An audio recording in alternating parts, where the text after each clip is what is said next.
The entire populace has traversed into the depths of an underwater ice cavern. Surrounding them are walls of ice that isolate their surroundings.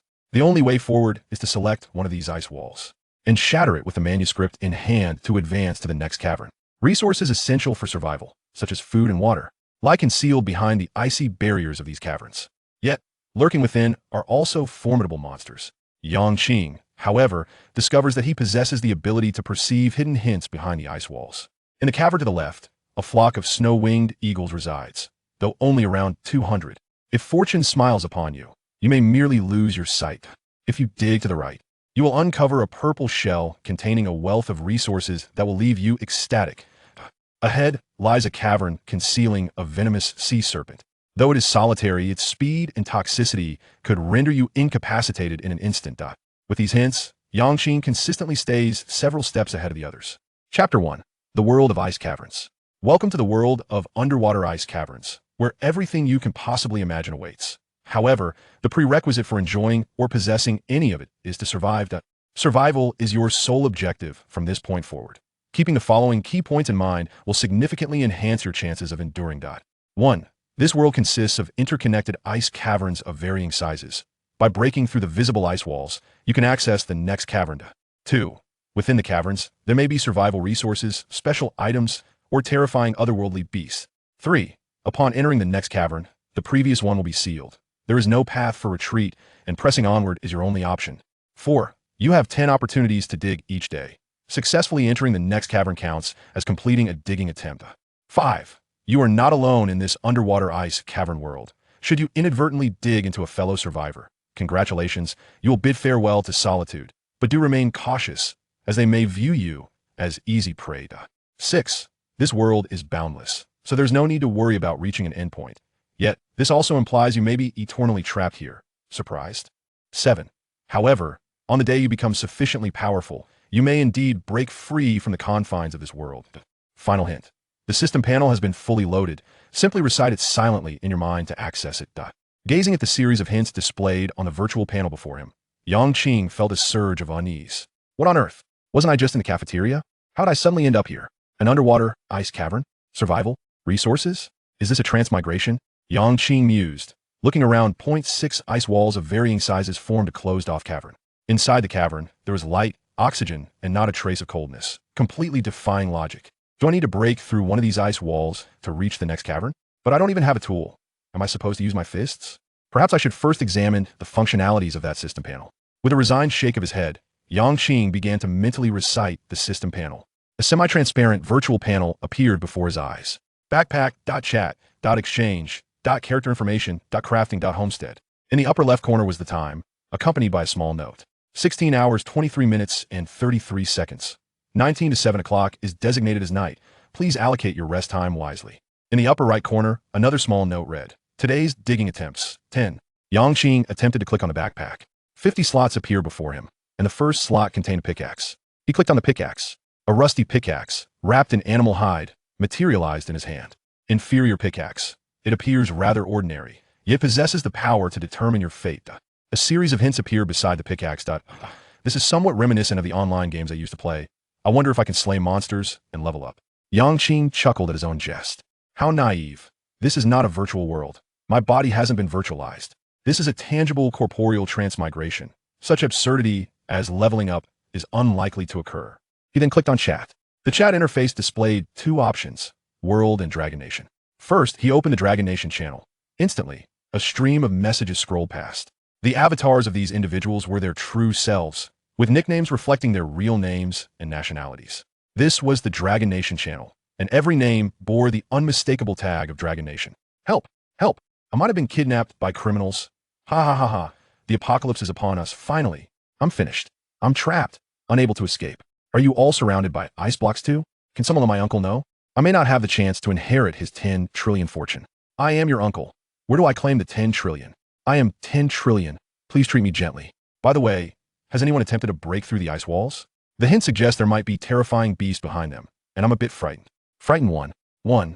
Seeing no useful information, Yang Qing quickly lost interest. He had initially hoped to see if any brave souls had begun digging, especially since the hints had mentioned the potential for uncovering terrifying beasts behind the ice walls. Instead, it was just a cacophony of banter. It seems that no one is willing to take the plunge. Nevertheless, it was fortunate that everyone started with a manuscript, making it a fair competition. He exited the Dragon Nation chat interface and opened the World chat interface. The messages here scrolled even more rapidly, with the system automatically translating the language into Dragon Nation text. After glancing at a few messages, he found himself even less interested. It was either gibberish or nonsense. Yang Qing then clicked on exchange. The exchange allowed players to trade items freely without any transaction fees, which was commendable. However, since everyone had just transmigrated, the exchange interface was still blank. Yang Qing quickly clicked on the adjacent option, character information. Name, Yang Qing. Strength, 12, normal adult male, 10. Agility, 12, normal adult male, 10. Constitution, 13, normal adult male, 10. Spirit, 15, normal adult male, 10. Equipment, weapon, empty. Helmet, empty. Clothes, empty. Wrist guards, empty. Shoes, empty. Pants, empty. Leggings, empty. Belt, empty. Necklace, empty. Left ring, empty.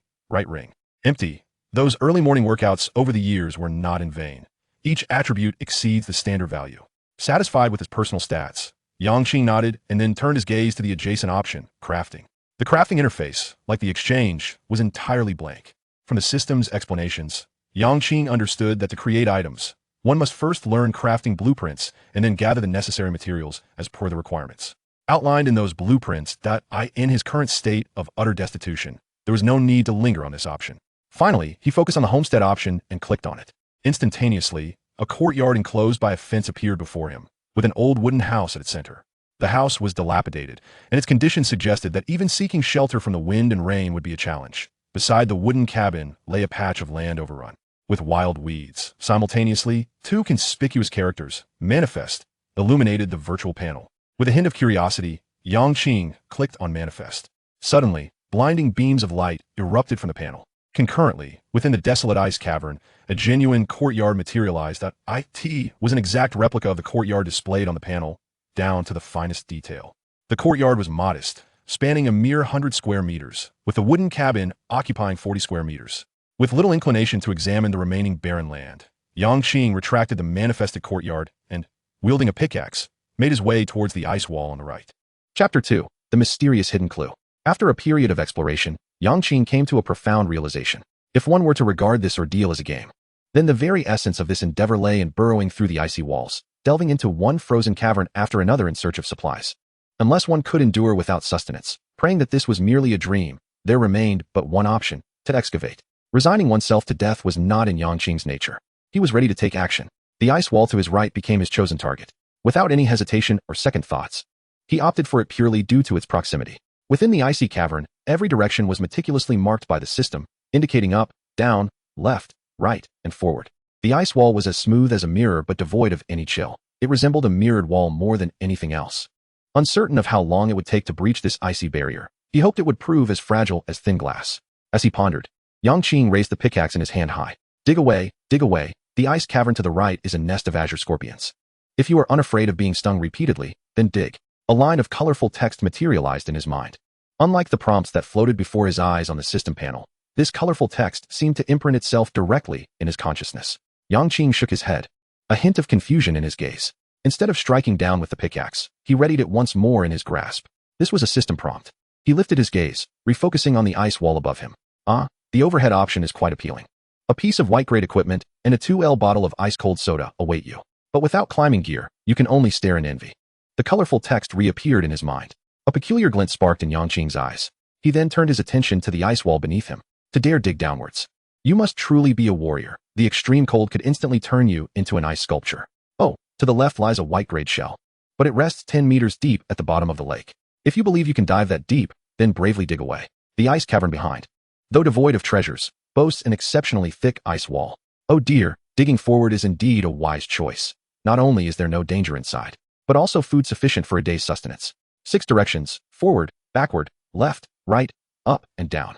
Whenever Yang Qing fixated on a direction he wished to excavate, a colorful prompt would manifest in his mind. If the prompts were indeed truthful, the thought made Yang Qing's breath quicken. According to the hints, excavating the ice wall ahead was undoubtedly the best choice. Of course, this depended on the accuracy of the prompt. Regardless, having come this far, boldness was the only option. Yang Qing raised the pickaxe once more, this time targeting the ice wall ahead with resolve. Summoning all his strength, he struck down fiercely. Clang. The once smooth ice wall revealed a faint crack. His stance and force were correct. He maintained that momentum. Clang, clang, clang. As Yang Qing continued his relentless assault, the ice wall became riddled with cracks. Boom. After half an hour of effort, the ice wall collapsed with a resounding crash. System, Ice Block 20. Before Yang Qing's eyes lay a faint mist wall. The mist obscured his vision, rendering the interior situation unclear. He had initially intended to assess the surroundings after the ice wall shattered. Should danger lurk within, he would refrain from entering. However, it seemed this bug was unresolvable. Yang Qing murmured, shaking his head, and decided against further deliberation as he stepped inside. The moment he crossed the threshold, the original mist wall transformed into a new ice wall behind him, accompanied by a system prompt beside it. System, you cannot excavate this ice wall. Opening the system panel, he noted that the upper right corner, which had indicated 10 excavations for the day, had now diminished to 9. Before him loomed another ice cavern, encased by 6 ice walls, a space noticeably larger than the previous one. In one corner of this cavern, a shell radiating white light caught his eye. Yang Qing hurried over. The shell was roughly the size of a notebook, glowing with a soft luminescence. White shell, the lowest grade shell found within the ice cavern. Opening it may yield small surprises, but it may also conceal hidden dangers. The system's prompt hovered above the shell. Fear not in your endeavor. Inside are water and food. The colorful prompt reappeared in Yang Qing's mind. Undaunted, he reached out to open it, and as foretold by the prompt, no harm befell him. Inside lay 2 bottles of mineral water and a block of compressed biscuits. System, 500 milliliters mineral water x2. System, 100g compressed biscuits x2. System, white shell x1. The 3 items were automatically stored in his backpack. Upon opening the backpack, he observed that the first slot contained the pickaxe, the second the shell, both with a quantity of 1. The third and fourth slots held the compressed biscuits and 500 milliliters mineral water, each with a quantity of 2. Curiously, he withdrew a bottle of mineral water, and the number in the slot instantly changed from 2 to 1. Is this really not a game world? Yang Qing mused, staring at the mineral water in his hand, momentarily lost in thought. He then shook his head, deciding to disregard it, whether a game or an alternate reality. Survival was the priority. After carefully surveying his surroundings and finding no additional supplies, he took out a small bite of the compressed biscuit and quenched his thirst with some water before resting in a corner. He wondered if the others had begun their excavations. Opening the chat interface, he selected the Dragon Nation. Brothers, I've been bitten by a snake. And it seems I've been poisoned. I feel unwell all over. Help. Oh dear, has anyone noticed? Breaking the ice wall revealed another mist wall. I just threw my pickaxe in to test the waters, but it wouldn't fit through. Ha ha ha. Simply touching the mist wall transports you to the next ice cavern. I just entered and found 2 bars of chocolate. Can I have a piece of chocolate? Can I just lick the chocolate wrapper? Damn it. Why can't I extract water from this massive block of ice? Hey, I dug into the ice wall ahead, then tried the wall behind it, and guess what? I couldn't budge it at all. Many had begun to excavate, yet most were still lingering at their initial health status. No one mentioned the second ice cavern. Yang Qing observed for a while before exiting the chat channel. This time, he gleaned several valuable pieces of information. Once one chooses to excavate a specific ice wall, they cannot dig into another. Additionally, it was absurd that ice blocks could not melt into water. Time to get to work. With hidden prompts at his disposal, he felt remarkably at ease.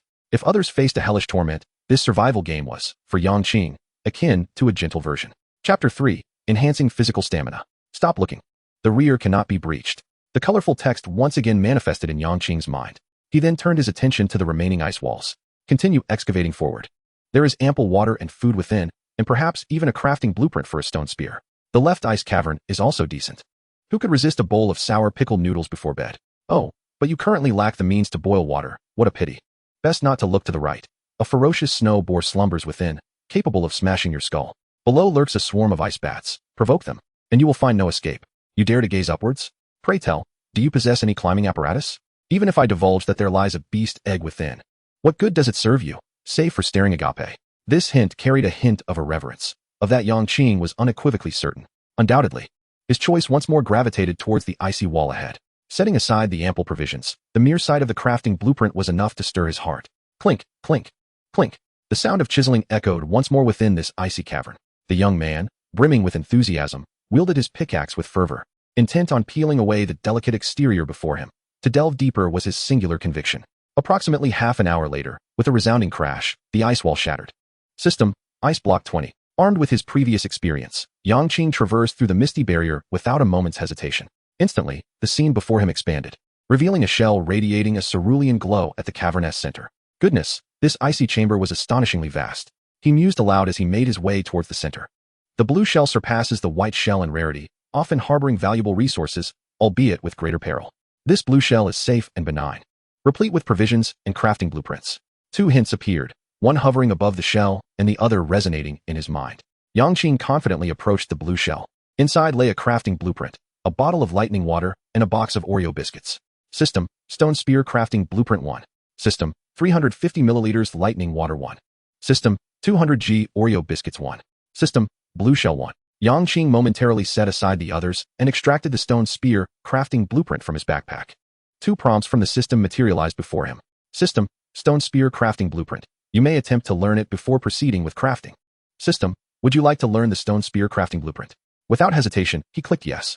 As his finger descended, the crafting blueprint transformed into a cascade of starlit white light and flowed into his being.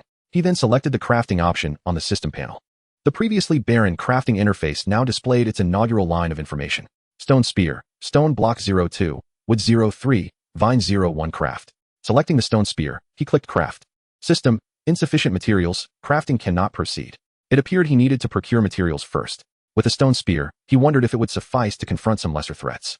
Today he had 8 more attempts left for excavation. It seemed he would need to put in extra effort. Yang Qing licked his lips, invigorated by determination. No way. No way. Can it be that someone overlooked the small ice bundle in the upper left corner? A colorful hint suddenly flickered in his mind. Upon seeing the prompt, Yang Qing hurried towards the upper left corner of the cavern. Indeed, a small ice bundle, barely half a meter high and about a meter wide, stood proudly before him.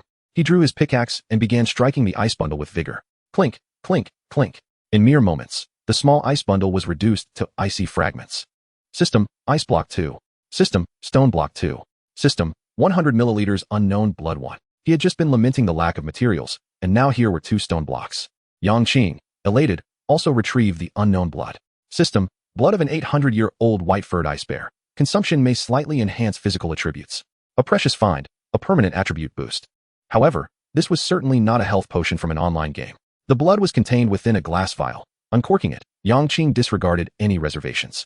Since the prompt indicated benefits from consumption, he thought little of whether it was a red potion or a blue one. Downing the 100 milliliters of blood, a metallic taste erupted in his mouth, while a warm current seemed to ripple through his body. System, 130 milliliters Glass Vial 1. Yang Qing clenched his fists. Perhaps the enhancement was minimal, for he felt no immediate change. He clicked on the personal information on the system panel. To his surprise, his original physical and strength stats of 13 and 12 had transformed into 15 and 13. His vitality had increased by 2 points, and strength by 1 point. After consuming the blood, his previously weary body was instantly revitalized. Now, he brimmed with boundless energy, once more turning his gaze towards the surrounding icy walls. The rear continued to display the prompt that excavation was not feasible.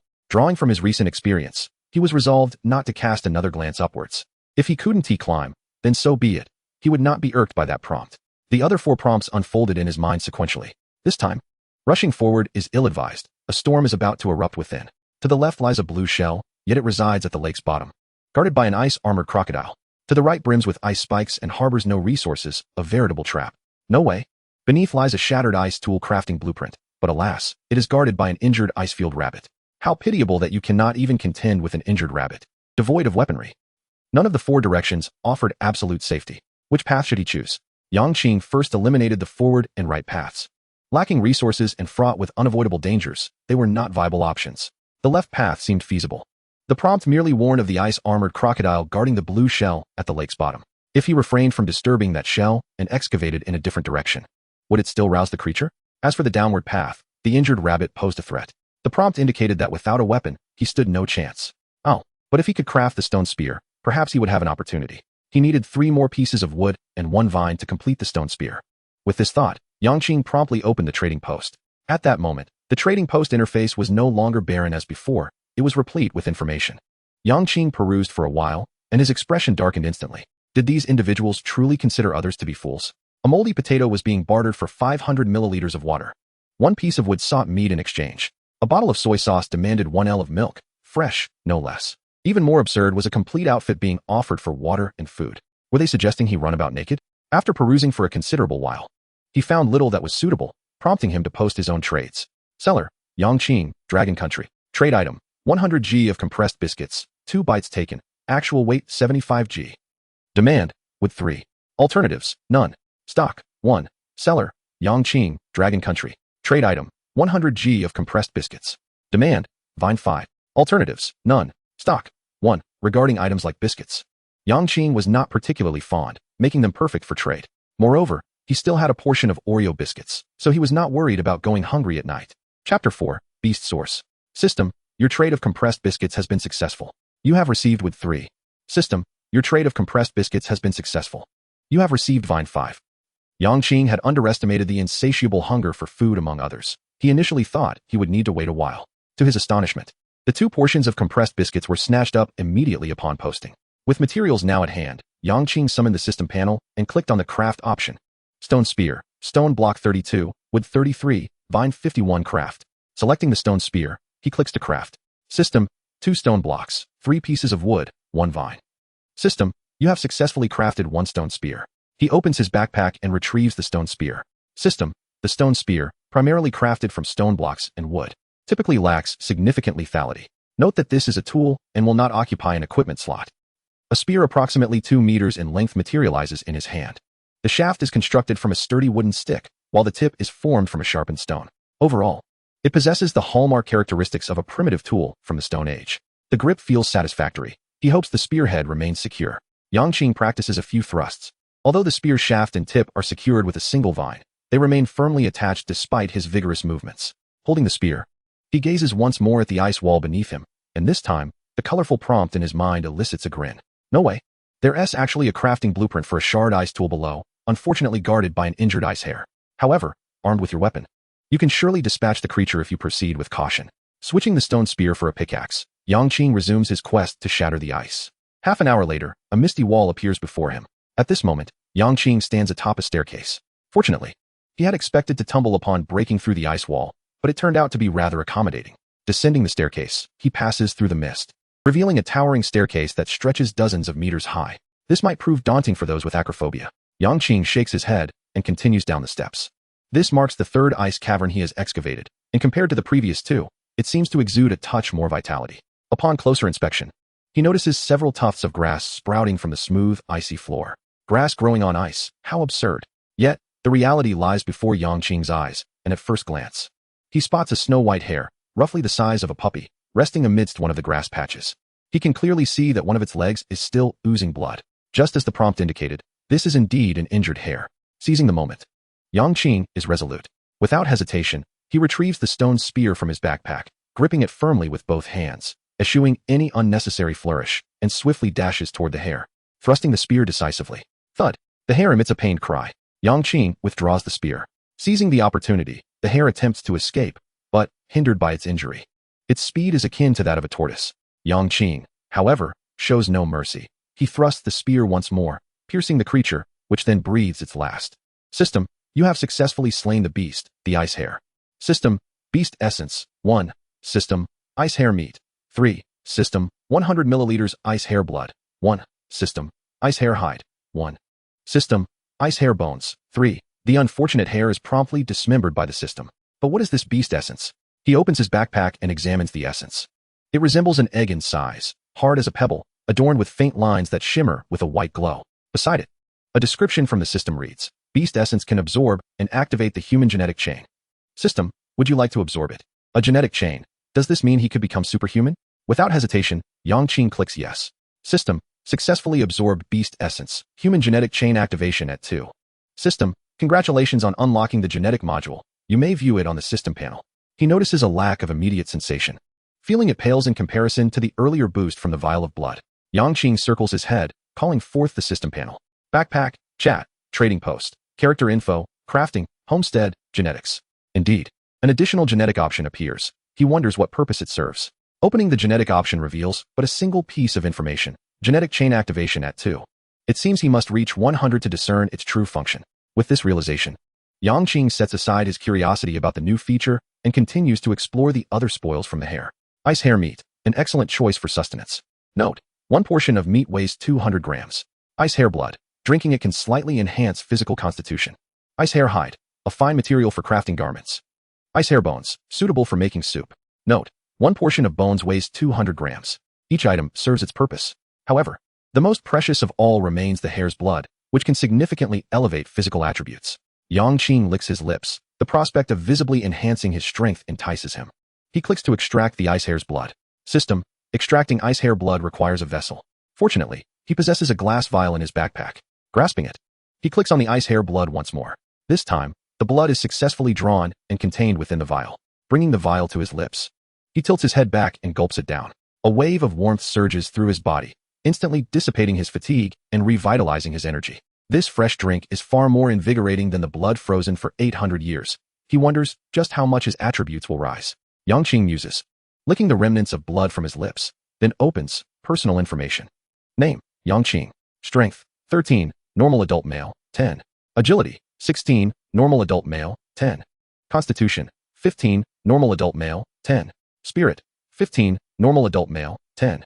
Equipped weapons, none. Clothing, none. Wrist guards, none. Footwear, none. Pants, none. Leggings, none. Belt, none. Necklace, none. Left ring, none. Right ring, none. Only his agility has increased from the initial 12 to 16. The other attributes remain unchanged.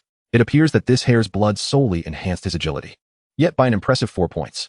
Such tangible improvement fills him with joy, and he raises the stone spear, practicing a few thrusts in place. His movements may be chaotic, but he can distinctly feel that his physique, strength, speed, and other attributes have significantly surpassed those of his former self prior to his transmigration. Chapter 5, The First Night. After his experiment, Yang Qing suddenly recalls the earlier prompt indicating that this ice cavern conceals a crafting blueprint. His gaze shifts to the clusters of grass scattered across the icy wall below, reigniting his fervor. Simultaneously, the prompts in his mind continuously shift with his focus, conveying a consistent message. This area is safe and harmless. Feel free to search. Having just replenished his energy and reassured by the prompts, Yang Qing is invigorated and begins to scour the ice cavern without restraint. System, stone blocks, 3. System, shard ice tool blueprint, 1. System, iron blocks, 5. System, wood 1. System, a box of matches. System, bottles of mineral water, 500 milliliters, 2. System, wheat bread, 200 grams, 1. What a bounty. Could it be due to the presence of the beast guarding it? A slight grin forms on Yang Qing's lips. Not long after, the entire ice cavern had been thoroughly searched by him. Among the treasures, the most captivating was undoubtedly the blueprint for the ice crusher. If this were not a mere clickbait, his future water supply would be ensured. After all, this place was abundant in ice. He retrieved the ice crusher blueprint from his backpack and began his study. Subsequently, he accessed the crafting interface, where a new option appeared beneath the stone spear crafting scheme. Ice crusher, 510 iron blocks, 10 copper blocks, 1 ether stone, 1 fire stone, 1 wind stone. Good heavens, he had not gathered a single one of those materials. Moreover, those rare items like the wind stone and fire stone were clearly scarce. However, with the hints in his mind, he believed that digging out a few more ice caverns would quickly yield the necessary components. With the goal of acquiring the ice crusher, Yang Qing felt invigorated. Following the guidance, he chose to proceed to the left this time. Inside, he collected 5 iron blocks, for copper blocks, and 500 milliliters of mineral water. He continued to excavate, with the next prompt directing him to dig behind. Likewise, nothing of note occurred, resulting in 4 iron blocks, 6 copper blocks, 3 wood, and 2 loaves of 200 grams of wheat bread. With the conclusion of these 2 excavations, Yang Qing welcomed his first night within the ice cavern. System notice. It is now night in Ice Cavern 190-0700. Please excavate with caution and ensure reasonable rest. As soon as this system notification appeared, the formerly well-lit ice cavern began to dim. In such a confined space, darkness could invoke fear, especially when one had to continue excavating the icy walls. The pressure was indeed immense. However, for Yang Qing, such pressures were non-existent. Seizing the opportunity before complete darkness enveloped him, he began to dig again, this time opting for the right side. The interior remained overgrown with weeds, though devoid of rabbits. He collected 1 piece of 200 grams of beef jerky, 1 packet of 150 grams of instant coffee, and 1 liter of mineral water. With the end of this excavation, the light in the ice cavern had completely vanished, and darkness consumed the entire world, extinguishing Yang Qing's desire to continue digging. He manifested his home from the panel, and then took out the matches he had previously acquired, igniting a pile of weeds in his courtyard.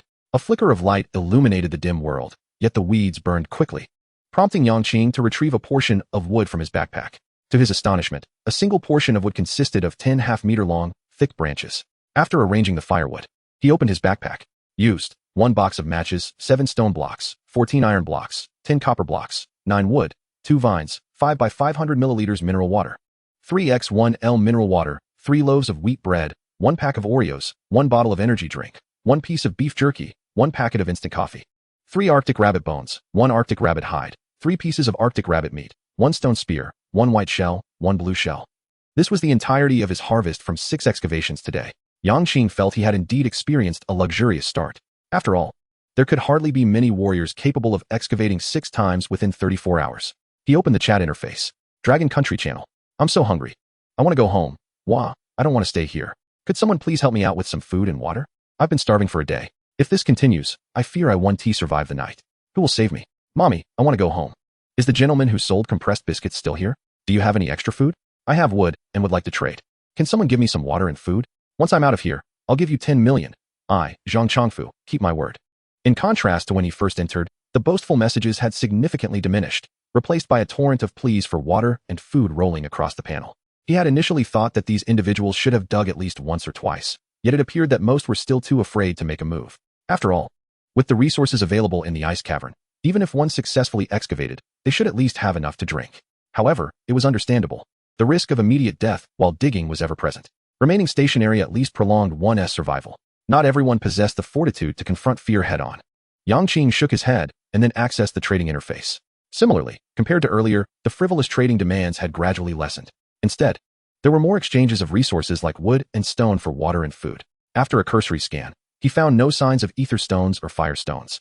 The items he sought. Just as he was about to close the trading interface, a trading message caught his attention. The item for trade was merely ordinary hemp rope, but the requested items were tools and equipment. Indeed, at this stage, the number of individuals capable of unearthing crafting blueprints was minuscule, and nearly all tools were still just the gifted pickaxes. Could he not craft stone spears to exchange for resources? Although the stone spear was merely a basic tool, it was far superior to a pickaxe when dealing with ordinary beasts, and crucially, the crafting materials were simple. Suddenly, inspiration struck, and Yang Qing felt a wave of relief wash over him. He posted the stone spear information on the trading platform. Seller, Yang Qing, Dragon Country. Trade item, stone spear. Required, 9 wood, 6 stone blocks, 3 vines. Optional, any one of ether stone, fire stone, or wind stone. Stock 1. He deemed it a fitting price to request 3 times the materials needed to craft the stone spear.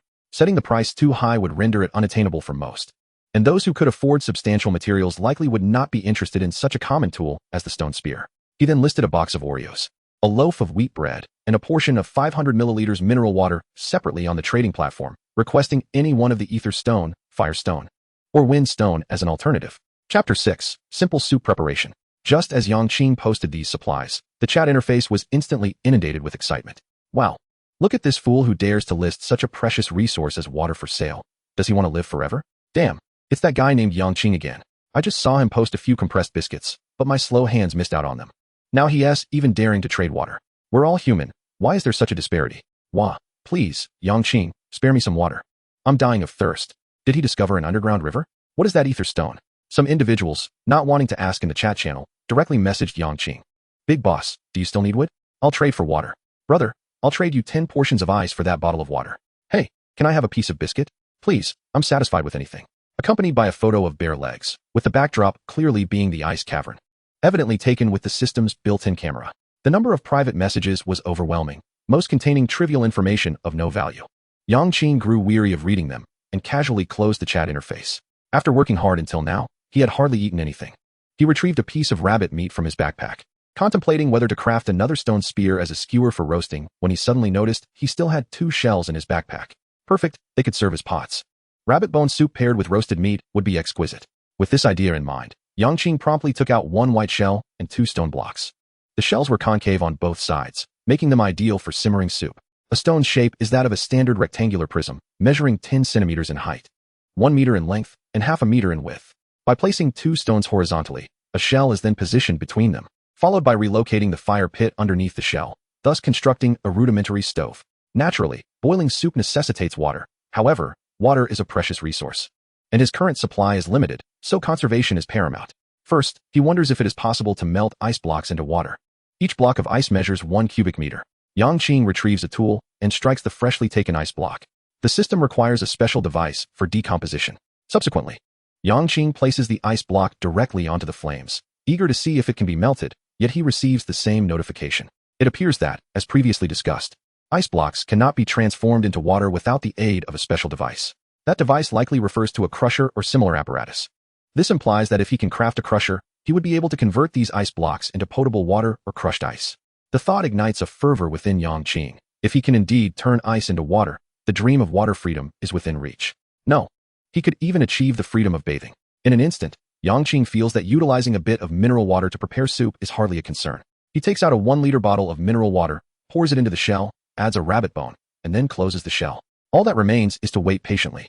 System, your transaction of stone spears at the exchange was successful. You have acquired 9 wood, 6 stones, and 3 vines. Has it sold so quickly? Yang Qing's mind shifts, and he forges 4 more stone spears, listing 3 for sale at the exchange, priced at 3 times the cost, with options for energy stones, psychic, fire and wind. He retains 1 spear, skewering rabbit meat upon it, and placing it over the fire to sizzle. Seizing the opportunity, Yang Qing opens the chat panel once again. There is little choice. The meager amusements of this cursed place are confined to this venue. The chat interface is abuzz with activity. Even those who had been lurking during the day now emerge. Each is either lamenting or boasting, particularly the latter. One player, known as Jean Depeo, stands out remarkably. Good evening, brothers. Tonight's dinner consists of yogurt paired with salted duck eggs. The yogurt is unlabeled. It appears to be a 3-no product. The salted duck egg is golden and oily, possessing a savory flavor that is simply exquisite. Accompanying his words is an image showcasing him with yogurt in one hand and a salted duck egg in the other, standing triumphantly at the door of a small cottage. His expression, one of unabashed arrogance. It is unclear how the system captured this image, but once posted alongside Jean Depeo's boast, a flurry of envious comments floods the chat. Is this the disparity? While I am still gnawing on ice blocks, this big shot is already reveling in a life of abundance. Depeo, I know you. I'm a fan of yours on Douyin. Could you send me the eggshell or yogurt lid? I long to savor it. Why are some people so fortunate? Today, while I was digging, I discovered a shell, only to find an electric eel inside that zapped me right on the head. Even now, I feel tingly all over. I've never lost in the pity contest. Have you ever seen a rabbit the size of a puppy? That's not the point. The real kicker is that it can kick too. What do you make of this? I encountered a 2-meter-tall white wolf today, and it howled upon seeing me. My temper is fiery. How could I hold back? I charged at it, and now I'm left with just my left leg. I wonder if I can survive the night. Messages akin to Jean Depeo's boastful remarks draw the most attention, igniting fervent discussions upon their release. Everyone harbors a sense of vanity. Witnessing others casually posting a few photos of food to garner attention spurs an increasing number of participants.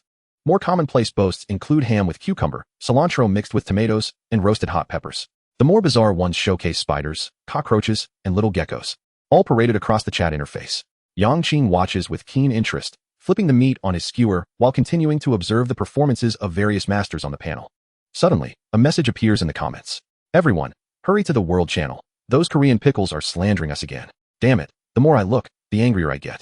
Just now, a fool was on the World Channel showcasing himself eating earthworms, claiming they were nutritious when trimmed. He was mocked, with comments suggesting we are only worthy of eating bugs. I'm watching too. Those idiots are so arrogant. Chapter 7. Barbecue for Fire Energy Stones. Such talent. It's one thing to play around at home, but to embarrass oneself in public is another. Yang Qing shakes his head and then clicks into the World Channel. What rubbish. What are you Chinese dragon people eating? Look at what I'm having. A box of fresh kimchi, delicious and fragrant, packed with nutrition. Its protein content is 10 times that of beef. Haha. Appa is impressive for unearthing such exquisite kimchi, effortlessly overshadowing those dragon people. Laughable, mistaking worms for beef. Only those foolish dragon people could do that. Hooray for our kimchi nation. A barrage of comments adorned with the kimchi nation suffix inundates the world chat interface. Indeed, these kimchi nation folks are always up to mischief wherever they go. Yang Qing's interest peaks. He opens the exchange and peruses it. 3 types of seasonings are available for trade at reasonable prices: salt, pepper, and chili powder. Each seasoning has comments mostly indicating they only exchange for adequate food items. Yang Qing produces a portion of wheat bread, divides it into 3 pieces, and submits trade requests. Both salt and pepper agree to the trade, while only the chili powder privately requests more wheat bread. Yang Qing pays him no mind. What a joke, given the current market. Food and seasoning prices are on entirely different levels. Moreover, very few can afford to trade food. Were it not for the 6 ice caves he excavated today, he would not have any surplus. After some delay, the rabbit meat is nearly finished roasting. He retrieves salt and pepper, sprinkling them evenly over the meat. Instantly, an explosive aroma wafts through the air. At this moment, the chili powder sends another private message, agreeing to the trade. Soon, he will be able to enjoy a grand feast. Yang Qing finds the small piece of bread unworthy of his attention and accepts the trade without refusal. He activates the chat interface's photo feature, capturing a close-up of the golden brown, succulent roasted rabbit meat alongside the bone broth. Before savoring the fragrant barbecue, he first takes a sip of the bone broth. He inserts the image and sends it. This message, paired with the photo, appears on the world chat interface, prompting a wave of responses from lurking Dragon Nation players. Haha, keep barking, what do pickles matter? Our Dragon Nation's esteemed Yang Qing is already indulging in barbecue and bone broth. Goodness, I can almost smell the aroma through the screen. Doesn't anyone realize that this pot of bone broth requires at least 1 liter of water to brew? Just how much water does he possess to be so extravagant? Yang Qing is impressive. Dragon Nation is mighty. Keep it up, you Pickle Nation scum. A box of pickles dares to boast? Now you know what it means to be crushed. Not only were the players from the Dragon Kingdom astonished, but individuals from other nations were equally captivated by Yang Qing's grand endeavor.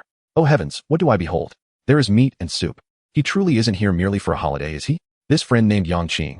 I am Vigus Hans, and I wish to befriend you. Please, share some of your roasted meat with me. I too yearn for sustenance. May the great God King bless Maria, so that she may partake of fragrant meat soup tomorrow. Of course, there were plenty of envious detractors, particularly from the pickled vegetable nation, who led the charge. This is what you Dragon Kingdom folks are like, hypocritical and pretentious. Does anyone truly believe this image is authentic? It's merely a fabrication drawn by the hypocritical denizens of the Dragon Kingdom. Indeed, they deceive others simply because their artistic prowess is commendable. In our pickled vegetable nation, no one can enjoy roasted meat. By what right do you claim such privilege? Oh, so this is how it is, detestable Dragon Kingdom folk, capable of such vile behavior. Yang Qing paid no mind to such foolish theories and casually uploaded several photographs taken from various angles. Is Yang Qing now going to dub me a 1-second 5 photos painting prodigy? With the emergence of this message and the photos, the world chat interface erupted once more with excitement from the Dragon Kingdom players, while those from the pickled vegetable nation could only muster a few half-hearted retorts. As Yang Qing relished his meal, he found the chat interface exceedingly delightful. Just as he was nearing satisfaction, a private message caught his attention. After the previous disturbance, he had set up keyword filters, so only messages containing terms like fire energy stone or water energy stone would alert him. Yang Qing quickly opened it. Li Shui, from the Dragon Kingdom. I possess a fire energy stone. If you are willing to share half of your roasted meat and bone soup with me, I shall make a trade. Good heavens. A portion of roasted meat and bone soup not only astonished the fools from the pickled vegetable nation, but also yielded a fire energy stone. Yang Qing chose to accept. After all, he had nearly consumed the entire soup and meat, and splitting it would not diminish his meal significantly. Most importantly, he could exchange some leftover scraps for a fire energy stone, thereby hastening the creation of the ice-breaking tool, an endeavor he deemed worthwhile. He initiated the trade, and the system divided half of the bone soup and roasted meat, placing it in the transaction window. Trade confirmed. System, trade completed. Fire energy stone X1. He opened his inventory and retrieved the fire energy stone. It was the size of a fist, resembling a round stone, incredibly hard, and adorned with fiery red patterns. System, fire energy stone, possesses the ability to gather fire energy, widely applicable. After toying with it for a moment, he felt it was not much different from an ordinary pebble, and he stowed it back in his inventory. He finished the last remnants of the soup, laid a rabbit hide on the icy surface, and drifted off to sleep. The night passed without incident. Upon awakening, it was already 7:30 in the morning. His excavation attempts had reset to 10. Yang Qing perused the system notification records. The 3 stone spears he had listed for sale yesterday had all been successfully traded, though he had only received stone blocks and other resources in return. There had been no activity regarding the water and biscuits he had listed. He crafted 9 more stone spears and, as he had done the day before, listed them on the trading post, aiming to exhaust all 10 opportunities today. Stretching, Yang Qing retracted his courtyard. After a casual breakfast of wheat bread, he began preparing for his 7th ice cave excavation. He surveyed the surrounding ice walls. Colorful prompts appeared in his mind, just as they had the previous day.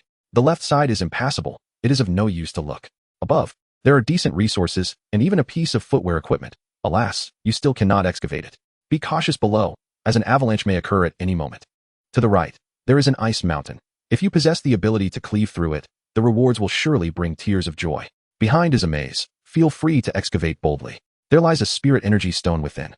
Ahead, a pack of ravenous ice wolves awaits. Do you wish to become their sustenance? Chapter 8. The creation of the ice-breaking tool. Haha, a spirit energy stone. What a fortuitous start. Undoubtedly, his choice would be the path behind him. Yang Qing's heart raced as he began to excavate the ice wall. System, ice block X10.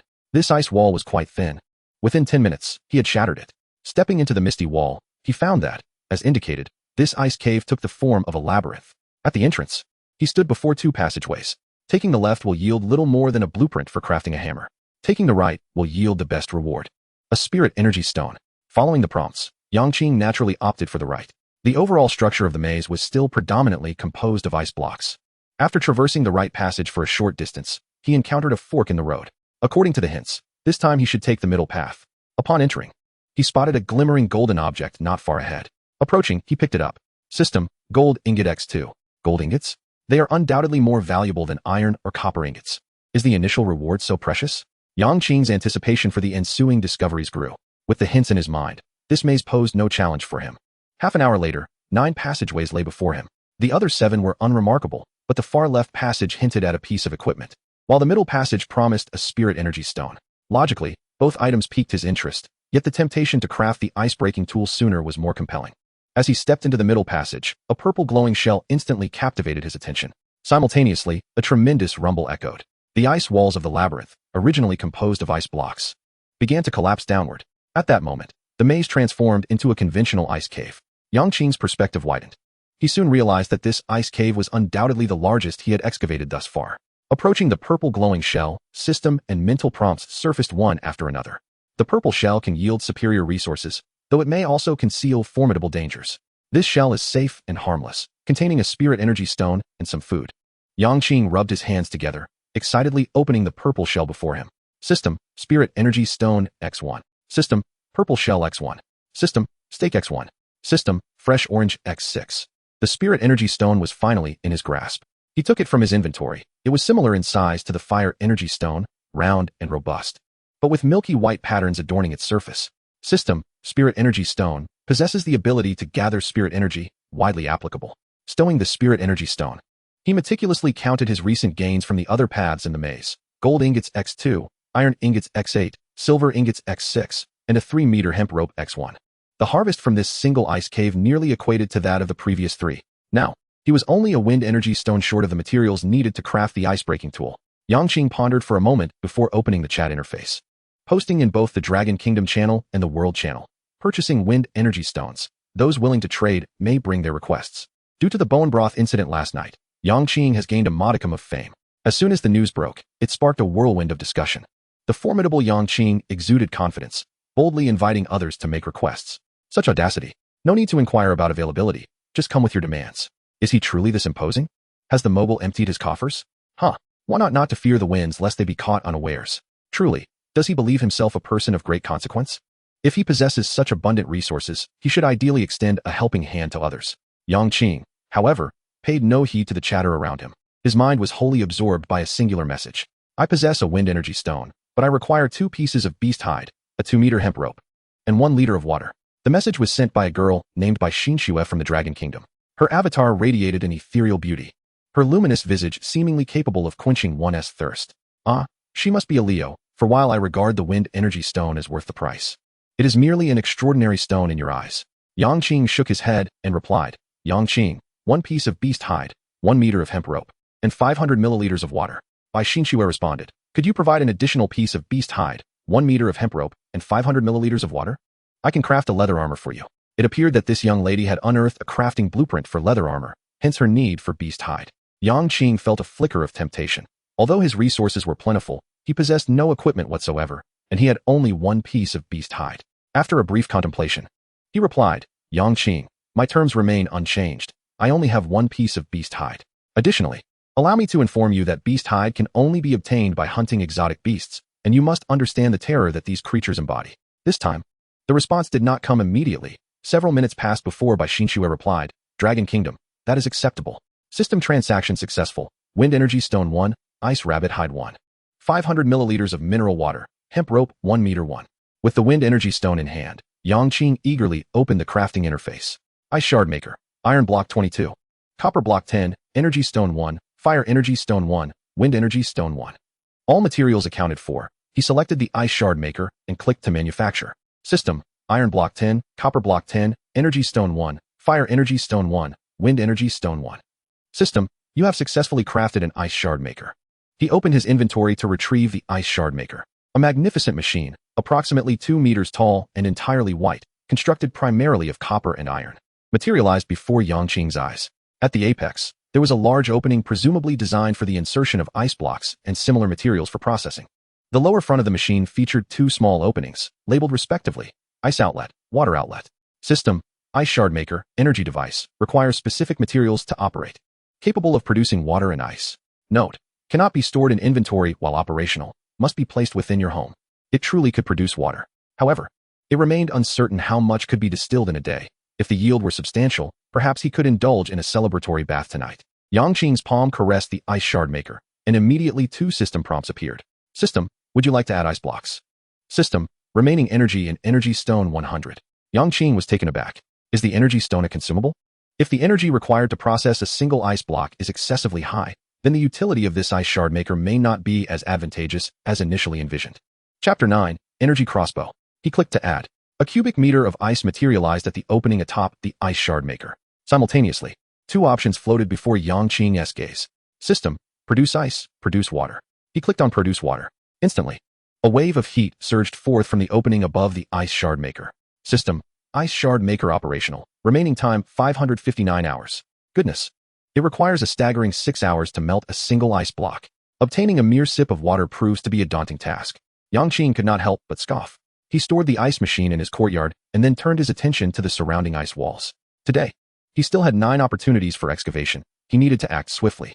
With guidance provided, the next 3 excavations yielded no incidents, resulting in a total haul of 1 liter of water, a hammer crafting blueprint, 6 oranges, 6 bananas, 3 silver ingots, 6 gold ingots, 6 shrimp, 3 sea fish, and 5 purple seaweeds.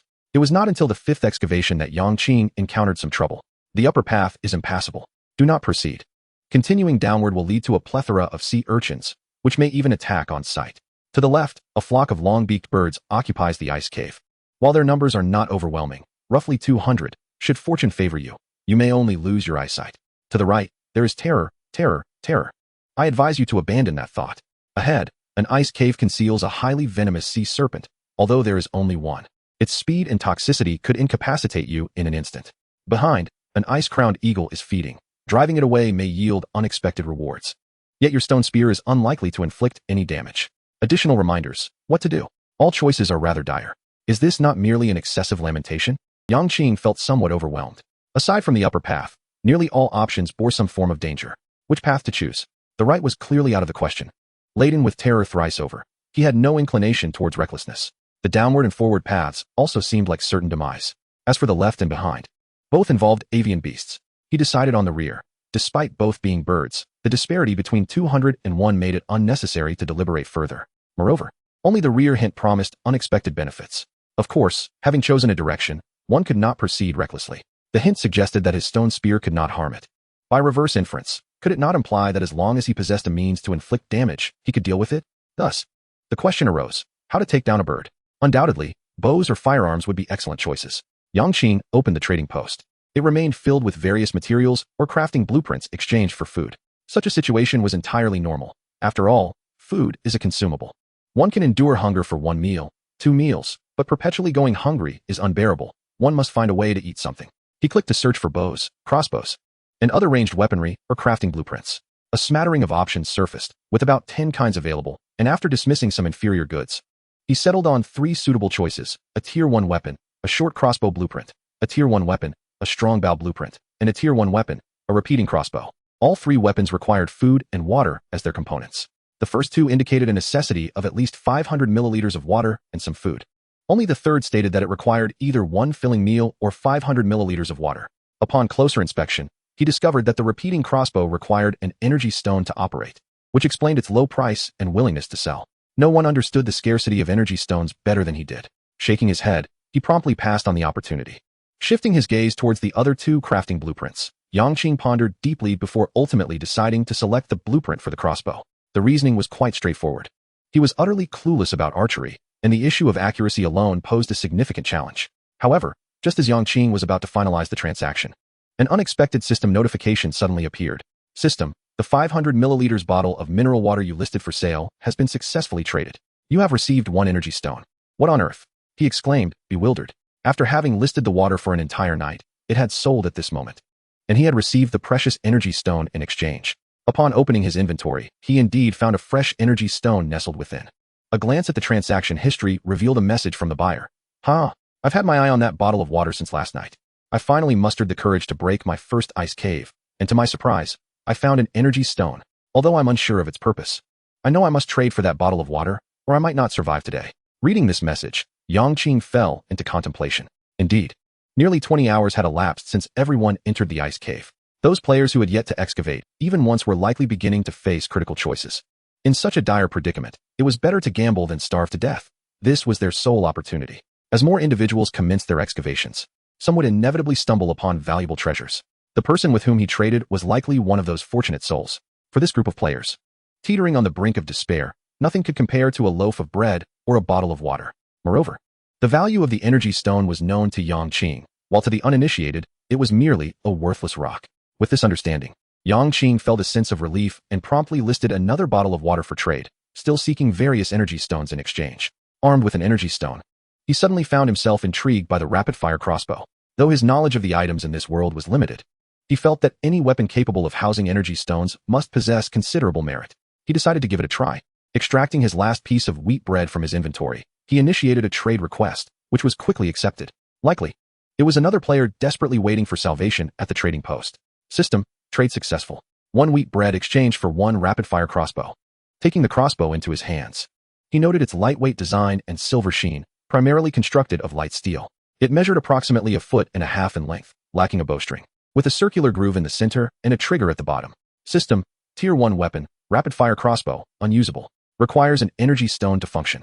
He retrieved the recently acquired energy stone and approached the groove on the crossbow. System, would you like to embed the energy stone? Upon his agreement, the energy stone vanished from his hand, and the crossbow shimmered with a silvery light as the hidden patterns on its surface activated.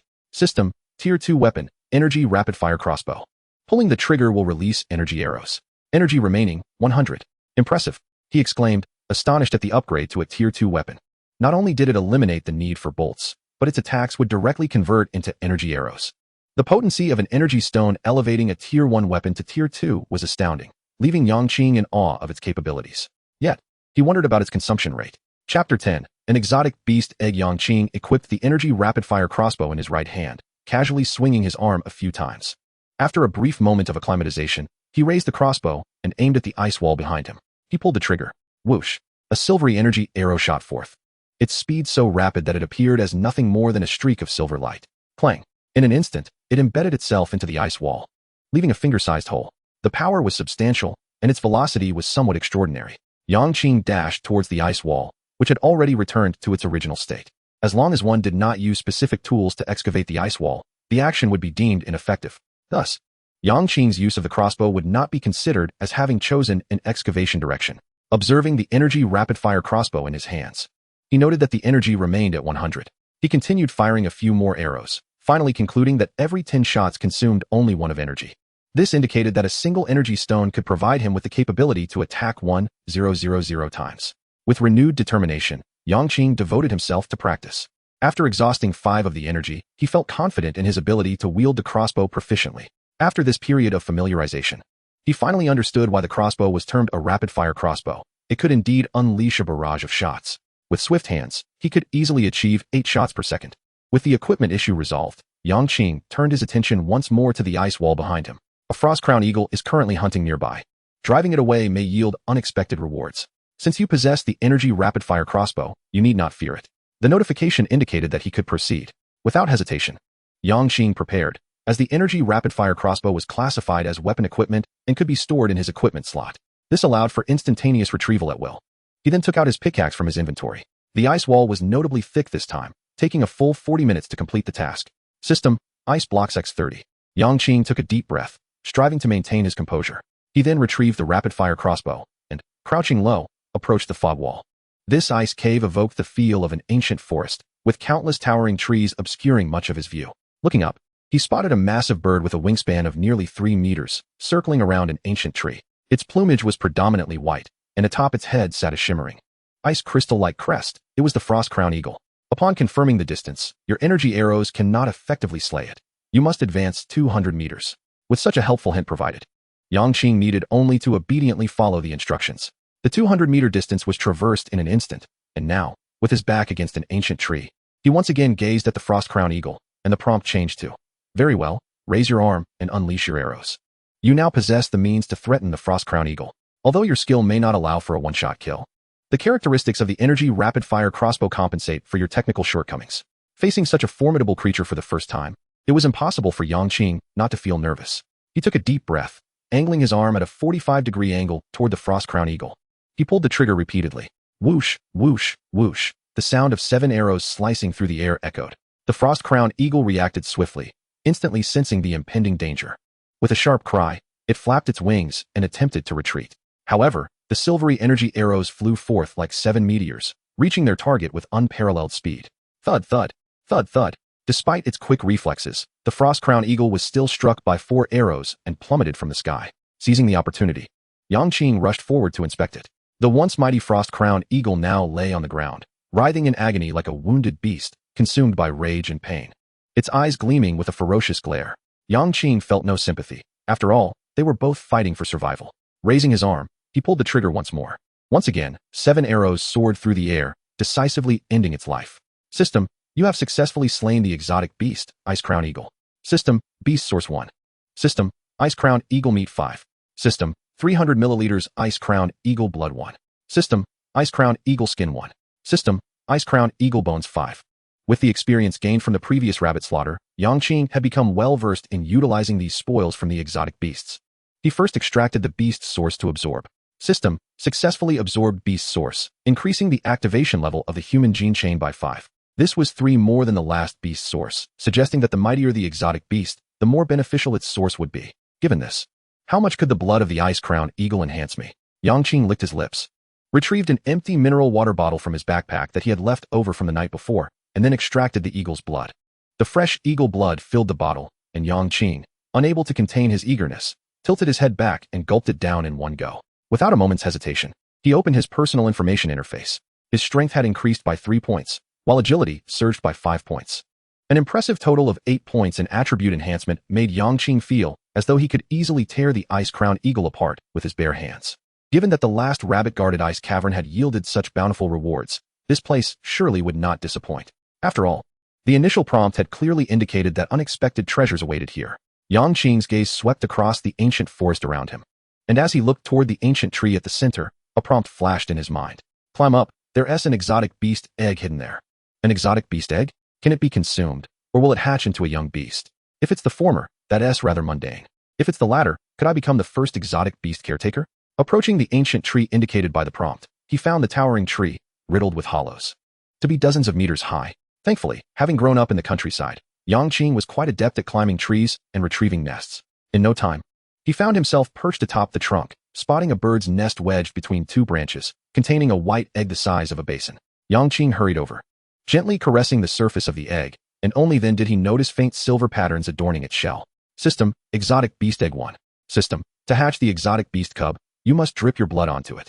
Rest assured, once bound, the cub will be entirely loyal to you.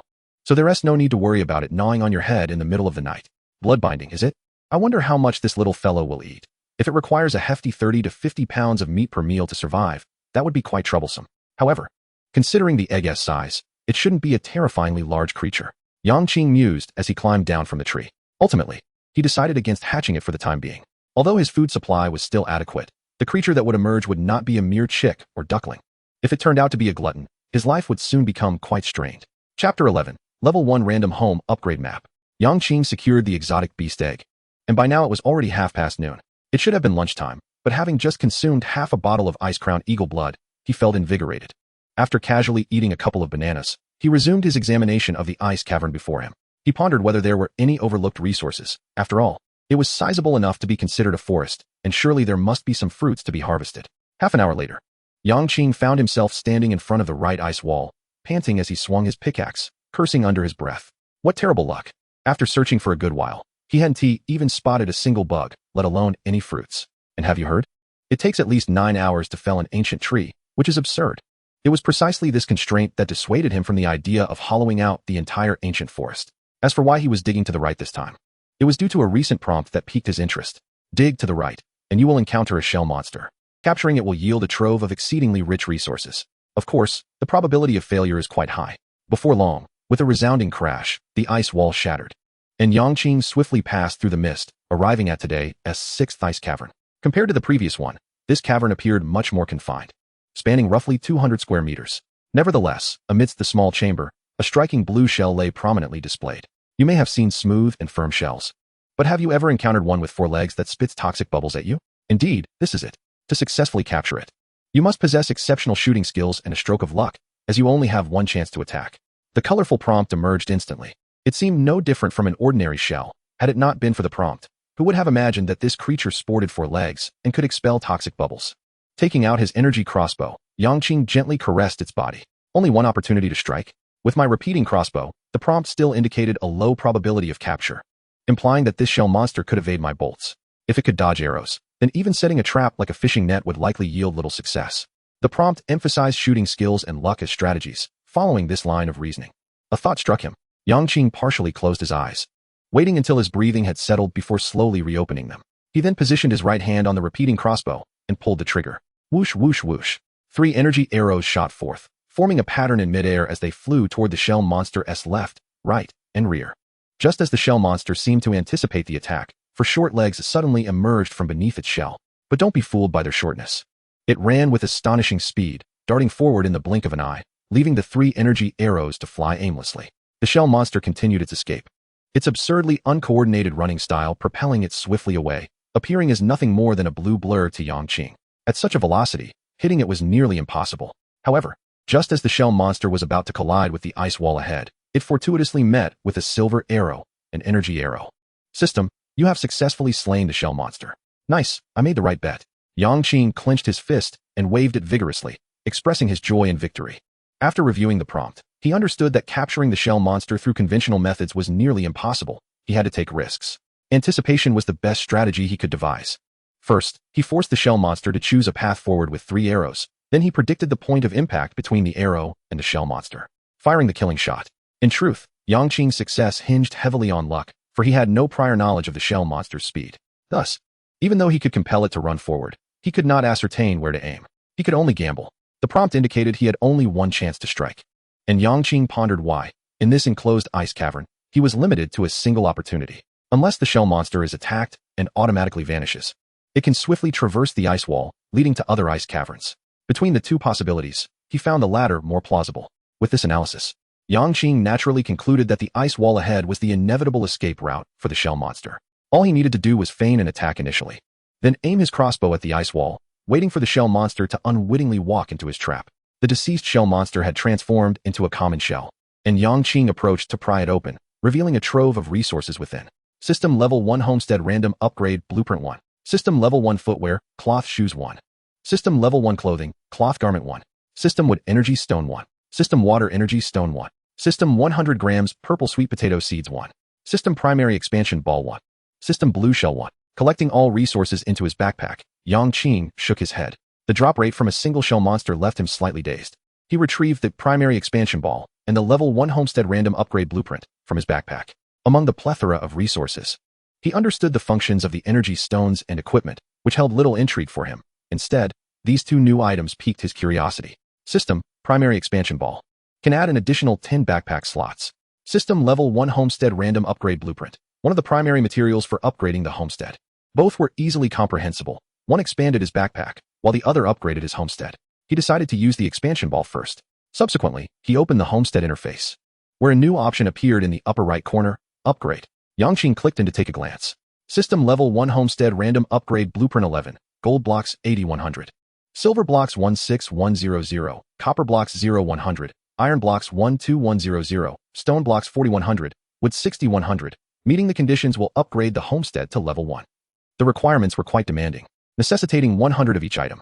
He wondered how significant the changes would be post-upgrade. Shaking his head, he acknowledged his anticipation for an upgraded homestead. Yet he knew that hastily gathering the needed materials would nearly deplete his resources. He would not engage in such folly, jeopardizing the hard-won advantages he had established just to satisfy his curiosity about the upgrade. Furthermore, with his excavation speed, he could gather these materials in 2 or 3 days, leaving no reason to rush. After reviewing the 2 new items, Yang Qing donned the cloth shoes and cloth garment. The 2 pieces of equipment granted him 5 agility points and 5 constitution points respectively. Although 10 attribute points may not seem substantial, he could distinctly feel a slight enhancement in his physical prowess. Finally, he gazed at the icebreaker in the courtyard. System icebreaker working time remaining 152. With less than 2 hours left, Yang Qing had no intention of continuing his excavations for now. He still had 4 excavation attempts remaining for the day. Waiting for the icebreaker to finish its work before resuming would mean he could continue at around 3 o'clock, allowing ample time. Chapter 12. Terrifying Water Output. Materializing the courtyard, Yang Qing leaned against the small wooden cabin, the icebreaker right before him. He had just obtained a purple sweet potato seed and pondered how to cultivate it. Extracting the seed, he noted, System, purple sweet potato seed. You can plant it in the transformed fertile land. He had yet to excavate any tools for transforming fertile land. Opening the trading post, he first checked his listed items. Water, wheat bread, and biscuits still garnered no interest, but the comments below were plentiful. Can someone tell me what these energy stones are? I'm going crazy. All I've dug up are stone blocks and wood. As he scrolled, he found himself less hungry. What a bunch of useless people, preferring to let their items rot in the trading post rather than share with their fellow beings. We all entered at the same time. Why do they always have excess water and food? Water is water, ha ha ha. After glancing at the numerous worthless comments, Yang Qing lost interest in continuing to scroll. He looked at the stone spears he had listed in the morning. 5 out of the 9 had already sold. Compared to yesterday, the trading post now offered a significantly greater variety of items, with most prices and demands beginning to stabilize. The only constant was that their sought-after goods were predominantly water and food. He proceeded to search, entering keywords like fertile land transformation tools on the vast trading interface. Only one transaction caught his eye. Seller, Wei Qingqing, Dragon Country. Trade item, black soil 1. Demand, edible meat 500 g or water 500 milliliters. Stock, 3. Comment, seeking attention from big shots. The price was not particularly low, but with the icebreaker at work. This amount of water was merely a drop in the bucket for Yang Qing. System, trade successful, water 1,500 milliliters, black soil 3, 1L mineral water bottle 1. 500 milliliters mineral water bottle 1. As the icebreaker neared completion of its first operation, he needed to reserve some empty bottles for collecting water. Hence, he separated the water and bottles for this transaction. As for the seller, he could simply retrieve an empty bottle later. What? You say the seller has no empty bottles? That was of no concern to Yang Qing. He took out the black soil and approached the weedy area in the courtyard. A transformation option appeared before him. Clicking on transformation, system, will you fuse the black soil with the weedy area? Yes. In an instant, the once overgrown land transformed into a patch of dark fertile soil. He proceeded to fuse the remaining 2 portions of black soil, creating a black soil field measuring 3 meters long and 1 meter wide. System, black soil field. Field trait, increases yield by 30. To his surprise, there was such a trait enhancement. It seemed that fields transformed with different tools would yield varied traits. Yang Qing was taken aback. He scattered the purple sweet potato seeds onto the black soil field, the 100 grams of seeds perfectly occupying 1 square meter of the black soil field. System, time remaining, 11:59. It takes 12 hours to mature. There were still 2 spare plots of fertile land that should not go to waste. As he contemplated, Yang Qing opened the trading post, intending to search for suitable seeds to plant. Suddenly, a private message popped up on his screen. Yang Qing had set it so that only those who had traded or messaged him before or triggered specific keywords would have their messages appear as pop-ups. Wei Qingqing, Dragon Country, big shot, I can't retrieve the water you traded. Can you give me an empty container? She was the player who had just listed the black soil. Recognizing her name and avatar, Yang Qing knew she was a somewhat famous online influencer, her appearance embodying a pure and innocent charm. However, in this world, no one cared about her identity. He replied, Yang Qing, Dragon Country, I'm afraid I can't help you. He had obtained the black soil, and any notions of post-trade assistance were out of the question. In this world, surviving meant that all intentions must be self-serving. Wei Qingqing, Dragon Country, how about I trade you 50 milliliters of water for an empty container? Yang Qing, Dragon Nation, 100 milliliters. This time, Wei Qingqing did not respond again. 10 minutes later, while Yang Qing was browsing seeds at the trading post, he received a trading notification. System, Wei Qingqing, Dragon Nation. Request to trade with you. Yang Qing opened it to find 100 milliliters of water prominently displayed on Wei Qingqing's side of the personal trading interface. In contrast, Yang Qing placed an empty 500 milliliters mineral water bottle on his side and clicked confirm. Seconds later, the other party confirmed the trade as well. System, trade successful. 100 milliliters water 1, 500 milliliters mineral water bottle 1.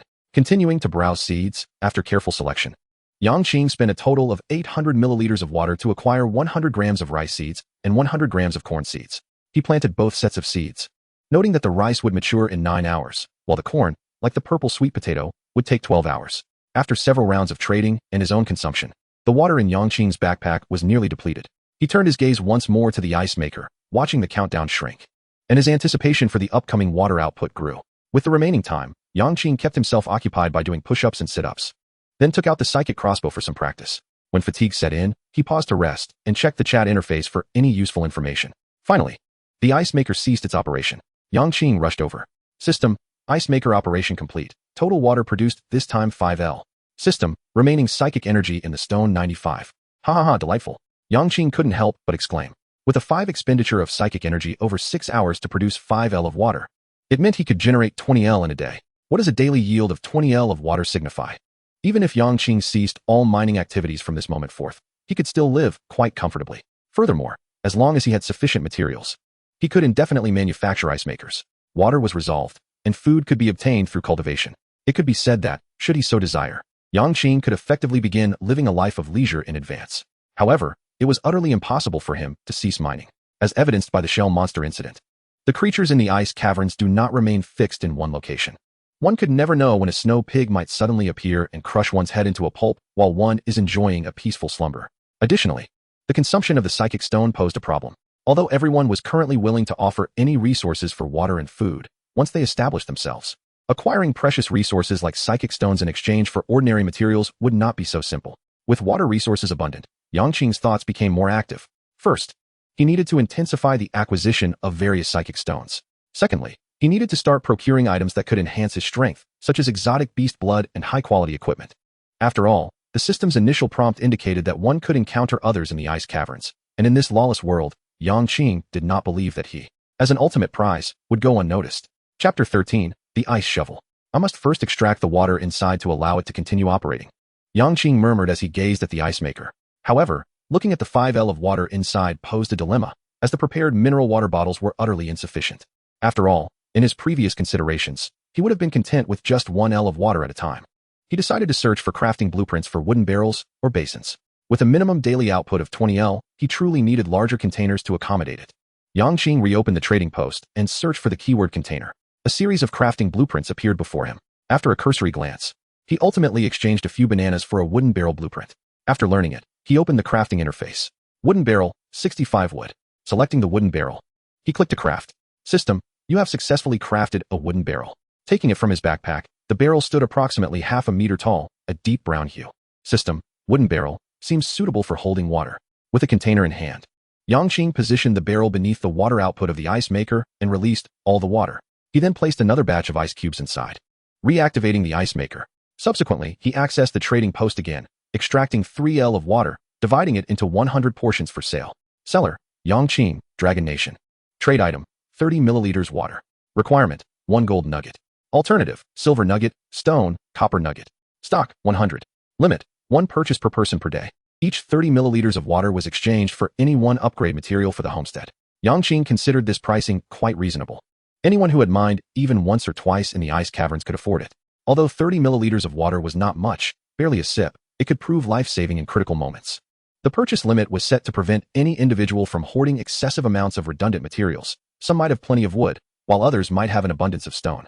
Without limits, dozens could easily deplete the 100 portions of water, and one could end up with all wood and stone, missing out on gold and silver nuggets altogether. The purchase limit maximized the equitable distribution of materials. For instance, if each person could only buy 1 portion, at a minimum, he would have to trade with 100 individuals, naturally resulting in a more balanced exchange of materials. He then took out 500 milliliters of water and posted a new trade. Seller, Yang Qing, Dragon Nation. Trade item, 500 milliliters water. Requirement, any exotic beast blood. Stock, 1. Message, those needing to sell special items may contact me privately. After completing the 2 trades, the 5L of water in the barrel had dwindled to 1L. However, with the ice maker, new water resources would be available in 6 hours, so he felt no anxiety. He stored the wooden barrel and courtyard back into his backpack and homestead. Yang Qing's attention shifted. He still had 4 mining opportunities left today that he could not afford to waste, excluding the 2 ice caverns on the left and above that were inaccessible.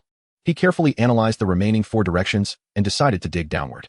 There is a ferocious snow pig below, but as long as you are cautious, you should be able to shoot it down. Although 2 of the other 3 directions showed no danger, the resources there were limited to mere food and copper nuggets. Items Yang Qing had little interest in at this point. His goal was clear, to enhance his strength as much as possible. Only by becoming powerful could he adequately confront dangers. Meanwhile, the chat interface, both in the Dragon Nation channel and the World channel, buzzed with astonishment over Yang Qing's recent water sale. Brothers, hurry, hurry. Yang Qing is making a big move. Anyone with stone, wood, or other resources can exchange for a sip of water. There are only 100 portions. What are you shouting about? This is the World channel. Keeping the limited amount a secret would be wise. Does anyone know what Yang Qing has mined? He seems to have an endless supply of water. Not just water. He can eat meat and drink soup on his first day. I'm currently starving and gnawing on wood. I bet he must have mined at least 5 ice caverns. He's incredibly rich. In the icy expanse, Yang Qing found himself bemused by the recent transaction of 3 liters of water, pondering how he would have conserved such a precious resource, savoring it drop by drop. The system notification rang in his ears, announcing the swift sale of his water supply, netting him a bounty of gold, silver, copper, iron, stone, and timber. At that moment, Yang Qing diligently wielded his pickaxe, momentarily stunned by the system's alert. What transpired? Had 100 portions of water truly vanished so rapidly? With a hint of curiosity, he opened the chat channel. Many lamented their failure to acquire the water, while those fortunate enough to procure it expressed heartfelt gratitude, claiming it had saved their lives. Some called upon Yang Qing, requesting that he announce future water sales in the World Channel to avoid the bitterness of being left out.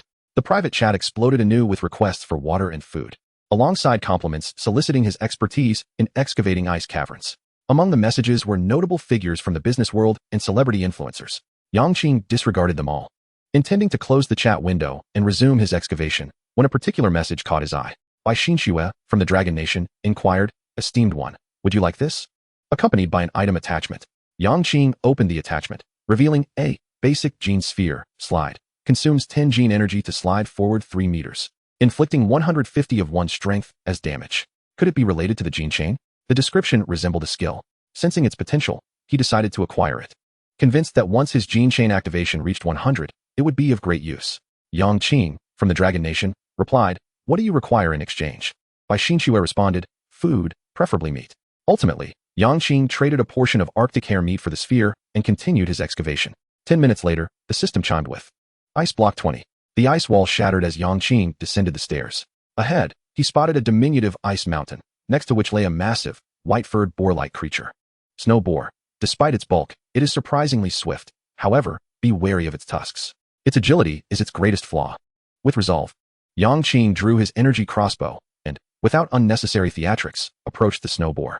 Its speed was commendable, yet its lack of agility was noted.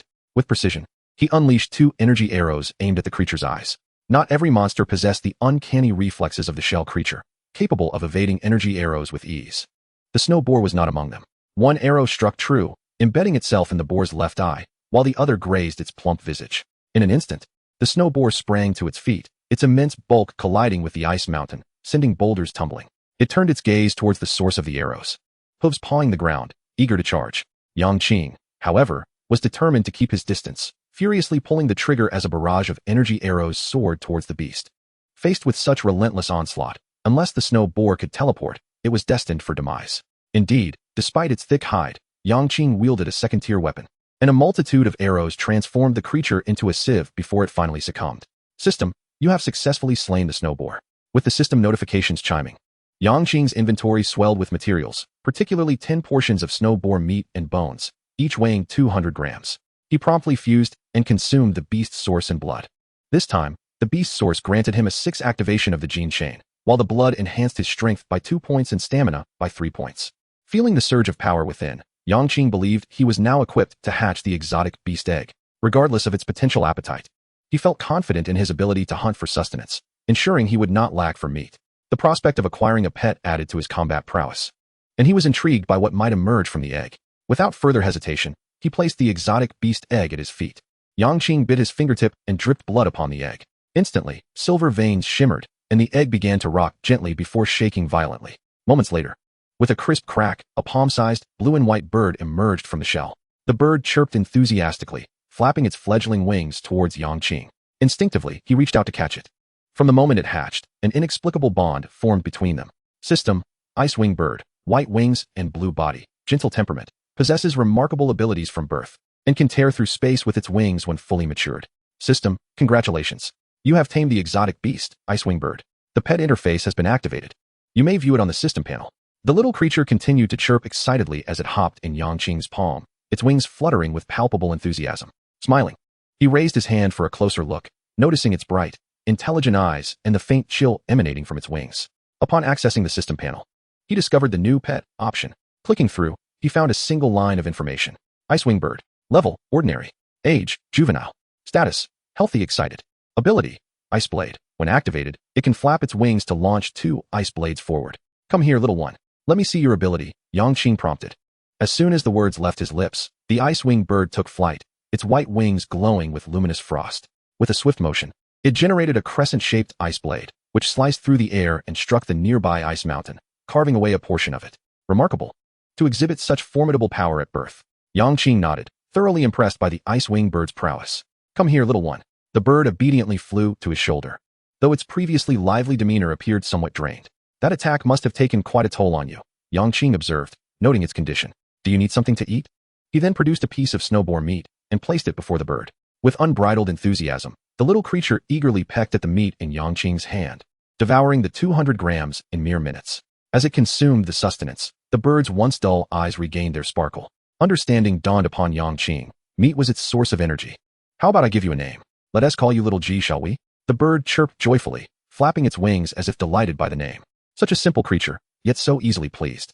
Yang Qing smiled with ease, entirely devoid of the earlier apprehensions regarding the formidable appetite of the exotic beast, which had initially led him to doubt his ability to sustain it. In fact, he now felt a profound willingness to devise any means necessary to procure sustenance for the little creature, even if it demanded several kilograms of meat each day. The small beast had undoubtedly earned his acceptance. As his gaze continued to sweep across the icy cavern, it landed upon a towering ice mountain, where a prompt materialized. Smash this ice mountain to uncover a sample of blood and a piece of Tier 2 equipment. Exotic beast blood, you say? Yang Qing licked his lips, anticipating yet another enhancement. Approaching the ice mountain, he raised his pickaxe high before bringing it crashing down. 10 minutes later, he received the following notifications. System, Ice Block 10. System, Tier 2 Equipment Ice Wolf Headgear 1. System, 100 milliliters Ice Wolf Blood 1. Extracting the equipment and blood, he noted. System, Ice Wolf Headgear, Mentality 10. System, Ice Wolf Blood, frozen for over 1,000 years. Consumption will provide a modest increase to mentality. This was his first encounter with an item that augmented mental attributes, and he wondered what sensations it might invoke. The blood remained secured within a slender test tube. Removing the stopper, he tilted his head back and gulped it down in one swift motion. Perhaps the enhancement was minimal, for he felt little alteration. However, with the Tier 2 equipment, the 10-point boost to his mental state sparked a sense of excitement. He donned the headgear, which obscured much of his originally handsome visage. The craftsmanship of the Ice Wolf headgear was exquisite, and from a distance, he truly resembled a white werewolf traversing the world. Fortunately, he was alone in this secluded space. Otherwise, he would surely suffer social embarrassment. Simultaneously, the once chaotic thoughts in his mind seemed to have been neatly organized. It felt as though he could face any challenge with an unwavering composure, reminiscent of a sage in a state of serene clarity. Opening his personal information, he observed, name, Yang Qing. Strength, 23, average adult male, 10, with equipment bonus, 5. Agility, 21, average adult male, 10. Constitution, 23, average adult male, 10, with equipment bonus, 5. Mentality, 28, average adult male, 10, with equipment bonus, 10. Equipped weapon, psionic repeating crossbow. Clothing, cloth garb. Helmet, Ice Wolf headgear. Wrist guards, empty. Footwear, cloth shoes. Pants, empty. Leg guards, empty. Belt, empty. Necklace, empty. Left ring, empty. Right ring, empty. With an initial mental score of 15 points, the Ice Wolf headgear contributed an additional 10 points, indicating that the prior Ice Wolf blood had elevated his mental state by 3 points. Chapter 15, Blueprint for Wing Production. Continuing his exploration, Yang Qing embarked on the 8th ice cavern of the day. The notifications were rather mundane, primarily revealing various materials and foodstuffs. He opted for the lower section, where materials were more abundant, ultimately collecting 6 gold bars, 8 silver bars, and 10 units of timber. The 9th cavern yielded similarly unremarkable findings, with 6 stone blocks, 500 grams of fresh beef, and 3 cans of green beef. Yang Qing observed that as he delved deeper into the ice caverns, the resources available to him were correspondingly increasing. Previously, he had typically found around 35 units of each type of ordinary resource. Now, that number had risen to 510. This indicated that, in due time, common materials and even food would no longer be scarce. He understood that he must proactively exchange the surplus food he collected daily for rare resources to maximize his advantages. After 2 uneventful excavations, he finally encountered a shift in circumstances during his final dig of the day. Do not dig downward. The area is filled with toxic gas. Do not assume a gas mask will suffice. The toxins can penetrate through any pore in your body. To the left, a group of minotaurs is preparing for a bonfire soiree. Do not test the patience of any minotaur, especially not in numbers. To the right, the ice cavern is experiencing hail. Have you ever seen hail the size of your fist? I advise you to keep your distance. Ahead lies a decaying sea serpent, exuding an unbearable stench, though it poses no real danger. You can even harvest a substantial portion of rotten serpent meat. Behind you is a trap. You may choose to avoid it, but you will lose a purple seashell. The only viable option was to venture behind. Despite the presence of a trap, Yang Qing was reassured by the prompt that it could be easily circumvented. While he could enter the cavern ahead, he recognized that this was his last opportunity to excavate. Entering that cavern would mean enduring a night enveloped in foul odors, which he could not bear. Choosing the path behind, he commenced digging. 20 minutes later. System, Ice Block 20. Before Yang Qing lay an expanse of desolation, the cavern was utterly devoid of items. Yet, with the presence of prompts, he quickly discerned the extraordinary nature of this ice cavern. Exercise caution in the upper right corner. You may attempt to toss some ice blocks to probe the area. Following the displayed instructions, he retrieved a block of ice. With his current strength, he effortlessly lifted the 1 cubic meter ice block with one hand and hurled it towards the upper right corner. With a resounding crash, the previously smooth corner suddenly revealed a large aperture approximately 2 meters in diameter. Approaching, he found the opening to be about 10 meters deep, with sharp icicles rising from the bottom, amidst which lay a shell radiating a purplish glow. The ice block he had thrown had disintegrated into shards. Should he accidentally fall, he would be pierced countless times and would meet his demise alongside the shell. How might he unlock the shell? Yang Qing furrowed his brow in contemplation. Perhaps he could create a path with ice blocks. He had plenty, so it was worth a try. Just as he was about to retrieve the ice blocks, a small creature suddenly flitted before him, hopping excitedly. Yang Qing understood its intent. It wished to assist in retrieving the shell. He inquired, "Do you want to go down and fetch the shell?" The creature nodded eagerly. Yang Qing smiled and patted its head, saying, "All right, let us see what you can do." With that, the small creature dove down. "Be careful," Yang Qing admonished in a fatherly tone, unable to restrain himself. In mere seconds, the creature emerged, clutching the edge of the shell with its claws, displaying remarkable ease. Truly, as an exotic beast, it possessed strength far exceeding its size. Yang Qing gave a thumbs up to the creature. Impressive. Receiving praise, the creature's bright eyes sparkled with satisfaction. Earlier, the purple shell had yielded a rare psionic stone. He wondered what treasures this one might reveal. Yang Qing felt a surge of anticipation as he crouched down to open the shell. Inside, there were only 3 items. System, blueprint for wing production 1. System, tier 1 equipment, pants, cotton pants 1. System, wind energy stone 1. System, purple seashell 1. He first retrieved the blueprint for wing production, sensing its potential significance. He proceeded to study the blueprint. Subsequently, he accessed the manufacturing interface. Beneath the crafting formula for the icebreaker, a new option had appeared. Wing blade, fine steel 010, gold bar 265, silver bar 358, energetic stone 01, wind stone 11.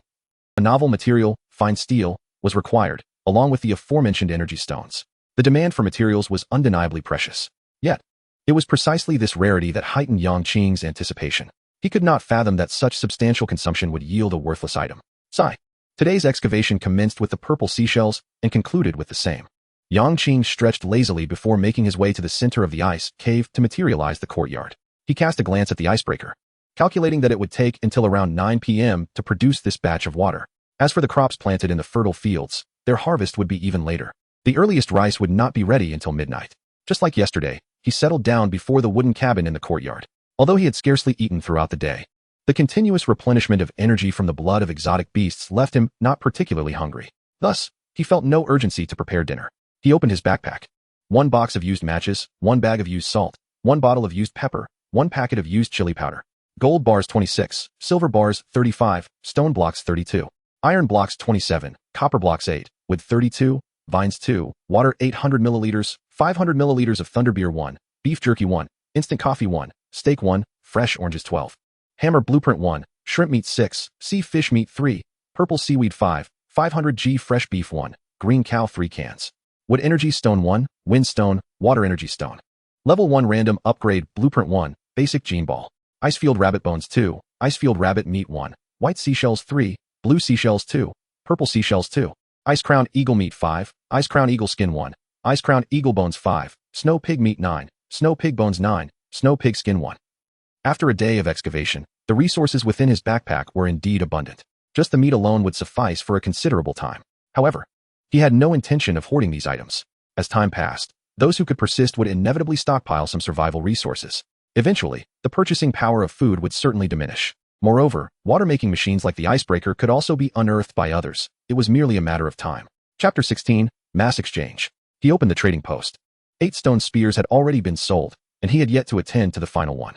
After listing himself for sale throughout the day, he had made no progress with the olive biscuits and wheat bread, which he subsequently delisted, leaving only 500 milliliters of water available. Had he listed the bread and biscuits yesterday, he might have exchanged them for rare resources like energy stones. Now, without increased effort, such hopes were virtually non-existent.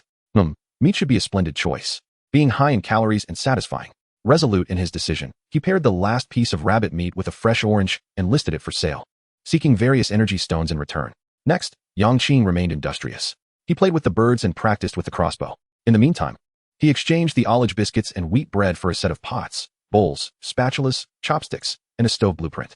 All these were bartered from a single individual, leaving him unsure whether to consider himself fortunate or unfortunate, as he had unearthed nothing edible during 2 excavations, only kitchenware. During this period, all 9 stone spears he had listed finally sold, netting him 18 stone blocks, 27 pieces of wood, and 9 vines. With the sale of this batch of stone spears concluded, Yang Qing chose not to continue crafting for sale. The rationale was simple. Such rudimentary tools had begun to saturate the trading post, lacking any distinct advantage. Consequently, sales were slow, and prices had plummeted, leaving little room for profit. Nightfall arrived swiftly, and the light within the ice cave gradually diminished. The chat interface became lively. Today had not been particularly fortunate. He had only managed to procure a moldy potato, which, nonetheless, would suffice to sustain him through the night. "I'm starting now, fresh and hygienic, brothers," he declared. "Haha. I'm doing just fine today, 3 dumplings filled with chives. I can't fathom why 1 dumpling is the size of a palm. I'll eat 1 today, 1 tomorrow. Perhaps this is just life. Oh Lord, come rescue your sincere believer. I've fallen into a deep pit. Saga, today I'm working on fatty intestine sashimi." Observing the players flaunting their fortunes in the chat, Yang Qing felt a stir of ambition. After a day of excavation, these individuals surely possessed some good items. Even if not everyone could excavate to the fullest 10 times like him, each person would have excavated once or twice. Given such a large pool of participants, there would inevitably be a few fortunate souls. He needed to see if he could exchange all the meat in his backpack for materials or rare resources. Just as Yang Qing pondered this, his listed rabbit meat completed a transaction. "System, your sale of rabbit meat 1 and fresh orange 1 has been successfully completed. You have received water energy stone 1. It appeared that increasing his efforts was indeed the right choice, as he swiftly obtained another energy stone. He continued to browse the trading post, this time listing all 5 pieces of ice crown eagle meat from his backpack, similarly exchanging 1 piece for 1 energy stone. To further entice buyers, he once again paired each serving of eagle meat with a fresh orange. He then shifted his gaze back to the world chat interface. Preparing to take a dual approach, he still had 9 portions of snow pig meat and a substantial quantity of bones. These items could be acquired merely by hunting exotic beasts. Once sold, he would hunt anew the following day.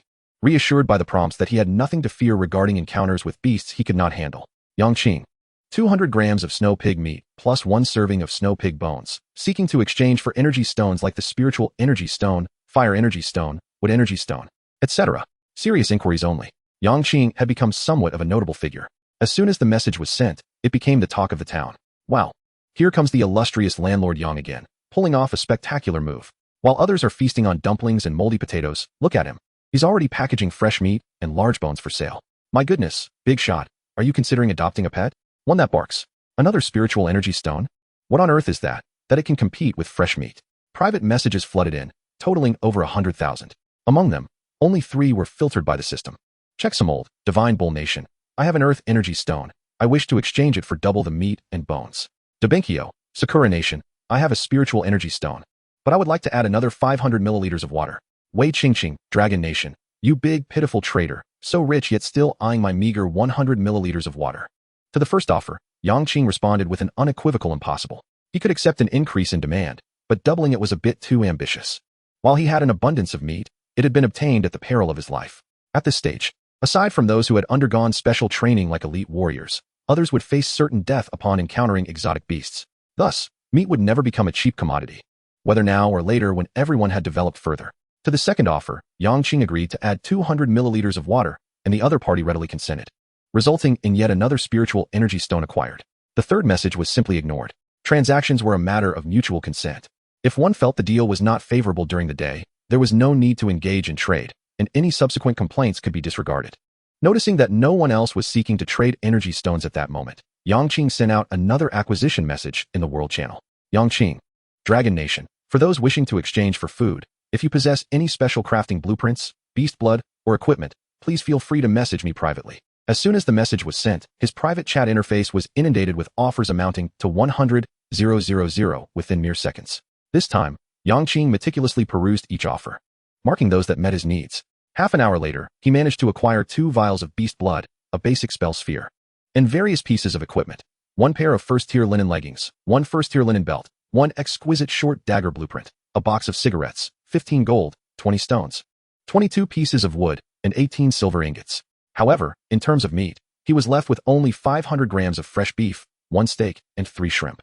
Additionally, he had traded away all his instant coffee and other items, retaining only 3 cans of his beloved green cow beverage. Despite having secured 2 portions of beast blood, Yang Qing decided against consuming it that evening. While it was filling and invigorating, it somewhat dulled his appetite. After a tiring day of excavation, a sip during the day was acceptable, but at night, he desired a hearty meal to satisfy his cravings. He learned the crafting blueprints for the furnace, stone hammer, an exquisite short dagger, subsequently using 3 stones, 3 iron ingots, and 2 copper ingots to create a furnace and a dagger. After starting a fire and placing a pot, he prepared a sumptuous beef stew with 500 grams of fresh beef and 500 milliliters of water, making a few cuts in the meat for seasoning. Adding a pinch of salt and pepper, he completed the aromatic stew after half an hour. Surprisingly, despite the simplicity of his cooking method, Yang Qing found the flavor rivaled that of dishes from high-end restaurants. The stew was shared between him and Xiao Ji, who each enjoyed a hearty portion. After their meal, Yang Qing opened a can of green cow beverage and lit a cigarette, quietly passing the time while observing the chat interface. Chapter 17. I'm just brushing my teeth. As the clock struck 9, the second batch of the ice crusher had been completed. Timing it perfectly, Yang Qing collected the water and continued to add ice blocks, not allowing the machine a moment's respite. Fortunately, it was merely an unthinking machine. Otherwise, he would surely be labeled a heartless boss. Finally, he could enjoy a well-deserved rest. Satisfied, he clapped his hands and retrieved the pelt of the ice-crowned eagle to lay on the ground. The reason for not sleeping in the small wooden cabin was that it was utterly empty. There was no bed, not even a stool. Moreover, the ice cave maintained a consistently comfortable temperature, so it mattered little where he slept. Xiao Ji, mimicking Yang Qing, lay down on the eagle's pelt, and together they drifted into slumber. The next day, the ice cave was illuminated once more. Yang Qing awakened naturally, gradually acclimating to this lifestyle. Xiao Ji was already awake, circling the ice cave, seemingly practicing its flying skills. Xiao Ji, come here, Yang Qing beckoned. Hearing his call, Xiao Ji excitedly swooped down, and Yang Qing caught it, placing it on his shoulder. He then approached the ice crusher to collect the water, adding more ice before heading towards the fields. After a night had passed, all 3 types of plants had matured. First, he harvested the purple sweet potatoes. System, you have harvested 100 grams of purple sweet potatoes x13. The rice field was laden with numerous purple-skinned grains, revealing the rice within once the skins were peeled. System, you have harvested 100 grams of rice x13. The corn resembled what Yang Qing had previously bought at the market, each ear encased in layers of yellow husks. System, you have harvested 100 grams of corn x13. Under normal circumstances, each plant should yield 10 times its seeds, and with the fertile black soil's properties, which increased yields by 30, the final harvest amounted to 13-fold. With such a bountiful yield, Yang Qing was determined not to let these 3 plots lie fallow, and he contemplated whether he could develop additional fertile land. Opening the trading post, he first searched for any tools to transform land into fertile soil, finding nothing. It appeared that such items were indeed rare resources. However, if one could convert barren land into fertile fields, food scarcity would be nearly resolved. It seemed he had struck a lucky deal yesterday. There were plenty of seeds for sale, but Yang Qing felt most of them were overpriced. Given the abundance of various seeds in the trading post, they should be considered a common resource. However, planting seeds required transforming the land into fertile soil, and since the tools for that transformation were rare, the price of seeds would consequently be deflated. Nevertheless, with his fertile land, even overpriced seeds would yield substantial profits. After careful consideration, he exchanged 1 liter of water for 3 sets of rice seeds. Planting all the rice seeds, it was now 8 a.m., and he would only need to wait until 5 p.m. to harvest. Having sorted that out, Yang Qing turned his attention to preparing breakfast. With rice and purple sweet potatoes at hand, he opted for purple sweet potato porridge. He set a pot over the fire, adding 100 grams of rice, 100 grams of purple sweet potatoes, and finally 1 liter of water. While waiting, Yang Qing decided to freshen up. He opened the trading post, only to discover there were no everyday items like toothpaste or facial cleansers available. Logically, such items shouldn't be rare resources. Unwilling to be deterred, he turned to the chat and posted a message in the world channel. Yang Qing, Dragon Nation, 100 milliliters of water in exchange for a box of toothpaste. Priority for those who also have facial cleanser.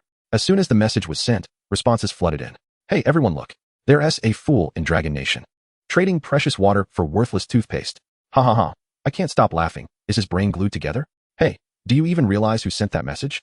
That's the esteemed Yang Qing. Do you think he would lack water? Oh my wait. Toothpaste, facial cleanser? I can barely afford a sip of water.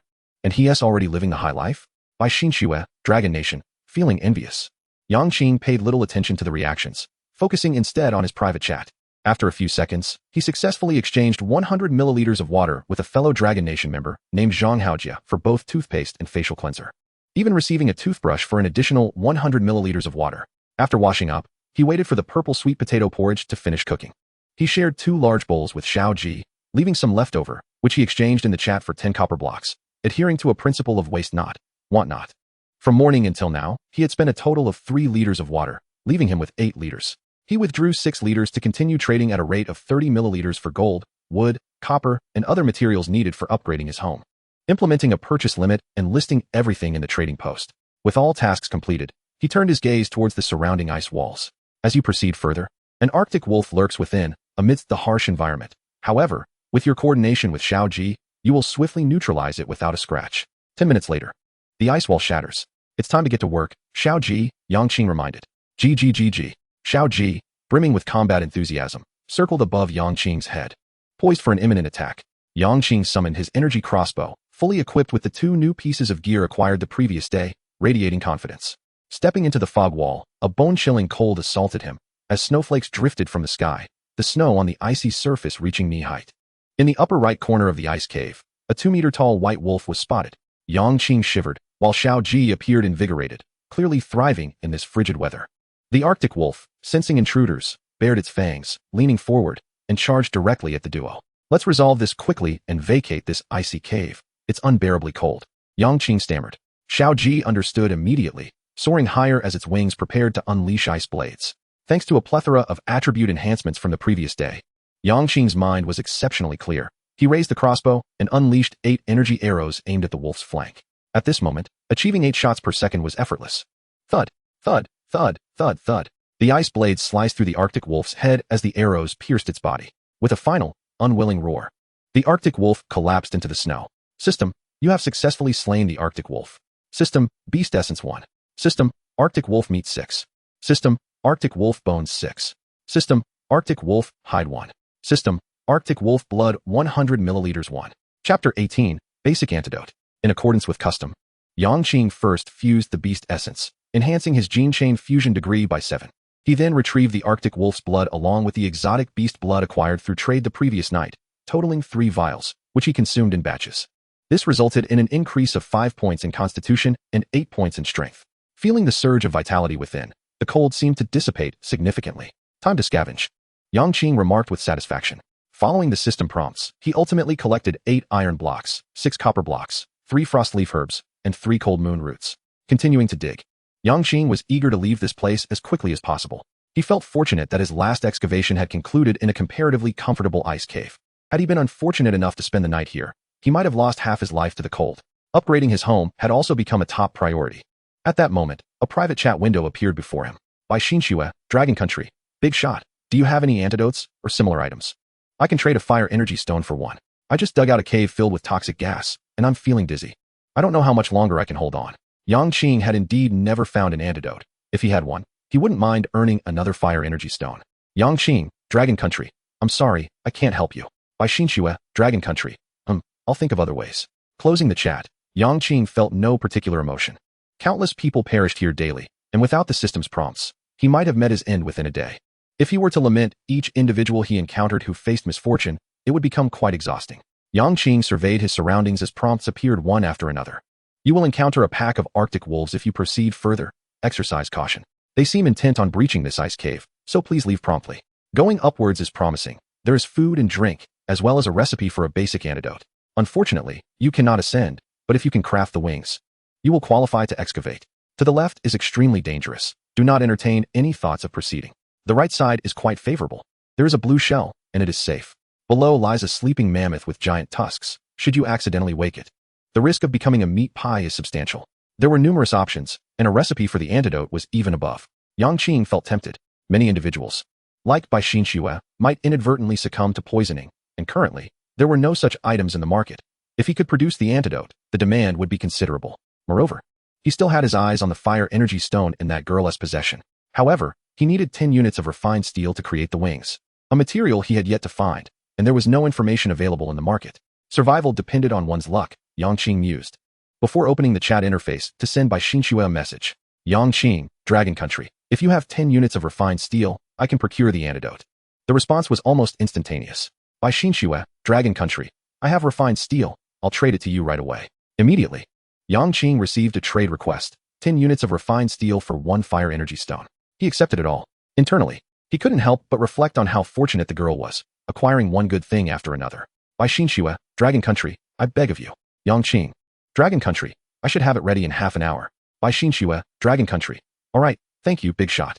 Having secured his gains, Yang Qing wasted no time and opened the crafting interface. He clicked on the wings and selected to create. System, you have successfully crafted the wings. He retrieved the wings from his inventory. The primary material was refined steel, predominantly white, with a wingspan exceeding 4 meters. Each wing composed of numerous white leaves adorned with intricate black patterns. In the center of the dual wings was a harness-like device. System, wings, classified as a tool. When worn, one can soar through the skies like a bird. System, wings energy reserve at 100. He chose to wear them. In an instant, the wings seamlessly attached to Yang Qing's back, expanding gracefully, defying the absence of wind. Yang Qing attempted to control them. With a mere thought, he found himself suspended in midair. At this stage, he could only manage basic levitation with the wings, far from achieving perfect flight. And the prospect of engaging in combat while airborne seemed like a distant dream. However, there was no rush to master flying techniques. First, he needed to break through the ice wall above. He directed the wings to stabilize beneath the ice wall and took out his pickaxe, relentlessly striking above. System, ice blocks 10. Before long, the ice wall shattered, and fortunately, as it crumbled, all the ice blocks were instantly absorbed into his backpack. Otherwise, he would have undoubtedly been left with a battered head. Above remained a fog wall, and he maneuvered the wings upward. Xiao Ji nestled atop Yang Qing's head, relishing the sensation of being airborne. Passing through the fog wall, the ice wall reformed instantly, and Yang Qing stood atop it, retracting the wings. System, wings energy reserve at 93. It appeared that for the time being, these wings were only useful for breaking through the ice wall above. This had merely utilized their levitation capability. He had yet to genuinely attempt flight, and the energy consumption was already significant. Should he rely on them for aerial combat? It seemed that even a single battle might exhaust an entire energy stone. Shaking his head, Yang Qing momentarily set aside these thoughts. It was imperative to locate the antidote crafting recipe. Others were waiting for the antidote to save their lives. Before him lay a typical ice cave.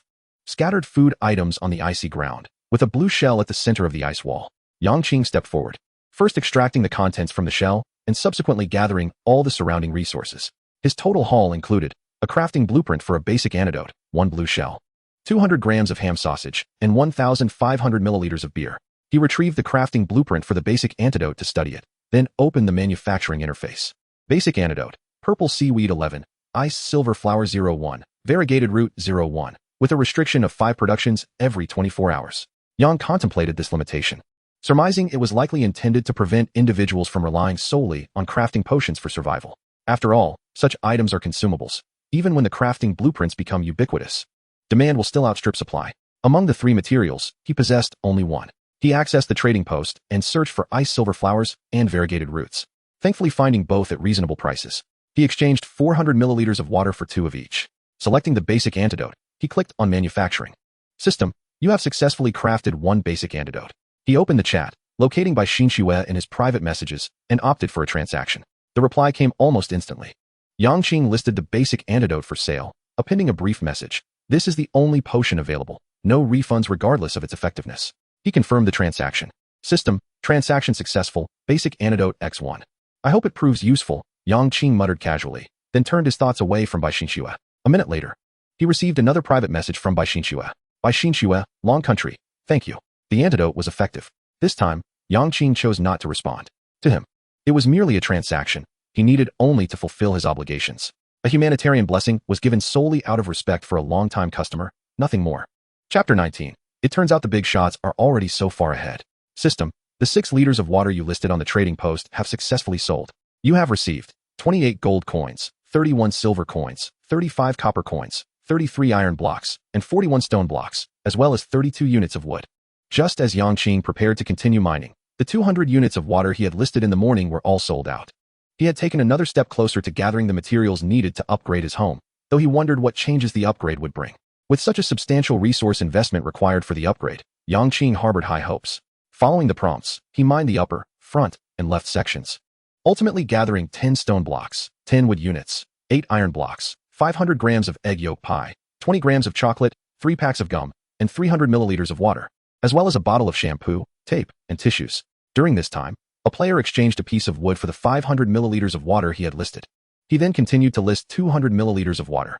Today's progress was noticeably quicker than yesterday's, so Yang Qing decided to take a brief rest. Conveniently, the 5th ice cave provided a comfortable atmosphere, and he squatted in a corner, leisurely smoking a cigarette while glancing at the chat. A player named Su Tietsue drew particular attention. Ha ha ha, brothers, I've struck gold. I just mined an ice cave, and guess what? A lively, buck-toothed rabbit ran straight into a tree and met its demise. But that is not the main point. Do you know what resources I obtained from this rabbit? What luck! A real-life instance of waiting for a rabbit to deliver itself? No, he hadn't even waited. The rabbit simply offered itself to him. Is such a foolish rabbit truly out there? Hey, what did you actually obtain? How mysterious. Could you possibly have harvested beef from the rabbit? As the crowd grew intrigued, Su Tietsue replied again. Haha, while the rabbit didn't yield beef, it did drop something called beast source. When I fused the beast source, guess what happened? A new option called Gene appeared on my system panel. Upon hearing this, some confused spectators immediately questioned. Gene? What is that? Do we need to collect dead rabbits to unlock it? I feel like I've stumbled upon something extraordinary. What happens after we unlock the Gene option? Will someone elaborate on what this beast source is and how to acquire it? Do we really have to wait for a foolish rabbit to present itself? Is the big shot, Yang Qing, around? Please enlighten us. Yang Qing. Long country. Hunting exotic beasts will yield beast sources. Absorbing these will increase the gene chain's activation level. As for what changes occur when it reaches 100, that remains unclear for now. This was hardly a secret. As everyone gradually adapted to the ice cave environment, hunting exotic beasts would soon become commonplace. Humanity's greatest strength is its adaptability. Yang Qing could even foresee that not long from now, the chat channel would be filled with boasts about who had slain which formidable exotic beast, and he had little reason to conceal anything. Su Tietsue, long country. So that is how it works. However, the beast source from that foolish rabbit only increased my gene chain's activation by 1. So, does this mean I need to hunt 100 exotic beasts to reach 100? Yang Qing, long country. The stronger the exotic beast, the greater the fusion boost from the beast source.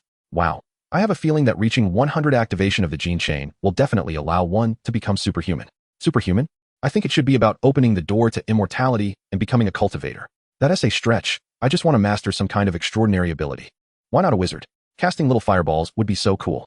By the way, am I the only one noticing that Yang Qing has already started fighting monsters while we are still fretting over our water supply? Oh, so that is how the big shots obtain their sustenance. I used to think some people were just lucky. It turns out I was being short-sighted. Impressive, truly impressive. By Xinxue, long country, amazing. As his cigarette burned down, Yang Qing exited the chat interface. After taking a swig from a bottle of green drink to soothe his throat, he resumed mining. After careful consideration, he decided to delve deeper. Shattering the ice wall, he stepped into the fog wall, immediately spotting 2 ice-crowned eagles frolicking in midair. Little G, go distract the one on the left, Yang Qing commanded. G, courageous as ever, immediately charged, despite the ice-crowned eagle being several times larger than itself. Yang Qing raised his energy crossbow, aiming for the head of the ice-crowned eagle on the right. The ice-crowned eagle quickly detected their presence, its sharp eyes honing in on the duo. With a swift flurry of shots, Yang Qing's fingers danced over the trigger, unleashing a barrage of energy arrows that shot forth with silvery brilliance. Given Yang Qing's current skill and concentration, even as the ice-crowned eagle dove at high speed, it was accurately pierced in the head, transforming into a portion of sustenance in his backpack. System, you have successfully slain an ice-crowned eagle. On the other hand, GG was not as fortunate. Without activating its ice blade, it lacked effective means to bring down the ice-crowned eagle. However, if it recklessly unleashed its ice blade, the chance of evasion was significant, placing it in peril. Thus, GG could only rely on its agility to dodge the ice-crowned eagle's attacks, while seeking an opportunity for a decisive strike. Yet, the ice-crowned eagle, leveraging its physical advantage, gradually cornered GG into a tighter space. Although it may seem for the time being that both parties can still maneuver, Yang Qing discerned that Xiao Ji's defeat was merely a matter of time, as long as the ice-crowned eagle maintained its oppressive dominance. The moment Xiao Ji's stamina waned would inevitably herald the ice-crowned eagle's lethal strike. However, with Yang Qing present, such an eventuality would not come to pass. He raised his hand, unleashing a volley of energy arrows that struck true, causing the ice-crowned eagle to fall with a cry of indignation. System, you have successfully slain the ice-crowned eagle. Xiao Ji, come here. Yang Qing procured a piece of eagle meat and tossed it to Xiao Ji. Subsequently, he fused 2 beast sources, augmenting his genetic chain activation by 10. With 2 vials of ice-crowned eagle blood in hand, he prepared to drink one when Xiao Ji suddenly flitted before him, chirping insistently. Do you wish to drink this? Yang Qing inquired, holding the blood before Xiao Ji. The little creature nodded vigorously in response. Very well, drink up, Yang Qing said with a smile, bringing the vial to Xiao Ji's beak and allowing the blood to flow in. The moment Xiao Ji swallowed the ice-crowned eagle's blood, its body grew at a remarkable pace, nearly doubling in size from its previous palm-sized form to one as large as 2 clasped hands. Chapter 20, Home Upgrade. No wonder the little creature was so eager for this blood. It evidently provided immense assistance for its growth. Yang Qing retrieved the second vial of blood, bringing it near Xiao Ji once more. Can you still manage to eat this? Upon seeing that there was indeed more, Xiao Ji expressed its excitement through animated nods and chirps. All right, it's all yours, Yang Qing chuckled, feeding the blood to Xiaoji. Just as before, once the blood was consumed, Xiaoji again increased in size at an astonishing speed. It seemed to be in high spirits, bouncing around energetically, likely fueled by the newfound strength it had acquired. Yang Qing speculated that the recent defeat by the Ice-Crowned Eagle had ignited Xiaoji's determination to grow stronger. Otherwise, it would not typically express a desire for something he was about to consume. However, he pondered what Xiaoji's strength would be like after ingesting 2 vials of Ice-Crowned Eagle blood. Summoning the system, he accessed the pet interface. Icewing bird. Level, dangerous. Age, growth phase. Status, healthy excited. Ability, Ice Blade. Activates to unleash 2 ice blades by flapping its wings forward. Ability, Wing Blade. Enhances wings to be as sharp as blades. The creature had elevated from a standard level to a dangerous level, now possessing an additional ability in Wing Blade. It appeared that the method of enhancing pets relied on consuming the blood of other exotic beasts, and there was indeed a classification of these creatures, with the weakest being standard and the next tier being dangerous. According to the prompts, this icy cavern contained 2 small ice deposits, located at the upper left and right corners. Yang Qing first approached the upper corner, and after a short while, the ice deposit was excavated. Although the haul was modest, consisting of merely 2 items, it was enough to elicit his delight, as one of the items was an energy stone. System, Ice Block 5. System, Wind Energy Stone 1. System, Red Soil 3. System, Cold Flower 1. Red Soil. Could it be a tool for transforming barren land? Yang Qing pondered, somewhat astonished, as he retrieved a portion of red soil from his backpack. System, Red Soil. Capable of transforming wasteland into fertile red soil. Characteristic, 30 chance of mutation in the crops planted. Indeed, it was a tool for transforming barren land, and its characteristic was mutation. Although he was uncertain of the precise effects of this mutation, its inherent randomness was apparent. He wondered what treasures the small hill in the upper right corner might yield. Armed with a pickaxe, he approached the other side. Upon inspecting the contents, Yang Qing exclaimed, "Goodness, what a find!" Inside, there lay another energy stone. System, Ice Block 5. System, Thunder Energy Stone 1. System, Spirit Energy Stone 1. System, Intermediate Backpack Expander 1. System, Ice Root 1. With great satisfaction, he stowed away the 2 energy stones and immediately utilized the backpack expander, which increased his capacity by 20 slots. He then opened the home interface to manifest his surroundings. Approaching the overgrown grassland, he extracted the red soil and integrated all 3 portions into the wasteland. System, successfully transformed wasteland into fertile red soil. The fertile red soil was divided into 3 plots, each measuring 1 square meter, positioned directly beneath the black soil plots, fitting perfectly. He opened the trading post and exchanged a portion of eagle meat and an eagle bone for 3 rice seed packets. After planting all of them in the fertile red soil, Yang Qing refrained from further excavation, as he anticipated water collection within the hour and decided to wait. In his spare time, Yang Qing took out the wing device, eager to practice its usage further. Although it consumed considerable energy, employing it effectively at critical moments could be life-saving. Meanwhile, Xiaoji adapted to its significantly enhanced physique alongside him. Half an hour later, Yang Qing found that he had underestimated the energy consumption of the wing device. This time, he employed it to glide at high speed through the air while simultaneously using the rapid-fire crossbow. To master these abilities completely, extensive practice was imperative. Yet after just half an hour of training, he noted that the energy had depleted by 20. The energy stones were still insufficient, not to mention the wing device. The rapid-fire crossbow had also consumed nearly half of its energy after so many battles. It seemed he would need to intensify his acquisition efforts that evening. As Yang Qing contemplated this, he manifested his home. After resting briefly in the courtyard, the ice maker completed its water production cycle. Following the usual routine, he collected the water and ice in one go. Once he sold this batch of water, he should have sufficient materials for upgrading his home. Yang Qing began to feel a sense of anticipation. He opened the trading post, once again extracting 6 L of water, dividing it into 200 portions to list for sale. He observed that he was not the only one selling water and food in the trading post, though most transactions were minuscule, starting at 10 milliliters. In comparison, his pricing was exceptionally fair. With the contrast in offerings, his listed water was snatched up almost instantaneously. System, the 3 L of water you listed in the trading post has sold out. You have earned 31 gold coins, 20 silver coins, 51 copper coins, 32 iron blocks, 41 stone blocks, and 25 wood. That should be sufficient. Yang Qing approached the upgrade prompt for his home. System, Level 1 Home Random Upgrade Diagram 11. Gold coins 100100. Silver coins 104100. Copper coins 94100. Iron blocks 100100. Stone blocks 111100. Wood 120100. Conditions met to upgrade home to level 1. He opened the trading post again, listing 180 milliliters of water this time, opting solely for copper coins in exchange. With this latest listing, his water reserves dwindled to 320 milliliters. However, with the transaction of 6 copper coins secured, He had gathered all necessary materials for upgrading his home. It all hinged on this next move. With a click, he initiated the home upgrade. System, upgrading your home. As you are using a random home upgrade diagram as the main material, the system will randomly select the upgrade style for you. Before Yang Qing's eyes, a multitude of architectural styles for homes began to materialize. Sweet breezes, Barbie aesthetics, minimalist design, storytelling style, and prison chic. Upon witnessing this, Yang Qing finally comprehended the essence of randomness. His mind raced with fervent musings: steel, machinery, space, if all else fails. Even a castle theme or a wild motif would suffice. System, style selection completed. Romantic pink. What the heck? Trading a dozen liters of water for such a gimmick? System, home upgrade requires 1 hour and must be completed within the system panel. Your courtyard 321 has been reclaimed. Remaining time for home upgrade, 5,911 seconds. With no expectations left, and even a sense of aversion creeping in, this encapsulated Yang Qing's feelings at that moment. Romantic pink. One might mistakenly think he was setting up a passion-themed abode. Chapter 21, Danger Level Beast. An hour passed swiftly, during which Yang Qing found little inclination to excavate, opting instead to sit by the icy wall and smoke a few cigarettes. Little G, however, remained diligent, practicing its combat techniques whenever idle, and returning to feast on eagle meat for energy. Yang Qing often pondered that if there were a protagonist in this world of beasts, surely it would be Little G with its disciplined and ambitious nature. Summoning the system panel, he discovered that the home had been upgraded. The first sight that greeted him was a sea of pink. To better appreciate the details of the upgrade, he manifested the space. The once dilapidated wooden cottage had transformed into a charming pink abode. Surrounding it, the bamboo fence had morphed into a vibrant pink wooden wall, approximately 2 meters high, encircling the courtyard snugly, complete with a small wooden door directly opposite the cottage.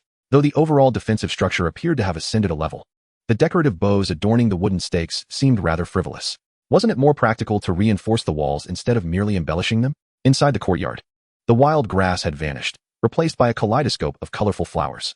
Only the cultivated fields remained, still planted with rice. Yet, amidst the blossoming flowers, the once standout fields now appeared like jesters.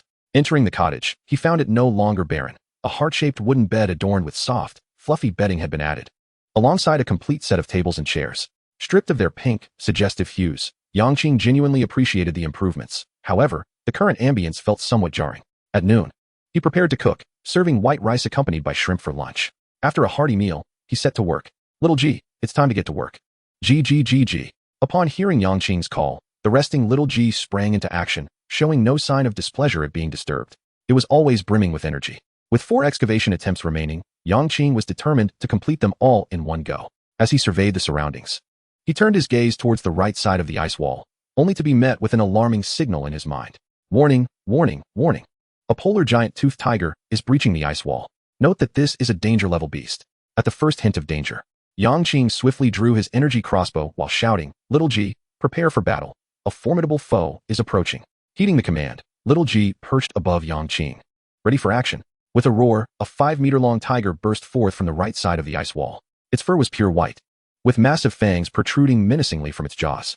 Its coat glistened with an unsettling smoothness, seemingly moving in a windless void, exuding an overwhelming sense of pressure.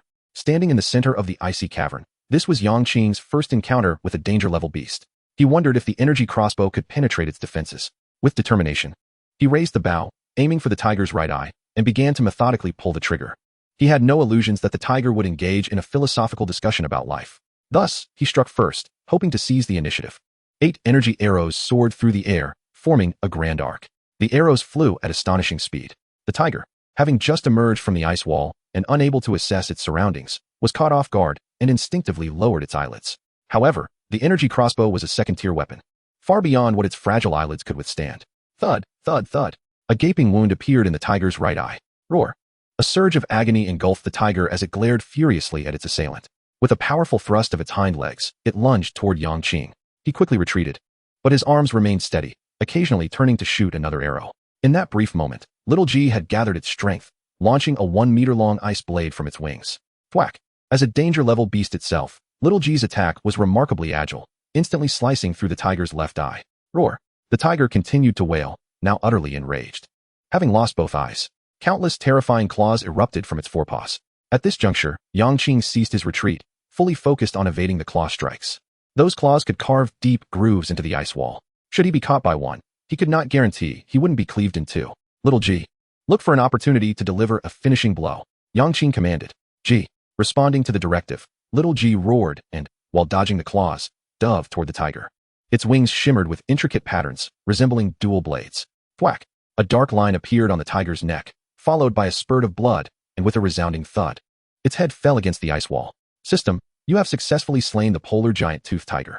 System, Beast Essence X1. System, 100 milliliters Polar Giant Tooth Tiger Blood X1. System, Polar Giant Tooth Tiger Meat X8. System, Polar Giant Tooth Tiger Bones X8. System, Polar Giant Tooth Tiger Hide X1. Well done. Little G, Yang Qing praised. He had not anticipated Little G's evolution to danger level would grant it such formidable strength. At this point, he feared he could be no match for it. However, given Little G's immense potential, it would be wise to cultivate its abilities further. With Little G as his muscle, he could seek out even higher-level beasts, accelerating his development significantly. Little G, come here. This is for you, Yang Qing said, retrieving the polar giant tooth tiger's blood. Ready to toss it to Little G. G. To his surprise, Little G vigorously shook its head, seemingly uninterested in the blood. Was it possible that only the blood of flying beasts was effective for it? Yang Qing was at a loss for words. However, since Little G had no need for it, he decided to consume it himself, planning to test the blood of flying beasts on Little G in the future. Tilting his head back, he downed it all in one go. System, successfully consumed polar giant tooth tiger blood. Strength 6, Agility 6. Excellent. A total of 12 points gained. Truly worthy of its danger level. Next, Yang Qing proceeded to extract the beast essence for fusion, increasing his gene chain activation by 8. At this moment, his total gene chain activation had reached 38. Chapter 22, A Mountain of Gold. The tiger had emerged from the right ice cavern, suggesting that as a lair for a danger level beast, it must hold valuable resources. Naturally, this was merely Yang Qing's speculation. Soon, the system confirmed his assumptions. Indeed, the area proved to be safe and rich in resources. With a forceful strike, I shattered the icy barrier and stepped inside. At first glance, I noticed a small ice cave formed from blocks of ice at the center of the cavern. The entrance was modest, just wide enough for the great tiger to enter and exit freely. Yang Qing surmised that this must be the lair of the great tiger. As I ventured deeper into the ice cave, I discovered a pile of resources nestled in the far corner. Approaching, I collected everything. System, second-tier weapon, tiger stripe gun X1. System, second-tier necklace, tiger stripe chain X1. System, second-tier shoes, tiger stripe shoes X1. System, ice-cold grass X3. System, ice-cold flower X3. Yang Qing adorned himself with the necklace and shoes, which each augmented his mental acuity and agility by 10 points. As for the tiger stripe gun, he regarded it briefly.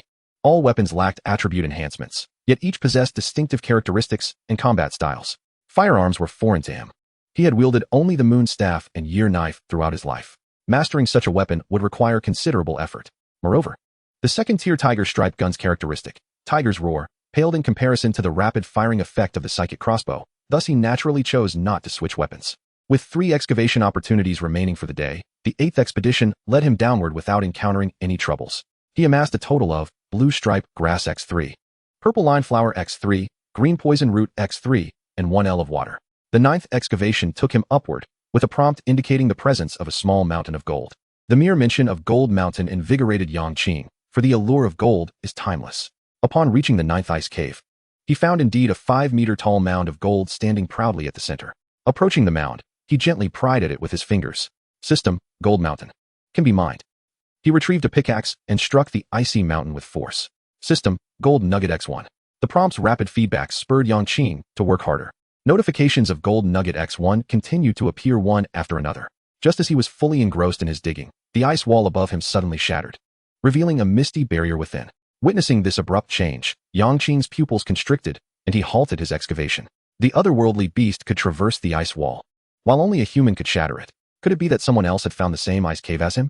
Then, a staircase materialized out of thin air, and a middle-aged man descended slowly. He did not appear to be from the Dragon Kingdom. Oh heavens! A mountain of gold.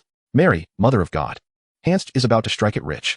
The man immediately spotted the gold mountain within the cave and exclaimed with excitement.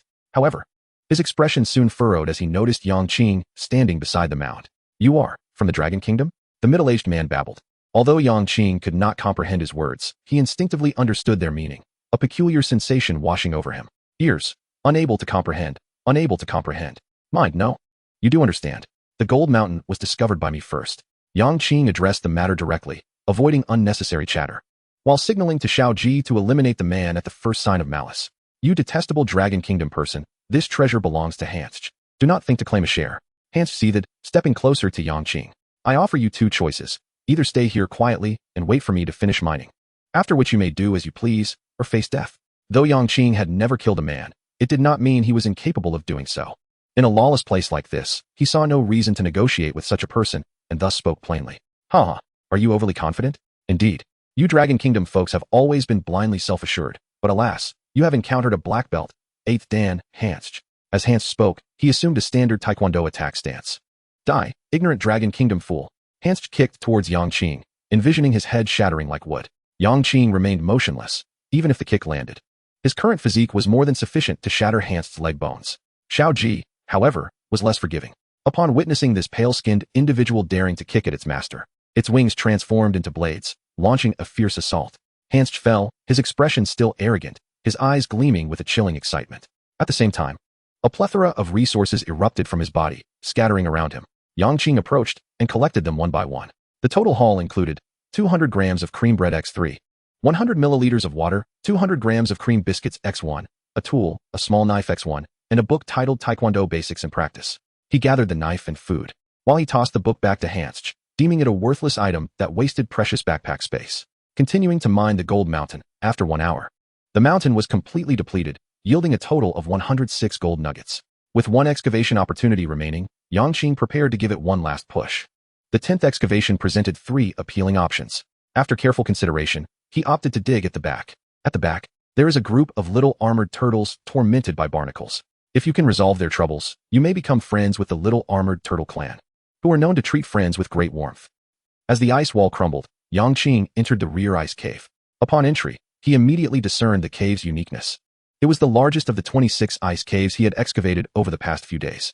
5/5 of the cave's area was submerged in seawater, which even penetrated the ice wall in front. Yang Qing stood on the sandy beach before the rear ice wall, giving the impression of a picturesque ocean shore. As for the little armored turtles mentioned in the prompt, Yang Qing had yet to spot them. However, he did not rush to search. Encountering such an intriguing ice cave was a rare opportunity. He promptly set up his courtyard tools on the beach. Then, he retrieved a stool from inside and sat on the small round stool, enjoying the sea breeze and the sound of waves crashing against the rocks. If only he could have a glass of fresh fruit juice, this day would seem perfect. He pondered about how many ice caves others had excavated. But surely no one could surpass his record of 26 caves. Yang Qing contemplated this as he opened the chat interface. Compared to yesterday, the current chat interface displayed a significantly slower rate of messages in both the Dragon Kingdom and World channels. Only interesting or explosive topics managed to catch the attention of those lurking. Additionally, many who had bad luck or poor survival skills had likely vanished forever. Chapter 23, Ice Armored Turtle Summoning Scroll. Dragon Kingdom channel. Damn, brothers, be careful. I just encountered a fool from Pickled Vegetable Nation and had a scuffle with them. Thankfully, I've trained for a few years. Otherwise, I would have been in trouble. Wow, brother, well done. You weren't hurt, right? Haha, it's no big deal. Just let one of those weaklings take a bite. After a night's rest, I'll be fine. I feel like things are getting increasingly dangerous. It's one thing to evade otherworldly beasts, but to avoid our own kind? I call for peace among us. We must help each other. Yes, indeed. If anyone encounters trouble in the future, we can form a team for excavation. It's much safer that way. How about this? If we meet again, let us have a code phrase. I say Tower Town River Demon, and you say Little Chicken Stewing Mushrooms. If the code matches, we're friends. That's a great idea. I endorse it wholeheartedly. Yang Qing closed the chat. In his view, discussing the formation of teams at this stage presents considerable challenges. When two individuals come together to excavate, if their strengths are unequal, the stronger party will inevitably find it intolerable to share resources with the weaker one. At the very least, Yang Qing believes he would never engage in such folly. If their strengths are comparable, one must also be wary of the so-called companion who might strike under the cover of night. After all, no one can guarantee the absolute safety of the next ice cave, but it is certain that completing this venture will afford at least an additional 10 days of sustenance. It is important to note that edible meat is not solely limited to exotic beasts.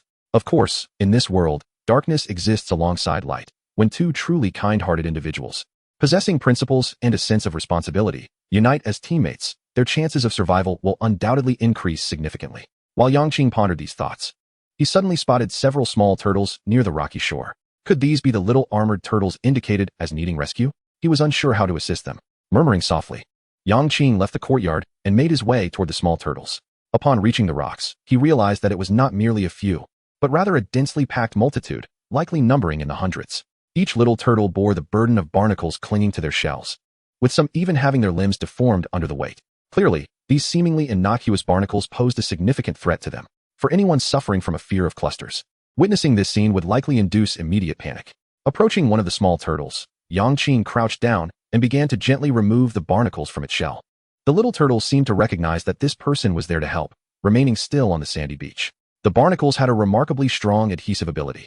Yang Qing discovered that attempting to pry them off one by one with his hands was not only laborious, but also risked injuring the little turtle. After some contemplation, he retrieved a short dagger from his backpack and began to leverage the tip of the blade underneath the barnacles. This method proved much easier, allowing him to continue his task. Before long, the barnacles on the turtle's back were completely cleared away. Meanwhile, the other small turtles, witnessing the removal of barnacles from their companion, began to crawl towards Yang Qing's feet, their eyes gleaming with yearning. Naturally, he welcomed them without hesitation, assisting as many as he could until nightfall, when he had cleared all the barnacles from the nearby turtles. At that moment, a few small turtles emerged from the sea, carrying a purple shell, and slowly made their way onto the sand, stopping at Yang Qing's feet. "Is this for me?" he asked in surprise. The small turtles did not respond. They simply placed the purple shell on the sand before scampering off to frolic with their companions. How generous these little creatures were, offering up such a treasure. Yang Qing licked his lips, crouched down, and opened the shell. System: Ice Armored Turtle Summoning Scroll X1. System: Basic Healing Potion Recipe. System: Psychic Energy Stone X1. System: Psychic Light Bulb Recipe X1. Aside from the Psychic Energy Stone, the other two recipes appeared quite enticing at first glance. Both the Light Bulb and Healing Potion would certainly prove useful. Yang Qing first took out the Summoning Scroll. System: Ice Armored Turtle Summoning Scroll. Can summon one Ice Armored Turtle to fight for you. Note: the Ice Armored Turtle is a mutated variant within the small turtle species, possessing formidable strength. Please cherish this summoning opportunity. If this Ice Armored Turtle truly possesses the strength as described, it would serve as a valuable trump card in the face of unforeseen circumstances. Nodding in agreement, Yang Qing stored the scroll away, recognizing its potential to save lives. He then proceeded to learn the two crafting recipes. System: You have successfully learned the Psychic Light Bulb recipe. System: You have successfully learned the Basic Healing Potion recipe. Now, under the cloak of night, he decided to see if he could craft the light bulb. He contemplated that he would certainly be sleeping in the small wooden house tonight. After all, who could resist the allure of lying down on a soft, heart-shaped bed after a long day? Utilizing firewood for illumination inside the wooden house seemed rather impractical. Summoning the system panel, he accessed the crafting interface. Psychic Light Bulb, Psychic Energy Stone X3, Fire Energy Stone X1, Glass X3, Copper Block X3. He was short on copper blocks and glass. Opening the marketplace, he exchanged a piece of cream bread to acquire both materials. Selecting the Psychic Light Bulb, he clicked to craft it. System: You have successfully crafted a Psychic Light Bulb. In his hand, Yang Qing held a palm-sized, oval-shaped, standard 20-watt glass light bulb. Instead of using tungsten filament for illumination, it was powered by the Fire Energy Stone. System: Psychic Light Bulb Remaining Energy, 100. System: Would you like to activate the Psychic Light Bulb? He chose to activate it. In an instant, the previously dim surroundings were illuminated by a bright glow. Indeed, he mused, this felt like a significant step from primitive society towards modern industrial civilization. With the light bulb, nighttime activities would become much more convenient, and he eagerly anticipated the day when household appliances such as water heaters, refrigerators, and washing machines would be fully available.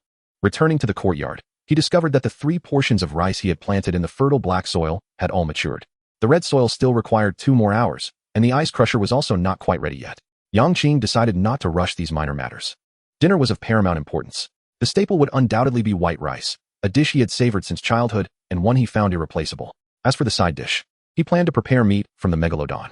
As a hazardous exotic beast, its texture should not disappoint.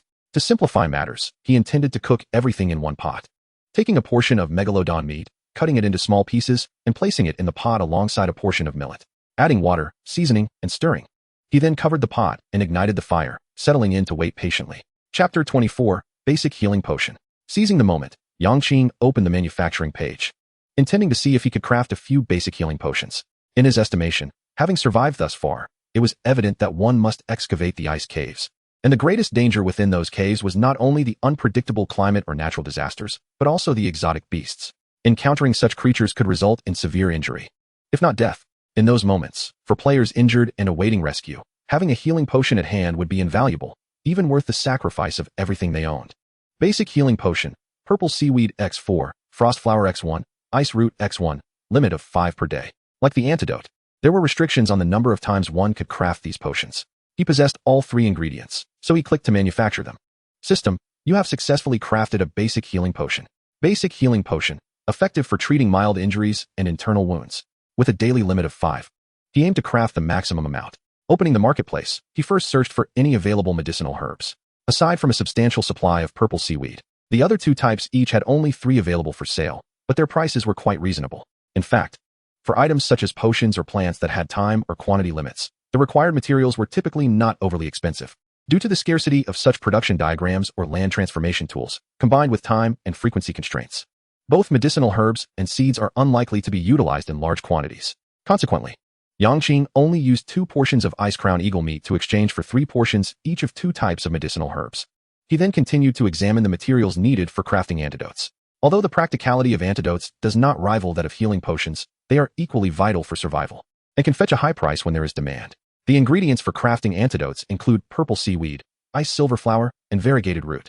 The purple seaweed is abundant, while the quantities of ice silver flower and variegated root, though lesser, still number in the dozens. Ultimately, Yang Qing spent 3 portions of ice crown eagle meat, 200 milliliters of water, and 2 portions of corn to acquire 4 portions each of the 3 herbs. He subsequently crafted 3 bottles of basic healing potions and 4 bottles of basic antidotes. Opening the chat interface, Yang Qing noted that he was the sole supplier of these potions, leading him to opt for an auction format rather than listing them at the trading post, with the intent of maximizing their value. In the World Channel, some boasted, others lamented, occasionally interspersed with appeals for peace. Yang Qing announced in the Dragon Kingdom that he was selling basic healing potions and basic antidotes for friends suffering from external or internal injuries, as well as those poisoned but with toxins not yet fully spread. Immediate efficacy is guaranteed. Even those uninjured might consider keeping one in their backpack for unforeseen circumstances. He sought only various energy stones and rare resources, with the highest bidders winning. At this moment, Yang Qing had already made his presence known, and upon seeing his message, many rushed to join the commotion, regardless of their ability to make a purchase. Woohoo! Today the wealthy Yang has transformed into a potion sage, unleashing a tempest capable of shaking the heavens with just a bottle of healing potion. On the 3rd day of aspiring to be Yang Qing's follower. Wah! Esteemed master, I beg for your assistance. How did you know that I was bitten by a dog today? My entire body is freezing.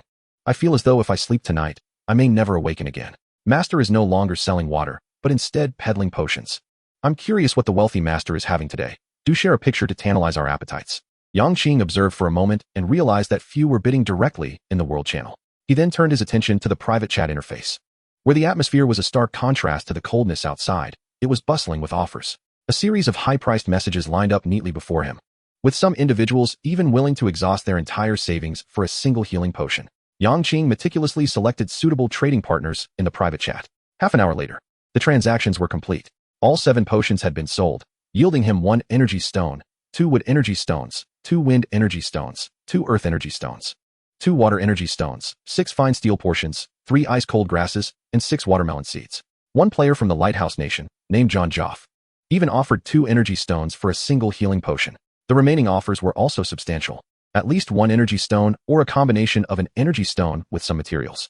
With the potions sold, Yang Qing checked the trading post again, but found no sales of frost flower or ice beard root. He did not press the matter further. First, he decided to have dinner, tossing a few pieces of ice crown eagle meat to Little G. Since Little G had grown, it now required at least 3 portions of 200 grams of meat to feel satisfied. After dinner, Yang Qing collected the water, then approached the fertile land to harvest all the rice. One plot of red earth had even produced mutated fragrant rice. Yang Qing examined it and found it indistinguishable from ordinary rice, perhaps revealing a different effect once cooked.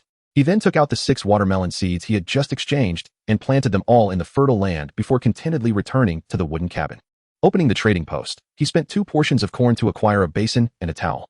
He intended to take advantage of the abundant seawater in this icy cavern to thoroughly cleanse himself, as he had been digging through ice walls for the past few days and was enveloped by a stench of sweat. As he was about to sleep on a new bed, he naturally wished to avoid soiling the bedding. Carrying a lamp, he approached a rocky outcrop, where he found the vicinity devoid of any sight of the little tortoises. As Yang Qing was not a proficient swimmer, he refrained from plunging into the sea for a direct wash, instead standing at the water's edge, repeatedly rinsing himself with the basin. Half an hour later, he returned to the cabin and filled the basin with 3 L of water for another wash. Ah, refreshing. If only I could bathe every day, that would be delightful. Unfortunately, given the current water supply, such freedom seems nearly impossible. However, with my current stockpile of materials, I could craft 2 more ice crushers. As he spoke, Yang Qing navigated to the crafting interface. Ice crusher, iron block 010, copper block 010, energy stone 31, fire energy stone 21, wind energy stone 21. He was short on iron and copper blocks, which were easily obtainable, and he opened the trading post again.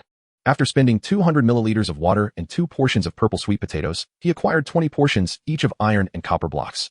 With the materials now complete, Yang Qing crafted 2 ice crushers, placing them outside in the yard. Along with the ice blocks, the 3 ice crushers labored diligently. Anticipating the harvest of 15 L of water the following morning, Yang Qing reclined contentedly on his small wooden bed and drifted into sleep, while little G lay inside as well. To be honest, this little bed is quite comfortable. Chapter 25, Yang Qing's Strength. Perhaps due to the bed's comfort, Yang Qing awoke at 9 a.m. Rising promptly, he ventured outside to gather water, rice, and watermelons, and spent 600 milliliters of water at the trading post to obtain 6 portions of rice seeds. After planting them, he added ice blocks to the ice crushers and then began his morning routine. For breakfast, to save time, he casually ate a piece of cream bread before embarking on a new day of excavation. The last ice wall he had excavated was at the back, rendering the front of the ice cavern inaccessible. To reach the rear ice wall, he would need to cross the sea, for which he had no vessel. Consequently, the only directions available for excavation today were up, down, left, and right. Yang Qing examined each option. Do you know what whack-a-mole is? Head upwards, and you can perfectly experience the sensation of ice spikes penetrating you. The lower direction is a resource-rich area, but this ice wall is excessively thick, requiring a strenuous 10 hours of effort to break through. To the left is a famished mermaid. If you can provide some food, you might obtain valuable treasures in return. To the right is a pack of icefield wolves, led by a dangerous 2-headed icefield wolf. Although you and little G could vanquish them, the probability of sustaining injuries is significant. The only viable option was to the left, and Yang Qing was quite curious about that mermaid. Thus, he began to excavate. 20 minutes later. System, Ice Block 15. Passing through the fog wall. Little G followed closely behind. The ice cavern before him was not very large, appearing square and reminiscent of a small chamber. Yang Qing quickly spotted a grotesque creature that was half human, half fish, standing in the upper right corner. It bore a red hue and had a shell hanging from its waist. This was Yang Qing's first encounter with a red shell, which he surmised to be a rank above the purple shell. The merfolk creature towered over 2 meters in height, its fish-like half remarkably smooth, while its human half bore wrinkled skin adorned with numerous azure spots, an exceedingly grotesque visage marked by protruding fangs. Furrowing its brow, it cast a glance at Yang Qing, uttering no words, and turned as if to pass through the ice wall and depart. A prompt appeared, and Yang Qing instinctively understood that the only item capable of retaining its attention was food.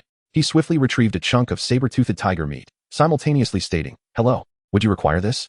The merfolk creature remained silent, but pivoted to fixate on the tiger meat in Yang Qing's hand, licking its lips. Yang Qing donned what he believed to be a benevolent smile and tossed the meat toward it. The creature immediately reached out to catch it, shoving the morsel into its mouth. Within moments, the piece of tiger meat was devoured. Subsequently, it extended a hand to its waist, retrieving a crafting blueprint and tossing it to Yang Qing. The transaction proved fruitful, eliciting a smile from Yang Qing, who promptly tossed another chunk of tiger meat. The merfolk creature, as before, consumed it and returned a piece of energy stone in exchange. Yang Qing found great satisfaction in this exchange. Trading food for rare resources was his favorite endeavor, and he continued to toss more tiger meat its way. The merfolk creature seemed to appreciate this arrangement, its grotesque face displaying an expression of enjoyment as it feasted on the tiger meat. The trading continued until Yang Qing had exhausted all 7 pieces of polar saber-toothed tiger meat in his backpack. He then resorted to retrieving meat from the ice-crowned eagle. But the merfolk creature waved its hand dismissively, seemingly either sated or disdainful of ordinary beast meat, departing without a backward glance toward the ice wall. Though merely 7 transactions had taken place, Yang Qing's face radiated joy. The benefits garnered from these exchanges were indeed substantial. 2 energy stones, 2 water stones, a second-tier ring, a fish-patterned ring, and 2 crafting blueprints, one for the water wave sword and the other for the self-destructing ice puppet. Yang Qing first adorned the ring, augmenting his spirit by 10 points, before studying the 2 crafting blueprints. The ice-exploding puppet required ice energy stones, which he currently lacked, compelling him to abandon the idea of crafting one. As for the water wave sword, he held an interest, albeit a fleeting one. After inspecting the crafting materials, he opted not to proceed, preferring his second-tier energy crossbow. This preference stemmed primarily from the bow's capacity for ranged attacks, thereby reducing the likelihood of injury. Additionally, the thrill of shooting 9 arrows per second was indeed exhilarating. As he prepared to explore the next ice cave, the success of his initial excavation invigorated Yang Qing. He meticulously examined the prompts from the 5 directions and, after contemplation, decided to venture downward. The lower section indicated the presence of a dangerous grade beast, the ice-exploding bear, along with a wealth of resources. 20 minutes later, he successfully excavated the second ice wall of the day. Yang Qing first equipped his energy crossbow, then instructed Xiao Ji to be ready for combat. Upon stepping into the misty wall, A colossal bear paw descended from above. Yang Qing, witnessing this, swiftly dodged while simultaneously unleashing a barrage of shots, aiming to disrupt the ice-exploding bear's assault. Xiao Ji, too, transformed its wings into blades, darting toward the creature's face. The energy arrows and wing blades struck the ice-exploding bear, but it felt akin to assaulting a slab of iron. Yet, even with its iron-like toughness, the creature was not impervious, suffering minor wounds from the duo's relentless attack. With a furious roar, the ice-exploding bear raised its paw once more, not targeting Xiao Ji, who soared in midair, but charging directly at Yang Qing. Xiao Ji, let me handle this. Compared to 3 days prior, Yang Qing felt as though he had undergone a profound transformation. Clad in nearly complete armor, with over half comprising second-tier equipment, he was eager to test his newfound strength against this formidable opponent. Yang Qing retreated with all his might, his agility now soaring to 37 points, granting him a sensation of lightness akin to that of a swallow in flight. He deftly evaded the ice-exploding bear's strikes while continuing to pull the trigger, effortlessly aiming at its vulnerable areas such as the eyes and underbelly. The bear, frustrated by its missed attack, exerted its limbs in a futile chase. However, as a creature known for its defensive prowess, its speed was not remarkable. Yang Qing, with his enhanced agility, toyed with the cumbersome beast. The ice-exploding bear, realizing it could not catch its foe while enduring continuous assaults, ceased its attacks to protect its vulnerable areas with its paws. Seizing this opportunity, Yang Qing accelerated his rate of fire. Despite the bear's formidable defenses, the relentless barrage of energy arrows proved overwhelming. Eventually, one arrow pierced its forehead, and the ice-exploding bear collapsed. System, you have successfully slain the ice-exploding bear. A series of system notifications followed, and Yang Qing reaped the rewards. 1 beast essence, 1 beast blood, 10 pieces of meat, 10 bones, and 1 hide. After thoroughly scavenging the ice cave, he collected 5 sponges, 8 copper blocks, 10 iron blocks, and 300 grams of honey. In Chapter 26, Storm Chickens, Yang Qing fused the beast essence, achieving an 8% increase in his gene chain activation rate. The ice-exploding bear's blood enhanced his constitution by 10 points. With his spirits high, he proceeded to excavate the next ice cave, which once again housed dangerous grade beasts, 2 in total. Xiao Ji was capable of handling one, and he felt confident in confronting the other. Although this course of action was somewhat perilous, Yang Qing believed it imperative to expedite his strength enhancement.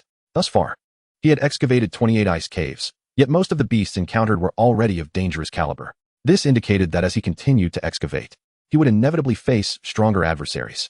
If he chose safety over the rigorous pursuit of strength now, he would ultimately face a more formidable beast that could lead to his demise. Moreover, he was exceedingly curious about what might transpire upon reaching a 100% activation of his gene chain. The third ice cave of the day was guarded by 2 storm chickens. Though labeled as chickens, each possessed a size nearing 1 meter. Xiao Ji, let us go. You take the left, I'll take the right, and let us see who can finish the battle first. Yang Qing issued the command, excited by the challenge. Xiao Ji dove toward the left storm chicken. Yang Qing wasted no time, wielding his energy crossbow and unleashing a barrage of energy arrows. The storm chicken proved markedly more agile than the ice-exploding bear, deftly evading most of the incoming shots, with only a couple striking its wings, producing a cacophony of metallic clangs without inflicting any substantial damage. Observing the ineffectiveness of his attacks, Yang Qing remained unperturbed. He continued to circle the storm chicken, employing a guerrilla tactic of retreating when it advanced and pursuing when it retreated. Aware that the creature's strongest defense lay in its wings, he directed his arrows toward its underbelly and head. Meanwhile, Xiao Ji engaged in a more straightforward and brutal confrontation. A pair of razor-like wings sliced through the air, each strike leaving a crimson trail upon the storm chicken. Seizing the opportunity, Yang Qing cast a glance at the unfolding battle, noting that ever since Xiaojiji ascended to the perilous level, its combat style had predominantly revolved around its dual wings. Initially, he had presumed this creature to be a ranged spellcaster, only to discover its inclination for close-quarters combat. Chirping with delight, Xiaojiji reveled in the dominance it exerted over the storm chicken, continuing its relentless assault with winged blades. Each successive strike carved deeper wounds upon the bird's body. Yang Qing, too, was relentless, unleashing a barrage of malicious bolts from his crossbow, eliciting pained cries from the storm chicken as its eyes were pierced and its abdomen riddled with gaping wounds. Both the human and the avian creature held the upper hand, with the demise of the storm chicken merely a matter of time as its life force dwindled. 3 minutes later, the system announced, "System, you have successfully slain the storm chicken. System, you have successfully slain the storm chicken." Simultaneously, the bodies of the 2 storm chickens were disassembled into portions of ingredients, which were promptly stowed away in Yang Qing's backpack. With exuberance, Xiaojiji leaped about in front of Yang Qing, basking in the glory of its kill. "Well done," Yang Qing remarked with a smile, affectionately ruffling Xiaojiji's head before tossing 2 pieces of chicken meat its way. Following this battle, The remaining energy of the energy crossbow dwindled to a mere 2. To avoid an abrupt cessation of firepower in future encounters, Yang Qing immediately replaced it with a new energy stone. He then proceeded to fuse beast sources, gaining a 14 increase in gene chain activation from the 2 sources. Additionally, the blood of the 2 storm chickens augmented his agility by 20 points. After thoroughly scavenging the ice cave, he collected a total of 7 rainbow roots, 7 snow-cold herbs, 12 pieces of wood, 6 glass shards, 1 bottle of 500 milliliters mineral water, and 1 ice energy stone. However, during his next 2 excavations, he encountered no suitable beasts for hunting, necessitating a retreat to the safer, resource-rich ice cave. His haul included 3 loaves of large bread weighing 500 grams each, 8 gold bars, 3 crystals, 8 copper pieces, 5 ice breath herbs, 1 blue shell, and 5 green light roots. Just as Yang Qing prepared for his 5th excavation of the day, the ice wall behind him suddenly shattered, revealing a misty barrier. He realized he had crossed paths with other players. As expected, 2 figures clad in eccentric gear stepped through the fog, both appearing to be young men, one wielding a dagger, the other a stone spear. Damn, encountering other players again, Yang Qing thought. The young man with the spear spoke first, identifying himself as Yang Qing. Both were players from the Dragon Kingdom. The man with the dagger quickly recognized Yang Qing, stepping forward with curiosity. Given that they were both compatriots from the Dragon Kingdom, he hoped to recruit this prominent figure into their team. Is that you, Yang Qing? The dagger-wielding youth asked cautiously. This ice cave has been thoroughly searched by me. You may excavate in whichever direction you wish next. Since we are all from the Dragon Kingdom, I hold no objections to you proceeding first, provided there is no hostility. I am Zheng Zizai. This is Wu Xiaoqiang. We met yesterday afternoon and subsequently teamed up for excavation. We would like to invite you to join our party. The dangers within the ice cave are numerous, and it would be advantageous for us to look out for one another, the young man with the dagger continued. To demonstrate their prowess, the young man with the spear added, yesterday, we unearthed a beast, and despite our combined efforts, we managed to slay it without sustaining any injuries. If you choose to join us, I believe our safety will be greatly enhanced, and mutual support would be beneficial for you as well. They both silently calculated the advantages of teaming up with Yang Qing, who seemed to possess an inexhaustible supply of food, water, and even healing potions for sale. An alliance with him could alleviate countless challenges. Regrettably, I prefer to excavate solo. I am accustomed to it, Yang Qing replied directly, declining their invitation. With the presence of prompts guiding him, he had no intention of forming a team. Firstly, it would be difficult to explain, and secondly, given his strength, teaming up with others would be akin to carrying 2 burdens. Chapter 27. Refusal to join the team. Not willing, the spear-wielding young man's face fell slightly, longing to latch onto such a formidable ally. The dagger-wielding youth, unwilling to concede, urged once more, working together would enhance our survival in the ice cave. I recognize your strength, but there is strength in numbers. Are you truly not reconsidering? His eyes gleamed with desire. Having been profoundly impressed by Yang Qing's capabilities in recent days, while others struggled for sustenance, Yang Qing feasted on meat and soup, while some barely scraped by. He was already hunting formidable beasts, as if he were perpetually a step ahead of everyone else. Everyone has their aspirations, my apologies. Yang Qing waved his hand and walked toward the right ice wall. He discerned that the 2 bore no ill intentions, simply wishing to extend an invitation to join their party. However, Yang Qing knew that if he were to team up, it would need to be with allies who could genuinely assist him, and he found little motivation in the 2 before him. As Yang Qing walked away, the duo exchanged glances, both understanding that this esteemed individual was unlikely to join their ranks. Since he is unwilling, we shall not press further. Might you disclose how many ice caves you have excavated from the start until now? Your resources seem inexhaustible, and it piques my curiosity, the dagger-wielding youth, Zhang Zizai, called out. Though Yang Qing had distanced himself, he still heard the inquiry. After a moment's contemplation, he decided that the number of excavated ice caves was not a closely guarded secret. 30, he replied. Impressive. If I possessed such formidable solo capabilities, I would not need to team up with others. Isn't it more delightful to hoard all the resources for oneself? Zhang Zizai expressed a hint of envy in his tone. Wu Xiaoqiang nodded in agreement. Alas, let us continue excavating. May our next ice cave yield a greater bounty. With that, the 2 made their way toward the left ice wall. Yang Qing had previously observed that the left side was a resource-rich area, devoid of peril, and thus paid them little mind as he continued his excavation in the right ice cave. 10 minutes later, Zhang Zizai and Wu Xiaoqiang were the first to break through, stepping inside together. Shortly after, Yang Qing entered the right ice cave as well. A roar echoed ahead. A massive white figure charged towards him. A prompt alerted Yang Qing that this ice cave was guarded by a dangerous level beast, the snowfield lion. Thus, he had been on high alert the moment he entered. The snowfield lion measured 3 meters in length, its coat resembling silver armor, exuding a menacing aura that far surpassed the storm chicken and the ice-burst bear, both also categorized as dangerous level beasts. Even the polar great-toothed tiger he had encountered yesterday seemed to pale in comparison to the snowfield lion. With a swift motion, Yang Qing initiated the attack, launching an energy arrow aimed at the lion's right eye. However, this time, the once infallible bolt was thwarted. A large ice shield, approximately a meter in diameter, emerged before the snowfield lion, deflecting the arrow's trajectory.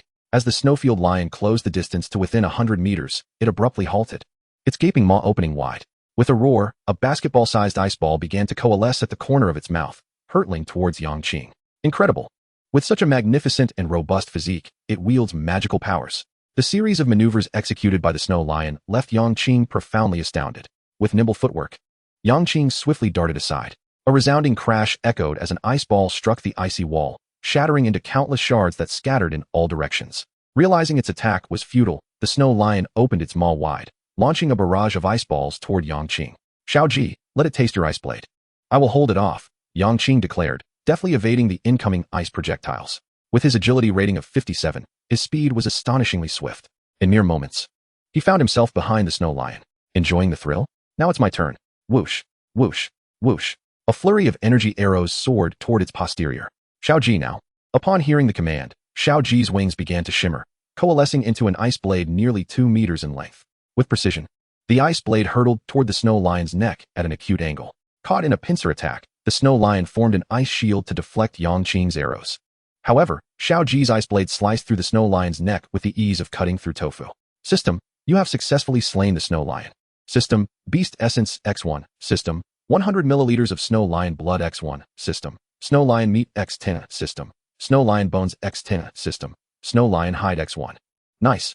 Yang Qing exclaimed, tossing 2 pieces of lion meat to Xiaoji. He then retrieved the beast essence and blood, merging and consuming them. This beast essence increased his gene chain activation by 10 points, while the beast blood augmented his mental acuity by 12 points. Compared to other dangerous level beasts, this was a significant enhancement. Clearly, the snow lion proved to be considerably stronger than the storm chickens and ice explosion bears. Yang Qing sheathed his crossbow and approached the upper left corner, where a purple shell lay. The prompt indicated it was safe and harmless. He activated it. System: Purple Shell X1. System: Fish Pond Blueprint X1. System: Chili Seeds X6. System: Fire Energy Stone X1. Yang Qing's eyebrows raised. Not only had he acquired an energy stone, but also a blueprint for a fish pond. Could it truly be possible to establish a fish pond within his courtyard? He immediately began studying the blueprint. The requirements included 2 water energy stones, 1 spirit energy stone, 1 earth energy stone, 100 liters of water, and 10 square meters of barren land. Wow, that's quite a lot of resources needed. Just to catch a few fresh fish? Never mind. I'll put that on hold for now, he sighed, somewhat disappointed. Instead of focusing on constructing a fish pond, it would be more practical to invest in additional ice crushers. However, the chili seeds were a fortuitous find. Yang Qing licked his lips. Chili was among his favorite seasonings, especially in stir-fried dishes. Unfortunately, it seemed he wouldn't be able to enjoy them today, as it would be nearly evening by the time the watermelons ripened. Remaining excavation attempts. 4. Yang Qing decided to take a break, planning to continue excavating after lunch. He manifested his courtyard once more, revealing a scene bathed in pink hues. Every time he visualized his home, a thought flickered through his mind. He sincerely wished to excavate a home upgrade blueprint. The overly pink scenery was starting to grate on his nerves. Chapter 28. An invitation from John Joe. In the Dragon Kingdom chat interface, Yang Qing was engrossed in watching various experts share their spoils. Suddenly, a message from Zheng Zizai captured everyone's attention. "Hey everyone, guess who I just encountered? Haha, it's the great Yang Qing. Moreover, I've uncovered the secret behind his immense wealth." This revelation sent shockwaves through the chat. The image of Yang Qing as a wealthy magnate was firmly entrenched in everyone's minds. In the icy realm, who wouldn't he wish to be as carefree as he? Immediately, countless responses flooded in. "Please enlighten us, Brother Zizai. You're incredible. To uncover such a secret, let us have a private chat. Haha, I see you as nothing more than a clown. If there were a chance to get rich, would he share it with us?" Yang Qing found himself unable to sit still. Others might merely speculate about the secrets enabling his advancement, but he knew that he indeed possessed a secret. Had he underestimated that seemingly unremarkable short-blade man who had effortlessly discerned his hidden advantage? Zheng Zizai, Dragon Kingdom. Haha, I appreciate the trust, brothers. The truth is, the great Yang Qing has managed to excavate 30 ice caverns. Oh wait, it might even be 31 now. After waiting in anticipation, Yang Qing was met with such trivial chatter, and the others grew restless. "Do you think you're funny? Listening to you is like hearing a fool." Haha, I knew it. How foolish of me to trust him. By the way, has anyone else noticed that Yang Qing has excavated 31 ice caverns? The highest number reported in the World Channel is barely 20. Clearly, there's a reason behind his wealth. 31. My goodness, is he even human? I've only just excavated my 3rd. No wonder he is the Great One. Yang Qing was equally taken aback, startled into silence, fearing he might actually reveal some secret. Just then, a private chat notification appeared before him. Zhangzhou, Lighthouse Country. Brother Yang Qing, are you interested in exploring here? There are 2 attachments as well. Storm Canyon. Intermediate hidden 7-person dungeon. It possesses certain dangers, yet also conceals abundant resources. Storm Canyon entrance ticket. Upon use, it teleports you into the Storm Canyon. Leaving the canyon will return you to the original Ice Cavern. A dungeon reminiscent of a game instance? Yang Qing did not respond immediately, instead focusing on the Storm Canyon attachment to see if he could trigger a prompt. 3 seconds later. This is a location filled with hurricanes, numerous alien beasts, and countless resources. It harbors 1 terrifying level alien beast, 8 dangerous level beasts, and 310 ordinary level beasts. Of course, barring any unforeseen circumstances. You will only encounter a limited number of beasts. Given your strength, you should be able to navigate this dungeon successfully and reap significant rewards. However, remain vigilant against unexpected occurrences. If you can enhance your wing proficiency and craft a 3rd-tier weapon, the Water Wave Sword, your life will be safeguarded. A cascade of colorful prompts flooded Yang Qing's mind, and he meticulously reviewed them 5 times before deciding to venture forth. Not for any other reason. But those alien beasts alone could complete his gene chain activation to 100. Not to mention the substantial rewards awaiting him. Of course, he needed to practice operating his wings and crafting the Water Wave Sword beforehand. Opening the private chat window, Yang Qing replied, I'm interested, but I need some time to prepare. Also, I'd like to know how many people you plan to include in the 7-person entry, as well as the resource distribution. There was no immediate reply from the other side. After a few minutes, Yang Qing finally received a response. Zhangzhou, Lighthouse Country. Time is not an issue. We plan to start tomorrow at 8 a.m. For safety reasons, I will invite a total of 7 people, including myself. As for resource distribution, my 1 companion and I, along with Mr. Yang Qing, will receive 20, while the remaining 4 will each receive 10. Yang Qing, Long Country. I have no objections regarding the time aspect. However, I require a 40 allocation of resources. The reason for this substantial request is that I am aware that the icy cavern will house a plethora of ordinary aberrant beasts, and potentially even more formidable, danger-level creatures. I possess the capability to contend with these perilous entities. Yang Qing understood that the ice cavern would manifest in various unimaginable forms. Some may resemble the labyrinthine ice cavern he explored the other day, while others may serve as mere storage for resources, or be guarded by aberrant beasts. He speculated that the ice cavern where John Choff resided likely existed in the form of a quest or a dungeon entrance. Should he fail to conquer the Storm Canyon, he might never gain access to the other ice walls. Otherwise, there would be no urgency to share such a resource-rich labyrinth. He could simply wait until his strength had grown sufficiently to monopolize it for himself. It was precisely these conjectures that led him to directly propose a 40 resource share to John Choff. Moreover, should he receive only a 20 allocation, there would be no reason for him to expend time delving into that so-called cavern. He could proceed gradually, developing at a leisurely pace with the hints provided. A few minutes passed before the response came through, indicating that a discussion was necessary. Yang Qing remained unperturbed. Regardless of their agreement, he incurred no losses. Seizing this opportunity, he decided to prepare lunch. Today's meal consisted of stew made from snow lion meat and rice. An hour later, having satiated his hunger and collected the water produced, he received a message from John Choff. Mr. Yang Qing, I apologize for the wait. After conferring with my companions, we have decided to acquiesce to your request. Tomorrow at 8 a.m., I will trade you the entry ticket to the Storm Canyon. Yang Qing, Long Country, understood. With the agreement on resource allocation in place, Yang Qing hastened to exhaust his excavation opportunities for the day, preparing to practice his flying skills. He observed that only the lower path was traversable. The other routes were fraught with blizzards, severe ice disasters, or toxic miasmas, dangers that could not be evaded.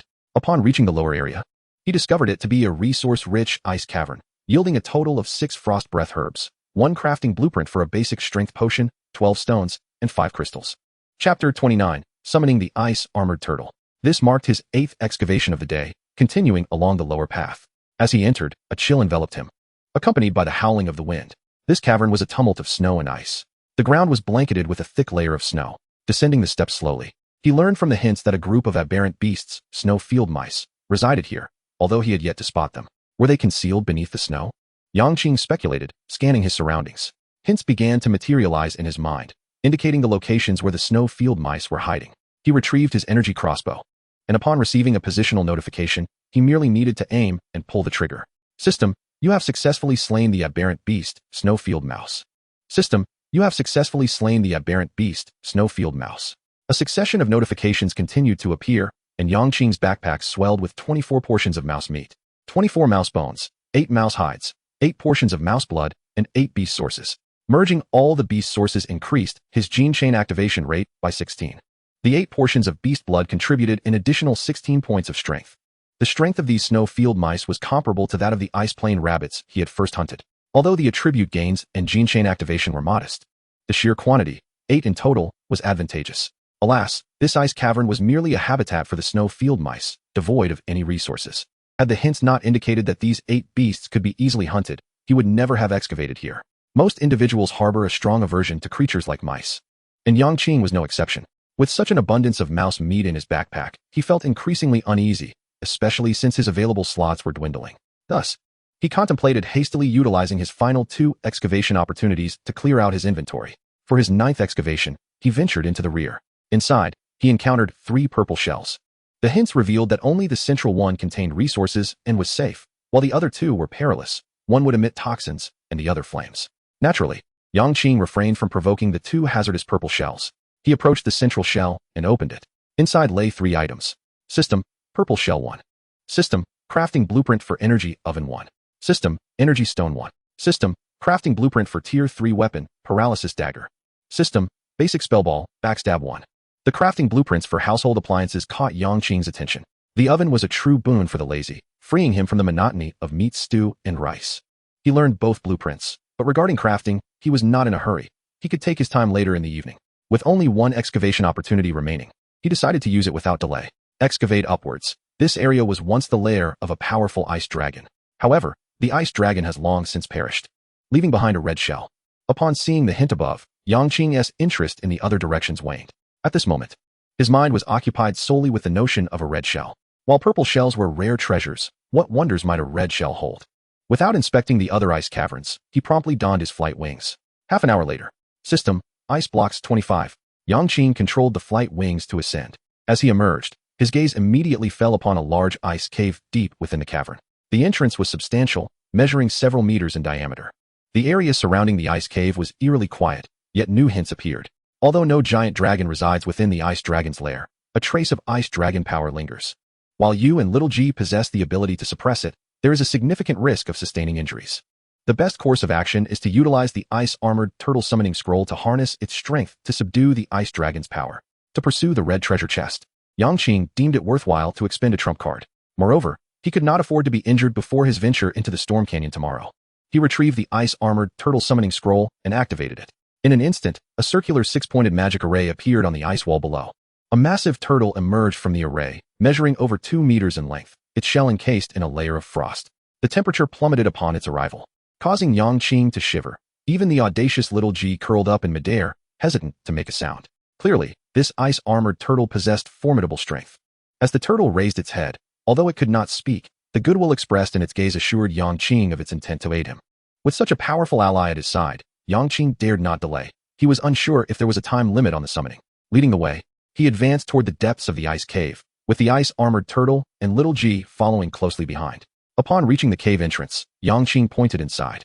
The ice-armored turtle glanced, nodded, and boldly entered the ice cave, with Yang Qing trailing behind.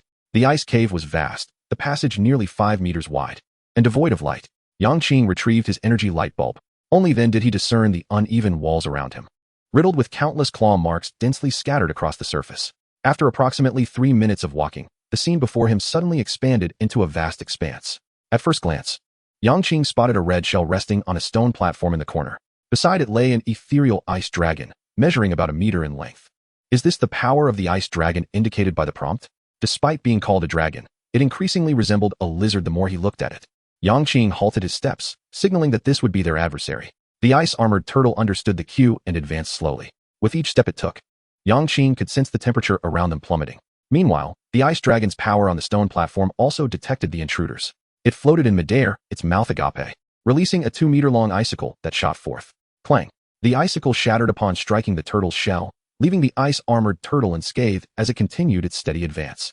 The prompt indicated that Yang Qing could handle this ice dragon's power by himself. However, facing the unfathomable ice-armored turtle, he possessed no means of counteraction. As the turtle approached the stone platform, the chilling aura emanating from it instantly froze the ice dragon's power, causing it to plummet onto the platform. Yang Qing stepped forward, his expression one of astonishment. Was it truly so formidable? Was it worth such a squandered summoning opportunity? The ice-armored turtle glanced at Yang Qing. signaling that it had dispatched the ice dragon's power. Subsequently, the circular hexagram formation beneath its feet gradually materialized, and as the star array fully formed, it vanished. I hope it yields something valuable. Otherwise, this will truly be a significant loss, Yang Qing silently prayed. He first grasped the now frozen ice dragon's power. System: Ice Dragon's power, a remnant force from the ice dragon before its demise, typically used for crafting weapons. Red shell, a shell of relatively high grade found in the ice cave, capable of yielding precious resources. Of course, it may also produce great horrors. 2 system prompts floated nearby. This red shell is safe and harmless, containing a plethora of free items. Feel free to open it. The colorful notifications in his mind also materialized.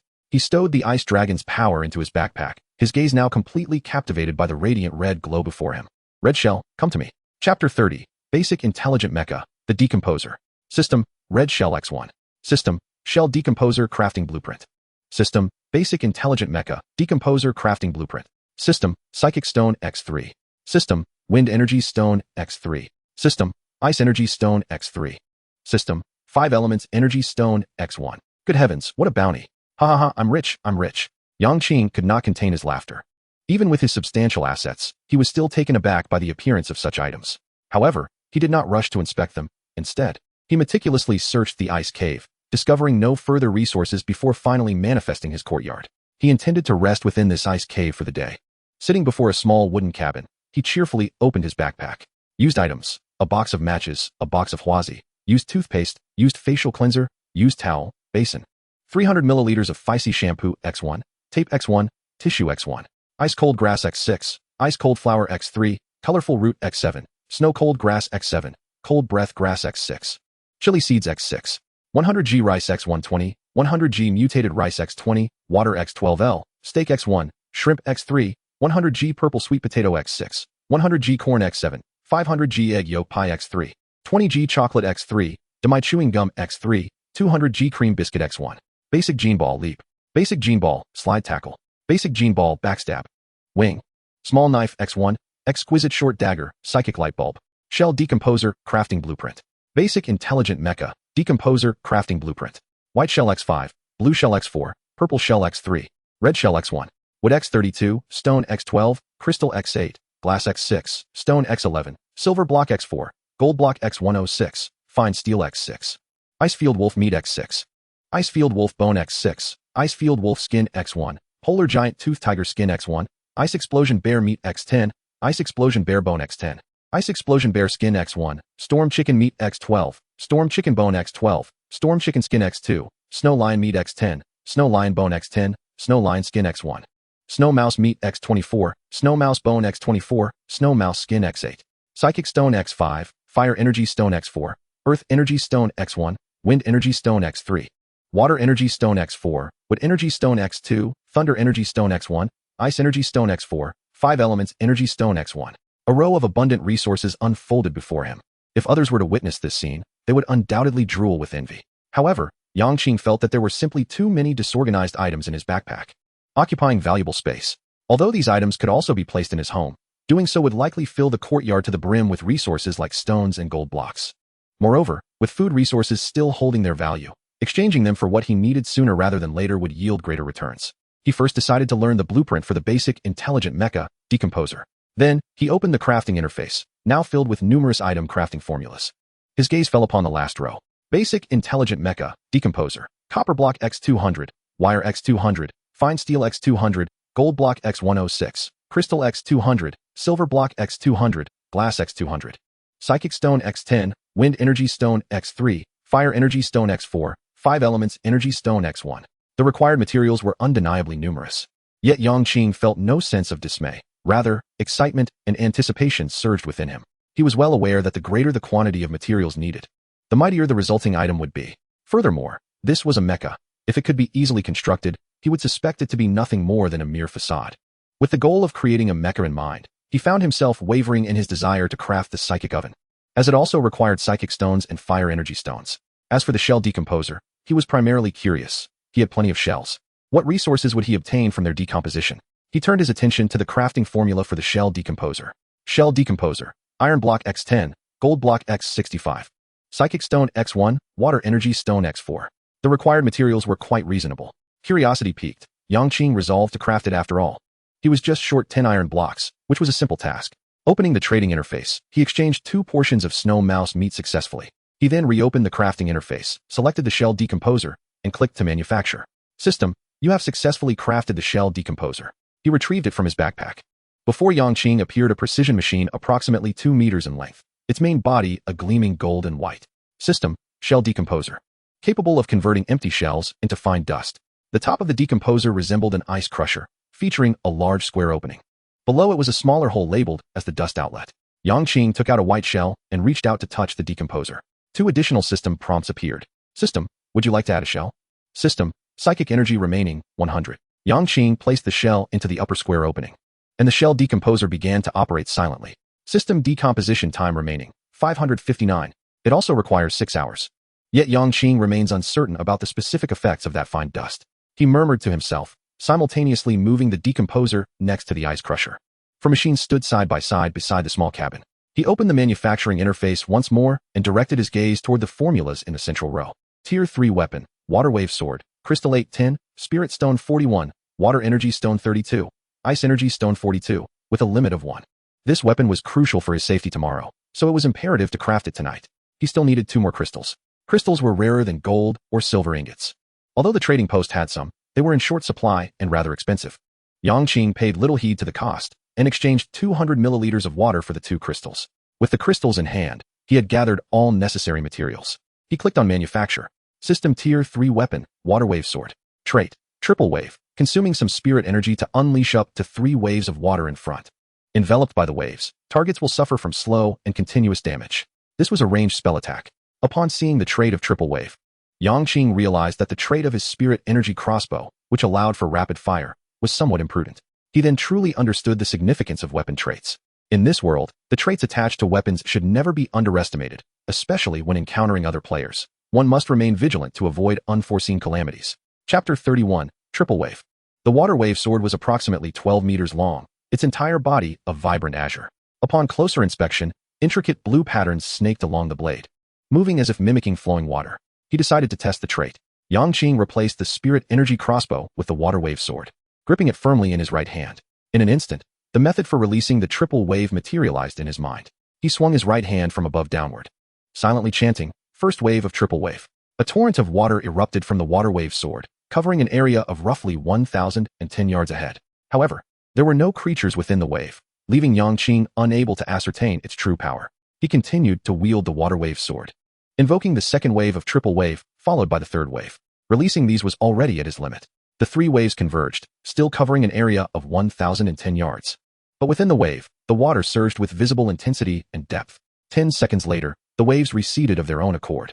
Yang Qing checked his spirit energy consumption and discovered that in just those brief 10 seconds, he had expended 10 of his spirit energy. A single spirit stone could only sustain 10 uses of the maximum triple wave. Suddenly, he felt that his spirit energy crossbow was far more appealing. Yang Qing shook his head. Such high consumption, if solely used for hunting exotic beasts, was far less cost-effective than the spirit energy crossbow. It could serve as a trump card, but he decided to carry the spirit energy crossbow instead, storing the Water Wave Sword in his backpack. During regular times, he would fight with the crossbow, only switching to the Water Wave Sword when faced with troublesome exotic beasts. He opened the trading interface, removing the meat and water he had previously listed. He then posted a new trade. Seller, Yang Qing, Dragon Country. Trade, 100 grams of meat, 100 grams of large bones. 200 milliliters of water, 100 grams of rice. Requirements, 6 wires, 6 refined steel, 6 crystals, or 6 glass of any kind. Alternate, any energy stone. Purchase limit, 1 transaction per person per day. Stock, 90. Message, if you have other rare items, feel free to contact me for trade.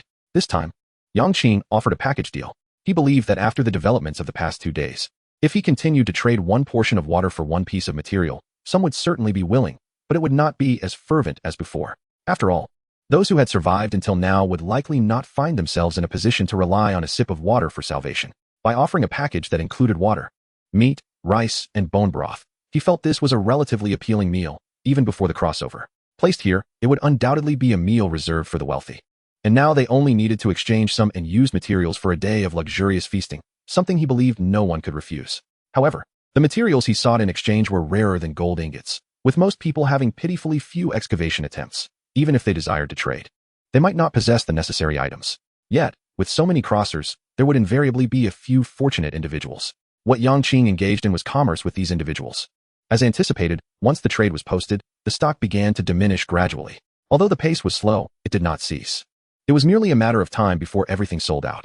Naturally, Yang Qing's actions sparked fervent discussion in the chat interface, especially now that it was evening. Everyone was quite idle. I want to trade wood and 21 stones for refined steel, wires, or crystals. Is anyone willing to exchange? Why would I want your clumsy pieces of wood when I could trade for Yang Qing's meat package? Little Fei Daily, Little Fei Daily. Yang the Tycoon is making big moves at the trading post again. Everyone go check it out. If you wait too long, it might be sold out. Please, be quiet. I'm just about to successfully trade for 5 wires, and your comment has made my deal go awry. Haha, this is fantastic. 5 useless crystals have resolved my meal problem for tomorrow. Thanks to Yang Qing's generosity. I'm quite curious. I've excavated quite a few ice caves myself. Yet here I am, nursing injuries and barely scraping by, while he can afford such extravagance. Enough said, it's all tears. Today I excavated 2 ice caves, yielding a total of 10 pieces of wood, 10 pieces of iron, and 1 rotten piece of chicken meat. If nothing unexpected happens, I'll have to sleep sitting up tonight. Yang Qing, however, was oblivious to the discussions in the chat interface. At this moment, he was floating in midair, continuously adapting to the control of the flying wings. Learning to fly was challenging, yet his physical and mental attributes were commendable, making it less difficult than he had imagined. However, with every additional second spent in the air, his heart ached. The consumption of spirit energy was alarmingly rapid, especially when accelerating or practicing techniques. The depletion occurred at a visibly alarming rate. Nevertheless, in order to have an extra life-saving card for tomorrow's dungeon, he pressed on with his training despite the pain. It wasn't until he had completely exhausted his spirit energy and replaced the spirit stone in the flying wings that he finally ceased his efforts. He placed the wings in his backpack and took out the stove and pot. For dinner, he utilized the last of the meat in his backpack, snow leopard meat, which he prepared in a stew. During his downtime, Yang Qing glanced at the trading post. The stock he had listed was already over half sold. He anticipated that not much more would sell today. After all, those willing to trade would not dawdle, and those unwilling would not wait.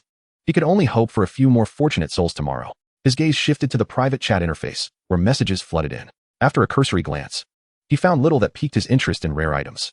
He closed the private chat window and approached the fertile fields, where the watermelons had all ripened. The black soil field yielded 4 fruits, while the red soil field produced 3. However, 1 patch had undergone mutation. Yang Qing meticulously harvested the watermelons. System, watermelon 4. System, watermelon 3. A total of 21 watermelons had been fully picked. Among them, 3 anomalous watermelons were dubbed black beauties. Their size and shape were comparable to ordinary watermelons. For the time being, Yang Qing paid them no heed, first planting 6 portions of chili seeds, just enough. He then approached the ice crusher, where all 3 machines had completed their tasks. After extracting 15 liters of water, he proceeded to add ice for continued operation. Once finished, he settled in front of the stove, took out a black beauty watermelon, broke it open, and indulged in its sweetness. It was delectably sweet, juicy, and crisp. Before long, after finishing his rice meal and wiping his body slightly, he climbed onto his small bed and fell into slumber. Chapter 32. Entering the Storm Valley. The following day, at dawn, Yang Qing rose early, adhering to his routine of collecting water and chili. A total of 69 portions of chili were harvested, each weighing 200 grams, among which 10 portions were the mutated devil peppers. Opening the trading post, he noted that over 20 packages from yesterday's sale remained unsold, so he was in no rush. He first exchanged 600 milliliters of water for 6 portions of rice seeds, before finally turning his attention to the shell decomposer. System, would you like to collect the micro dust? He chose yes. System, micro dust, white, 1. He then retrieved it from his backpack. System, micro dust, white. Usable for upgrading equipment, provided you possess an equipment upgrader. Micro dust was of no use to him at present. Yang Qing shook his head, slightly disappointed. An equipment upgrader was undoubtedly a high-tier item, and the chances of stumbling upon such crafting blueprints were nearly non-existent. Nevertheless, he searched the trading post out of caution. Confirming his suspicions, he stored the micro dust in his backpack, retrieved a piece of white shell, and placed it in the shell decomposer for processing. He then began preparing breakfast. Considering he had plans for the day, he initially intended to simmer some meat broth, but just then, John Joff sent a message, stating that Yang Qing could come over immediately, as they were merely waiting for him. With no time for broth, he hastily consumed a few pieces of egg yolk pie. After satisfying his hunger, Yang Qing took out the entry ticket for the Storm Valley. The ticket was crafted from a rectangular piece of sheepskin, inscribed with a teleportation array. System, would you like to teleport? Xiao Ji, come sit on my shoulder. Yang Qing, uncertain if the teleportation would also transport his pet, instructed Xiao Ji to touch him. G. Xiao Ji happily fluttered over. Hey, you're quite heavy. He selected teleportation. With a slight wave of dizziness, Yang Qing's vision darkened. Upon opening his eyes again, he was greeted by the long-missed expanse of sky and earth, no longer confined within the six-sided ice cave. A deep azure dominated this space. The cerulean sky and earth surrounded him, extending endlessly, with only 6 figures standing not far away. GGG. Xiao Ji flapped its wings, seemingly intrigued by the scene. System, a mysterious hidden cave. Proceed with caution. This place harbors both opportunity and peril. 2,000 meters to the left, there is a gale leopard. System prompts and colorful notifications appeared. Mr. Yang Qing, over here. From the crowd, John Joff beckoned. Yang Qing stepped forward. The 6 figures comprised 4 men and 2 women, all wielding various weapons. Among them, Yang Qing recognized a familiar face, by Xinyue, the Dragon Kingdom girl with whom he frequently traded. She wielded a long sword, her figure graceful. Despite her bizarre attire, her alluring silhouette was unmistakable. In truth, none of the individuals present, including Yang Qing, were dressed in a conventional manner. They all donned an array of peculiar gear. The other 5 included John Joff, armed with a broad axe, his arms encased in gleaming silver armor, unmistakably a powerhouse. The remaining 4 wielded a long dagger, an iron rod, a shield, and a short dagger. Upon hearing John's call, the group realized that the final participant was none other than the renowned wealthy magnate, Yang Qing, and they all looked up to scrutinize him. Clearly, John Joff had not disclosed the specific members of this venture to the others in advance. When they noticed Xiao Ji obediently following behind Yang Qing, many expressed astonishment in their gazes. This fellow can control a beast. Mr. Yang Qing, I didn't expect you to join this adventure. Bai Xinyue spoke first, a hint of surprise in her tone. Her voice was melodious, akin to the chime of silver bells. At the invitation of Mr. John, I am here to partake in this adventure, Yang Qing replied. Hee. I heard that someone intends to claim 40 of the resources for themselves. I'm quite curious as to what grounds they have for such privilege, remarked another female member. Her short dagger in hand, tall with blonde hair and blue eyes, likely a citizen of the Lighthouse Nation. I also think he is being rather greedy with that 40. Echoed another player wielding an iron rod. What does it matter? The resources within this ice cave are limited, even if this place is somewhat mysterious. Gaining a few extra portions holds little significance, and besides, we all benefited from Mr. John's invitation, Bai Xinyue countered. Our mission is to find the exit within the Storm Valley, and we may encounter beasts along the way. I hope everyone can unite and face these challenges together. Furthermore, I have not provided Mr. Yang Qing with any resources in advance. He only needs to share in the spoils gathered within this ice cave. John Joff explained with a smile. At this, the others fell silent, tacitly accepting this distribution method. Well, it's just about finding an exit, so let us get moving. I still have to hurry to excavate the ice cave, urged the man with the shield. Yang Qing understood why these individuals were willing to enter with only a 10 resource share. It turned out John had provided considerable benefits in advance. This corroborated his speculation from the previous day that if they did not locate the exit to this hidden cave, John would indeed be unable to excavate other ice caves. However, since he had demanded 40 of the harvest, he had not received the benefits John had extended. Yang Qing was indifferent to this. Firstly, he did not believe John could offer any resources that would entice him. Secondly, he had foreknowledge and was aware that this place was extraordinary. Is there a map? Yang Qing asked for the first time.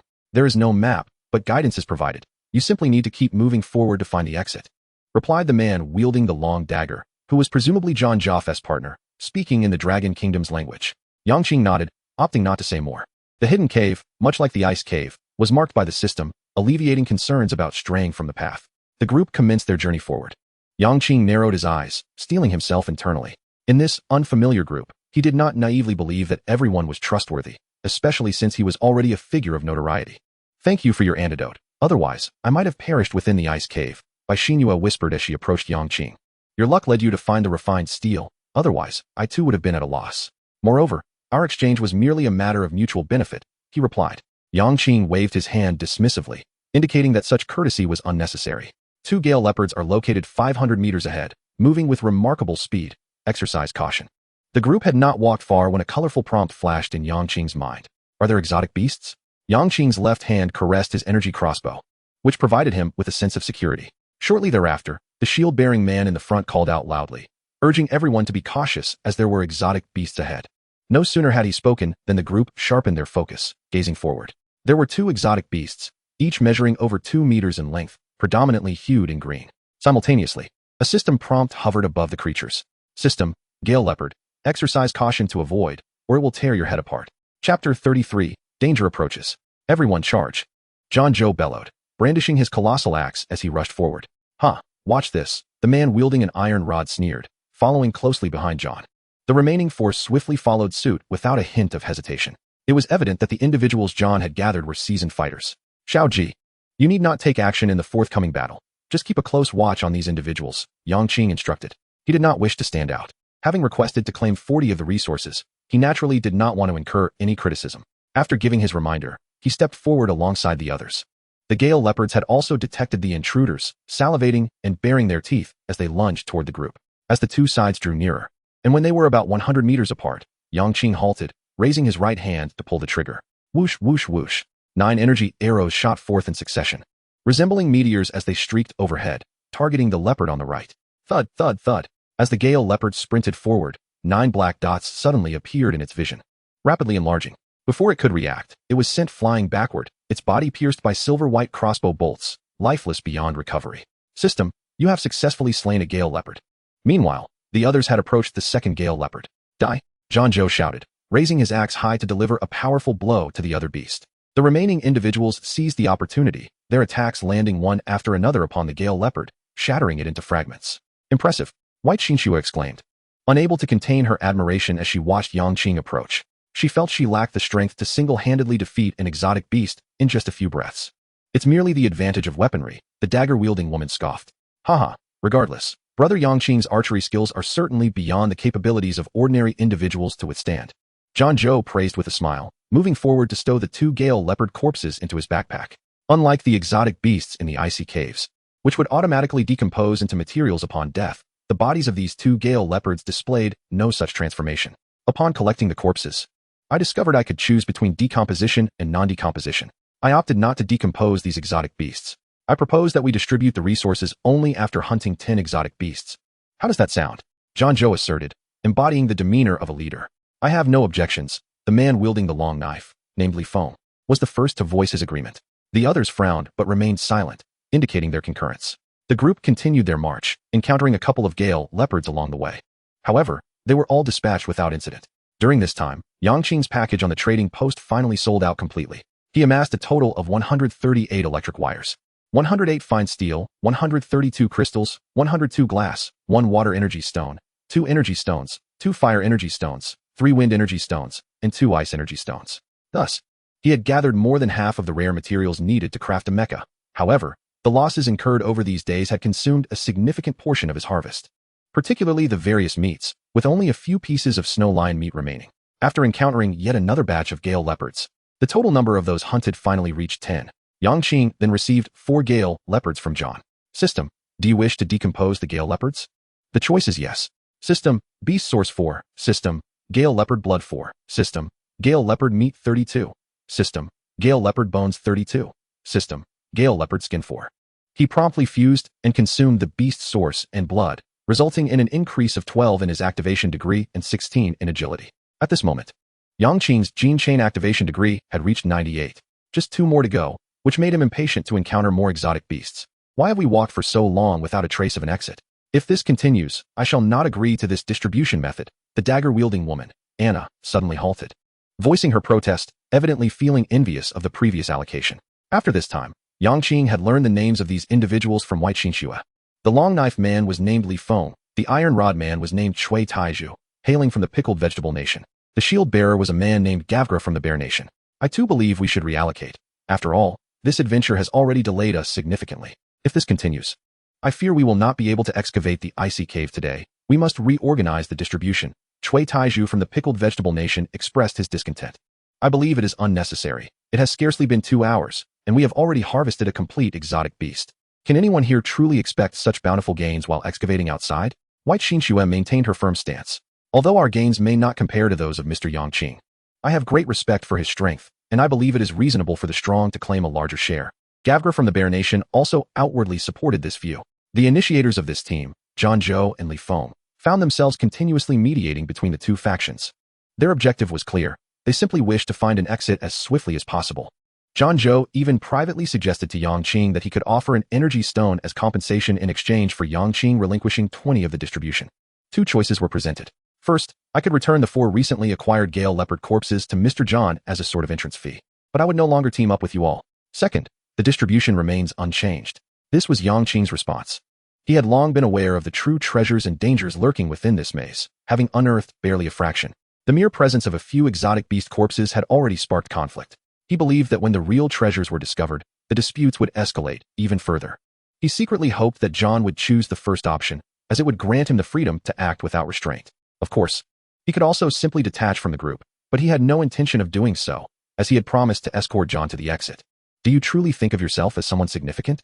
Retreat if you wish. It is merely a handful of exotic beasts who cannot handle them, Cui Taiju remarked with disdain. Some individuals just take themselves too seriously, Anna concurred. Yang Qing's eyes narrowed. At this moment, he felt a surge of murderous intent. Even clay figures can display a hint of anger.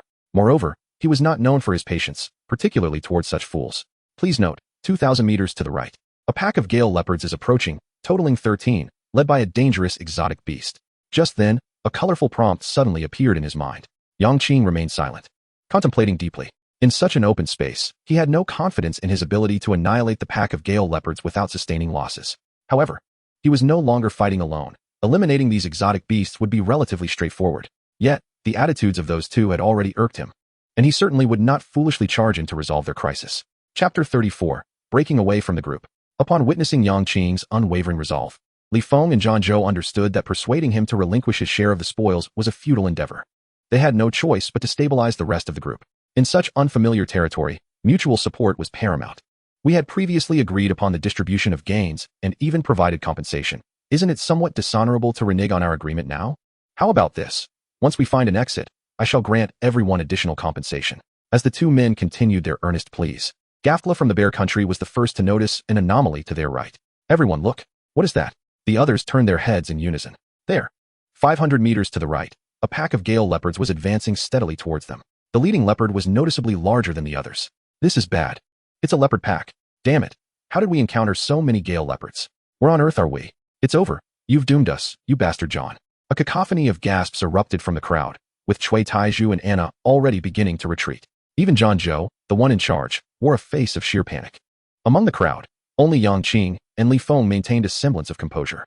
As for Bai Xinxue, though she remained quiet, her incessant rubbing of her palms betrayed her inner turmoil. Everyone be quiet. In this open space, with the speed of gale leopards, if we scatter, none of us will escape. We must cooperate and unite if we wish to survive, Li Feng exclaimed, gripping his long knife, directing the group. How do we fight? There are 13 of them, and a leader to boot. I can barely handle one ordinary gale leopard, Cui Taiju said, panic etched across his face. The others shared his dread, their expressions ashen, yet compared to the earlier chaos, they were somewhat more composed. At least no one was contemplating flight. Li Feng turned to Yang Qing and said, Mr. Yang, you mentioned to John last night that you could handle dangerous beasts. How about you take on the leader? Very well, but I hope you will fulfill your end of the bargain, Yang Qing replied coolly. Having made a promise before the situation deteriorated, he had no intention of going back on his word. Of course, all resources acquired will be yours, every bit without exception, Zhang Zhou quickly affirmed. As long as you can deal with that leader, a 40% share is well deserved. Gaftla also voiced his agreement. Even if you can handle the leader, we still have 12 gale leopards to contend with, Anna interjected, still wearing a grim expression. I can hold off too, if you can withstand 10 minutes. I can assist you, Li Feng declared earnestly. The leopard pack, having detected their prey, surged forward at the leader's bellow. The other gale leopards followed suit, as if commanded. Yang Qing's gaze sharpened as he stepped away from the crowd. Once the gale leopard entered his range, he raised his right hand and pulled the trigger, targeting the foremost dangerous gale leopard. Whoosh, whoosh, whoosh. 9 energy arrows shot forth from the energy crossbow, striking in unison into the left eye of the gale leopard. The creature howled in pain, turning its wrath towards Yang Qing. Excellent. Yang Qing has drawn the leader away. The rest is up to us, Li Feng shouted, raising his long knife and charging forward. With a leader to follow, the others understood that survival hinged on a decisive fight, and they all brandished their weapons. Engaging the leopard pack, Yang Qing had long mastered the handling of dangerous beasts, although this gale leopard was among the swiftest in its class. With his agility of 63 and spirit of 51, it seemed almost sluggish in comparison. Thus, he found himself at ease, feeling no pressure at all. If he truly unleashed his full power, he was confident he could eliminate it within 3 seconds. However, he chose to toy with the beast instead, quietly observing the battle unfolding elsewhere.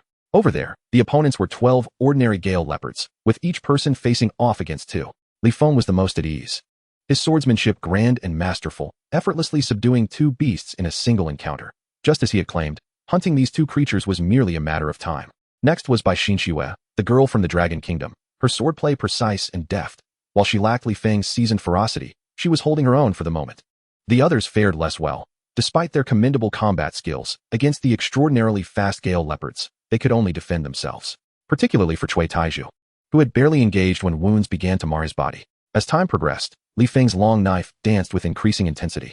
Yet dispatching the 2 gale leopards still required considerable time. Meanwhile, Bai Xinxue began to show signs of fatigue.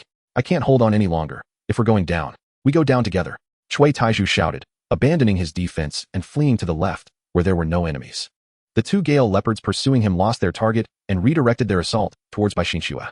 Simultaneously, Anna, covered in blood, followed suit, retreating leftward as well. The gale leopard she had been defending against now turned its attention towards John Zhou and Gafkla. Damn it, Anna, you'll be the death of us. Gafkla cursed as the sudden addition of another leopard intensified his pressure, causing him to curse. Li Feng and John Zhou exchanged glances, a sinister determination crossing their faces. Clearly, the two had reached their breaking point. Yang Qing watched the retreating figures of the two without attempting to stop them. In a place like this, running amok was tantamount to seeking death. He swiftly dealt with the dangerous gale leopard and then approached Bai Xinxue, who was encircled by 4 gale leopards. Yang Qing raised his right hand, continuously pulling the trigger as energy arrows flew forth. Upon seeing Yang Qing's support, Bai Xinxue's previously pallid face flushed with color.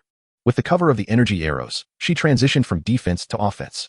In truth, it was more akin to delivering the final blows, as under Yang Qing's relentless fire, the 4 gale leopards found themselves with little room to evade. Each arrow found its mark, piercing through them with precision. Once he had assisted Bai Xinxue, Yang Qing shifted his aim towards the beasts surrounding John Zhou and Gafkla. With his help, they too transformed their defense into a counterattack, swiftly dispatching the gale leopards that had encroached upon them. Chapter 35, Genetic Talent. Thank you. Had you not intervened, I might have perished at the hands of those beasts, Bai Xinxue said, her flush fading as she endured her pain while expressing her gratitude to Yang Qing. Mr. Yang, you are formidable. You are a true powerhouse. Thanks to Mr. Yang, we would have been severely harmed by those 2 ruffians otherwise.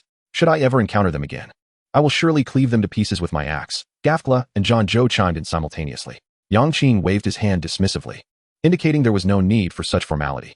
I did it for my own sake. If you had fallen, I too would have been unable to contend with this horde of beasts. He then turned his gaze towards Li Feng's direction. At this moment, the battle on the other side was drawing to a close. With 2 anguished cries, the gale leopard succumbed beneath the blade. Li Feng retrieved the corpse and made his way over. Impressive. Are all of you from Dragon Country this formidable? Garv exclaimed in admiration. Li Feng shook his head, stating, compared to brother Yang Qing, I fall far short. As I understand it, dangerous level beasts are several times more powerful than ordinary ones.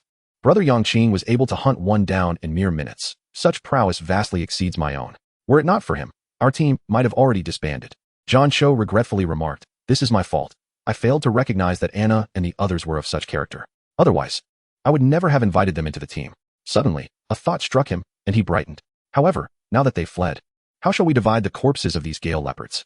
I propose we allocate them to Bai Xinxue and Garv. What do you think, brother Yang Qing? Li Feng articulated his suggestion. John Cho opened his mouth as if to speak, but ultimately remained silent. I have no objections, Yang Qing replied. In his eyes, as long as the agreed-upon share was not affected, the distribution among others mattered little. From this, Yang Qing discerned that the decision-maker of John Cho's team was indeed Li Feng. Upon hearing the proposal, Bai Xinxue and Garv's faces lit up with delight. There were a total of 13 gale leopard corpses, and after deliberation, Bai Xinxue and Garv each received 3. Li Feng and John Cho, being allies, shared 3 corpses between them. Although Yang Qing only received 4, one of those was a dangerous level beast, which left everyone quite satisfied. They proceeded to dissect the 4 gale leopards, and as Yang Qing gazed at the 4 beast cores within his backpack, his heart began to blaze with excitement. His gene chain activation had reached 98. With the fusion of just one more beast core, it would reach 100. He was infinitely curious about this mysterious genetic option, especially since the beast blood had already amplified his physical strength several times, not to mention the gene chain requiring beast cores to activate. At that moment, John Cho inquired, Brother Yang Qing, do you still have that basic healing potion? I accidentally got bitten by that leopard cub, and if it's not dealt with promptly, I fear it may hinder our subsequent journey. I need it as well. I can exchange other resources for it, Garv chimed in. Yes, I need it too. I almost forgot. The first person in this world to possess a potion crafting blueprint is right here. I was just about to go to the trading post. Bai Xinxue added, both she and Garv expressing their need for Yang Qing's potion. Prepare 1 portion each of purple seaweed, cold flower, and ice root. And I can craft healing potions for you. I haven't used my potion making attempts for today. Yang Qing instructed them to gather the materials. As for the processing fee, he waived it, considering that they were all teammates at this stage, and there was no need for excessive scruples. Hearing this, the 3 expressed their gratitude and promptly went to the trading post to procure the materials. Let us take a break, Li Feng suggested. The others naturally had no objections. They were all injured, and it was not suitable to continue searching for an exit at this time. Before long, the three returned with the medicinal materials, and Yang Qing assisted them in crafting the potions. The potions proved remarkably effective. With just a small vial, their previously torn skin was instantly healed. Even John Cho's wounds from where flesh had been bitten away were gradually recovering. They each manifested their own courtyards, preparing to rest for a while. Yang Qing did likewise, as he was also ready to begin fusing the beast cores.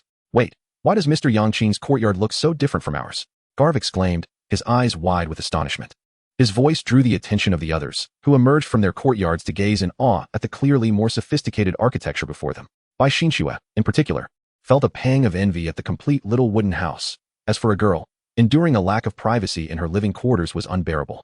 Mr. Yang Qing, would you be so kind as to open your courtyard door and let us take a look? John Cho called from outside. Yang Qing, upon noticing the four standing outside, contemplated briefly. There were no secrets he wished to keep, so he opened the courtyard door and invited them in. As the four stepped inside, the pink surroundings instantly captivated their attention. How come your courtyard can grow food, while mine is overrun with weeds? Garv marveled. My goodness, what is this? How can there be such intricate instruments? What purpose do they serve? Why is your little wooden house so charmingly pink, while mine is so old and dilapidated? As they beheld the scene within the courtyard, the four appeared as if they had never seen such marvels before, bombarding Yang Qing with questions as if everything exceeded their comprehension. The courtyard can be upgraded, but it requires obtaining the blueprint for home upgrades, Yang Qing explained. Ultimately, after a thorough tour, the visitors reluctantly returned to their own abodes. Yang Qing, meanwhile, retrieved a beast core and held it in his hand. System, do you wish to fuse the beast core? He selected yes. System, you have successfully fused the beast core, increasing gene chain activation by 3. System, your gene chain activation has successfully reached 100, unlocking your genetic talent. Chapter 36, the powerful genetic talent. As the system notification appeared, Yang Qing discovered that whenever he concentrated, he could see what appeared to be countless golden threads within his body. Upon closer inspection, these golden threads formed the shape of an ancient tree. Is this the transformation brought about by the genetic talent? However, he did not feel any increase in physical strength, leaving him somewhat perplexed by this strange change. He summoned the system panel and clicked on the gene interface. The previously marked information regarding gene chain activation had vanished, replaced by a golden image resembling a large tree, identical to what Yang Qing had observed within himself. At the top of the tree were 2 lines of information. Genetic talent, 9 elemental body, golden, 9 elemental body. Trait 1, you can embed any elemental type spell sphere. Trait 2, when you unleash any elemental skills, you can randomly deal 19 times your mental attribute in damage. Trait 3, you can cast elemental skills without incantation, and your elemental skills have no cooldown period. The tree was adorned with countless branches, of which only one was illuminated. Yang Qing clicked on the lit branch. System, spell spheres can be fused. He then casually clicked on an unlit leaf. System, fusion not possible. The base of the tree also bore a piece of information. Second tier gene chain activation, 0. Upon seeing the information displayed on the gene interface, Yang Qing finally grasped the nature of this ability. In simple terms, reaching 100 activation of the gene chain awakened a talent known as the 9 elemental body. The branches of the tree likely represented the gene chains. Each activated gene chain would allow him to fuse 1 spell sphere. He had a few spell spheres, yet he was uncertain if they could be removed after fusion, especially since those were merely the most basic low-tier spell spheres. If they could not be removed, it would waste a gene chain. Yang Qing pondered for a moment and ultimately decided against embedding them for the time being. After all, there are currently no formidable beasts that pose a threat to him. There is no rush to enhance his strength. He can simply wait until he acquires a superior magic orb before proceeding with any embedding. Opening the trading interface, Yang Qing sifted through the options, but found only a few meager primary magic orbs, which were even inferior to those he already possessed in his inventory. Subsequently, he opened the chat interface and posted a purchasing message in the world channel. Yang Qing, Dragon Country, seeking high-grade magic orbs. Please private message with requirements. No inquiries regarding primary magic orbs, please. As soon as the message was sent, comments flooded in. May I ask, esteemed one, what is the function of the magic orb? I possess a primary magic orb. The description suggests it resembles a skill, though I am uncertain how to utilize it. I seek guidance from the esteemed Yang Qing. I, too, wish to understand, albeit lacking such a magic orb. Little did they know how far ahead he was. While they struggled even with basic necessities like food, he had already delved into the advanced gameplay of this game. Sigh, it's futile to compare ourselves. He feels as if he possesses a cheat, existing on an entirely different level from us. At that moment, a voice echoed from outside the courtyard. Brother Yang Qing, I possess a high-grade magic orb. Please open the door for a discussion. It was Li Feng, and Yang Qing was surprised that he had managed to acquire such a valuable item. Upon hearing the call, Yang Qing stepped out of the courtyard. Li Feng stood at the entrance, joined by the other three, who had evidently come out to see what the commotion was about. May I see the magic orb? Yang Qing asked directly upon opening the door. Haha, a trivial matter. Li Feng replied with a smile, promptly sending a trade request to Yang Qing, transferring a high-grade magic orb to him. System, high-grade magic orb. Extreme ice rain. Requires the genetic talent of possessing ice element genes to fuse. After a chant of 10 seconds, countless ice spikes will fall within a radius of 1,010 yards, inflicting elemental damage equal to 100 times one's mental capacity. What do you require? Yang Qing inquired of Li Feng, his interest piqued by the magic orb, as its description perfectly aligned with his 9 elemental body talent. If I am not mistaken, that blue and white device in your courtyard is used for water production, correct? I require one, Li Feng stated, his eyes ablaze with eagerness, clearly having discerned the function of the ice shatterer during his time in the courtyard. The other three exchanged incredulous glances upon hearing this. What? That device can produce water? No wonder he always has an abundance of it. The reason lies therein. Oh, dear heavens, Mr. Yang Qing. You must exchange with Mr. Li Feng. One exclaimed. I can assist in crafting one if you provide the materials. Yang Qing replied nonchalantly. Although the high-grade magic orb is rare, I doubt he would willingly exchange it for an ice shatterer. After all, only he can currently utilize that device, and thus, the value of the high-grade magic orb pales in comparison to the ice shatterer at this stage. Agreed. However, if the required materials are too numerous, I may not be able to procure them immediately. I will need to keep a note and gather them before you assist me in crafting. Li Feng readily accepted Yang Qing's terms. Li Feng's swift agreement did not surprise Yang Qing. After all, only he could utilize the magic orb. Rather than let it languish in his inventory, it was wiser to exchange it for a renewable resource. It was known that Yang Qing had initially enjoyed a prosperous life thanks to the ice shatterer, a testament to its utility. As for the rarity of the ice shatterer, Yang Qing would consent to craft one for him, as the two of them could hardly create a significant market impact with merely one. Moreover, Yang Qing had a premonition that as time passed and the world stabilized, individuals would inevitably seek to enhance their personal capabilities. By that time, combat-related resources such as equipment, magic orbs, and even beast blood would rise dramatically in value, particularly once everyone unlocked their genetic talents, resulting in a surging demand for magic orbs. Crafting the ice shatterer requires 10 iron blocks, 10 copper blocks, and 1 each of energy stones of fire and wind, Yang Qing stated, detailing the materials needed for the creation of the ice shatterer. Upon hearing this, Li Feng's brow furrowed slightly as he approached John and Zhou, whispering to each other. He then called out to the other 3 onlookers. I still need 1 wind energy stone. I am willing to exchange an entire storm leopard for it. Is anyone willing to trade? I possess a wind energy stone, but may I first inquire with Mr. Yang Qing? To utilize the magic orb, does one need to reach 100 genetic chain activation? Garf asked. Once the genetic chain activation reaches 100, one can fuse with the magic orb, awakening their genetic talent. This is not a secret. It will be common knowledge in a few days, so I have nothing to conceal, Yang Qing replied. Chapter 37. Encountering Trouble. Upon hearing Yang Qing's affirmation, Garf expressed his willingness to trade, eager to elevate his genetic chain activation to 100. The two completed their transaction, and then Li Feng transferred the materials for crafting the ice shatterer to Yang Qing. Once he received the materials, Yang Qing wasted no time, opening the crafting interface and successfully creating an ice shatterer, which he then traded to Li Feng. Upon witnessing the completion of the trade, John, Zhou, and the others eagerly inquired, Mr. Yang Qing, what effect does this magic orb have once fused? Could you demonstrate for us? Yang Qing remained silent, retrieving the magic orb and selecting it for fusion with the illuminated genetic chain. Instantly, delicate patterns appeared along the branch-like genetic chain. He felt the branches of the golden tree within him also undergo a transformation. Moreover, in his mind, the information and profound insights regarding the magic orb's skill, extreme ice rain, emerged.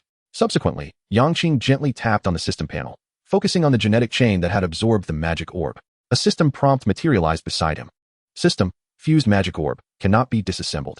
Seeing this prompt, Yang Qing felt relieved. He was glad he had refrained from arbitrarily fusing a magic orb, for otherwise, that genetic chain would have been rendered useless. Let us see how it performs. Yang Qing was unconcerned about others witnessing his skill, as he had plenty of other trump cards. Due to the nature of his 9-elemental body, he could release extreme ice rain without chanting. However, with others present, he still opted to feign a chant for a brief moment. After 10 seconds, he called out, Extreme Ice Rain. System, due to the enhancement of genetic talent, this attack's damage is doubled. Instantly, enormous ice spikes materialized from thin air, cascading down and creating numerous large craters upon the azure earth within a radius of 1,010 yards, a chilling aura spreading throughout the vicinity. This spectacle captivated the attention of the 4 present. Magic, can magic truly be unleashed here? I have witnessed a miracle. As for Yang Qing, he found himself momentarily stunned. He realized that after completing the release of extreme ice rain, An overwhelming fatigue washed over him. It seemed that casting such a skill consumed mental energy. With his current mental attribute, he could only manage to unleash extreme ice rain 5 times consecutively. Yang Qing reflected on this. In terms of genetic talent, it appeared that the focus should be on enhancing mental capacity, and the magic orbs he selected ought to prioritize elemental skills. This clearly delineated a path towards becoming a master of magic. Yang Qing harbored no rebellious sentiments regarding this. He would simply tread the path that appeared most advantageous. Nonetheless, at this stage, he still intended to prioritize crossbow bolts, as this combat style, which demanded little energy yet yielded substantial returns, served as an excellent transitional approach. When his mental prowess ascends to the point of casting 9 spells in a single breath, then perhaps we may contemplate discarding the crossbow bolts. So, do we still require a respite? If we are nearly ready, let us continue our quest for the exit. Bai Xinxue blinked her eyes, her spirit brimming with fervor. No breaks, no breaks, let us hunt the aberrant beasts. Haha, onward, onward. I suddenly find this world quite intriguing. Indeed, I now yearn to encounter more of those strange creatures. Having glimpsed a more formidable realm, who would not be enamored? Especially this group, composed of elite players. At this moment, their enthusiasm was palpable.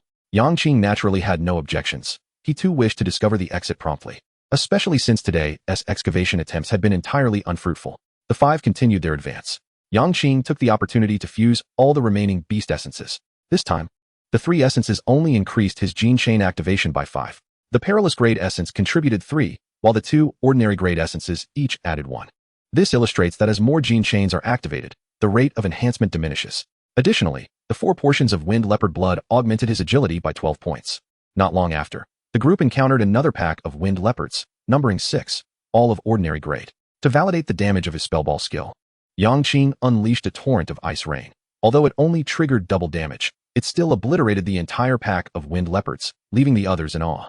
Thus, the team pressed forward, but for the subsequent aberrant beasts they encountered, Yang Qing refrained from employing the spellball skill, opting instead for crossbow bolts. Though the skill possessed significant power, the mental toll was considerable. He calculated that it would require at least 2 hours to recover enough mental energy to cast ice rain again. Furthermore, he speculated that the blood of those beasts that enhanced mental attributes could expedite his recovery. However, he currently lacked any reserves of such blood to test this theory. Before long, it was nearly noon, and the number of wind leopards they had hunted had reached 20. Do we need to eat something and take a break? Li Feng inquired. Haha, I am relishing this hunt and feel utterly devoid of fatigue. No need for a break, replied both Gafgla and Bai Xinxue, their excitement evident. Each had claimed 4 of the 20 wind leopards, and such a bounty rendered any weariness inconsequential. Let us expedite our search for the exit, suggested John Zhou, who was less exuberant. Perhaps he had not anticipated the vastness of this place or the abundance of aberrant beasts. Meanwhile, Yang Qing was equally eager to continue battling, as the exit remained elusive, causing him some anxiety. Moreover, the prompts indicated that this location was resource-rich, yet thus far he had only encountered wind leopards, with nothing else in sight. Just then, a gentle breeze wafted through the air, gradually swelling into a roaring gale. The expressions of the team shifted dramatically. This place had always been eerily silent, and the sudden anomaly signaled impending danger. Looking up, they beheld a tornado, approximately 10 meters tall, advancing towards them. Run, was the instinctive response to such an unknown terror. Is this a natural disaster?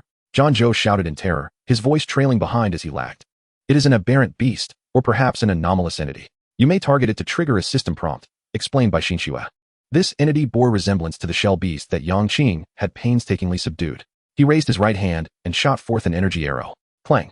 The crossbow bolt was swiftly shredded by the tempest, dissipating into silvery light. System, anomalous entity, energy storm. Beware of being swept up, otherwise you will be reduced to a pulp. Destroying the energy device within will quell it and yield a trove of rare resources, as well as an exit portal. Simultaneously, a system prompt was triggered, along with his unique multicolored notification. The portal was indeed here, and how was one to destroy this energy device? Yang Qing pondered. The thunderous roar of the tornado drew nearer, with the slowest John Zhou now less than 50 meters away. Chapter 38, Yang Qing, an enigma. The safety plan from yesterday suggested practicing wing proficiency and crafting a water wave sword. Might the method to destroy the energy device require aerial maneuvering? With this thought, Yang Qing donned his wings. Little G, be cautious and do not follow me for now. With Little G's speed, Yang Qing was untroubled by the notion that such a storm could pose a threat to it. After issuing this instruction, he ascended into the air alone. However, the moment his feet left the ground, he comprehended why the prompt emphasized the necessity of mastering wing techniques. The chaotic winds battered against his body, rendering it nearly impossible to control the wings freely in such tumultuous conditions. He had to rely on his formidable physique to propel himself upward relentlessly. Only upon surpassing the height of the energy storm did he discern, at its center, a spherical device about the size of a basketball, encased in steel. That must be the so-called energy device. However, his energy arrows could not penetrate it, but the triple wave or ice rain should suffice. After deliberation, he resolved to employ the triple wave, for resolving this energy storm would grant them passage, and he had no fear of revealing his trump card. Yang Qing unsheathed his water wave sword and donned it. First wave of the triple wave. In an instant, a surge cascaded downward towards the energy device at the heart of the storm. Yet, as the wave approached within 10 meters, it abruptly halted. Second wave of the triple wave. Yang Qing continued to unleash his assault, with the second wave bolstering the first. The tide surged to within a mere 2 meters of the energy device. Third wave of the triple wave. Boom. The tide shattered the final obstruction, enveloping the energy device, which was obliterated in mere seconds.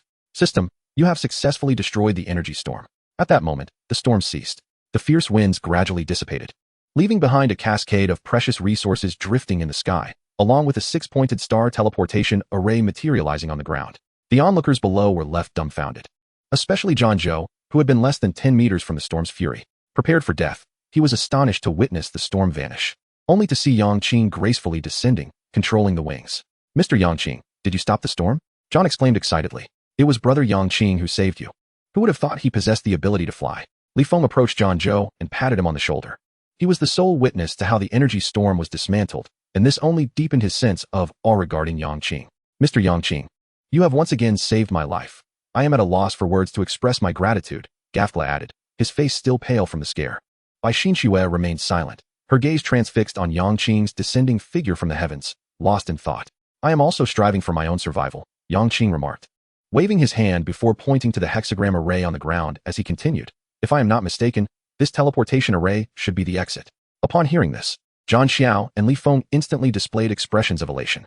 Haha, we finally found it. Otherwise, we would have been trapped indefinitely. We can now excavate other ice caves. Let us divide the resources. I must also leave, as today's excavation attempts have all been in vain, Yang Qing chimed in. As for my share, please disregard it. Let it all be attributed to you. The fact that we can leave alive is entirely due to your efforts. Consider it my humble gesture. Bai Xinxue observed the pile of resources on the ground with no sense of attachment. Indeed, without Mr. Yang Qing, I would likely have been reduced to mere fragments. Moreover, I have gained significantly from this adventure. I too shall forego my share and let it be counted towards you, Gagraf similarly expressed. Upon hearing both of them, Zhang Xiao and Li Feng, realizing their own portions were modest, decided it more prudent to extend a goodwill gesture by also relinquishing their shares. Then I extend my heartfelt thanks to you all, Yang Qing replied without formality. Although the recent battle had been brief, the consumption of his winged blade and water wave sword had been considerable. As he spoke, he began to stow the surrounding resources into his backpack. System, Intermediate Magic Sphere. Dual Wind Blade X1. System, Wind Energy Stone X5. System, Spiritual Energy Stone X3. System, Refined Steel X12. System, Second Tier Belt, Storm Belt X1. System, Second Tier Pants, Storm Trousers X1. Through this collaborative effort, I have truly grasped the concept of there are always greater beings beyond, and I hope that during our next encounter, I may have the privilege to compete with brother Yang Qing. Li Feng was the first to approach the exit, clasping his fists in farewell to the group. Zhang Xiao followed closely, exchanging farewells before stepping into the hexagram array alongside Li Feng, soon vanishing from sight. Gagraf trailed behind. I hope there will be another opportunity to team up against monsters. I assure you, I will not be a hindrance next time, Bai Xinxue declared with resolve. Disappearing from Yang Qing's view before he could respond, her sword held firmly. Little G, we ought to depart as well. Observing the others had completed their exits, Yang Qing had no intention of lingering. He called for Little G to perch on his shoulder, but just as he lifted his leg to step out, a colorful prompt suddenly appeared in his mind. Finally departing, finally disappearing. Surely no one would truly ignore the treasures located 10,000 meters ahead, despite the presence of a terrifying beast and numerous low-level monsters guarding it. However, with your current combat prowess combined with Little G, your chances of success remain substantial. I found it rather peculiar. Although our gains thus far have been satisfactory, they pale in comparison to the exceedingly abundant resources indicated in yesterday's prompt. It seemed the treasures had simply been waiting here, perhaps reluctant to reveal themselves for fear of being pilfered. Yang Qing chuckled at this prompt. Truly a considerate and user-friendly feature of our exclusive treasure. Now aware that there was still a bounty to be claimed, he felt a surge of excitement and continued forward with Little G. As for that so-called terrifying beast, since the prompt indicated it was beatable, he had no reason to be apprehensive. Chapter 39, A Streamlined Journey. Following the prompt, Yang Qing pressed onward. Before long, a colossal mountain loomed before him, rising majestically. Its peak obscured from view, cleaved in two by some formidable force, creating a passageway. 10,000-meter storm road, stretching a full 10,000 meters, for every kilometer traversed. A reward shall be granted, and a complete passage will yield a red shell as a prize.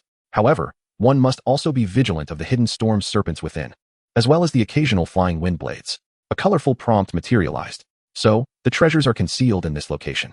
Yang Qing's heart raced at the thought of the ultimate reward being a red shell. Although he had opened one just yesterday, it only intensified his yearning. The riches a single red shell could yield were truly bountiful. Equipping his spiritual energy repeating crossbow, he stepped forward, only to be met with another system prompt at the entrance. System, 10,000-meter storm road, please do not enter. It is terrifying enough to make one tremble. Upon entering the passage, Yang Qing's vision narrowed, flanked by towering rock walls. Only a 10-meter wide path extended before him, densely populated with various flora and foliage. He surmised that the storm serpents must be lurking within. Thus, he refrained from recklessly attempting to gather herbs from the walls and continued onward. Caution, a storm serpent is poised to strike from the left wall, approximately 20 meters ahead. The alert sounded immediately. Yang Qing heightened his vigilance, slowing his pace. Hiss! Whoosh! A cyan serpent, roughly 1 meter in length, suddenly lunged from the left wall, moving with astonishing speed, its fangs bared, aiming directly for Yang Qing's neck. However, with the prompt's warning, he was already prepared. The instant the serpent emerged, he loosed an arrow that struck it squarely in the head. System, you have successfully slain the storm serpent. Yang Qing stepped forward to retrieve the serpent's corpse. Caution, a wind blade is about to be launched from the right wall. Stay alert. Whoosh. A crescent-shaped wind blade, approximately 1 meter long and razor-sharp, hurtled towards Yang Qing's head. He promptly bent down to evade it. Bang. The crescent struck the left wall, sending debris of flora flying. Is it going to be this perilous right from the outset? Though the alerts were present, Yang Qing still felt a tinge of apprehension, especially with over 9,000 meters yet to traverse. He summoned the system panel and accessed the trading post. Spending 600 miles water to acquire materials for crafting 2 basic healing potions, and exchanged 5 portions of leopard meat for materials to create 5 basic antidotes. After crafting these potions, he felt a slight increase in his sense of security. Continuing onward, Yang Qing found himself about 400 meters in when he suddenly spotted 2 corpses on the ground. Approaching to investigate, he discovered they belonged to Anna and Cui Taiju. To his surprise, these two had inadvertently made their way here. Yang Qing felt a sense of astonishment. They shouldn't have encountered the spiritual energy storm, or they wouldn't have been granted the privilege of dying here. Scattered on the ground were the resources they had left behind. System, second-tier weapon, Silver Staff X1. System, second-tier weapon, Ramhorn Dagger X1. System, Water X300 Mi. System, Refined Steel X11. System, Swift Wind Leopard Meat X9. He collected the assorted food materials into his backpack, among which the most valuable were a spiritual energy stone and 2 wind energy stones. The sight of the 2 corpses stirred no significant emotion within him, and Yang Qing continued on his path. Upon reaching the 1,000-meter mark, he spotted a white shell placed ahead. The prompt indicated a storm serpent was guarding it on the wall nearby. However, by this point, Yang Qing had become well acquainted with the attack patterns of these serpents and handled the impending threat with ease. He swiftly neutralized the danger and opened the shell. System, White Shell X1. System, Glass X5. System, Wind Energy Stone X1. System, Stone X15. Upon encountering a white shell that blossomed into a wind energy stone, Yang Qing's anticipation for the journey ahead intensified. With heightened alertness, his passage was remarkably smooth.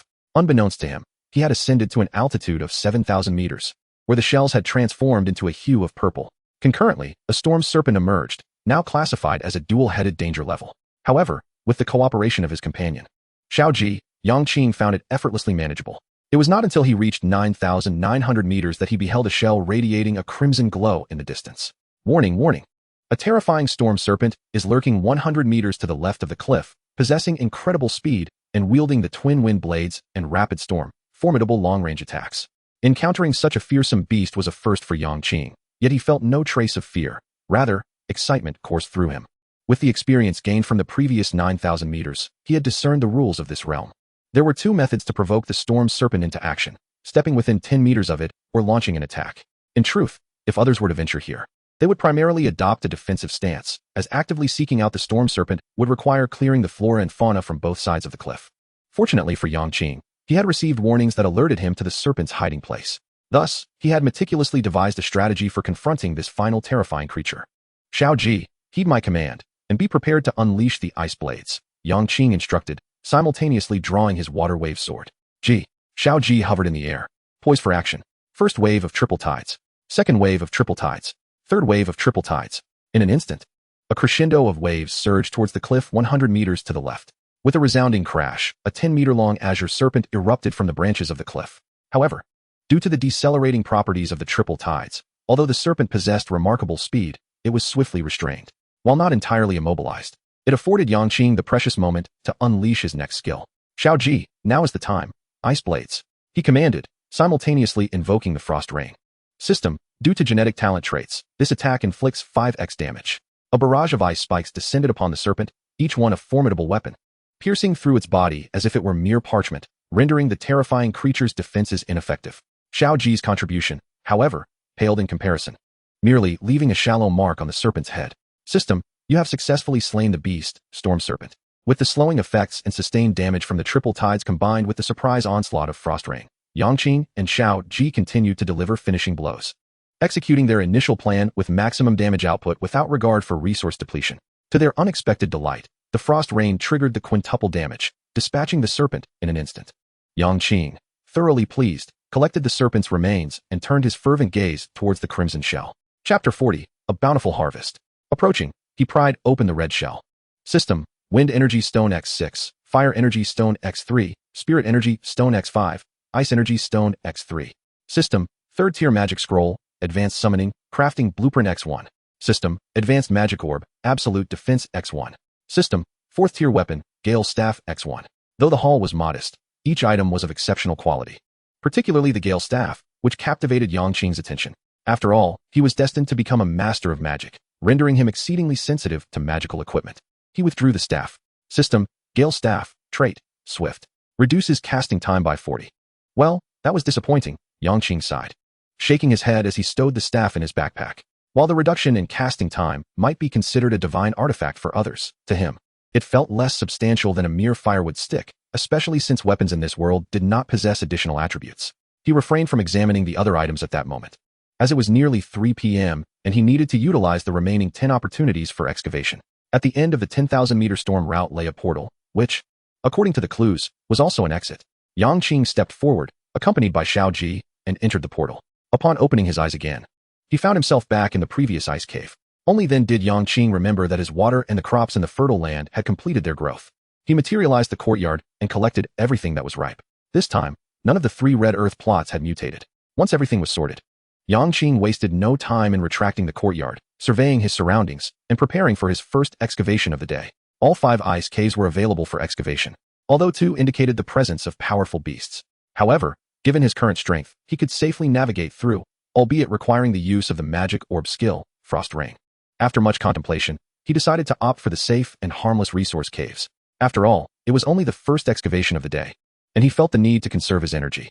Otherwise, encountering unavoidable troubles in the later caves would pose a challenge. With his sights set on the right, he began to dig. Within, he unearthed 6 refined steel, 11 silver ingots, 6 wires, 3 cold iron, 500 milliliters of ice flower beer, and 3,500 milliliters of pure mama milk. The subsequent 3 ice caves also yielded entirely safe and benign resources. In total, he gathered 16 wires, 20 gold ingots, 12 glass panels, 20 wood pieces, 6 extreme cold flowers, 6 extreme cold grasses, 6 extreme cold roots, 3 500 milliliters bottles of nuclear milk, 3 100-gram popping candies, a bathtub, a silicone impact cup, and an inspiration energy ball. The last 2 lifestyle items caught Yang Qing's attention, not because he intended to use them, but rather because he believed such items would have a decent market in this desolate world. He opened the trading post and listed the impact cup and the energy ball for sale, priced at 2 energy stones each. While slightly expensive, he was confident that humanity's primal instincts would yield surprising results. Bai Xinxue had marked Yang Qing as someone of particular concern. Therefore, upon Yang Qing's announcement of the sale, she immediately received the notification and clicked to take a look. Isn't this something he'd want to keep for himself? With such strong self-discipline, he must be equally devoted when it comes to emotions, she mused, her cheeks flushed. In his 5th excavation, Yang Qing chose to dig upward, revealing 2 dangerous level beasts, the azure-winged eagles. Shattering the icy wall, he called out, Xiao Ji, are you ready? There are 2 flying beasts inside. G. Xiao Ji flapped its wings, brimming with excitement. Haha, let us go, 1 for each of us, Yang Qing exclaimed, retrieving his spirit energy crossbow and maneuvering the flying wings through the fog wall. Before him unfolded a scene of towering ancient trees, unmistakably a primordial forest template within the ice cave. The two azure-winged eagles hovered in the air, concealed by the ancient trees, oblivious to the presence of the uninvited duo. "Let us see who is faster," Yang Qing declared, launching himself skyward with a swift motion, eschewing elaborate attacks, and unleashing a volley of spirit energy arrows, aimed directly at the unsuspecting azure-winged eagles. At this moment, his wealth was immeasurable, and the trigger was pulled with astonishing swiftness, entirely indifferent to the concept of waste. In less than 6 seconds of combat, the perilous blue-winged eagle lay lifeless amidst a flurry of arrows, riddled with wounds. "System, you have slain the aberrant beast," the blue-winged eagle. As for Xiaoji, the pace of battle was not nearly as swift. Despite being of the same danger level, the blue-winged eagle, though overall weaker than Xiaoji, could not be so easily defeated. Yang Qing observed the fierce clash between the two birds ahead, choosing not to intervene. It was only after approximately 5 minutes of relentless combat that Xiaoji seized an opportunity to conclude the fight with an icy blade. Xiaoji tilted its head, radiating a sense of pride. "This is for you," Yang Qing chuckled, retrieving 2 vials of blue-winged eagle blood. Upon seeing this, Xiaoji eagerly opened its mouth, its eyes filled with anticipation, yearning to grow stronger. As the 2 vials were consumed, its body visibly expanded at an astonishing rate. Yang Qing accessed the pet interface, which still indicated a danger level. It appeared that more blood from flying aberrant beasts was necessary. Xiaoji was an exceptional companion, and nurturing its strength was one of Yang Qing's primary objectives. After thoroughly scavenging the icy cavern, he unexpectedly discovered a blue shell. Upon opening it, he found 1 blue shell, 3 apple seeds, 3 banana seeds, 3 pineapple seeds, and 3 sweet potato seeds. He also attempted to excavate the ancient trees surrounding the area. Unsurprisingly, it would still take 12 hours to yield results. During the 6th and 7th excavations, nothing of note occurred, yielding a total of 3 fine gold, 9 gold blocks, 6 crystals, 300 grams of chili sauce, 3 apples, 9 hemp ropes, 6 pieces of cloth, and 3 bottles of 500 milliliters cowherd's water liquor. By this time, the light within the icy cavern had begun to dwindle, with less than an hour remaining before nightfall. Yang Qing consumed 2 vials of ordinary storm snake blood, which enhanced his agility by 6 points while also restoring his stamina. He resolved to complete the remaining 3 excavations in one go. The 8th excavation led him to an area guarded by 2 danger-level flying aberrant beasts known as ice spear birds. With the combined efforts of himself and Xiaoji, they swiftly vanquished them, gathering a bounty of bird meat, along with 1 pen, 3 sheets of white paper, 12 pieces of wood, and 12 stones, as well as 9 copper blocks. Regrettably, these 2 vials of blood did not grant Xiaoji an upgrade, although its length had nearly reached 2 meters. Upon commencing the 9th excavation, Yang Qing furrowed his brow upon reviewing the indications from 5 directions. Chapter 41. A significant increase in mental fortitude. Ahead lies a forbidden zone for magic. Proceed with caution. What constitutes a forbidden magic zone? Thunderfields, heavenly fire, mudslides, wind blades, sonic booms, and massive avalanches. Venturing forth will lead to an encounter with a horde of foul-smelling foxes. I advise against proceeding without a gas mask. Down below is perilous. Astonishingly, an ancient ruin has been discovered. Unfortunately, the residual magical arrays within the ruin will obliterate you into dust. Otherwise, you might glean some secrets of the icy realm. My heavens, what a situation. To the left lies the sacred elven site, Moonlight Lake, but alas, the waters have long since dried, and the elves are extinct. Had you passed through Moonlight Lake's purification, your genetic talents would have transformed into a 10-elemental body, with the moonlight revitalizing within you. What a pity, what a pity. How vexing. I truly do not wish to enter the right side, which is a wretched, filthy, and foolish skeleton graveyard. However, the soul flames within can significantly enhance your mental fortitude. This influx of information is somewhat overwhelming. Elves? Skeletons? What manner of world is this? Nevertheless, Yang Qing dismissed the chaotic thoughts, adhering to the first principle of longevity, mind one's own business. The second principle, amass wealth quietly. Shaking his head, he cleared away the disarray of thoughts. According to the second principle, he was compelled to venture right, as his most pressing need was to enhance his mental attributes. Although his backpack was filled with an abundance of aberrant beast blood yet to be consumed, most of them merely improved agility and strength. He began to dig, setting his sights to the right. 20 minutes later, system, ice blocks 25. He retrieved the psychic energy crossbow and stepped into the misty wall. A putrid, decaying odor assaulted his senses, compelling even Xiaoji to ascend to higher altitudes. Yang Qing scrutinized his surroundings. Whether it was due to the impending night or the cavern's nature, the icy chamber was dim and damp, the ground layered with white bones that creaked underfoot. In the distance stood a number of diminutive skeletons brandishing bone knives, 16 in total. The small skeletons were roughly the size of an adult human, with a ghostly white flame flickering in their skulls, save for one skeleton in the far corner that bore a blue flame. System, armed skeleton, ferocious strength. Filthy, foolish. And Val skeletons, slow-moving yet endowed with brute force. Two notifications appeared simultaneously. Xiaoji, draw them all over here. Faced with the multitude of skeletons, Yang Qing abandoned the notion of taking them on one by one, opting instead to unleash a single devastating attack with the extreme ice rain. However, the skeletons were scattered. He needed to lure them together, lest the attack's range prove insufficient. Xiaoji, swift and capable of flight, was the perfect bait. GG. Xiaoji flapped its wings and dove toward the skeletons below, each attack a mere scratch before retreating. Unbeknownst to them, most of the skeletons began to pursue Xiaoji, including the one with the blue flame. Only a few indifferent ones remained disinterested. Yang Qing seized the moment, beckoning Xiaoji to retreat. Extreme Ice Rain. System. Due to the genetic talent's characteristics, this attack's damage is tripled. With a whoosh, countless ice spikes rained down upon the horde of skeletons, shattering them to pieces. The flames within their skulls dimmed, transforming into white and blue orbs that fell to the ground. Yang Qing did not rush to collect the orbs, but first ensured all remaining skeletons were dealt with before gathering them one by one. System. Soul Essence, Blue 1. System. Soul Essence, White 1. System. Soul Essence, White 1. A total of 15 white orbs and 1 blue orb were collected into his backpack. He retrieved a white orb. System. Do you wish to fuse? He selected yes. In an instant, a refreshing sensation flooded his mind. Yang Qing opened his personal information to check. His mental attribute increased by 2 points. He continued to fuse the orbs, ultimately increasing his mental attribute by a total of 35 points, with the blue orb contributing 5 points. Next, he scoured the icy cavern for further resources, but to his dismay, there were none to be found. How disheartening. Only one excavation remained. He pressed on.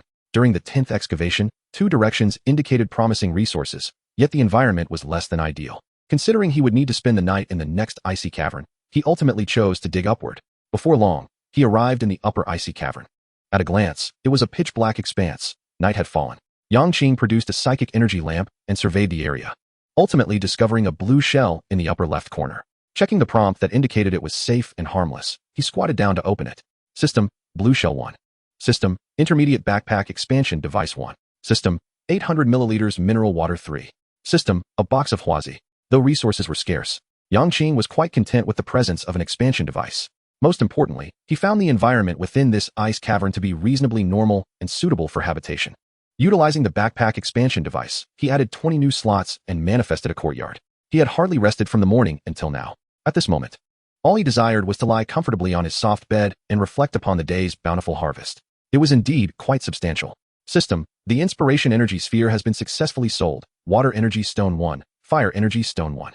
Just as night began to fall, someone could hardly contain their excitement. Yang Qing was somewhat taken aback. The price of the 2 energy stones was not insignificant, and he had assumed they would remain listed for several days. At that moment, news arrived regarding another item for sale, a silicone impact cup, which had been exchanged for 2 wind energy stones. After a day's absence, it seemed these individuals had thrived remarkably well, already beginning to seek amusement. Had they all managed to fill their bellies? A sudden curiosity struck Yang Qing. He wished to see what everyone was discussing, perhaps uncovering some useful information in the process. He opened the chat interface, Dragon Nation channel.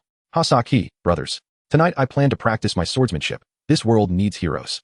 With my 3-foot-long sword, I shall quell the chaos of the ice cavern. Accompanying this was an image of him practicing swordplay in front of a house. How did you know I had medium-rare beef slices for dinner? How did you know I excavated 3 ice caverns today and even acquired a detailed analysis of the 3rd set of elementary school radio calisthenics? How did you know I unlocked the genetic options today? Woe is me, the rabbit meat is stuck between my teeth. Would any kind brother lend me a toothpick to assist this little sister? Alas, I am a big stick. Big stick 1. Corn 1. Cucumber 1. Loach 1. Unbelievable. A major event, brothers. I have discovered a great secret. Look at this. Following this was a video attachment. Curiously, Yang Qing clicked on it, instantly captivated by the information portrayed in the video. Chapter 42, by Xinxue did not care. The scene in the video was set in a cavern, its walls adorned with myriad engravings. The very first image depicted a majestic city, named Moon Goddess City, where countless soldiers stood atop the city walls. Among them a striking woman wearing a crown and wielding a staff. The second image revealed a horde of ominous monsters surging towards the city. Yang Qing watched the video from beginning to end. The overall message conveyed was that countless soldiers, under the leadership of the crowned woman, valiantly defended their city. The outcome of the battle, however, was not shown in the video. It remained uncertain whether it had been omitted or simply did not exist. Could this be a scene from the Ice Cavern world? Did this world still harbor local indigenous people? And as excavations deepened, could one potentially access those cities? A single video ignited countless questions within Yang Qing's mind. Nevertheless, these queries flitted through his thoughts for but a moment. He did not delve deeper into contemplation. He was acutely aware that regardless of what might emerge from the excavations, possessing sufficient strength was the only bargaining chip against the unknown. At this stage, his priority was to steadily and swiftly increase his power. This video similarly sparked numerous speculations within the chat interface, yet Yang Qing found little inclination to engage further. He opened his backpack. There were 11 portions of ordinary level Gale Leopard blood and 1 portion of dangerous level blood. The ordinary level Storm Snake blood totaled 18 portions, with 12 portions classified as dangerous and 1 as terrifying. As for beast source materials, there were 31 portions at the ordinary level, 17 at the dangerous level, and 1 at the terrifying level.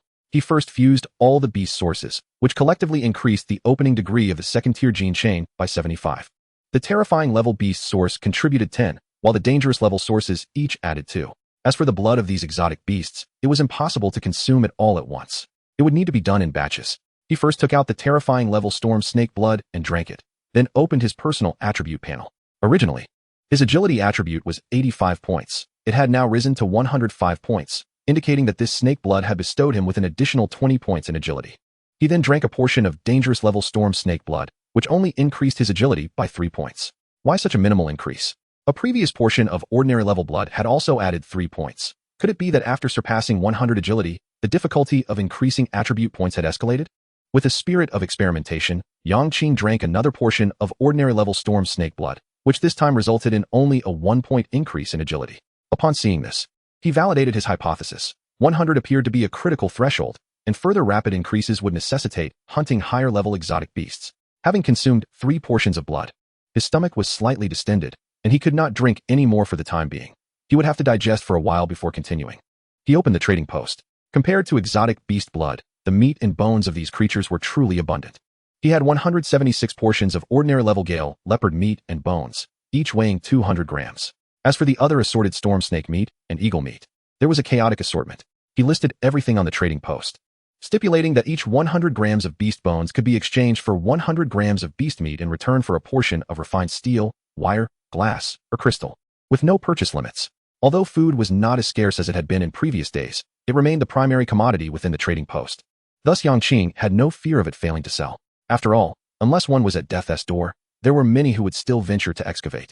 As long as such individuals existed, food would never lack a market. They would always exchange the resources from the next ice cavern for sustenance. Once their food was depleted, they would muster the courage to excavate once more. This cycle continued. The fate of these individuals was to either perish within the next ice cavern or, with luck, continue their excavations indefinitely. Another type of person, like Bai Xinxue and Li Feng, possessed some strength and would employ every means to keep excavating. These individuals would not be troubled by food scarcity, and gradually, their resources would accumulate. Ultimately, they would become like Yang Qing, exchanging food and unused resources for those in demand, continuously strengthening themselves and digging deeper. Of course, luck was essential. One must hope to avoid the fatal ice caverns. Finally, he decided to learn the 3rd-tier magic scroll, Advanced Summon, and equipped both the Storm Belt and Storm Ring. He opened the crafting interface. 3rd-tier magic scroll, Advanced Summon, Terrifying level exotic beast skin 11, Energy Stone 163, Crystal 1469, Dangerous level exotic beast blood 01. Unfortunately, having just consumed the terrifying level exotic beast blood, he could not craft one to see. The materials required were so advanced that the effects should not be lacking. Yang Qing murmured softly. With an excess of blood remaining in his backpack, he decided not to cook today. If hunger or thirst struck, he would simply drink some blood. In the remaining time, he tended to the birds and perused the chat interface until the ice-breaking device and shell decomposer completed their work. Only then did he rise and head to the courtyard to collect everything. Next, he added materials to the 4 machines. This time, the shells added were still of white quality. Observing the over 40 liters of water in his backpack, Yang Qing decided to indulge in a luxurious bath. After all, he had labored all day, and his body was already matted with sweat. Approaching the hearth, he ignited the fire and set a pot to boil, preparing hot water. Meanwhile, he accessed the trading platform and searched for bathing supplies. In the end, he exchanged half a watermelon for a bar of soap. He retrieved a bathtub and adjusted the water to a comfortable temperature, using approximately 35 liters of water for his bath. Adhering to the principle of waste not, want not, Yang Qing refrained from discarding the bathwater and instead listed it on the trading platform. Seller, Yang Qing, Dragon Country. Trading item, 35L used bathwater. Demand, any 6 pieces of crystal, wires, fine steel, or glass. Stock, 1. Upon the release of this trading information, the chat channel erupted in a flurry of messages. Haha. The great Yang Qing is selling used bathwater on the trading platform. Is there any brave soul in need? A wealthy player, 32L of water for bathing? If I had that, I could go 3 days without mining. Charge, charge, charge. System, the bathwater you listed has been successfully traded. Received 3 pieces of glass and 3 pieces of crystal. Just as the lively discussion unfolded, Yang Qing received a notification of a successful transaction. Simultaneously, a private message popped up. By Xinxue, Dragon Country. Yang Qing, big brother, can you directly message me for future bathwater trades? Sob sob. Finally, I can enjoy a proper bath. It turned out to be a familiar face making the purchase. Yang Qing's expression grew somewhat peculiar. This stunning beauty, who was undoubtedly a goddess before his transmigration, was actually willing to use his second-hand bathwater on a regular basis. Yang Qing, Dragon Country. Hello, would you like some soap? I'll gladly gift you half a bar. By Xinxue, Dragon Country. Yes, of course. Thank you, big brother Yang Qing. After trading the half bar of soap, Yang Qing chose to remain silent and comfortably settled down on his small wooden bed to sleep. As for Bai Xinxue, she luxuriated in the bathtub she had prepared long ago. Since her arrival in this cursed world, this was her first bath. Although it was with used bathwater, it was from Yang Qing, and she cared not a whit. Chapter 43, Blessing of the Divine Elephant. A new day dawned, and Yang Qing indulged in a leisurely morning. Awakening at 9:30, his first task was to cook a pot of millet porridge, followed by gathering resources from the yard.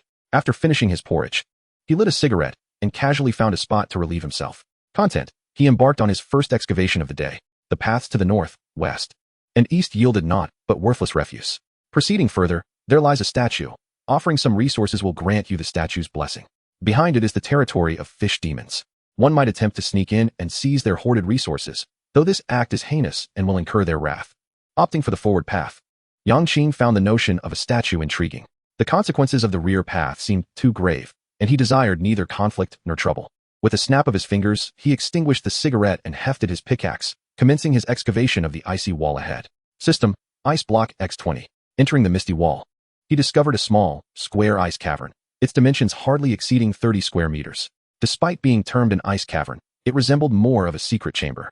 At its center stood an altar, upon which rested a half-meter-tall stone statue. The statue depicted a young woman, her expression cold and proud. Yang Qing approached. System, Ordinary Snow Goddess Statue.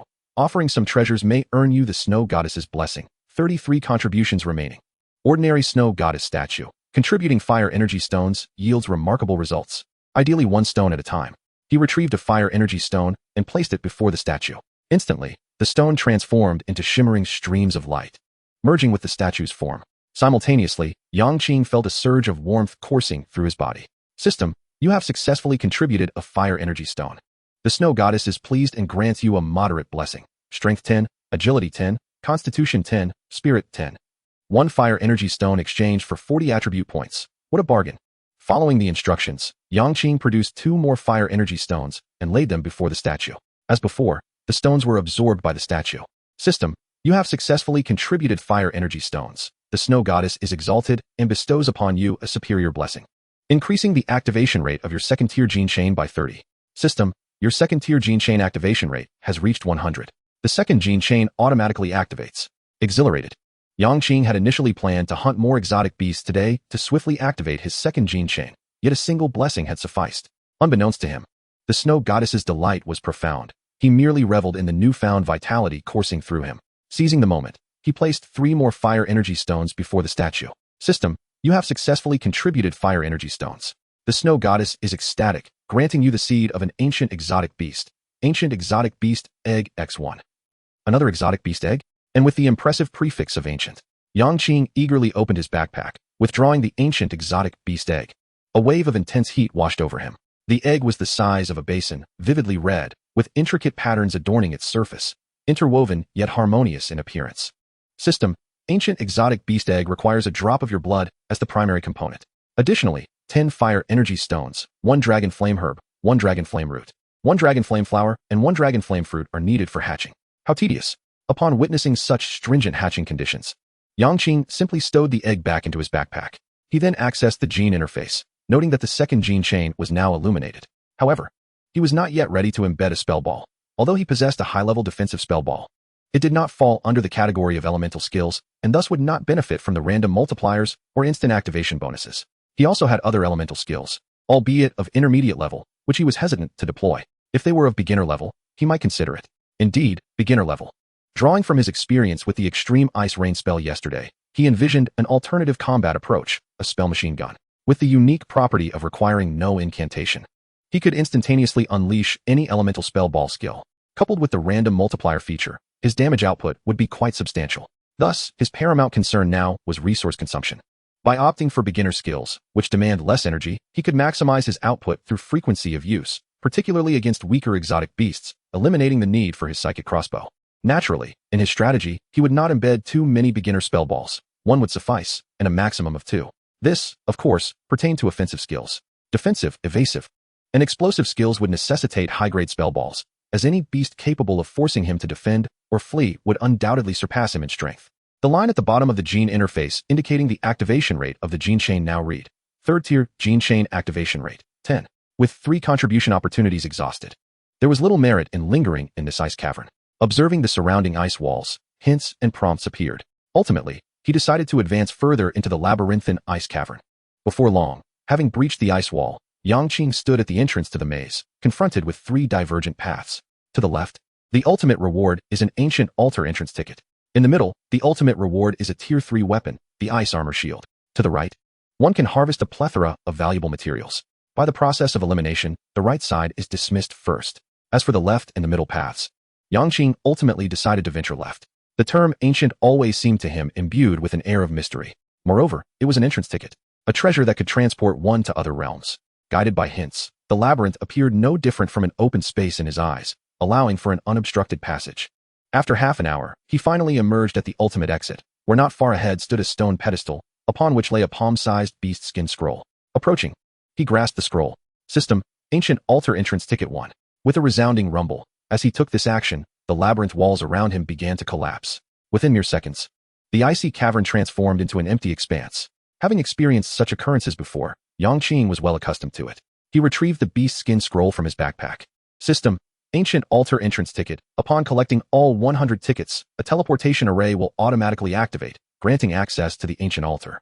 Tickets to be collected, 32,100. Was this a large-scale multiplayer dungeon? It required 100 individuals to gather tickets for activation. Would the teleportation lead to a collective assembly or a scattered arrangement? Yang Qing furrowed his brow with concern. If they were randomly dispersed, that would be manageable. However, if so many were to congregate, it would evoke a sense of insecurity. Who could predict what reckless actions might arise from such a crowd? With the count of required individuals still far from completion, he pondered whether he could procure the mech and disassembler before then. Something that consumed so many materials should not disappoint. With thoughts of the mech, Yang Qing's inner anxiety transformed entirely into the motivation for excavation. Chapter 44. Annihilation of Terror-Level Beasts. He continued to dig. Whenever fatigue or thirst struck, he would quench it with the blood of exotic beasts, a primary resource for enhancing attributes that he needed to consume swiftly. Regrettably, most of the exotic beast blood stored in his backpack was for agility enhancement. This left Yang Qing a bit nostalgic for the skeletal graveyard from yesterday. He wondered when he would elevate his spirit to the point where he could freely unleash high-grade spellball skills without trepidation. In today's third icy cavern, a herd of snow pigs was guarding the area, led by a dangerous level beast. Such a creature posed no trouble for Yang Qing, who effortlessly transformed them into ingredients. A total of 7 beast sources only raised his tier 3 gene chain activation by 3. Among them, 6 ordinary level sources contributed 2, while the dangerous level 1 added 1. The meat and bones of the snow pigs were cast into the trading post to increase his stock, as the previous batch of meat had already sold out largely. Yang Qing estimated that once this batch was sold, he would have gathered enough materials for the initial intelligent mech. Ultimately, he scavenged within the icy cavern for 3 cold iron, 3 flame iron, 12 silver ingots, 6 glass, and 3 fragrant wood. During the 4th excavation, all signs indicated resources, and he casually selected the lower path for digging, yielding 3 cold iron, 3 flame iron, 12 silver ingots, 6 glass, and 3 fragrant wood. Finally, as he prepared to excavate the 5th icy cavern, an unexpected occurrence arose. Continuing to dig downward will lead you to encounter 2 battling tremor-level exotic beasts. Their residual combat waves are capable of pulverizing you. To the left lies the dwarven clan's forbidden ground. Do not attempt to intrude, for that cunning group has set up hundreds of psionic traps outside their domain. To the right, there is a terrifying level exotic beast, the violent stone bear, imprisoned. Be wary of the psionic cannon at the entrance, as a shot would instantly reduce your body to mere fragments. Ahead is an empty, icy cavern devoid of resources. Behind resides a terrifying level beast, the purple thunder beast. While you could potentially defeat it, there is a significant chance of sustaining injuries. Among the 5 directions, for indicated danger, after a moment's contemplation, Yang Qing resolved to confront the purple thunder beast. With the presence of hints, he had mostly avoided encounters with perilous icy caverns in recent days. Such caution was prudent when he was weak, as resources were scarce, and sustaining injuries would inevitably delay his excavation progress, potentially costing him his life. However, now he was immeasurably stronger in all aspects compared to earlier days. As long as he was not faced with a certain death situation, he could afford to challenge himself. Only by doing so could he grow at the swiftest pace. Turning back, he commenced his excavation. Before long, the icy wall shattered. With the water wave sword in his right hand, he realized that against a beast of this caliber, the psionic crossbow was proving inadequate. It might not even breach the defenses of the purple thunder beast. Little G, prepare yourself. A fierce battle is imminent. Yang Qing commanded with a smile. GG's eyes sparkled with intense battle spirit. Fearlessness was its nature. Stepping forward, a resounding roar echoed from above. Yang Qing hastily looked up to see a massive, winged creature resembling a lion, yet devoid of any fur, its purple skin glistening in the light.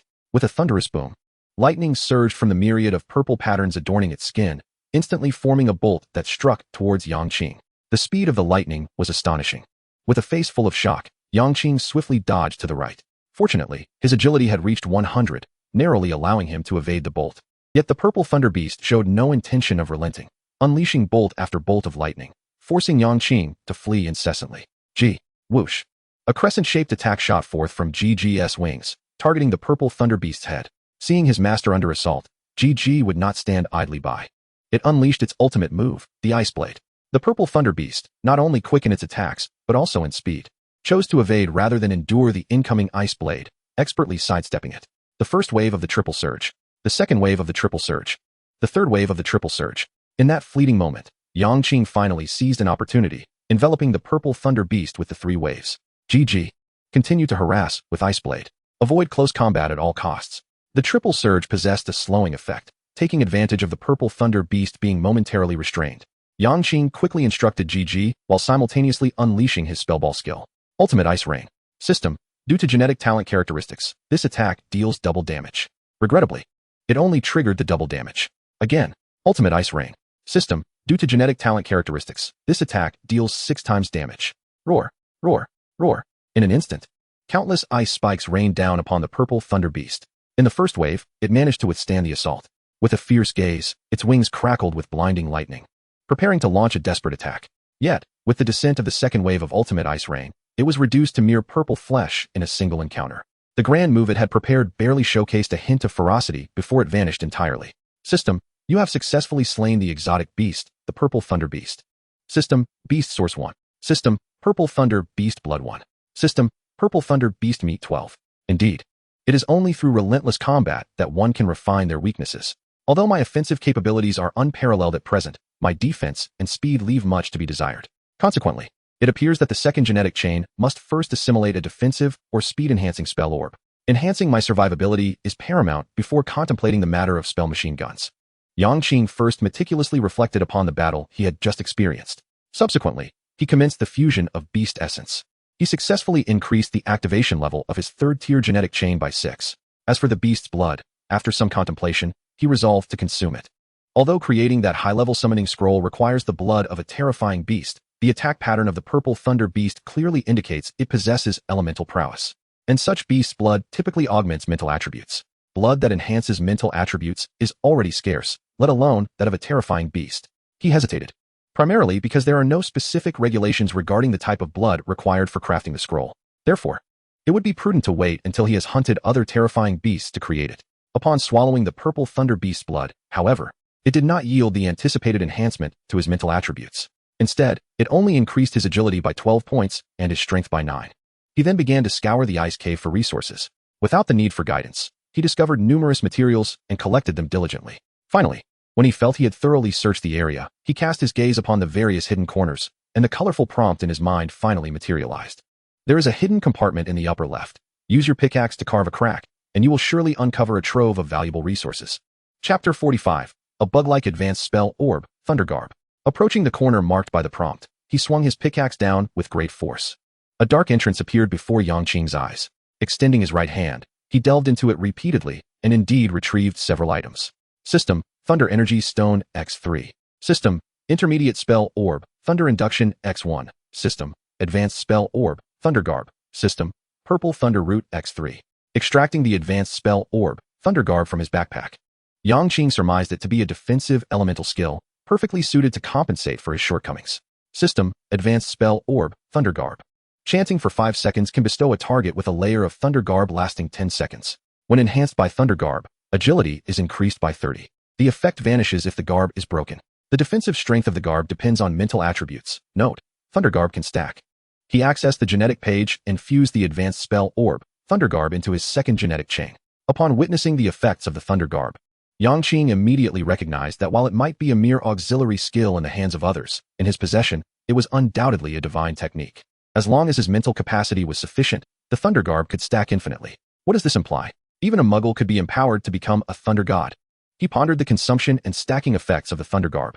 Thunder Garb, he murmured, simultaneously enhancing himself with a layer of Thunder Garb. System, due to genetic talent enhancement. This instance of Thunder Garb's defensive effect is 3 times his mental strength. In an instant, Yang Qing was enveloped in crackling arcs of lightning. A layer of purple energy wrapping his entire being. Xiaoji, conjure an ice blade for me. He wished to test the efficacy of the Thunder Garb's defense.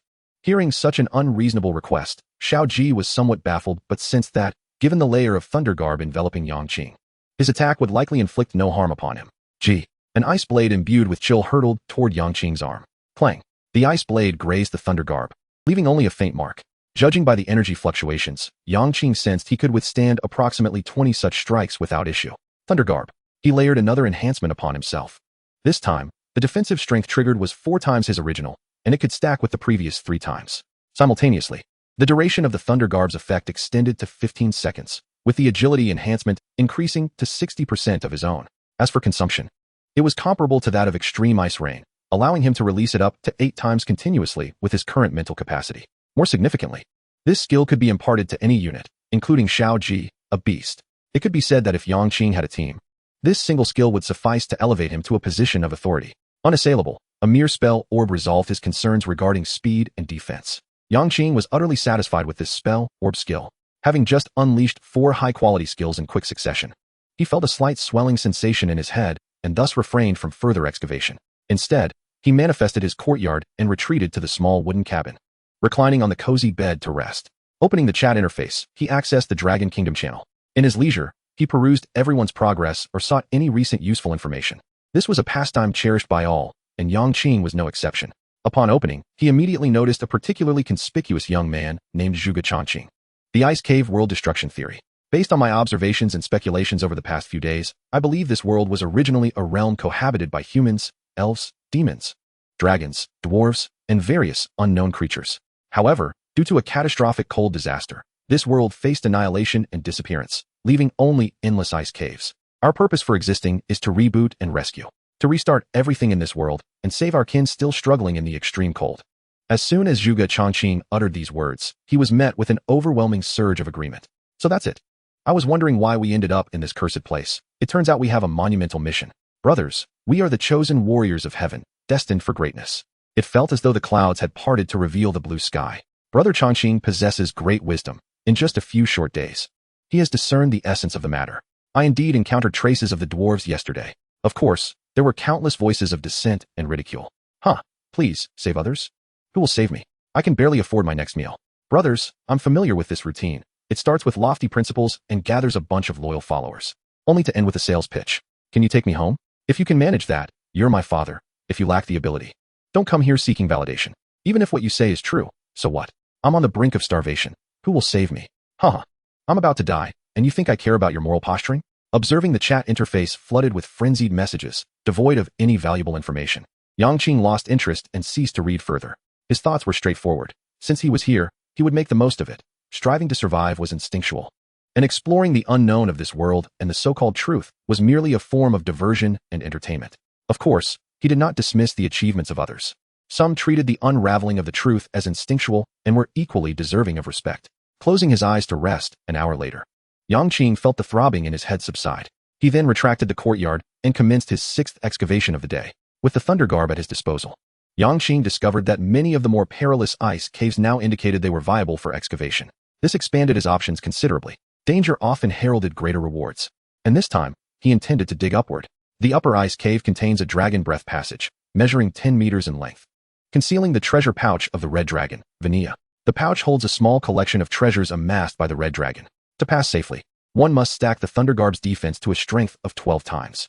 The allure of a red dragon's treasure is irresistible to anyone, is it not? Before long, Yang Qing skillfully maneuvered his flying wings to ascend towards the icy cavern above. The entire ice chamber radiated an intense heat, with even the 6 icy walls shimmering in a fiery crimson glow. At the heart of the cavern lay a passageway constructed of blazing stones, precisely 10 meters in length.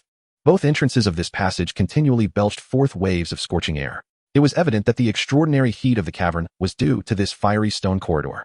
Chirping incessantly, little G flapped about in midair, clearly distressed by the sweltering environment.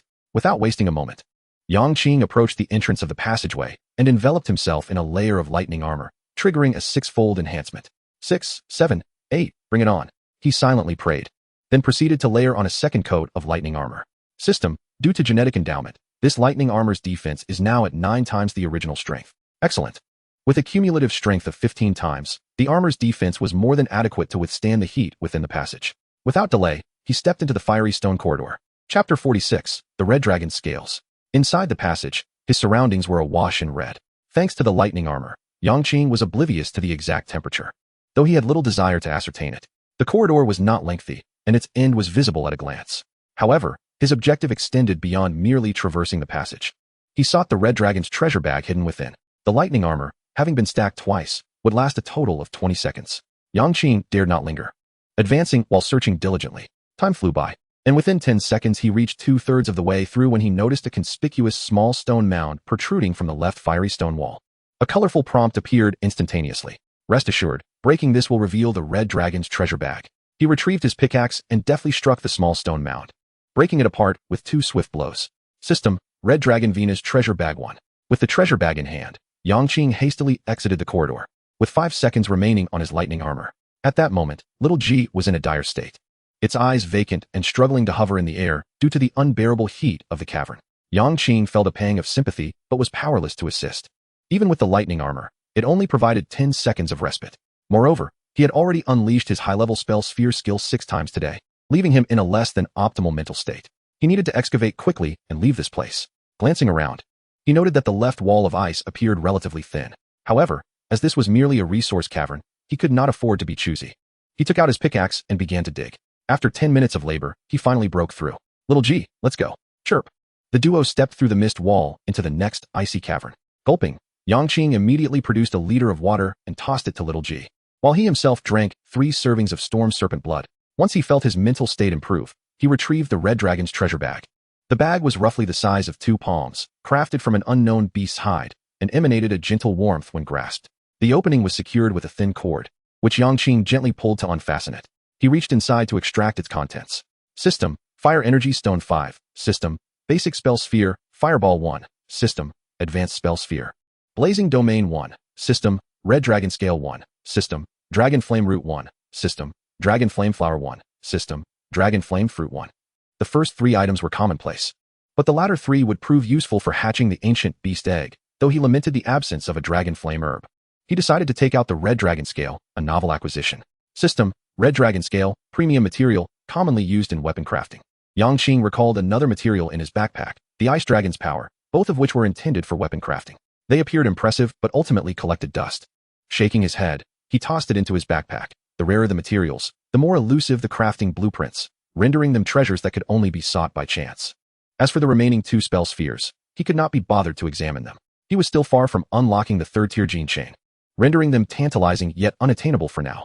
After scavenging the resources within the icy cavern, he collected a total of 15 silver ingots, 10 fine steel, 500 grams of frozen dumplings, and 1 silver bottle of high-definition manga. With 4 opportunities for excavation remaining today, Yang Qing glanced at the time, 12:55 p.m. There was ample time, so he felt no urgency to continue digging. Finding nothing better to do, he pulled out the manga and began to read. It must be said, the high-definition visuals were captivating. He read through it in one go, and an hour slipped away unnoticed. He felt as though his mental faculties had recovered slightly more swiftly than usual during that hour. The adage that reading enriches the mind proved true. After stowing the manga away, he prepared to excavate once more. It was then that a colorful prompt appeared. Please note, 3 individuals are simultaneously excavating from the right and are expected to arrive at this cavern in 3 minutes. Yang Qing raised an eyebrow, discreetly equipping his energy crossbow. Hopefully, they would not cause any trouble. 3 minutes later, 3 young women, each possessing appealing features, stepped through the mist wall. judging by their appearances. They were mostly in their 20s. Is that Yang Qing? The trio immediately recognized him, with the one on the right exclaiming in surprise. Let us go see. This is a real big shot. The girl in the middle, her eyes gleaming with confidence, silently removed her gear, revealing her original attire, tattered black stockings paired with a JK uniform, unmistakably indicating she was a professional support player, exuding an aura of attack speed. Seeing this, the other two brightened, mimicking the JK girl by removing their own gear. One was clad in denim, her legs strikingly long, while the other wore a thin dress with delicate white stockings. Hello, Yang Qing, I'm Lu Shinro. I didn't expect to encounter a big shot like you here. The JK girl exclaimed, raising her right hand and smiling at Yang Qing. Yang Qing frowned and took a few steps back. He couldn't help it. The seafood odor was overwhelming, especially from the two girls in skirts. Feel free to dig wherever you wish on the ice wall, he replied, fully aware of their intentions, but having no desire to be burdened by 3 additional companions. We have no ulterior motives. We merely wish to befriend you. Teaming up could offer mutual protection, don't you think? The girl in white stockings flashed a smile she believed was alluring. If you're not going to dig, then don't hinder me, he retorted, turning away. Before the trio entered, Yang Qing had already noted the alert. Given his current state, he decided to excavate further back, where 4 dangerous beasts awaited. The purple-winged eagle, which could be dealt with using the energy crossbow. Huh, do you really think you're something special? If it weren't for being transported to this wretched world, you wouldn't even be worthy of carrying my shoes, he thought disdainfully. The JK girl's expression turned furious. Yang Qing's indifferent demeanor felt like an affront to her. In her world, a mere gesture from her would send throngs of admirers into a frenzy. She had made a rare overture, only to be met with this treatment. Conceited and self-absorbed. Truly disgusting, she muttered. The girl in white also wore a look of disdain. The two spoke loudly enough for Yang Qing to hear every word. Little G, tear their mouths apart for me. In this world, a filthy mouth bore consequences, and Yang Qing was more than willing to impart a lesson they would never forget. We followed that insufferable loser as he dug, trailing behind him wherever he ventured into the icy cavern. Convinced that he alone could not outpace the 3 of us when it came to claiming resources. He fancies himself capable, but let him serve as our laborer. At that moment, the previously silent cowgirl suddenly spoke up. Though her words were devoid of any insult, she offered an exceptionally astute suggestion. Upon hearing her, both the JK girl and the white sock girl's eyes sparkled in unison as they exclaimed, yes, let us do just that. Yang Qing, however, found herself astounded by the intelligence of these 3. Did they truly believe they could amass such resources merely by chance? Following along and snatching up whatever they could? Shaking her head, she instructed Xiao Ji not to engage. If they were so eager to follow, then let them. Chapter 47, A Letter from Li Feng. Before the towering ice wall, Yang Qing relentlessly wielded her pickaxe. The 3 women dug alongside her, just as they had planned, occasionally casting her challenging glances, all of which Yang Qing chose to ignore. That pathetic loser, pretending to be aloof, the JK girl scoffed. The white sock girl, however, wore an expression of eager anticipation. Don't you think that if we stick with him, we'll never have to worry about food and water again? Not necessarily. Who knows how long his luck will last? If you ask me, we should seize the opportunity to take the resources from his backpack for ourselves, the cowgirl replied. Her expression one of unabashed menace. At this, both the JK girl and the white-socked girl displayed flickers of fear. They could perhaps manage a bit of verbal harassment. But the thought of murder was beyond their imagination. Yet, after the cowgirl's suggestion, some latent nature within them seemed to awaken. If the opportunity presents itself, I wouldn't be opposed. After all, he dared to ignore me, the JK girl said ominously, justifying her thoughts. Clang, clang, clang. Yang Qing remained engrossed in her excavation. Boom. System, ice block 5. After 5 minutes, the ice wall shattered with a resounding crash, revealing a misty barrier within. As all 4 dug simultaneously, the ice wall crumbled at quadruple speed, automatically dividing the ice blocks among them. Yang Qing was the first to step inside. Quick, let us go in. We can't let him take all the resources. The 3 women exchanged glances and hurried after her. The new ice cavern was not particularly large, allowing them to survey the entire space at a glance. For monstrous birds with purple wings flitted about in the air. Yang Qing, gripping her crossbow, entered a state of readiness for battle. Xiao Ji's eyes gleamed with ferocity. The presence of 4 dangerous creatures weighed heavily on it. The 3 women, however, appeared bewildered. Where did these giant birds come from? Don't just stand there. Let us find the resources, the white-socked girl urged. We all contribute equally to the digging. How much we reap depends on our own abilities. The JK girl shot a disdainful look at Yang Qing. Wait a moment. Could this be the exotic beast mentioned in the chat interface? The cowgirl was the only one among them aware of the impending danger. What exotic beast? It's merely whoosh. One of the purple-winged eagles spotted the intruders and flapped its wings, unleashing a mini tornado half a meter high. Before the JK girl could finish her sentence, the swift attack swept her away into oblivion. The sickening scent of blood filled the air. The white-socked girl and the cowgirl were momentarily stunned, their faces turning pale before erupting into screams. Ah, help, help. Attack it, woo-woo, attack it.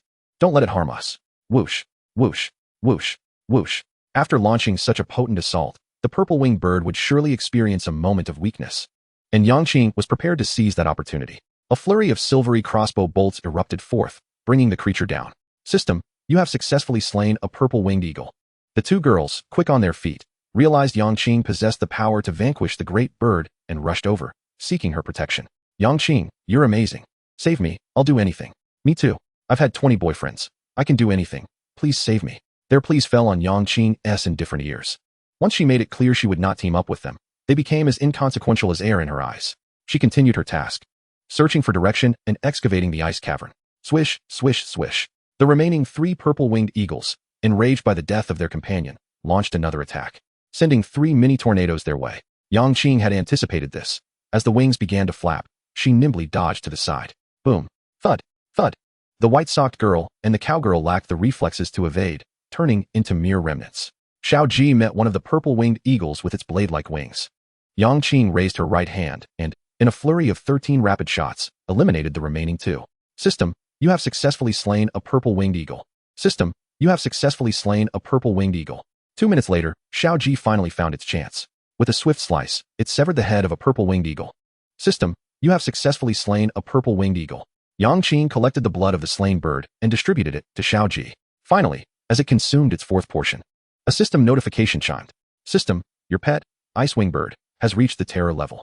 Summoning the system panel, she accessed her pet information. Icewing Bird. Level, terror.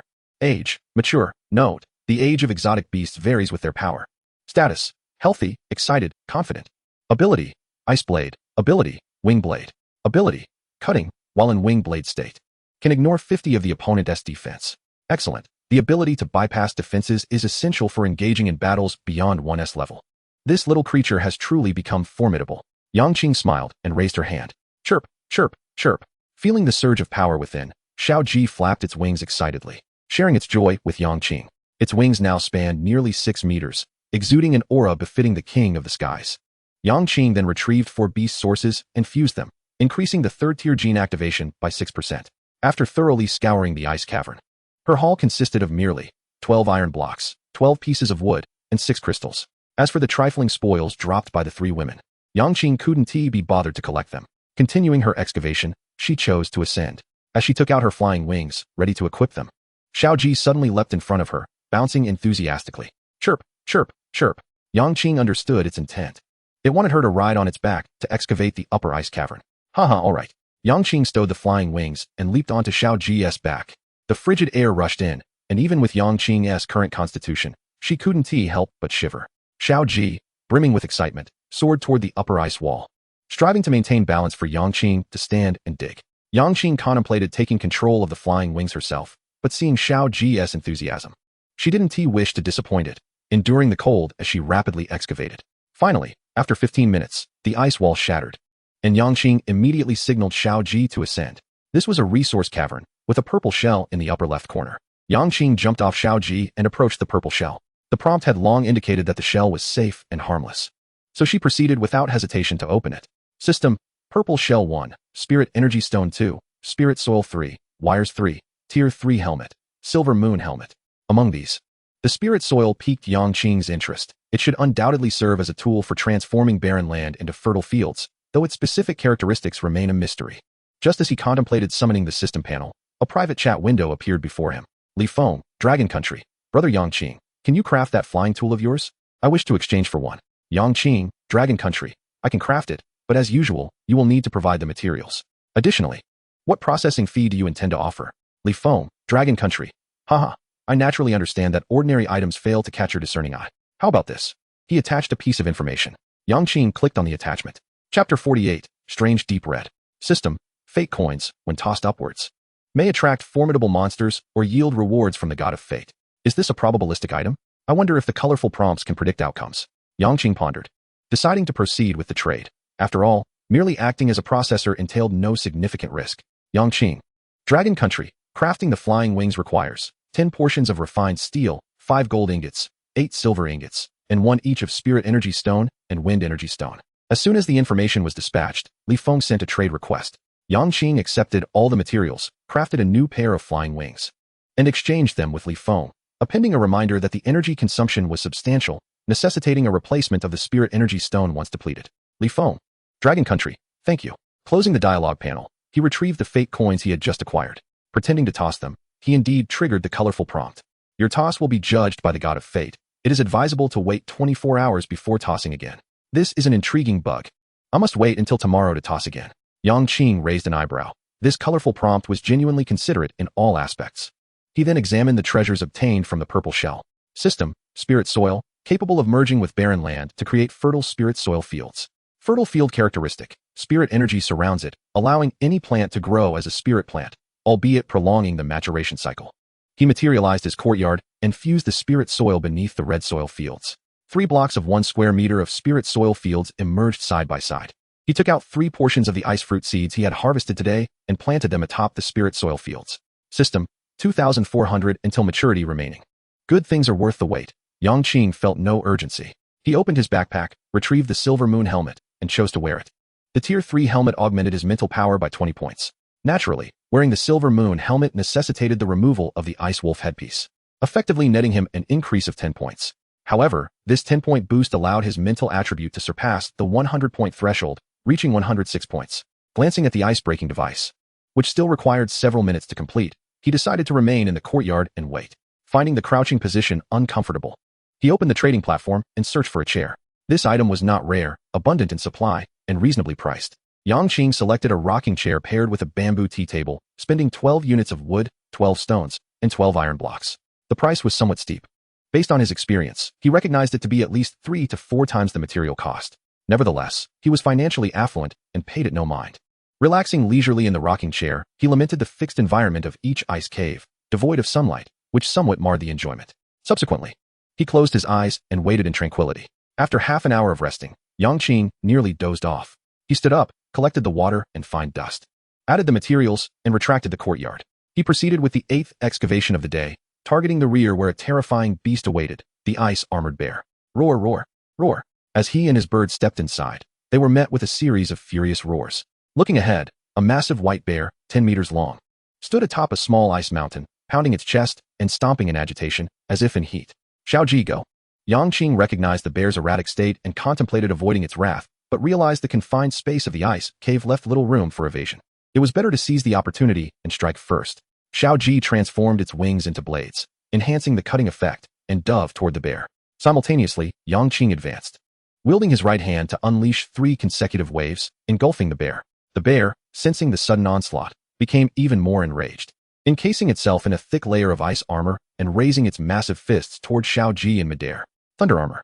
Fearing for Xiaoji's safety, Yang Qing immediately cast the thunder armor on it. With the thunder armor in place, Xiaoji's speed surged, opting to evade the bear's massive fists rather than confront them directly. It flickered behind the bear, slashing at its head with its wings.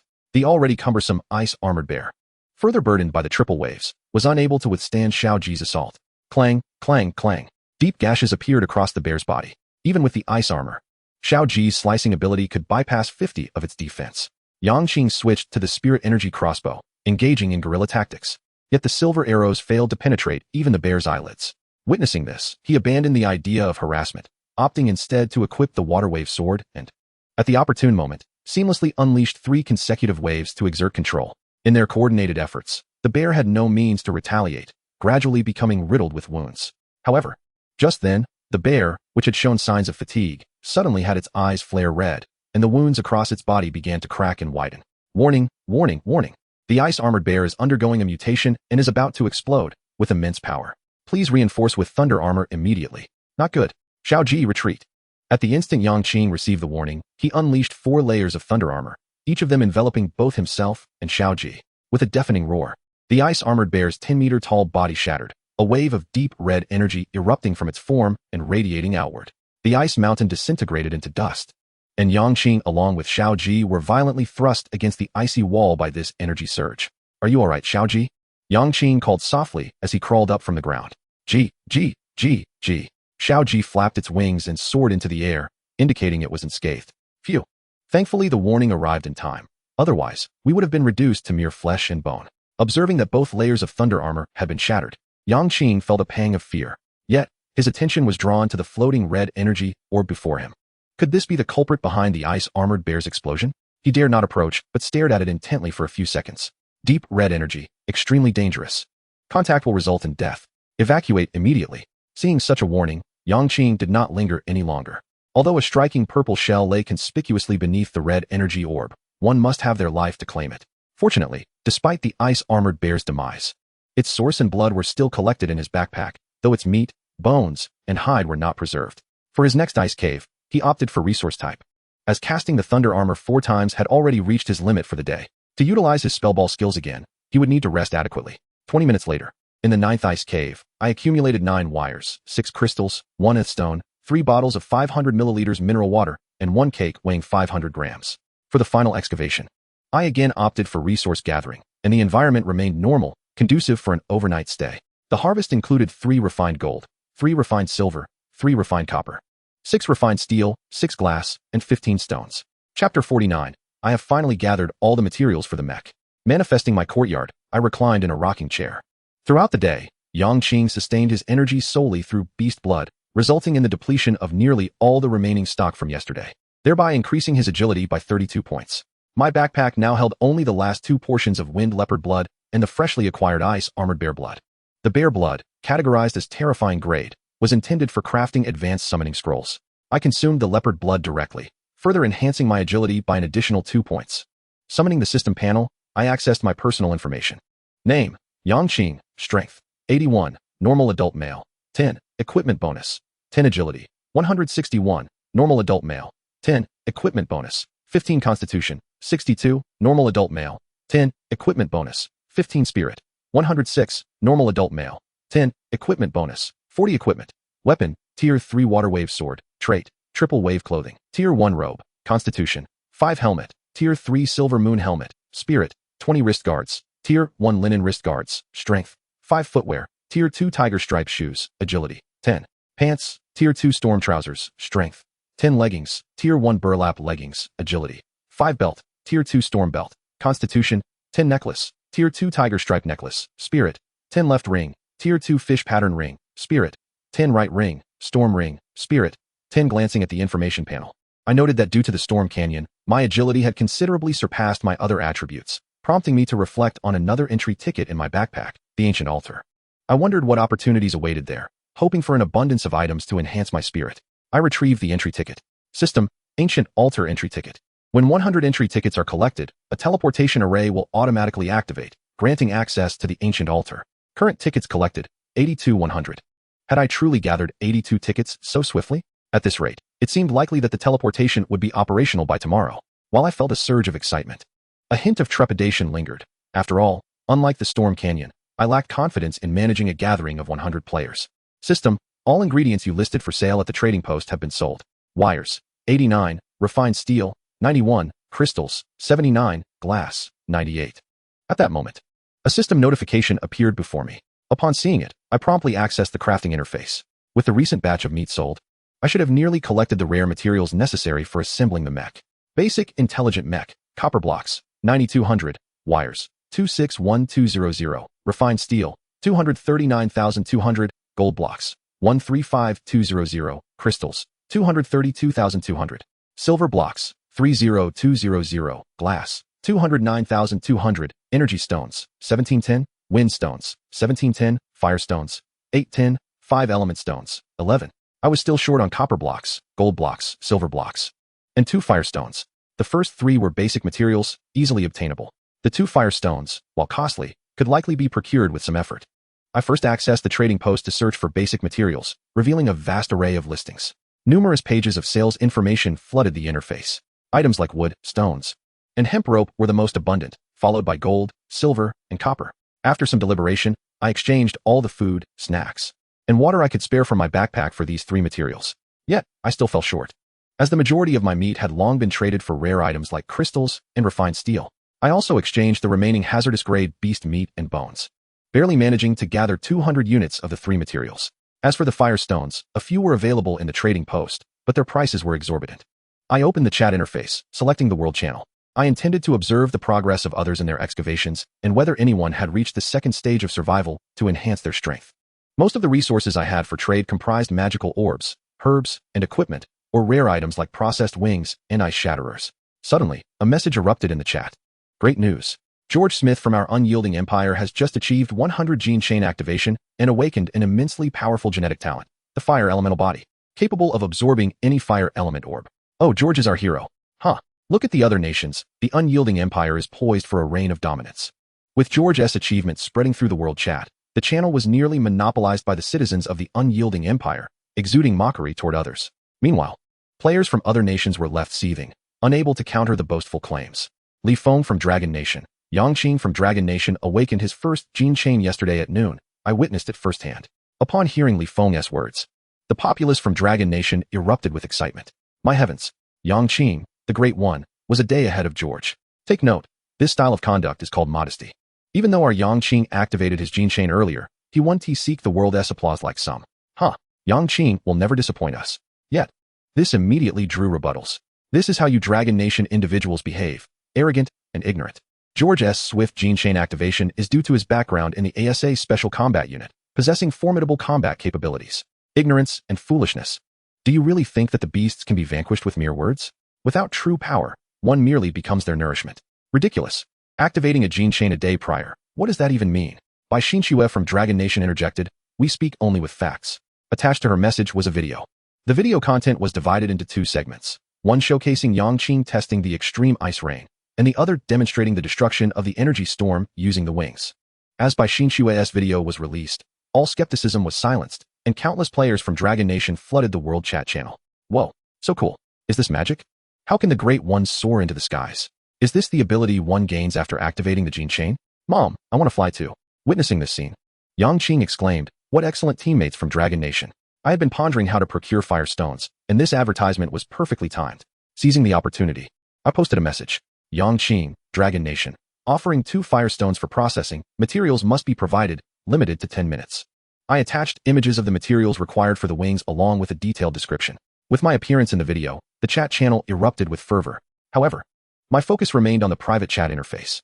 Mere seconds after posting my message, my private messages surged with inquiries, reaching a staggering 100,000. I sifted through to identify genuine customers in need of processing, totaling 6 individuals. After concluding all negotiations, the transactions were flawlessly executed. Yang Qing also acquired 12 fire energy stones. He retrieved 2, exchanging 1 each with Li Feng and Bai Xinxue, regardless of the circumstances. Achieving 6 waves of transactions in one go was no small feat, and the contributions of both individuals were indispensable, particularly Bai Xinxue, whose mysterious decision to record a video inadvertently provided an exceptional promotion for Fei. Upon receiving the energy stones, both expressed their gratitude through messages and accepted them with pleasure. Who would not be aware of Yang Qing's wealth? No one would dare to be overly formal with him. With all materials prepared, Yang Qing felt a slight tremor within. Having expended vast resources for the construction of a mech, he hoped it would justify such consumption. He opened the manufacturing interface and selected the primary intelligent mech, the disassembler. Chapter 50, The Brutal Disassembler. System, successfully manufactured primary intelligent mech, disassembler. With an explosive sound, an imposing mech, 8 meters in length and predominantly azure white, materialized before Yang Qing. The mech appeared somewhat unwieldy, with broad shoulders, a robust waist, and thick legs. Its left arm was integrated with a colossal chainsaw, while the right arm bore a spiked club, exuding an intimidating presence. Yang Qing approached and gently touched it. 5 system prompts appeared beside the mech. System, disassembler. Also known as the battlefield bulldozer, is rigid and ferocious, yet lacks agility. System, would you like to enter the mech cockpit? System, usage instructions. System, would you like to establish a mental bond? System, psychic energy remaining at 100. Yang Qing clicked on the usage instructions. After half an hour, he finally comprehended the mech fully. The mech had 2 control modes. The first was psychic control, requiring a mental strength exceeding 50 and a psychic bond with the mech. Yang Qing could manipulate the mech with his mind, akin to controlling a puppet or a clone to assist him in battle. This method required a multifaceted focus. The second was physical control by entering the mech cockpit, necessitating a physique above 50. Yang Qing could seamlessly integrate his body with the mech, maneuvering it as an extension of himself. This method was straightforward and brutish. In combat, one merely needed to raise the massive chainsaw and strike fiercely. He decided to test the psychic control. With his psychic strength already surpassing 100 points, controlling a mech was a simple task.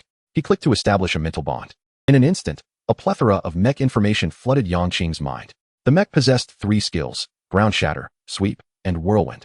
With a mere thought, the mech began to move. Yang Qing started to familiarize himself with this control method. Gradually, the mech danced under his guidance, leaping and striking. He felt confident that as long as he concentrated, he could command the mech in battle. However, achieving simultaneous combat with the mech still posed a challenge, let alone perfect coordination.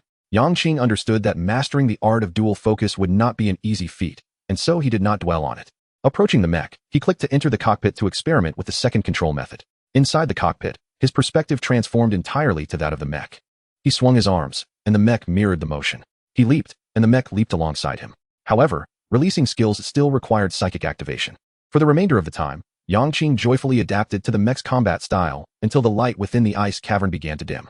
Only then did he reluctantly retract the mech. For dinner, he consumed the last remaining meat of a Terrorgrade beast. During this time, he also crafted a high-level summoning scroll. System: Tier 3 Magic Scroll, Advanced Summoning. Upon use, it can randomly summon a Terrorgrade beast to fight for you, lasting 2,400 seconds. Simultaneously, Bai Xinxue sent another message inquiring about bathing water. Yang Qing regretfully informed her that there was none, as the water collected during the day had been exchanged for resources. By midnight, once the ice-shattering devices had completed their work, Yang Qing collected water and performed a simple wash. He also constructed 3 more ice-shattering devices. As he had ample stock of the main materials, spirit energy stones, fire energy stones, and wind energy stones, the remaining basic materials required only a portion of water, making the exchange effortless. Finally, he harvested the crops from the fertile land, using water to procure 6 portions of rice seeds, which he then planted before succumbing to a deep slumber. The following day, Yang Qing rose early. His first task was to gather all resources from the courtyard. While collecting rice, he also harvested 3 portions of mutated fragrant rice. He continued planting rice in the fertile fields, while 6 ice-shattering devices produced 30 liters of water in one go. With such a production rate, he had fully achieved the conditions for bathing freely. For breakfast, he enjoyed the freshly harvested mutated fragrant rice porridge. With everything prepared, he stored the courtyard resources and commenced digging. As the last digging direction the previous day had been left, today the right side was inaccessible. Each of the 5 directions provided clues. Yang Qing observed them one by one, ultimately deciding to dig downward. To the south lies a group of ice-cold ogres, escorting a treasure of the ogre race.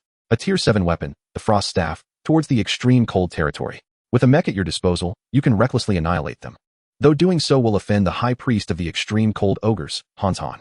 A Tier 7 staff, how thrilling! Yang Qing rubbed his hands in anticipation. 20 minutes later, the ice wall shattered. Yang Qing descended step by step down the staircase. Passing through the fog wall, he beheld a scene of blizzard and ice. The cavern was astonishingly vast. Even from the high staircase, its extent was indiscernible. In the center of the cavern stood a group of ice-cold ogres, each towering 2 meters tall, their fierce faces accentuated by prominent tusks. There appeared to be around 30 of them, wielding massive blocks of ice as weapons, marching in formation. The largest among them carried a long, beast-hide-wrapped object resembling a staff. According to the clues, Yang Qing discerned that among the 30 ice-cold ogres, 5 were of dangerous grade and 2 were terror grade, with the remainder being of ordinary grade. The identification method was simple. The leading terror grade ogre wielded a purple ice weapon, the dangerous grade wielded blue ice, while the ordinary ones carried white ice. Reaching the icy floor below, he retrieved the disassembler mech. Entering the cockpit, he instructed Xiao Ji to act as needed while he maneuvered the disassembler directly towards the group of ice-cold ogres. As he approached within 20 meters, the clumsy ogres finally noticed the peculiar iron mass, and the leader emitted a strange cry. The remaining ogres formed a small squad to encircle the central figure, seemingly to protect it. The others charged towards Yang Qing, led by the one with the purple ice block, their ferocity palpable. Yang Qing raised his left arm and stepped forward until they were merely 3 meters apart. With a swift motion of his left arm, the chainsaw roared to life. Sweeping through the air, 3 ordinary-grade ogres were cleaved in half. The leader raised its ice block in a futile attempt to defend. Szzz. Bang! The chainsaw's tremendous force sent the leader flying into the air, crashing down heavily. A significant chasm appeared in the purple ice weapon held in its grasp. Yang Qing continued to maneuver the mech forward, this time wielding its right arm. With a thunderous crash, the colossal spiked mace descended upon the ogre horde like a small mountain, sending chunks of flesh scattering. In the face of the mech's overwhelming might, the ogres crumbled like clay figures, with only their leader managing to endure more than a single strike. Yang Qing proceeded to test the mech's capabilities. At his command, the mech raised its arms in a grand T formation. The left arm's chainsaw roared to life, while the right arm's mace gleamed ominously. The legs began to spin, gradually accelerating until the entire mech whirled like a windmill amidst the ogre throng. Bits of flesh flew through the air, Any ogre caught within the grasp of the mech's arms was instantly obliterated by the sheer force. Even the leader, who lasted a few seconds longer, was reduced to mere fragments. Chapter 51, The Potion Bath. Understanding what it means to be a decomposer, Yang Qing truly grasped the concept upon witnessing this spectacle. Under the chainsaw's relentless onslaught, all beings were rendered equal. After dispatching the leader, Yang Qing effortlessly collected the remaining ogres in an orderly fashion. However, these ogres did not yield any beast essence or beast blood. Instead, each one contributed a shard of ice. These ice shards differed from those mined from ice walls. Each bore a year prefix. The white shards represented 10 years of cold, the blue ones signified a century, and the purple ones denoted a millennium of frost. As for their utility, the system merely classified them as rare materials with a broad range of applications. Yang Qing leapt from the mech's cockpit. A palpable pang of regret etched across his features. After the battle, he noted the energy expenditure, 15 depleted in such a short span. It is worth mentioning that the mech was loaded with 10 energy stones initially. To lose 1.5 in a single skirmish was unaffordable, while exhilarating. The cost was steep, and he decided to reserve it as a trump card. Shaking his head, he stored the mech back into his backpack. Yearning for the day, he could wield the energy stones with freedom. Approaching, he picked up a long staff wrapped in beast hide from the ground. System, Tier 7 weapon. Pristine Ice Staff 1. System, Snow Wolf Beast Hide 1. Extracting the staff from his backpack, he beheld a transparent ice staff, approximately 25 meters long, easily grasped with one hand. Its material was devoid of any ostentatious embellishments. It was simply a solid piece of clear ice. However, the staff bore mysterious, irregular patterns, reminiscent of natural formations. At its pinnacle rested a crystalline phoenix, exuding an aura of frigid majesty. The origin of which, whether sculpted by human hands or a product of nature, remained uncertain. System, Pristine Ice Staff, Weapon Trait 1. Pristine Ice Enhancement. Releasing any ice attribute skill increases damage by 70. Trait 2. Ice Phoenix Strike. Can unleash 7 pristine ice phoenixes, inflicting damage on the target 7 times. Each instance equating to 90 of the user's spirit. Remaining uses, 10. Note, merging a century-old ice shard can increase the number of releases.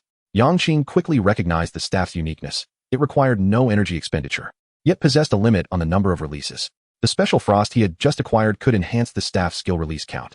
Could it be that high-tier weapons no longer relied on energy stones, but instead utilized specified materials for charging? Yang Qing narrowed his eyes, realizing he would need to focus more on the icy ogre species in the future.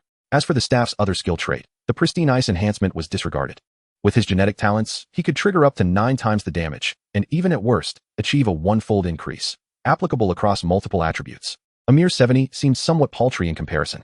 Subsequently, Yang Qing scoured the icy cave, collecting a total of 500 grams of crystals, 1 packet of instant frozen buns, 6 cans of chilled green beef, and 500 spicy tiger strips.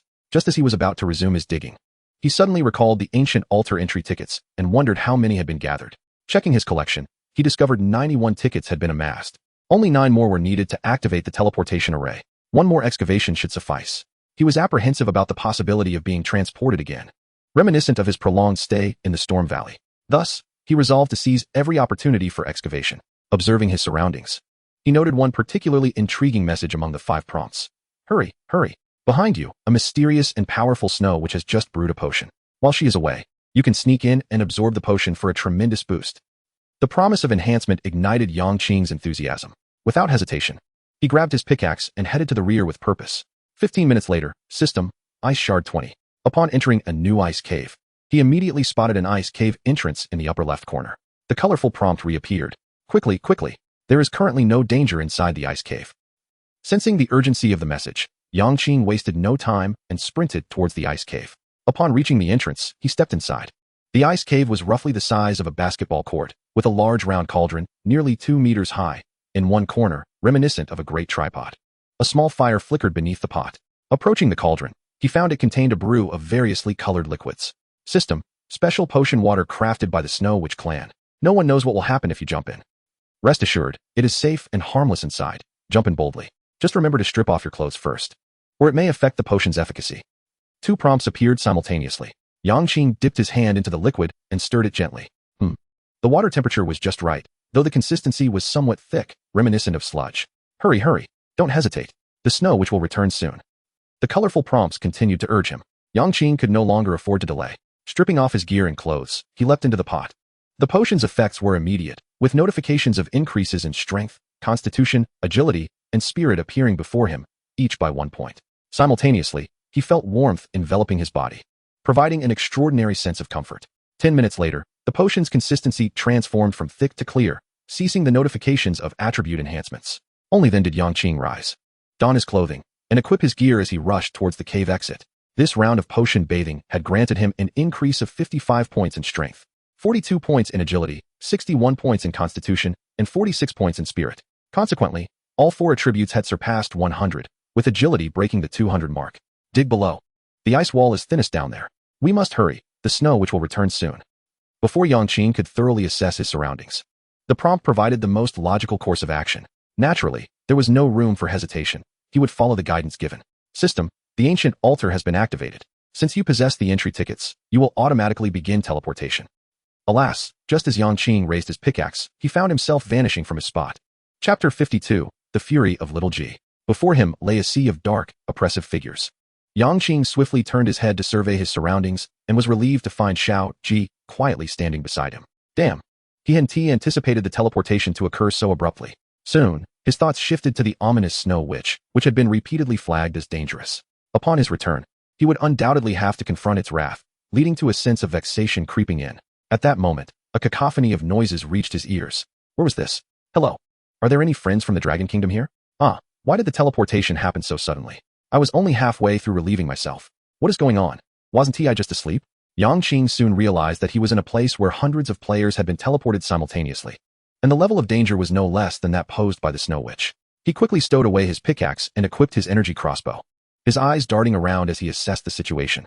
This was a circular open-air platform, approximately the size of 2 or 3 football fields, elevated about 2 meters above the ground, and much like the ice cavern, it was marked by system indicators in all directions.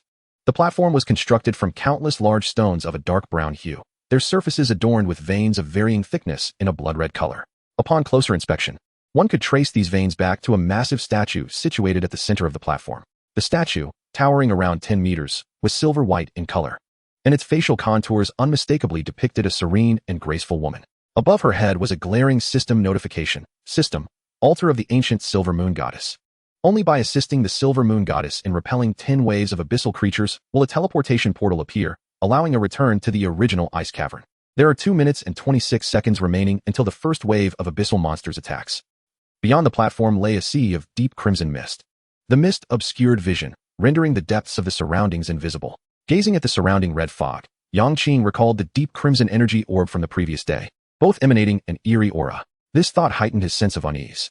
Others around him quickly became aware of the situation, especially upon seeing the system notification indicating that monsters would soon appear. Panic erupted among the crowd, with cries of despair echoing. While some with weaker psychological fortitude had already begun to wet themselves, others remained relatively composed, silently awaiting the arrival of the monsters. Look out, everyone! There's an aberrant beast here, someone exclaimed, noticing Xiao Ji's presence in terror. The others turned their attention, eyes wide with alarm. Where did this giant bird come from? What bird? That's an aberrant beast. Let us take it down together. Yoshi Yoshi, today, we feast on roasted giant bird meat. Swish. Bang. At this moment, Xiao Ji was no longer the palm-sized pet it once was. It possessed its own temperament.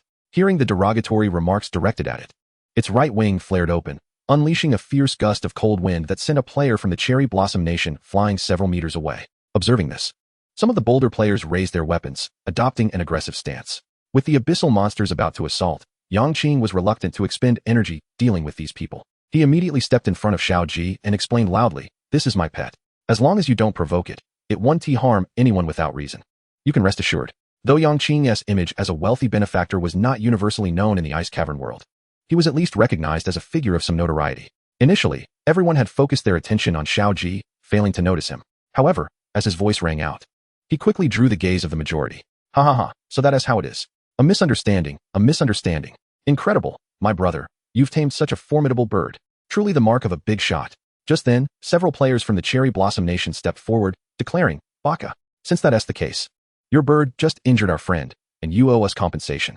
As more players from the Cherry Blossom Nation gathered, it was as if they had found their comrades, their eyes darting with threats and greed as they fixed their gaze on Yang Qing. Players from the Dragon Kingdom immediately objected, clustering around Yang Qing and shouting, "You were the ones who provoked the big shot S-bird first. How dare you ask for compensation? Do you have the audacity?" "Exactly. Trying to pull a fast one? It's called Xiao Ji," Yang Qing began to explain. Then addressing Xiao Ji, he instructed, "Pay them back with 2 hefty wallops." Yang Qing was well aware of the nature of the Cherry Blossom people, They merely sought to exploit the resources he possessed, using compensation as a pretext. Although Xiao Ji did not comprehend Yang Qing's words, it understood his intentions.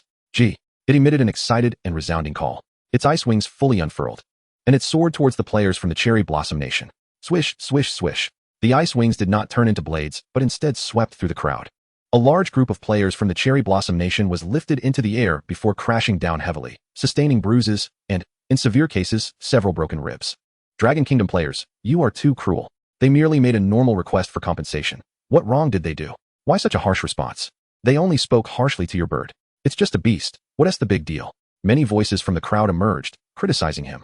Predominantly from players of the Lighthouse Nation and the Sun Never Sets Empire.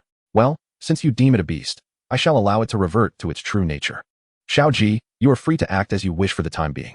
In Yang Qing's eyes, Xiao Ji was no longer merely a pet. Hearing his best companion being insulted ignited a fierce rage within him. He immediately granted Xiao Ji the freedom to unleash its wrath. As a terrifying aberrant beast, Xiao Ji was more than capable of avenging this grievance. Ji. Though Xiao Ji could not understand the words of anyone other than Yang Qing, it sensed the malice and disdain in the gazes directed at it. Such looks incited its fury. It summoned a glimmer of white light from its wings, coalescing into a 2-meter-long crescent-shaped ice blade in midair. Whoosh! The ice blade shot towards the group of players from the Lighthouse Nation who had insulted it. Suddenly, a burly man with a beard, wielding a half-person-high black shield, dashed out and positioned himself in front of the crowd. Clang!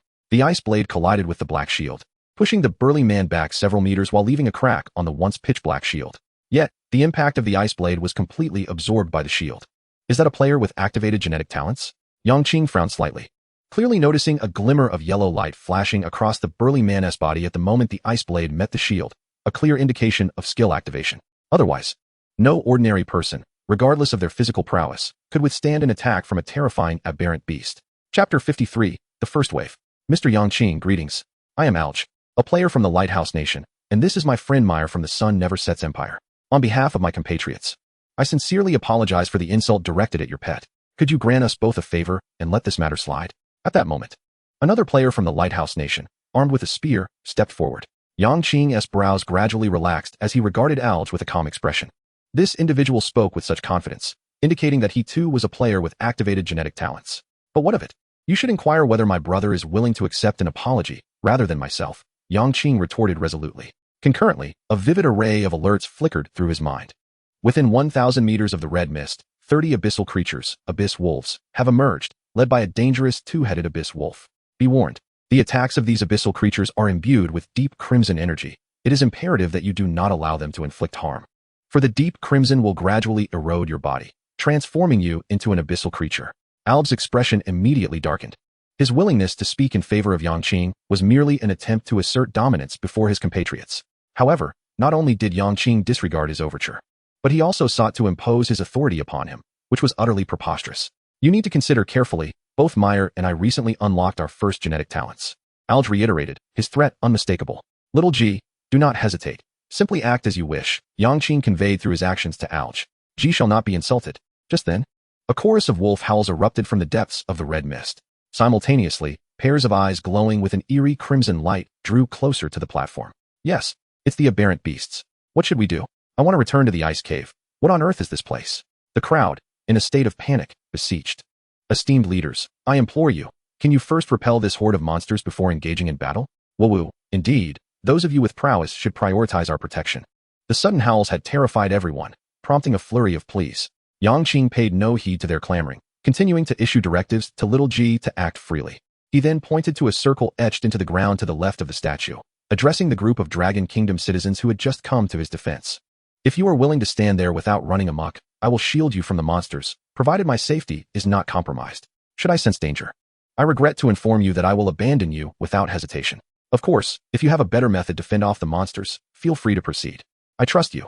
Today, I, Zhang Xiaobang, shall perish beneath this statue, a resolute young man within the crowd declared, promptly rushing to the statue's base to occupy the central position of the circle.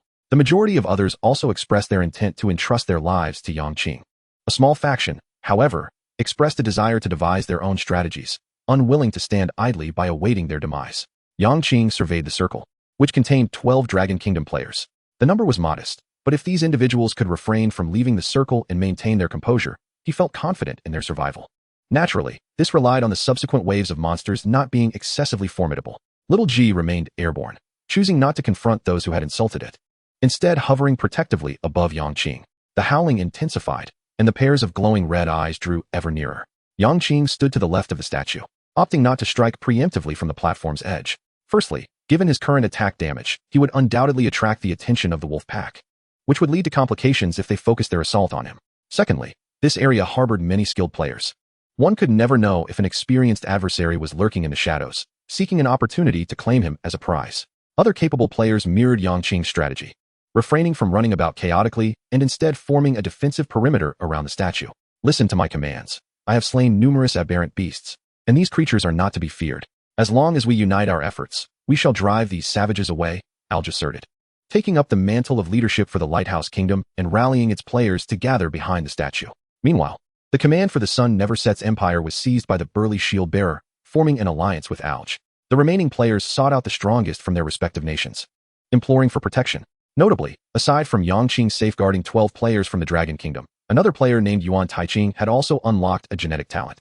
Armed with a large blade, he radiated an aura of righteousness, leading Yang Qing to surmise that he had likely been a soldier in his past life. He chose to gather the remaining Dragon Kingdom players at the forefront of the statue. Behind the statue, a woman from the Loha Kingdom wielding a deep yellow staff assembled a considerable group of Loha Kingdom players. The three factions thus opted to consolidate their forces in preparation to repel the onslaught of the Abyss Wolves, while Yang Qing chose to fight independently.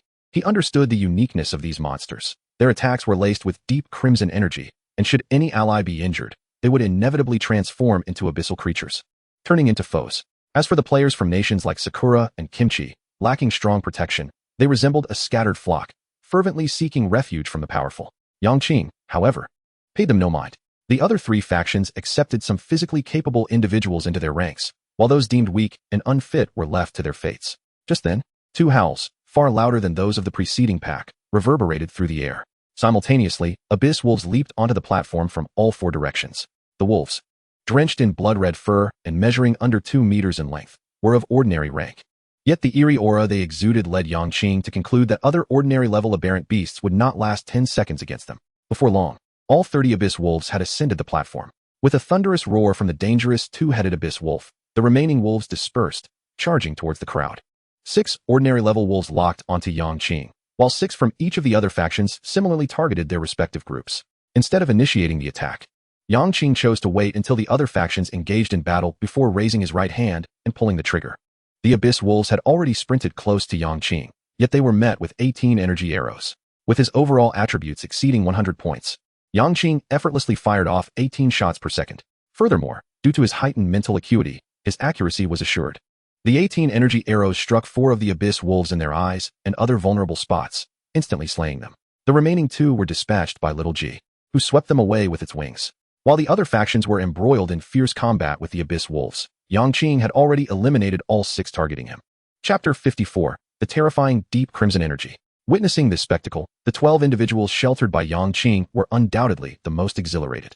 Having done nothing but momentarily engage in a verbal spar with a fool from the Sakura Kingdom, they found themselves enjoying such a favorable position. In contrast, the other 3 factions, while managing to fend off the attacking abyss wolves, largely relied on their numerical superiority to stall them, with the genetic elites dispatching them one by one. Those who had hoped for Yang Qing's protection only to withdraw now felt a twinge of regret. Who could have anticipated that this man would possess such immense strength? As for the scattered players, their plight was even graver. Those with even modest skills had allied with the powerful, leaving the weaker ones to be mercilessly slaughtered by the abyss wolves. In an instant, the platform was filled with cries of despair and curses. Yang Qing first collected the corpses of the 5 abyss wolves in their entirety. Like in the Storm Valley, here too, the bodies of the fallen monsters could be stored whole or disassembled into his backpack. He then shifted his gaze to those who had been bitten by the abyssal wolf, eager to discern the ramifications of being eroded by the deep crimson energy. Soon, he discovered a player from the pickled vegetable nation who had been entirely consumed by the scarlet essence. His eyes glowed a fierce red, seemingly devoid of consciousness, as he transformed his hunting target into nearby players untouched by the deep crimson. Furthermore, his once battered body appeared to have been rejuvenated, feeling no pain whatsoever, even as an arm was wrenched from its socket, continuing to attack nearby players like a mindless automaton. Yang Qing raised his hand and loosed a psychic arrow towards the man's forehead, and immediately, cracks began to manifest on his body, with streaks of crimson light flickering within those fissures. This scene was all too familiar to Yang Qing. It signified the impending explosion. However, he sensed that the intensity of this imminent explosion was several times weaker than that of the previous ice-armored bear, and there were no indications to suggest otherwise. Thus, he refrained from activating his lightning armor for protection. With a resounding boom, the player from the pickled vegetable nation exploded into countless fragments, scattering carnage in every direction. In Yang Qing's eyes, the explosion's force was rather mundane, significantly less potent than that of the ice-armored bear from the previous day. Yet, for others, it was a calamity. Several players caught in the aftershock were left mangled and bloodied. Observing this, Yang Qing came to a realization. Beings corrupted by the deep crimson essence were nearly indistinguishable from the dead, and upon dying in this corrupted state, they would detonate. The magnitude of this explosion seemed contingent upon the source of the deep crimson energy. The energy infused by the abyssal wolf was relatively minimal, thus resulting in a lesser explosion. In contrast, the deep crimson source infused into the ice-armored bear was likely of a far greater quantity. How? At that moment, the dangerous two-headed abyssal wolf, which had remained inactive, finally commenced its hunt. It swiftly charged into a crowd of unprotected players, its two wolf heads swaying as each attack infected a player with deep crimson energy. Clearly, its objective was to first inject all the scattered players with the crimson essence, then lead this group of living bombs to assault the teams shielded by powerful allies. Yang Qing did not intervene upon witnessing this. The chances of survival for these individuals were exceedingly slim. Even if he were to rescue them now, what of the subsequent waves? More importantly, the two-headed abyssal wolf, formidable as it was, remained just a dangerous level abyssal creature, limited in the deep crimson energy it could infuse. Should he save these people, they would likely face far more terrifying abyssal beasts in the upcoming waves, which would inject them with a far more formidable deep crimson energy, resulting in explosions of catastrophic proportions. Weighing all factors, Yang Qing concluded that it would be most advantageous for this group to perish in the first wave. Of course, this decision was tinged with personal sentiment, for they were merely a band of buffoons from the Cherry Blossom Nation and the Pickled Vegetable Nation. Had they been individuals he cherished, he would have risked everything to save them. Before long, the scattered players had all been infused with deep crimson by the two-headed abyssal wolf. Some began to succumb completely to the crimson essence, transforming into mindless husks with glowing red eyes. In response, Yang Qing preemptively set off an arrow for each, ensuring their detonation. Only when no other random players remained on the high platform did Xiao Ji dispatch the two-headed abyssal wolf, along with the ordinary abyssal wolves lurking around the statue. Yang Qing then gathered the remnants and wolf corpses strewn across the ground. His gaze turned to the battles unfolding in the other three directions. On Alge and Meyer's front, only one abyssal wolf remained. Yuan Tietching's side faced two. The direst situation was at the Ro Nation, where three still roamed. Naturally, the least pressure was on Alge's side. Their duo, with one wielding a spear for offense and the other a shield for defense, worked in perfect harmony, resulting in minimal losses. Yuan Tietching possessed commendable knife skills, and Yang Qing observed that his prowess was comparable to Li Feng's. However, within their team, players occasionally turned on each other after being infected by the abyssal wolf, forcing him to split his focus and only allowing him to exert about 70 to 80% of his strength. Seeing this, Yang Qing unleashed 18 psychic arrows, swiftly eliminating the two-headed abyssal wolves.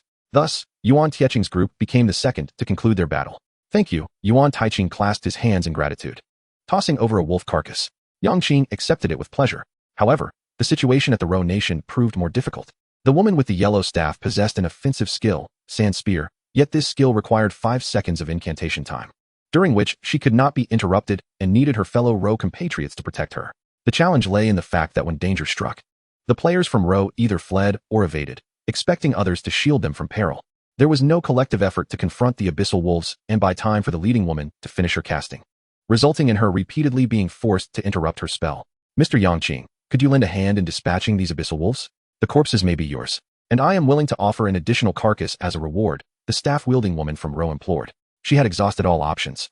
Her mental strength nearly depleted after so much combat, rendering her incapable of unleashing her spell. Apologies, I am powerless to assist, Yang Qing replied dismissively. Had he been less informed of the horrors of abyssal creatures upon entering, he might have acted differently. However, now aware of their terrifying nature, he had to proceed with caution. After all, this was merely the first wave. They still had to endure 9 waves of monster attacks to escape this ordeal. While he had many trump cards, the necessity to eliminate uncertain factors became paramount. Only in this way could he hope to carve out a sliver of survival in such a harrowing trial. Chapter 55. The first wave concludes, rewards from the statue. Upon hearing Yang Qing's refusal, a torrent of curses erupted from the Ro Nation. Yang Qing ignored them. Why engage with a group of doomed individuals? Yet, the 12 Dragon Kingdom individuals under his protection could not remain silent. Unable to combat the monsters, they found solace in their words. Each began to vehemently retort against the insults directed at Yang Qing, particularly Zhang Xiaoping, whose voice boomed like thunder as he trembled with indignation, nearly leaping atop their heads to assert his dominance. Yang Qing opened his inventory to tally the spoils of the recent battle. 13 ordinary abyssal wolf corpses and 1 dangerous level wolf. As for the resources dropped by the fallen players, he conducted a cursory review. A haphazard assortment of food and resources lay scattered. Numerous weapons and equipment were present, though most were of the first tier. Only 2 second-tier items were discovered, a steel sword and a silver short dagger. He also found 2 energy stones and 1 fire stone. After organizing the resources, he chose to decompose 1 ordinary abyssal wolf. System, Beast Source X1, System, Ordinary Abyssal Core X1, System, Abyssal Wolf Blood X1, System, Abyssal Wolf Meat X6, System, Abyssal Wolf Bones X6, System, Abyssal Wolf Skin X1. A new material emerged, the Abyssal Core. Yang Qing extracted it and held it in his hand. System, Ordinary Abyssal Core, contains traces of deep crimson power. It is the source of the abyssal creature strength. Effect, under certain conditions, it can summon deep crimson power for body tempering, enhancing oneself. Finding the Book of Pure World can summon deep crimson power for body tempering. 2 prompts appeared before him. The Book of Pure World? The names hardly suggest they belong to mere mortals. It seems there is little chance of acquiring them in the near future. Yang Qing shook his head, returning the core of the abyss to his backpack. He then proceeded to dismantle all the abyss wolves he had slain, merging the 15 beast sources to enhance the activation rate of his 3rd-tier gene chain by 8%. He consumed 3 portions of beast blood, which collectively increased his agility by 6 points. As Yang Qing's agility surpassed the threshold of 200, he realized that now, a standard portion of beast blood would only grant him an additional 2 points of agility. Alger, Alger, Alger. Hero, hero, hero. Meyer, Meyer, Meyer. At this moment, fervent cheers erupted from the direction behind him. Yang Qing turned to look, noticing that they had just dispatched the last abyss wolf. 2 formidable gene warriors stood guard, ensuring that the few abyss wolves posed minimal threat to their team. Consequently, the atmosphere was filled with jubilant exclamations of victory. GG. The little creature, witnessing this commotion, flapped its wings and circled above their heads, as if to say, isn't it a tad premature to celebrate? The ordeal is far from over. Below, many players fell silent, especially those who had previously insulted the little creature, now trembling with fear. Had it been earlier, they might have dared to hurl a few more insults. Yet, they had just witnessed their team's hard-fought abyss wolf being dispatched effortlessly beneath the claws of the great bird. It was evident that this avian beast possessed formidable combat prowess. Both Alger and Meyer wore equally grim expressions. While others might merely sense that the bird was powerful and formidable, they had observed that even a much stronger 2-headed abyss wolf had succumbed to a single blow from it. This creature undoubtedly had the capability to annihilate their squad. Moreover, it was under the command of a master who was likely even more formidable. You'll have to find a way to earn its forgiveness. We cannot contend with this great bird, Alger irritably remarked, retreating to the side with Meyer, signaling their withdrawal from the matter.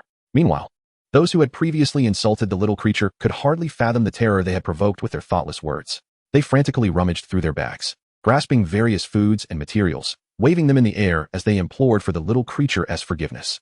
The little creature tilted its head towards Yang Qing, momentarily unsure of how to respond in this situation. Should these individuals rise up against it, it could ruthlessly wield its winged blades to dispatch them. Yet, their pitiful supplication left it at a loss. Having grown alongside Yang Qing, the little creature perhaps was unaware that it possessed a quality known as humanity. Collect their weapons and resources. It may grant them a chance at survival, Yang Qing suggested to the little creature. If all went according to plan, those disarmed individuals would likely not withstand the next wave of abyss monsters, allowing them to create some trouble for Alger and his companions. In truth, Yang Qing harbored a desire to see them all perish in the next onslaught, particularly Alger and Meyer, the 2 gene warriors who had a chance of enduring until the final waves. The abyss monsters wielded the power of deep crimson, and the longer these players survived, the greater the uncertainties that would arise. For Yang Qing to endure until the end, he would have to bear the consequences left behind by these players. In reality, the best course of action would have been to eliminate them all right now. Without the threat of explosions, Yang Qing believed that, given his trump cards and the little creature, he had a significant chance of surviving until the end. However, he could not bring himself to do so. Even the little creature exhibited humanity, let alone himself as a living being. Thus, he could only hope that these players would meet their demise sooner rather than later, without taking matters into his own hands. Upon hearing Yang Qing's advice, the players, desperate for survival, had no choice but to comply. Weapons and resources could be replaced, but a lost life meant everything was lost. Consequently, Yang Qing amassed a considerable amount of resources. Meanwhile, the battle on the side of the Loha Kingdom was drawing to a close. After suffering heavy losses, only 1 abyss wolf remained, struggling for survival. Although the staff-wielding woman no longer had the strength to cast her spells, this very exhaustion prompted the others to realize that they must fight with all their might, lest they perish. Ultimately, with collective effort, they overcame this trial. As the last abyss wolf fell, a system notification suddenly appeared before them. System, congratulations. You have withstood the first wave of abyss monsters. The statue, in gratitude for your protection, will bestow a blessing upon you. Do you accept? Simultaneously, a countdown appeared above the statue, indicating 3 minutes remained until the next wave of abyss creatures would attack. Yang Qing did not immediately choose to accept. Instead, he turned his gaze towards the others. I gained 3 points in spirit. I boosted my physique by 3 as well. Oh, I increased my gene activation rate by 3%. I received a 15-point boost in strength. After observing for a moment, he confirmed that the statue's blessings were indeed distributed across the 4 main attributes or gene activation rates. Furthermore, the strength of the blessings varied, depending on the number of abyss wolves hunted or the contribution made to the team. Once assured this was a legitimate blessing, Yang Qing felt at ease and clicked to accept. In an instant, 2 beams of silver light shot from the eyes of the silver moon god statue into Yang Qing's body. Simultaneously, another system notification floated before him. System, Strength 20. Agility 15, Physique 20, Spirit 20. Chapter 56, The Admiration from Zhang Xiaobang. Big shot. You've slain so many monsters. How many attributes did your blessing grant you? I only received 3 points in physique. Zhang Xiaobang, who had been watching Yang Qing, inquired curiously as he noticed the shimmering blessing surrounding him. A total of 75 points. Yang Qing replied candidly, without reservation. Wow, is this what it means to be a big shot? Zhang Xiaopang's envy was evident in his eyes. The others, too, gasped in astonishment upon hearing this. At that moment, several young men and women approached from Yuan Zhanqing's group, one of whom, a girl wielding a purple longbow, spoke first. Mr. Yang Qing, I wish to join your team. In exchange, I can offer some resources, and my shooting skills are quite good. Perhaps I can assist you in battle. I also seek your protection and can offer resources as compensation. Big shot, I'm in too, and I'm willing to meet any conditions you set. The remaining few echoed the sentiment, eager to join Yang Qing's ranks and seek his favor. Apologies, but you will have to find your own way, Yang Qing gently declined. He believed that the chances of surviving until the end in this space were minimal for these players. Once they perished, all resources would belong to him alone. There was no need to complicate matters further. The more people under his protection, the greater the variables. In fact, he was even contemplating abandoning the 12 individuals behind him. However, since he had already made a promise, he would not go back on his word. Upon hearing Yang Qing's refusal, the group fell silent and quietly returned to their original team. The onlookers, who had entertained thoughts of exchanging their entire fortunes for a chance at protection, were left disappointed. Naturally, this decision could not escape the whispers of some, who deemed him cold-blooded. But what did it matter? Yang Qing's purpose was pure, to survive at all costs. 3 minutes passed in the blink of an eye. At a distance of 1,000 meters within the crimson mist, 50 abyssal creatures known as flame mice have emerged, of which 5 are classified as hazardous. Caution is warranted, as the flame mice unleash lines of blazing red fire, imbued with deep crimson energy. One must not allow oneself to be harmed, for the crimson will gradually erode your body, transforming you into an abyssal creature. The colorful alert was promptly issued. Fire-breathing mice. And in such numbers. Upon witnessing this, Yang Qing realized that few among the group would emerge unscathed. The thought of 50 flame mice simultaneously unleashing fire lines instilled a sense of dread within him. Even he doubted his ability to evade them all, let alone those less skilled individuals with only a few dozen agility points. Squeak, squeak, squeak. The flame mice moved with remarkable speed, and within less than a minute, the chilling sounds of their squeaks resonated from within the mist. Soon, the crimson creatures, each the length of an arm, began to ascend the platform. Among them, the 5 hazardous ones were nearly 2 meters long. Each led a squad of 9 ordinary flame mice, forming 5 distinct teams that spread across the 5 directions of the altar, creating a formidable and dense formation. The players atop the platform had never encountered such a scene, their faces paling in fear. Even the 4 players who had awakened their genetic talents exhibited signs of trepidation. For them, encountering even 2 or 3 beasts while excavating ice caves was a calamity. The terrifying sight before them was unfathomable. In contrast, Yang Qing remained remarkably composed. He had long since decimated both ordinary and hazardous beasts. Although these abyssal creatures possessed attacks enhanced by deep crimson energy, he had gleaned their characteristics from the previous skirmish. As long as he fought alone, without companions nearby to serve as targets, the abyssal creatures were not significantly stronger than ordinary beasts. The 5 teams of flame mice advanced in unison, each led by their respective leaders, fixing their sights on the players surrounding the statue. One squad targeted Xiao Ji, for in the eyes of the flame mice, this white-winged creature posed a far greater threat than the 2-legged insects. As they approached within 10 meters of the players, the flame mice abruptly halted, their eyes glowing with fiery intensity. Yang Qing recognized that the squad targeting him was preparing to unleash their skill, the blazing fire line. At this moment, he had numerous options. He could rely on his high agility to dodge or summon his wings to soar into the sky. However, such actions would instantaneously reduce his 12 companions to ashes. Ultimately, he decided to equip the water wave sword and unleashed a series of 3 consecutive waves. The flame mice were clustered together, allowing the waves to envelop them entirely. All their casting was interrupted, and Yang Qing swiftly switched to his energy crossbow, raising it to fire continuously. Although he could have unleashed a torrent of ice rain to eradicate them in one fell swoop. This was merely the second wave of the abyssal creature's assault, and he preferred to conserve his mental resources for the subsequent 8 waves. A relentless barrage of energy arrows surged forth from the crossbow, shimmering silver as they swiftly pierced the ranks of the mice. Seeing their casting disrupted, the flame mice instinctively attempted to retreat. Yet, the 3 waves possessed a slowing effect. Even with their remarkable speed, they found themselves ensnared as if wading through a quagmire. Under such constraints, the energy arrows effortlessly struck their marks, including the hazardous one. Beneath the rain of arrows, all beings were equal. This was the essence of safety. The 12 players behind Yang Qing felt their hearts leap into their throats upon witnessing the mouse horde. However, merely seconds later, as Yang Qing annihilated the flame mice advancing toward him, their shock and admiration reached unprecedented heights. Particularly, Zhang Xiaoping, unable to contain his astonishment, summoned the system panel to capture each moment. He then opened the chat interface and shared the images, captioning them. If Yang Qing were not born, the path of arrows would remain shrouded in eternal night. With a single man and a crossbow, he slays all the demons of the world. From this day forth, I, Zhang Xiaoping, shall be the chronicler of Yang Qing's ascent to greatness, his power and wisdom rivaling that of the sages, destined for eternal remembrance. Upon the utterance of these words, accompanied by the images, the previously mundane chat interface erupted into fervor. Countless lurkers began to chime in. My heavens, where is this? Why are there so many beasts? Ha ha ha, you've cracked me up, I admit. You've provided my daily dose of laughter. Wow, how did so many gather? I want to go too. Is this a full-body shot of the great Yang Qing? Quite a physique. Li Feng, long country. By the way, where has brother Yang Qing ventured off to? Why does it seem so peculiar? By Xin Xue, long country. Take more photos. I can't get enough. Chapter 57, Total Annihilation. As for the other 3 parties, their situation was far less favorable. Without the alert warning, they were unable to ascertain the intentions of the flame mice. Even though Yuan Zhanqing had an ominous premonition and organized his team to advance, the flame mice unleashed their blazing fire lines with remarkable speed. In a matter of moments, scorching lines, each 3 to 4 meters long, shot forth from their eyes. The fire lines sustained for approximately 5 seconds, swaying as they moved with the flame mice. In just a single encounter, Yuan Zhanqing's side lost over a dozen companions, and those struck by the fire lines were infused with deep crimson energy. The situation was similarly dire for Algi's group.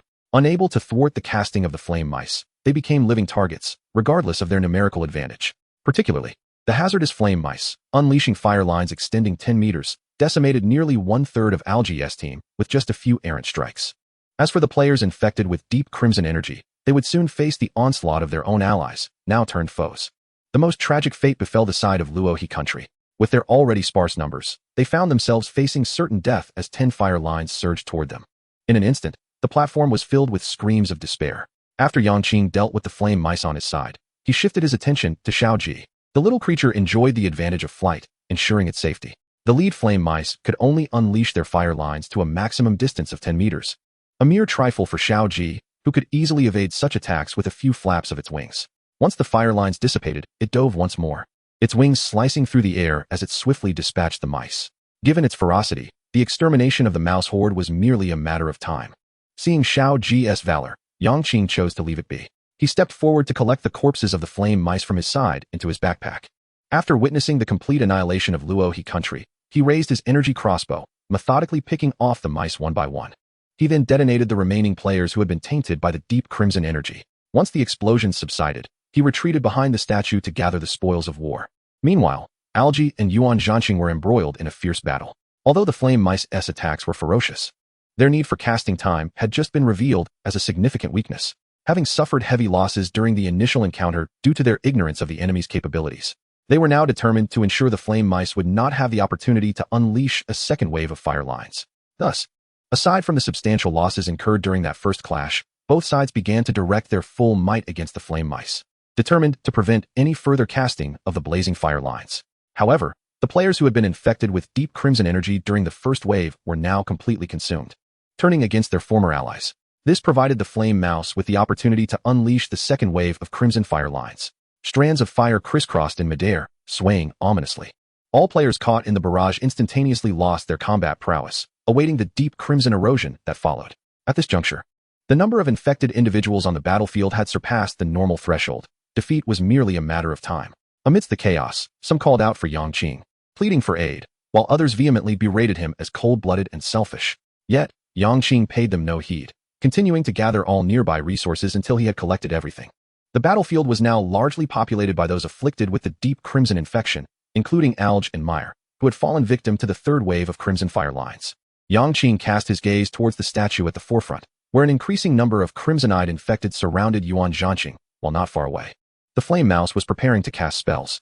Yang Qing advanced, switching to the wave-blade sword, launching 3 successive waves towards the cluster of mice to interrupt their incantations. He then approached Yuan Zhanqing, determined to rescue him. Yang Qing held a favorable view of righteous warriors, and while logic dictated he could not protect everyone, he did not mind adding another hero to his circle, provided it did not disrupt the larger scheme. Despite his poor performance in close combat, Yang Qing's attributes were alarmingly high. With a mere kick, he sent the infected players flying, creating an opening in the encirclement. Upon seeing this, Yuan Zhanqing's eyes glimmered with gratitude as he hastily exited the surrounding throng. Yang Qing equipped his energy-repeating crossbow, maintaining distance with Yuan Zhanqing. Thank you. I can offer a reward. Do you need my assistance? Yuan Zhanqing inquired. You can remain within the circle like the others. As for the reward, do you have any energy stones? Yang Qing did not refuse. Very well, Yuan Zhanqing replied, retrieving 5 energy stones from his backpack, 2 wind energy stones, 1 fire energy stone, and 2 psychic energy stones. Yang Qing accepted them, surmising they were likely all the energy stones in Yuan Zhanqing's possession. Thus, from the originally organized 4 teams, only Yang Qing's side remained. Most potential sources of infection had been eliminated, rendering the abyssal creature's most dreadful capability nearly nullified. Without an explosive source, you are hardly superior to ordinary aberrant beasts, Yang Qing declared, continuously pulling the trigger. A flurry of psychic arrows soared towards the nearby flame mice, particularly targeting those attempting to unleash crimson fire lines. With a single-handed effort, Yang Qing suppressed the entire swarm of flame mice. Seeing no opportunity to cast spells, the flame mice resorted to their speed, charging towards Yang Qing in hopes of overcoming him with sheer numbers. However, with their mere ordinary and dangerous speeds, how could they hope to keep pace with Yang Qing's astonishing agility of 200? They were little more than moving targets. Under this complete suppression, Yang Qing swiftly eradicated the entire group of flame mice, while Xiao Ji had already dispatched all of its opponents. Ultimately, only a cluster of puppets tainted by deep crimson remained. Yang Qing would not abandon them. Countless psychic arrows pierced their foreheads, triggering explosions. System, congratulations on withstanding the second wave of abyssal monster attacks. In gratitude for your protection, the statue will bestow a blessing upon you. Do you accept? As all infected were detonated, the system prompt appeared promptly. Drawing from his previous experience, Yang Qing chose to accept without hesitation. As before, the silver eyes of the silver moon statue shimmered with silvery light, enveloping the bodies of all present. System, Power 30, Agility 25, Constitution 30, Spirit 25. Once the blessing was bestowed, Yang Qing turned his attention towards the resources dropped by the surrounding players, collecting them all, including the corpses of the flame mice. His backpack soon reached capacity, compelling Yang Qing to materialize a courtyard. In a secluded corner of the yard, he piled the amassed resources. Notably, items placed within the courtyard would revert to their original sizes, though water would require separate containers. Yang Qing could only deposit smaller items like biscuits and bread within the yard, while larger materials such as gold and stone remained in his backpack. Chapter 58, Azure Flame Lion. Having stored the courtyard within his system panel, Yang Qing had no time to count the spoils, as colorful notifications flickered in his mind. Within 1,000 meters of the red mist, 20 dangerous level abyssal monsters, red scythe mantis, have appeared. Caution, these creatures possess exceptional speed and strength, and can unleash incredibly sharp cross slashes. Do not allow them to harm you, or the deep crimson energy will gradually erode your body, transforming you into an abyssal creature. Xiao Ji, hold the left side, Yang Qing commanded before retrieving a third-tier magic scroll for advanced summoning from his backpack. Now that he was alone in battle, it was only prudent to utilize some of his trump cards. Curious about the potential summoning, Yang Qing activated the scroll. In an instant, a remarkably intricate circular magic array materialized on the ground. As the patterns on the array illuminated one by one, a 6-meter-long beast engulfed in azure flames, resembling a lion, emerged from the array. System, you have successfully summoned a terrifying level beast, the Azure Flame Lion. It will obediently follow your commands. Remaining time, 2,400 seconds. Overjoyed by the appearance of such a formidable creature, Yang Qing promptly directed it. Azure Flame Lion, the right side is yours. Block all advancing monsters. With a resounding roar, the Azure Flame Lion responded, radiating waves of heat as it moved to the right side of the statue. Who knew that Yang Qing could command other beasts? With such a presence, it rivals that great bird. I feel much more reassured now, someone in the back remarked, admiring the imposing figure of the azure flame lion. In my opinion, whether or not this giant lion is present, Yang Qing could single-handedly annihilate all monsters. Zhang Xiaopeng expressed his blind confidence in Yang Qing. Meanwhile, Yang Qing proceeded to equip his psychic repeating crossbow with a new energy stone, opting not to remain stationary like during the previous waves, but rather move to the edge of the high platform. With no one else around, it was an opportune moment to strike first. The ground below was a deep crimson barren expanse, and from the edge, he could only vaguely discern the scene within the red mist a few meters ahead. Before long, 5 red scythe mantises, each over 2 meters in length, came into view. The most striking feature was their enormous red scythes, glimmering ominously with a predatory allure. Yang Qing raised his right hand, aiming the psychic repeating crossbow at one of the mantis's triangular heads. Whoosh, whoosh, whoosh. A volley of psychic arrows was unleashed, heedless of the expenditure. The targeted red scythe mantis immediately became disfigured, collapsing into the red mist. At that moment, the remaining red scythe mantises were less than 5 meters from the high platform. Yang Qing quickly shifted his aim, taking down another. Swish, swish, swish. The remaining 18 red scythe mantises leaped towards the platform's periphery. Yang Qing hastily retreated, switching to the wave-blade sword. 3 waves swept forth, engulfing the 3 mantises before him. He then resumed firing the repeating crossbow, unleashing a storm of arrows to take down 2 more. The last remaining red mantis did not opt to flee from the oncoming wave. Instead, it crossed its dual sides over its chest and simultaneously swung them forward, unleashing a deep crimson cross-shaped energy attack that erupted from its blades. Yang Qing had long anticipated this move. As he deftly dodged to the side, he pulled the trigger, and a psionic arrow soared forth, vanquishing the final red mantis. The cross-slash struck the altar's surface, carving 2 deep grooves, only for them to vanish in an instant, restoring the altar to its original state. Meanwhile, the red mantises on either side had already engaged with Xiao Ji and the azure flame lion. Behind them, 5 red mantises, unopposed and moving with astonishing speed, were rapidly closing in on the statue. Yang Qing swiftly turned and dashed toward the center of the platform, utilizing his 200 agility to its fullest extent. In the blink of an eye, he reached the statue's front. However, the red mantises had also arrived, their scythes raised, poised to strike the statue.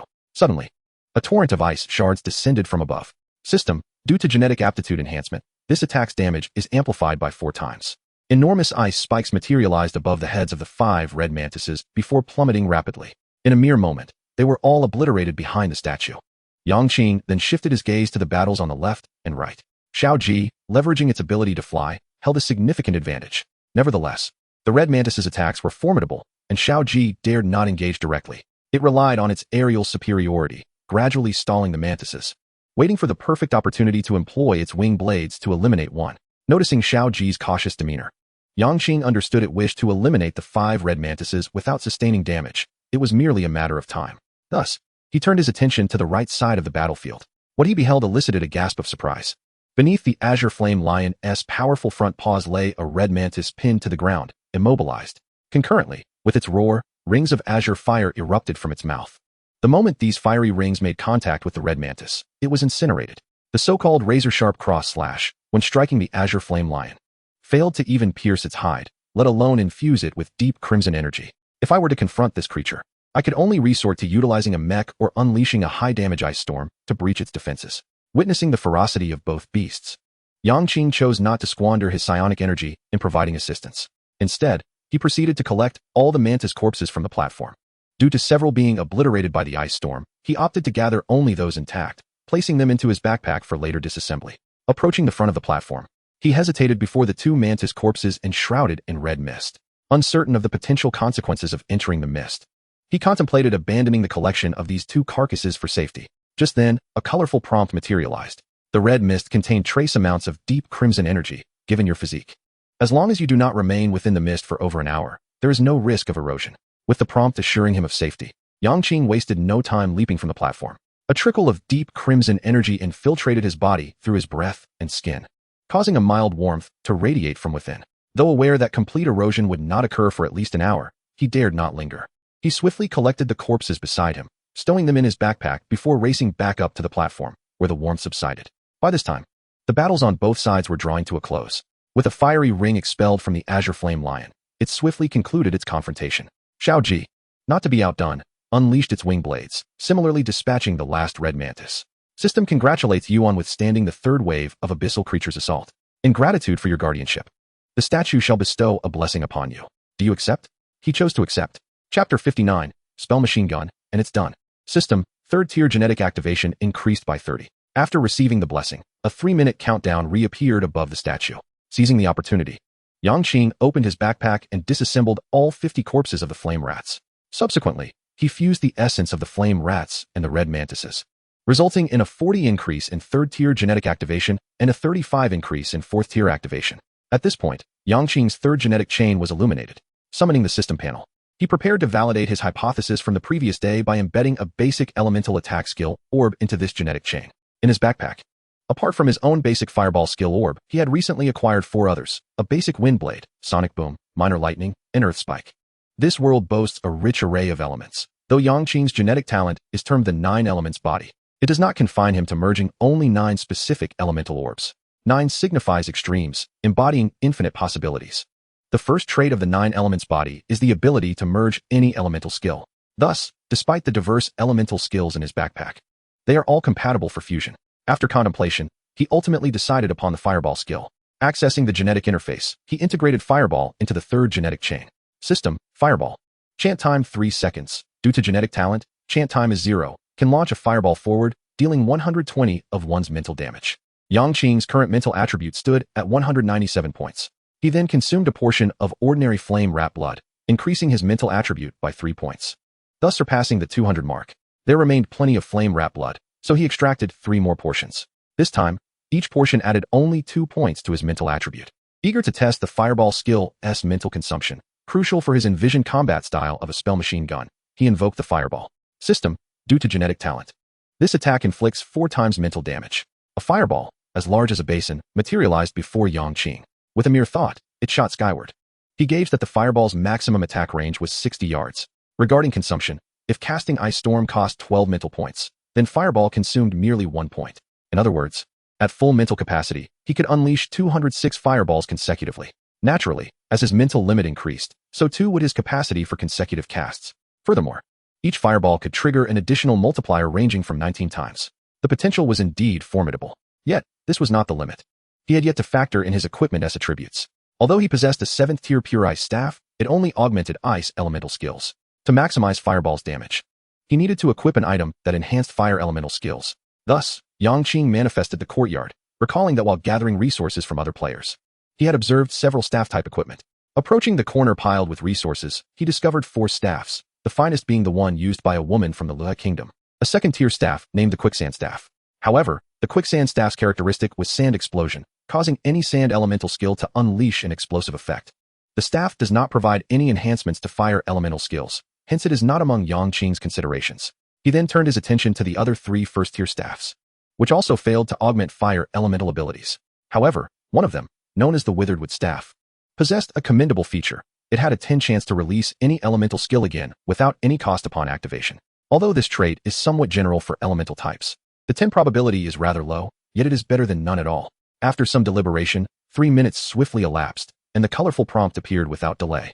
Yang Qing first equipped the Withered Wood Staff and retracted the courtyard into the system panel, then carefully examined the information displayed in the prompt. Within 1,000 meters of the red mist, 31 abyssal creatures, abyssal firebirds, have emerged.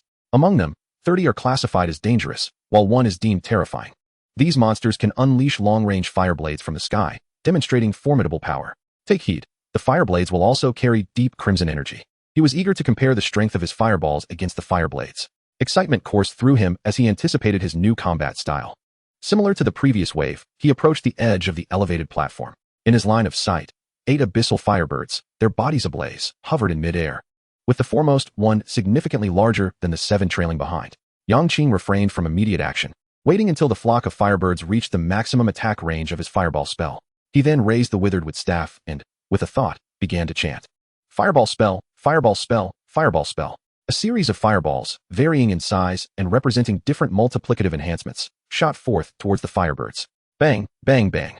Each dangerous abyssal firebird struck by the fireballs was instantaneously annihilated. Only the terrifying one, relying on its keen senses and exceptional speed, managed to evade the onslaught of fireballs. Its wings glowed with fiery energy, seemingly preparing to retaliate with its fireblade. Yang Qing noticed the firebird's movements, but harbored no intention of evading. He remained steadfast, continuing to unleash fireballs. While the abyssal firebird was still in the midst of casting, Yang Qing's 3 colossal fireballs, each triggering a 369-fold damage multiplier, had already coalesced and surged upwards in a triangular formation. Boom. The abyssal firebird could not comprehend why, despite initiating its spell first, Yang Qing had already conjured 3 attacks. Nevertheless, regardless of its bewilderment, upon seeing the fireballs approaching, it had no choice but to halt its fire blade conjuration and dart to the side. Yet, even with such decisive action, it could only evade 2 of the 3 fireballs. The remaining one, striking with 9 times the damage, crashed into its head, resulting in instant obliteration. As Yang Qing observed the abyssal firebird plummeting, he promptly turned and began to sprint backward. He halted only when he was a mere 60 yards away from the rear firebird squad. Once again, fireballs gathered before him, and with a flick of his staff, they were sent hurtling towards the abyssal firebirds in the air, obliterating them all. What a gratifying experience, simple and direct. Yang Qing could not help but exclaim. Unlike using a crossbow, the fireballs boasted multiplicative damage, ensuring he could take down a firebird with a single strike. There was no need to worry about insufficient damage, granting his adversaries no chance to retaliate, thus eliminating the necessity for evasive maneuvers. In short, it was a matter of simply unleashing devastation. Chapter 60. Crafting Advanced Summoning Scrolls again. Casting his gaze to either side, the azure flame lion remained steadfast, showing no signs of threat from the fire blades raining upon its fur. In contrast, Little G was not faring as well. The abyssal firebirds, being flying creatures, engaged in aerial combat. Little G could only rely on its terrifying speed to maneuver against the abyssal firebirds, but while it was faster in terms of physical speed, the firebirds leveraged their numerical advantage to collectively launch fireblades, suppressing Little G's offensive. Seeing this, Yang Qing raised his hand, unleashing a barrage of fireballs that sent abyssal firebirds tumbling from the sky. Little G, go assist that magnificent lion, Yang Qing commanded. Meanwhile, he collected all the corpses of the abyssal firebirds around him, including those that had fallen into the red mist. Among this pile of corpses was one of the terrifying grade. Yang Qing decided to dismantle it, hoping to craft another advanced summoning scroll. The materials required for scroll crafting were 1 piece of terrifying grade beast hide, 1 portion of terrifying grade beast blood, 3 energy stones, and 9 crystals. As the abyssal firebird belonged to the abyssal species, he was uncertain of its utility. He summoned the system panel and accessed the crafting interface. The line for the 3rd-tier magic scroll, Advanced Summoning, displayed that the materials were in a complete state. He clicked to craft. System, crafting successful, 3rd-tier magic scroll. Advanced Summoning X1. Retrieving the scroll from his backpack, he clicked to use it. As before, a complex magical array materialized on the ground, and a purple fox with 3 tails appeared within the array. System, you have successfully summoned a terrifying grade beast, the Sound Fox. It will perfectly obey your commands. Remaining time, 2400 hours. Now endowed with another ally, Yang Qing felt a surge of anticipation for the forthcoming encounters. He gazed at the alluring Sound Fox, whispering, Sound Fox, the abyssal creatures behind the statue are yours to handle. The Sound Fox emitted a soft, melodious sound. Yet its figure had already vanished to the rear of the statue, moving with an alarming swiftness. Yang Qing surmised that even at full speed, he likely could not match its pace. The 13 individuals within the circle were startled by the sudden appearance of the fox. If it were an enemy, they would hardly have realized their demise until it was too late, deepening their reverence for Yang Qing. A chilling, imposing bird, a fire-wreathed lion, and now a fox of terrifying speed, all of which exhibited formidable prowess. With precision archery, ice spikes, and fireballs at his disposal, he was a force to be reckoned with. The collective sentiment echoed, we dare not provoke him. Before long, with Little G's assistance, the Azure Flame Lion had resolved its battle, and the system announcement followed suit. System, congratulations on withstanding the 4th wave of abyssal creature attacks. In gratitude for your protection, the statue has prepared a blessing and a lottery wheel for you. Please select one to claim. Has the reward for the 4th wave introduced a new option? Yang Qing, upon seeing the prompt, did not immediately claim it, but turned his attention to the 13 individuals and inquired, have your rewards also included an additional option? Yes. I already clicked on the lottery wheel, responded a young man. What are the options? Yang Qing pressed further. There are 6 items available for random draw. I want a pair of 2nd-tier shoes. Do you want them, Big Shot? Zhang Xiaopeng eagerly responded. No need. Keep them for yourself, Yang Qing replied. His only aim being to ascertain whether the lottery will function normally. He had no interest in trifling rewards. It was important to note that rewards were determined by the number of monsters slain, and given the achievement of exterminating all monsters, the rewards would undoubtedly surpass those of his companions. Choosing the lottery wheel, a massive virtual panel materialized before Yang Qing. The panel displayed a circular wheel. Alongside an option to draw, the wheel was divided into 6 segments. Each side harbors an object, namely, a 4th-tier weapon, the Thunder Magnetic Staff, 20 pounds of garlic shrimp. A blueprint for a 5th-tier weapon, the energy sniper rifle, an advanced magic sphere, blade storm, and 5 fire energy stones. Additionally, there is a delightful melody titled Thank You for Playing that plays uninterrupted for 24 hours. Note, this serves as an excellent stress reliever, and upon completion, it grants an increase of 60 points to one's mental state. While there are many valuable items, the last reward is somewhat perplexing. Is it truly a means to stimulate mental growth through music? The effectiveness is remarkable, as one can gain 60 points of mental clarity after a full day of listening. Yang Qing holds a certain anticipation for items that can enhance mental fortitude. He opts to draw a prize. A beam of white light whirls chaotically on the platter. Ultimately, it settles with a melodious chime beside Thank You for Playing and the 5 fire energy stones. This outcome elicits a tinge of disappointment. It would have been far superior to select the steadfast blessing of the statue. He resolves not to gamble again. Yang Qing feels resolute within. He retrieves the abyssal firebird carcass from the direction of the azure flame lion and disassembles it completely. In total, 31 beast sources are fused together, resulting in a 17 increase in 4th-tier genetic fusion.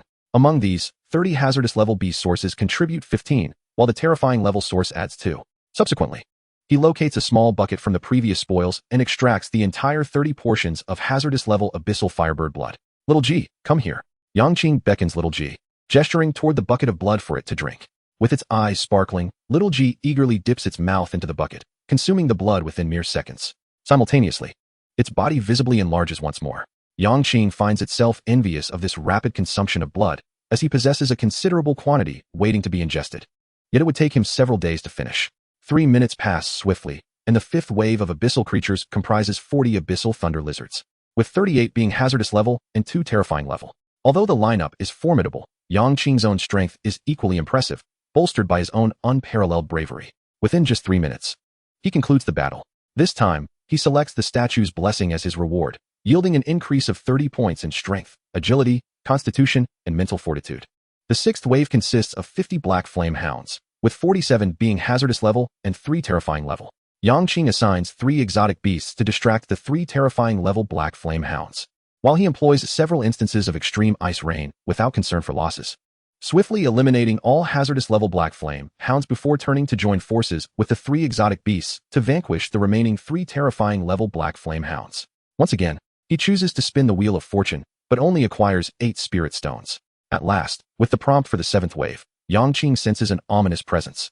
Chapter 61, Earth-Shattering Abyssal Monster, the Extreme Flame Demon King.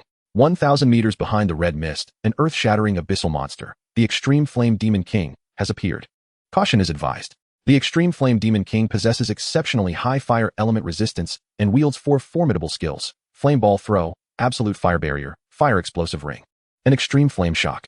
Most terrifyingly, any attack is imbued with deep red energy of substantial potency, an existence that transcends terrifying level monsters. Although the prompt indicates only one, Yang Qing feels an overwhelming pressure. He instructs the 3 exotic beasts to gather beside the crowd and refrain from intervening. He prepares to confront the foe alone. This decision is not born from a desire to show off, but rather from a concern that the Extreme Flame Demon King's attacks might inadvertently affect them with deep red energy. As for himself, he feels untroubled due to the protection of the Thunder Garment. He stows the withered wooden staff in his backpack and retrieves the 7th-tier weapon, the Supreme Ice Staff. Given the monster's high fire element resistance, he resolves to utilize ice element skills to inflict damage. Elemental counterbalance is but a jest before Yang Qing. The prompt reveals that the monster has manifested behind him, prompting Yang Qing to move toward the edge of the high platform. After a brief wait, a blurred figure gradually emerges from the red mist, standing approximately 20 meters tall. Even before the monster fully materializes, waves of heat radiate from the mist. Yang Qing positions the Supreme Ice Staff against his chest, allowing the frigid aura it exudes to completely counteract the oppressive heat. As the red mist dissipates, the creature becomes clearer. It is engulfed in crimson flames, with the body of a bull and the torso of a man, crowned with 2 sharp horns. Though it wields no weapon, its towering height alone exudes an immense aura of intimidation. Without hesitation, the moment the monster enters his line of sight, Yang Qing raises the Supreme Ice Staff, Extreme Ice Ring, Ice Phoenix Break. He unleashes his 2 most potent attacks. Countless ice spikes manifest above the monster's head. The damage multiplier of Extreme Ice Rain is 3, compounded by the Supreme Ice Staff's inherent 70 ice element damage bonus, culminating in an extraordinary total damage multiplier of 37 times. The ice spikes rain down relentlessly. The Extreme Flame Demon King, unfazed, dismisses the threat of the tiny ice spikes and strides toward the high platform without any defensive maneuvers. Clang, clang, clang.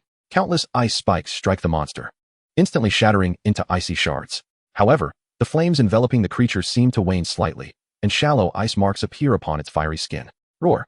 The extreme flame demon king erupts in fury, its eyes flashing with confusion. It cannot fathom why such trivial ice spikes would affect it. Concurrently, 7 ice crystal phoenixes soar from the apex of the supreme ice staff, each targeting the creature's head. Boom. The first one. Ice Phoenix Break is not a magic sphere skill, and thus cannot benefit from genetic talent bonuses. Therefore, it does not trigger the damage multiplier effect. However, Ice Phoenix Break inherently comprises 7 segments of attack, each capable of inflicting 90 of Yang Qing's mental damage, with all segments additionally benefiting from the Supreme Ice Staff's 70 damage enhancement. This means the total damage of Ice Phoenix Break can reach an astounding 1120, equating to 112 times mental damage. The second, the third, the fourth. The monster's flames continue to dim. At this moment, the extreme flame demon king finally realizes something is amiss. This insignificant insect can indeed injure it. Why do such seemingly mundane attacks inflict so much pain? In a panic, it raises its palms, conjuring a circular fire barrier that envelopes its body entirely. One of its 4 formidable skills, the absolute fire barrier. The 5th segment of Ice Phoenix Break lands upon the barrier, creating ripples of flame, yet the barrier remains unscathed. Undeterred, Yang Qing unleashes another Ice Phoenix Break. 7 ice crystal phoenixes descend upon the fire barrier once more, although they fail to shatter it. The 7th segment's impact appears to create the faintest of cracks in the barrier. Roar, roar, roar. The extreme flame demon king can no longer tolerate the situation. It senses that should the barrier break, receiving even a few more of these attacks could spell its demise. It promptly forms 2 massive fireballs, each over 3 meters in diameter, one on the left and one on the right, and hurls them toward the high platform. Thunder Garment. System. Due to genetic talent enhancement, the defensive effect of this Thunder Garment is 7 times the user's mental strength. System. Due to genetic endowment, the defensive effect of the Thunder Garment is quintupled based on one's mental strength. Yang Qing's gaze was enveloped by 2 colossal fireballs, as he was augmented by the Thunder Garment, resulting in a total defense effect amplified by 12 times, alongside a 60 boost in agility. At this moment, he brimmed with confidence, swiftly shifting to the left. His heightened agility rendered him a blur, leaving flickering afterimages in his wake. Boom, boom. The 2 fireballs crashed into the elevated platform, creating a gaping pit several dozen fathoms deep at the very spot where Yang Qing had just stood. Although he evaded the direct impact of the fireballs, the relentless waves of energy from their explosive force continued to assail the Thunder Garment. However, the shockwaves generated by the edges of the fireballs posed no real threat to him. Once his footing stabilized, Yang Qing unleashed the Ice Phoenix Strike, relentlessly assaulting the barrier. At this juncture, the extreme flame demon king had approached the edge of the platform, bracing against the onslaught of the Ice Phoenix Strike as it ascended the platform, its massive hands reaching out to strike Yang Qing. With the agility provided by the Thunder Garment, Yang Qing evaded like a specter, simultaneously seizing the moment to release another Ice Phoenix Strike. Bang! The Inferno barrier finally shattered under the 3rd Ice Phoenix Strike, and for the first time, a flicker of panic crossed the extreme flame demon king's visage. Immediately, a ring of fire began to expand outward from its body. Yang Qing hastily retreated, but the fire ring seemed to possess an infinite capacity for expansion when it was within 10 meters of the statue. He ceased his retreat and reinforced himself with another Thunder Garment, preparing to withstand the impending attack. He was uncertain whether the statue could endure such a magnitude of assault and did not wish to gamble. Bang! The moment the fire ring collided with the Thunder Garment, a violent explosion erupted. A massive pit encircled the platform. The fire ring dissipated, yet the defensive energy of the Thunder Garment had dwindled to less than 1/10. However, he did not immediately reinforce the Thunder Garment again. Instead, he wielded his staff and advanced, continuing to unleash an Ice Phoenix Strike aimed at the extreme flame demon king's head. This time, the 7 segments of the assault were fully executed. The demon king's forehead was battered, flesh torn away, and it let out a furious roar. Its eyes, now stained with blood, appeared exceptionally menacing. Simultaneously, it raised its hands, palms outward, as terrifying fire elements began to coalesce around it. Yang Qing remained vigilant. The first 3 skills of the extreme flame demon king had been nearly instantaneous, but this attack required casting time. Once more, he lifted the exquisite ice staff and unleashed 2 consecutive Ice Phoenix Strikes aimed at the monster's brow. Boom, boom. The overwhelming lethality finally produced a fist-sized gaping wound in the demon king's forehead. Its eyes instantly lost their glimmer, consciousness fading. Yet, its body did not collapse, and the fire elements coalescing in its palms had reached a pinnacle. A fiery wave, merely 33 yards in size, appeared before its palm, radiating an extreme heat that turned a celestial blue, slowly surging towards Yang Qing. This was the Extreme Flame Demon King's 4th skill, the Extreme Flame Impact. Chapter 62, Ascending the Ancient Altar. The fire wave advanced at a leisurely pace, but regardless of how Yang Qing attempted to evade, it pursued him relentlessly. As if it had locked onto him, he could only brace for the impact. Yang Qing sensed an urgency. 19-fold Thundergarment strength, or a 40 consumption of mech's spiritual energy may withstand it. The colorful prompt immediately presented two options: retrieve the mech, the decomposer, enter the mech chamber. He resolved to conserve resources to avert disaster. Although he had a substantial reserve of spiritual energy stones, the depletion of mental strength would not recover quickly. Not to mention, with 3 waves of attacks remaining and 8 excavation attempts yet for the day, it was prudent to reserve some mental energy. Furthermore, a lingering concern gnawed at him. The Snow Witch, a being whom the prompts had repeatedly warned posed a danger. Once he dealt with these 10 waves of monsters, he would undoubtedly be transported back to the original ice cavern, where another fierce battle awaited. The cerulean flames of the extreme flame drifted towards Yang Qing. The intense heat emanating from it caused the temperature of the entire platform to become volatile. Yang Qing maneuvered the mech to confront it head-on. Upon contact, there was no cataclysmic explosion as anticipated. The flames flowed like water, relentlessly attempting to infiltrate the mech's interior. However, a thin layer of white energy shield enveloped the mech's surface. The azure flames clashed violently with the energy shield. Yang Qing, observing this spectacle from within the mech's chamber, contemplated a phrase: the convergence of magic and technology. The two were engaged in a relentless struggle, each inflicting damage upon the other. The flame stream consumed the fire elements it had gathered, while the mech suffered a depletion of Yang Qing's vital essence. No, rather, it was his spiritual energy dissipating at a rate of 5 per second. Ultimately, the outcome unfolded as the prompt indicated. The extreme flame dissipated completely after consuming 40 of his spiritual energy. System, congratulations on withstanding the 7th wave of abyssal monster attacks. As a token of gratitude for your protection, the statue has prepared a blessing, a lottery wheel, and a divine shell. The system notification appeared, signaling the end of the crisis. Yang Qing exited the mech chamber and subsequently stowed the mech into his backpack. Without hesitation, he promptly selected the divine shell. However, just as his finger was about to click, a colorful prompt materialized. In the next 3 waves, given your current strength, even if you can withstand them, the toll will be immense, exceedingly brutal, and there exists a significant probability of failure, leading to death. Fortunately, a damaged time-space sealed stopwatch has appeared in the lottery wheel. If you draw it, there may be a means to alter the dire situation. Upon the emergence of this prompt, Yang Qing became immediately unsettled. Even if he chose the lottery wheel, he felt no hope of drawing that stopwatch with a 1/6 probability. Yet, regardless of how slim the odds, it was a potential lifeline. He had to take the gamble. He opted for the lottery wheel. It still presented 6 lottery items. The damaged time-space sealed stopwatch, a 6th-tier weapon, the extreme flame sword, 7th-tier shoes, the cloud-treading boots, a 3rd-tier designated homestead upgrade blueprint, a dragonfish seedling, a blueprint for crafting a spiritual energy purple lightning cannon. Each precious item made Yang Qing's mouth water. Alas, his sole aim was the first stopwatch. What stance should he adopt to enhance his chances? Even though he was not particularly superstitious, the stakes were high, and tension gripped him. Gaze at the sky at a 45-degree angle, and applying 30 force when pressing the button may increase the probability slightly. The colorful prompt flickered in his mind. What does this posture have to do with the lottery? Surely it was not a ruse. Otherwise, why hadn't it appeared during my previous 2 attempts? Yang Qing could not help but retort, yet in the face of his life, he resolved to trust the superstition. Tilting his head slightly, he positioned his index finger over the lottery button. As for the 30 force, it felt rather abstract. He was uncertain he could achieve it, merely simulating a vague sensation in his mind. Feeling it right, he pressed his finger down. Ding, ding, ding. System, damaged time-space sealed stopwatch X1. Yang Qing was left speechless by the lottery's unexpected outcome. He retrieved the stopwatch from his backpack. System, damaged time-space sealed stopwatch, exclusive to the secret cavern. Can pause time for 7,200 seconds in the cavern. The owner of the stopwatch remains unaffected. Moreover, it will generate a temporal rift, through which one can return to the original icy cavern. During this interval, only after 72 hours can the stopwatch be utilized once more to activate the temporal rift and return to the secret cave. It is crucial to note that any being that has been frozen in time cannot be transported through the temporal rift. After meticulously examining the introduction several times, Yang Qing has come to comprehend the function of this object. In simpler terms, it is an artifact capable of sealing this hidden cavern entirely for 3 days. During this period, everything except for oneself will be frozen in time, and only the bearer of the stopwatch may venture forth. After 3 days, one will be transported back here, while Xiao Ji and Zhang Xiaopeng, who lack the stopwatch, will be left waiting. Essentially, this grants him an additional 3 days for development and preparation. It is indeed a valuable tool. He resolves to return and gradually assimilate the resources in his backpack, growing stronger before confronting the final 3 waves of defense. Having made up his mind, he opts to use the stopwatch. In an instant, The originally deep red space was suddenly infused with a streak of black and white, and before Yang Qing appeared a silver-white rectangular portal.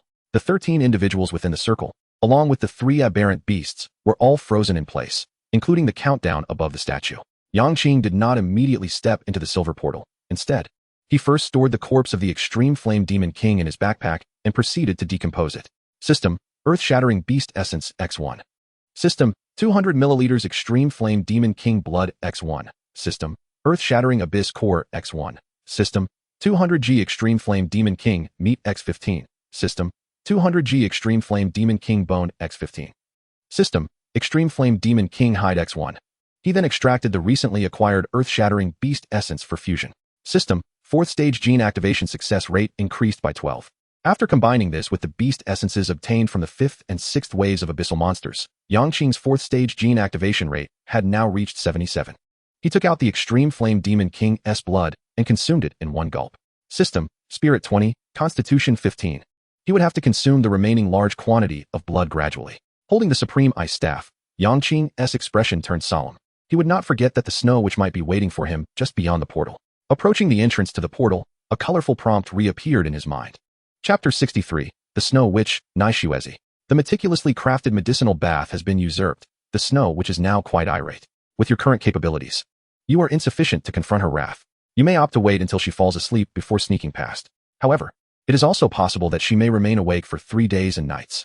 Should you insist on proceeding immediately, I recommend applying Qinghe grass all over your body to mask the scent of the potion. Subsequently, prepare 3 portions of ice heart flower, 3 portions of purple thunder root, 3 portions of eternal frost flower, 3 portions of flame fruit, 3 portions of 4-leaf blue, 3 portions of yellow mallow flower, 3 portions of 200 milliliters hazardous level beast blood, and 3 portions of 200 milliliters terrifying level beast blood to offer to the Snow Witch. Perhaps you might even receive some rewards.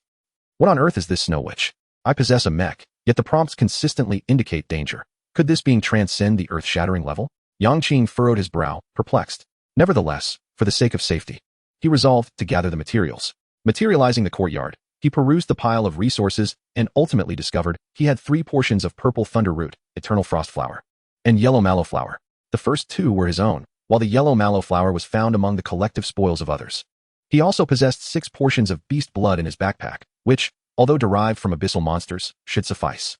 This left him short of the ice heart flower, 4-leaf blue, flame fruit, and the scent-masking Qinghe grass. Accessing the trading post, he searched for the 4 types of herbs, successfully exchanging 600 grams of meat for both the flame fruit and ice heart flower. He then searched for dragon flame grass, as he had not forgotten that hatching the ancient beast egg required this final ingredient. With Xiao Ji sealed here, he felt a lack of companionship. Regrettably, the trading post did not have dragon flame grass. Opening the chat interface, he posted in the world channel, Yang Qing, Dragon Country seeks to purchase dragon flame grass, 4-leaf blue, and Qinghe grass. Please message me with prices if you are willing to sell. After a few seconds, his private chat exploded with numerous messages. Yang Qing filtered through them, selecting only those that contained keywords related to the 3 types of herbs. There were indeed a few offers for 4-leaf blue and Qinghe grass, but none for dragon flame grass. Ultimately, he spent another 600 grams of meat to successfully acquire 3 portions, each of 4-leaf blue and Qinghe grass. With this, all the materials indicated by the prompt had been collected. Entering the small wooden cabin, he removed his clothing and gear, crushing the Qinghe grass to apply it to every inch of his body. Next, he donned his clothing and equipment and exited the courtyard. Approaching the silver portal, he first retracted the courtyard back into the system panel before stepping into the portal. After a moment of disorientation, Yang Qing found himself once again in the 6-sided enclosed icy cavern. His gaze was immediately drawn to a tall, perfectly proportioned woman draped in a white fur cloak not far away.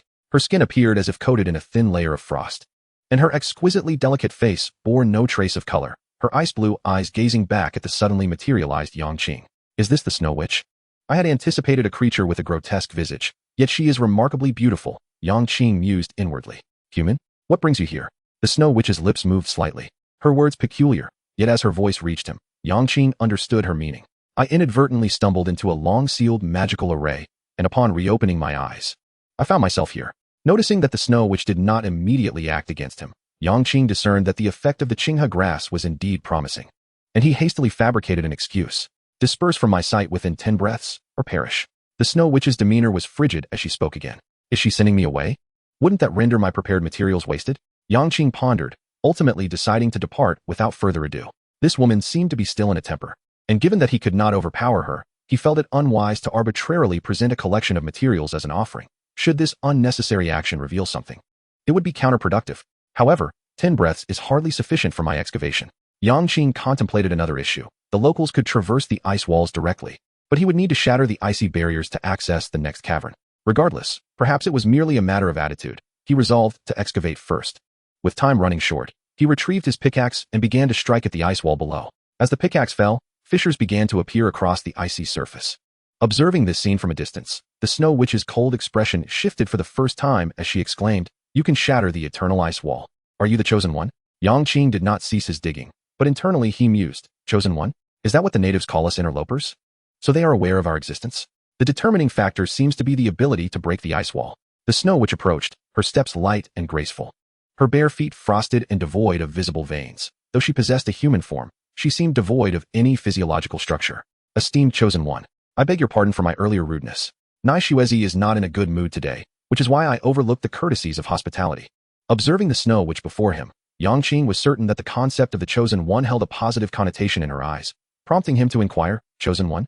Does it hold any special significance?" "The deity of our Snow Witch clan once bestowed upon us the guidance to treat the chosen ones with the same cordiality as our kin." Naishuezi provided an explanation. "Haha, indeed, we should be friends," Yang Qing said with a smile, fully aware that the Snow Witch before him possessed enigmatic abilities. He certainly would not let slip the opportunity to foster a closer bond. After all, it might prove life-saving one day. A flicker of confusion crossed Naishuezi's ice-blue eyes, as she did not comprehend the meaning behind the outstretched hand. "In our world, a handshake is a customary greeting among friends," Yang Qing elucidated. Understanding dawned on Naishuezi, and she promptly extended her right hand, only to find it somewhat awkward, so she switched to her left hand, gently placing it against Yang Qing's right hand. "I just heard you mention feeling somewhat unwell. May I inquire as to why? Is there any way I can assist you?" Yang Qing retracted his hand, feigning ignorance. Upon hearing this, Naishuezi's cool demeanor darkened. "The magical potion bath I meticulously prepared to restore my abilities has been surreptitiously absorbed by some vile scoundrel while I was away. If I catch that wretch, I shall imprison them in the ice prison for 100 years. "That is indeed malicious," Yang Qing replied, feigning indignation. Though internally he was astounded. Just how formidable is this creature? In its half-broken state, can I not even defeat it in my mech? He continued, "I wonder what is required to concoct this potion bath. I have a penchant for collecting various herbs. If I can gather another set of materials, it would be worth attempting to brew it anew, especially since it pertains to restoring your powers." Chapter 64, Special Magic Sphere and Equipment Upgrade Device Blueprint. Upon hearing this, Naishuezi's expression brightened. "If we could gather 3 of each of the following materials: Ice Heart Flower, Purple Thunderroot, No Cold Flower, Flame Fruit, 4-leaf blue, and the blood of dangerous and terrifying level beasts, then reconstituting a potion would not be a dilemma. Here it comes, my hidden quest. I must say, the prompts from my brother are as reliable as ever." Yang Qing mused in admiration before speaking. "Coincidentally, I possess all the materials you mentioned." He then retrieved the herbs from his backpack and laid them on the ground, followed by 2 empty mineral water bottles, each filled with 600 milliliters of black flame dog blood, 1 bottle of dangerous level and the other of terrifying level. These herbs may not be exceedingly rare, but the variety and quantity needed are quite substantial. "I never expected you to have such a collection," Naishuezi exclaimed, her surprise palpable. Her ice-blue eyes then glimmered with disbelief. "Is this blood from an abyssal creature? Have you slain an abyssal monster?" "Indeed. Can it be utilized for making the potion?" Yang Qing responded. "Of course. It would even surpass the efficacy of ordinary beast blood. I simply did not anticipate you encountering such malevolent abyssal creatures," Naishuezi remarked, absent-mindedly touching the ring on her hand. A red magic sphere then materialized in her palm. "With these materials, I can brew another batch of potion." "Thank you, chosen one. This is a treasure I stumbled upon, but I have no use for it. I have decided to gift it to you as a token of my gratitude." "A red magic sphere? Does it surpass a purple magic sphere in rank?" Yang Qing was not foolish enough to refuse. After all, he had spent considerable time conversing with her for this reward, and he eagerly accepted it. System, Special Magic Sphere, Wind Binding 1. With the reward in hand, Yang Qing did not hasten to examine the sphere's effects, but instead prepared to take his leave. "I truly admire your collection, and hope that you can swiftly concoct the potion to restore your strength. If there is nothing else, I shall take my leave." Naishuezi did not attempt to retain him. Rather, she touched her ring again and produced a small, circular object, no larger than half a palm, engraved with a snowflake emblem, which she handed to Yang Qing. "This is the insignia of our Snow Witch clan. Should you encounter any of us again, presenting this emblem will earn you our friendship." Yang Qing accepted it with gratitude and resumed his excavation. System, Snow Witch Clan Insignia 1. Naishuezi did not return to the cave, but instead watched Yang Qing excavate until the ice wall shattered, revealing a foggy barrier. Only when Yang Qing exited via the stairs did she return to the cave. Throughout the process, whether it was the ice wall breaking or the fog wall appearing, it seemed to have no effect on her, as if a thin membrane divided her from the two worlds. It was only after Yang Qing vanished from the icy hollow that her feet returned to the icy wall. Before Yang Qing lay a narrow space. The new icy hollow was a small area of less than 300 square feet, at the center of which rested a purple shell, a clear indication of an ordinary resource cave.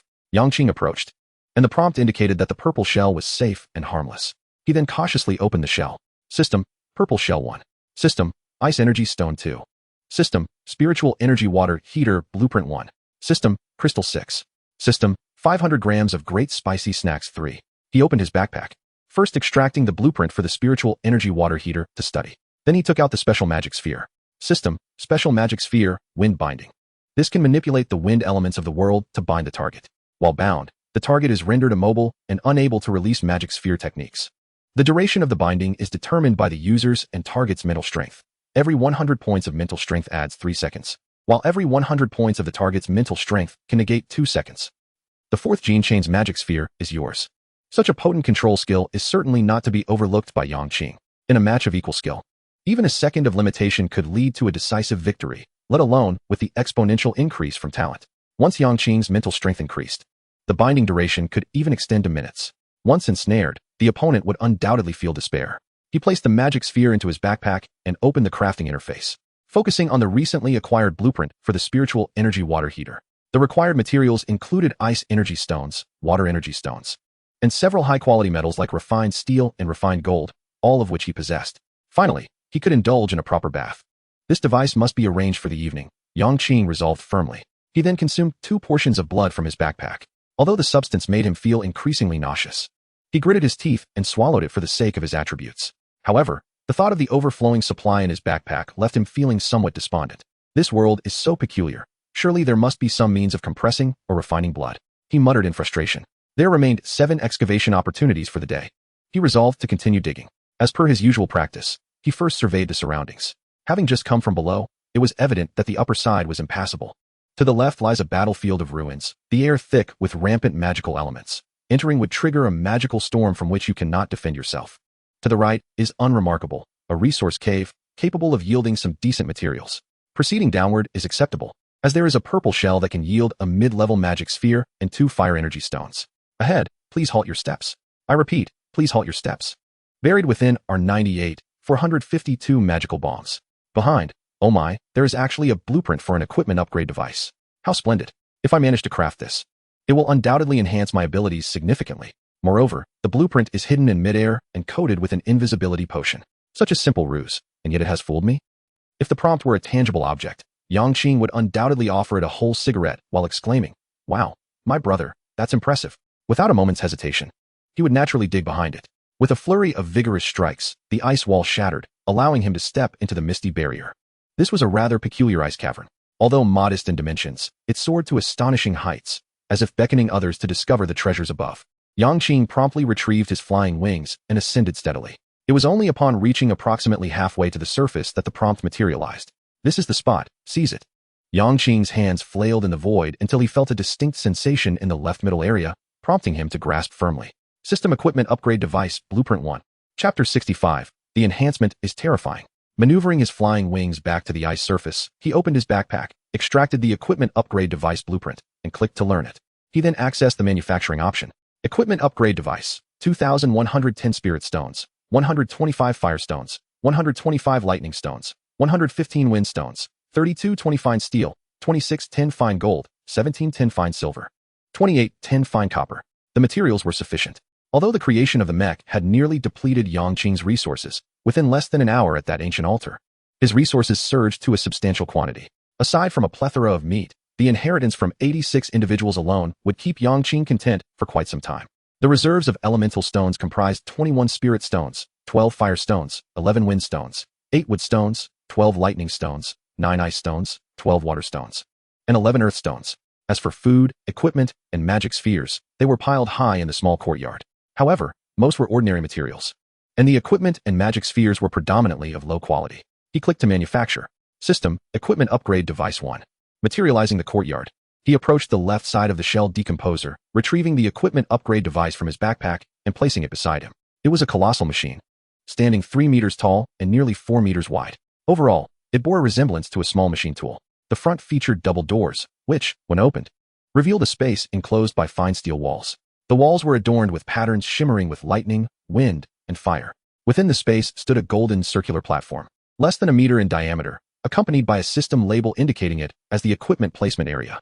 Above the circular golden platform floated a cup-like container labeled as the microdust storage area. Additionally, next to the double doors were several system prompts, one of which contained usage instructions. Yang Qing studied the instructions intently and finally comprehended the specific function of this contraption. With the aid of this machine, equipment could be upgraded. The materials required for upgrades were microdust. The first upgrade for any equipment necessitated white-grade microdust, the second required blue-grade microdust, the third purple, the fourth red, and the fifth black. The machine's limit was 5 upgrades for a single piece of equipment. To further enhance the equipment's level thereafter, one would need to seek out higher-grade items akin to the equipment upgrade device. Testing the water wave sword to see the results. Yang Qing spoke as he retrieved the water wave sword and a portion of white microdust from his backpack, placing them on the circular platform and in the container, respectively. He clicked to upgrade. The double doors closed automatically. Beep, beep, beep. 3 seconds later. System upgrade successful. Opening the door, Yang Qing grasped the water wave sword. System, Tier 3 weapon, water wave sword 1.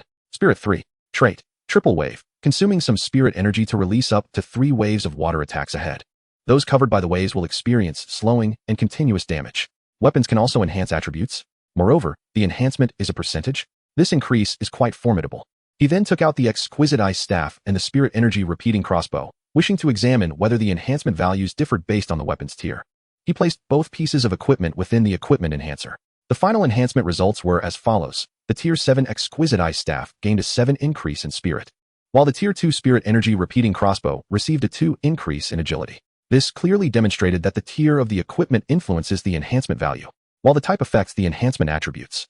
He still had 3 portions of white microdust remaining in his backpack. Ultimately, he decided to use only 1 portion to enhance the Tier 3 silver moon helmet, which increased its spirit attribute by 3. He opted not to enhance the remaining pile of Tier 2 equipment, primarily due to the limited microdust, reserving the 2 portions as a backup. In case he obtained a Tier 3 piece of equipment, he could directly enhance it and replace the old one. Moreover, he had not previously decomposed the blue shell, resulting in a lack of blue microdust, hence he was unable to conduct a second enhancement.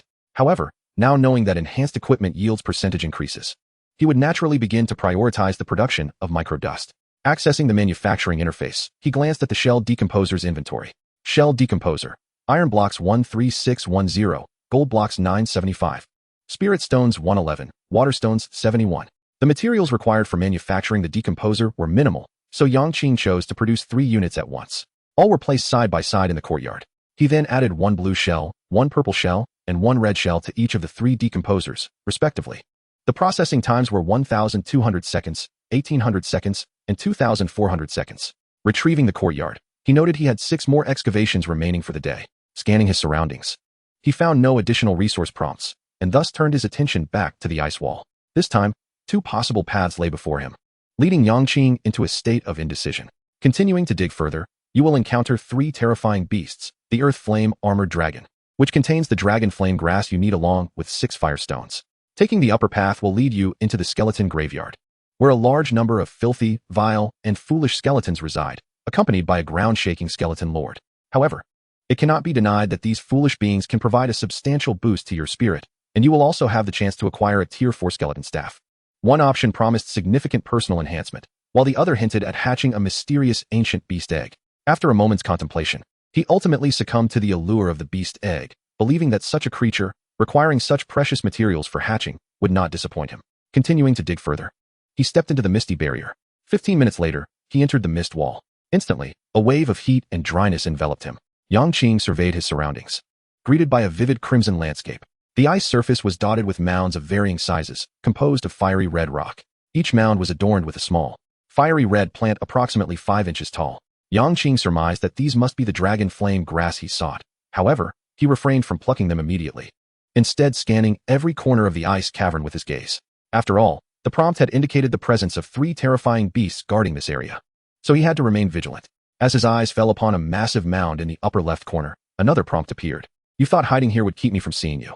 Although he had identified the lair of one Earth Flame Armored Dragon, Yang Qing did not act immediately, but continued to observe. Eventually, he located all 3 earth flame armored dragons as indicated by the prompts. In the upper right corner, one creature concealed itself, while another lurked in a position slightly more central, both utilizing the mounds as their cover. Chapter 66, Hatching. Yang Qing removed the frost ice staff and replaced it with the withered wood staff. The frost ice staff had only 4 remaining opportunities to unleash the ice phoenix break. And even with all the ice weapons charged, it could only be used 49 times, which naturally could not be squandered on terrifying grade beasts. As for Yang Qing's ice-type skill, he possessed only the extreme ice rain, which consumed energy at a rate several times greater than the fireball spell, unless faced with a multitude of beasts. The cost-effectiveness was far inferior to that of the fireball spell.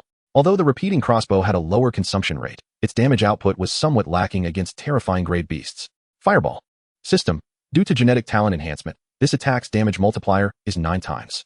The fireball, with a diameter exceeding 2 meters, surged towards the central mound with overwhelming force. Boom. System. You have successfully slain the Earth Flame Armored Dragon. The tremendous impact shattered the mound, and the Earth Flame Armored Dragon hidden within was instantly obliterated by the force.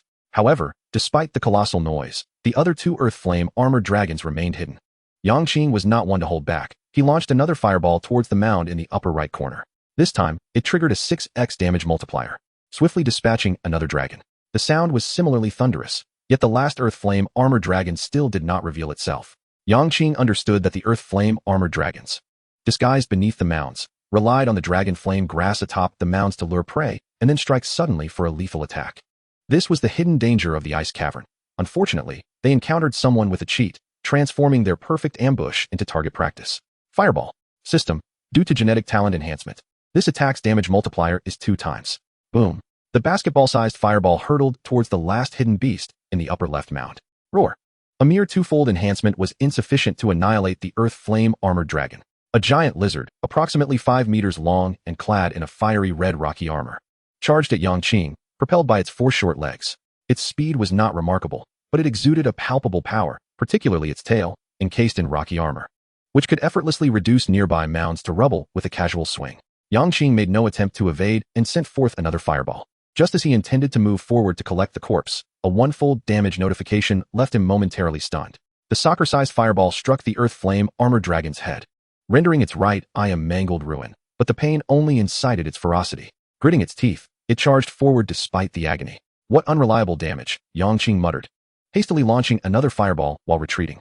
At his feet, 2 fireballs, one large and one small, appeared in succession, hurtling towards the Earth Flame Armored Dragon with intense heat and force, sending it flying several meters before crashing heavily to the ground, lifeless. This strike activated the staff's rapid-fire feature. The 3 Earth Flame Armored Dragons were automatically disassembled by the system. Yang Qing retrieved the beast's source and chose to fuse it, increasing the 4th-tier gene chain activation by 3. He then collected all the dragon flame grass from the nearby mounds and the fallen items, totaling 26 plants. At this moment, a colorful prompt indicated which mounds harbored resources, providing a thoughtful hint. There were 7 in total, which Yang Qing diligently memorized. He took out his versatile pickaxe and began to dig. Soon, all 7 resource-laden mounds were reduced to rubble. The total haul included 6 fire energy stones, 13 stone blocks, 12 fine steel, 8 wires, 3 crimson flame iron, 3 refined gold, 3 200G sanhui ham, 3 500G smoked beef, 1 basic magic ball, and 1 strong and sturdy item.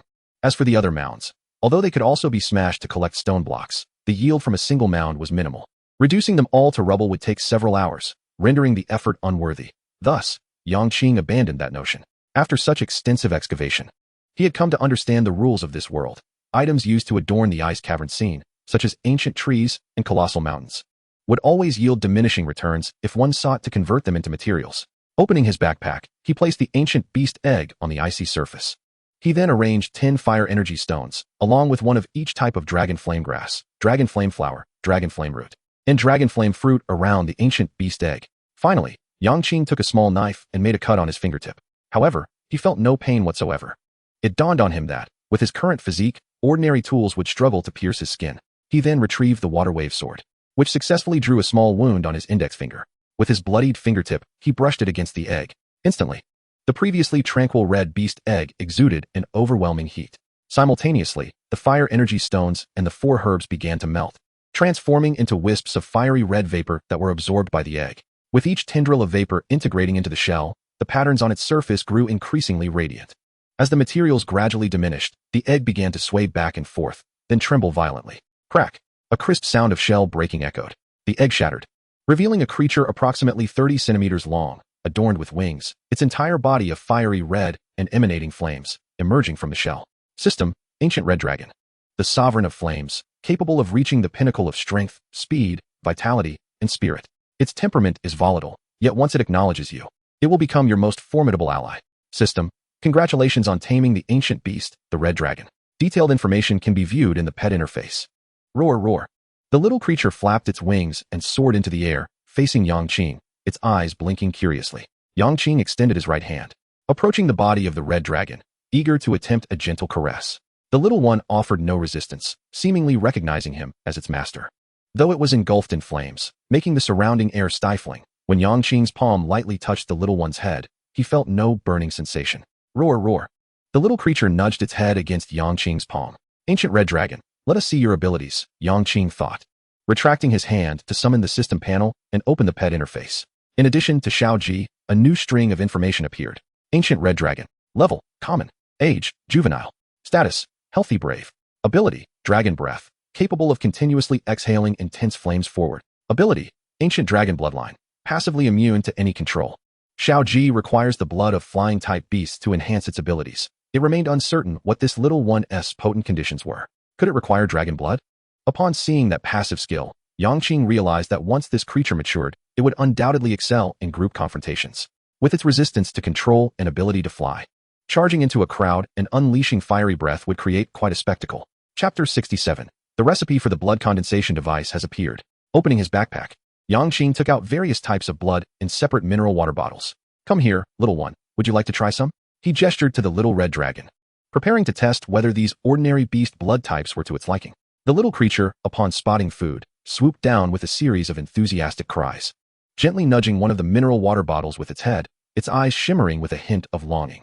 Is it a geothermal armored dragon? It appears that only blood infused with draconic essence will suffice for its thirst. However, it is fortunate that the blood derived from subdragons and earth dragons is not particularly discerning. Yang Qing nodded slightly. Although the promotion requirements for the little red dragon are somewhat more arduous than for Xiaoji, with determination, it will inevitably ascend in due time. He extracted all 3 portions of the geothermal armored dragon's blood and poured them into the mouth of the little red dragon. Instantly, its physique began to enlarge at a visible rate, ceasing only when it reached nearly a meter in length. Yang Qing glanced at the pet panel, which still indicated a regular level.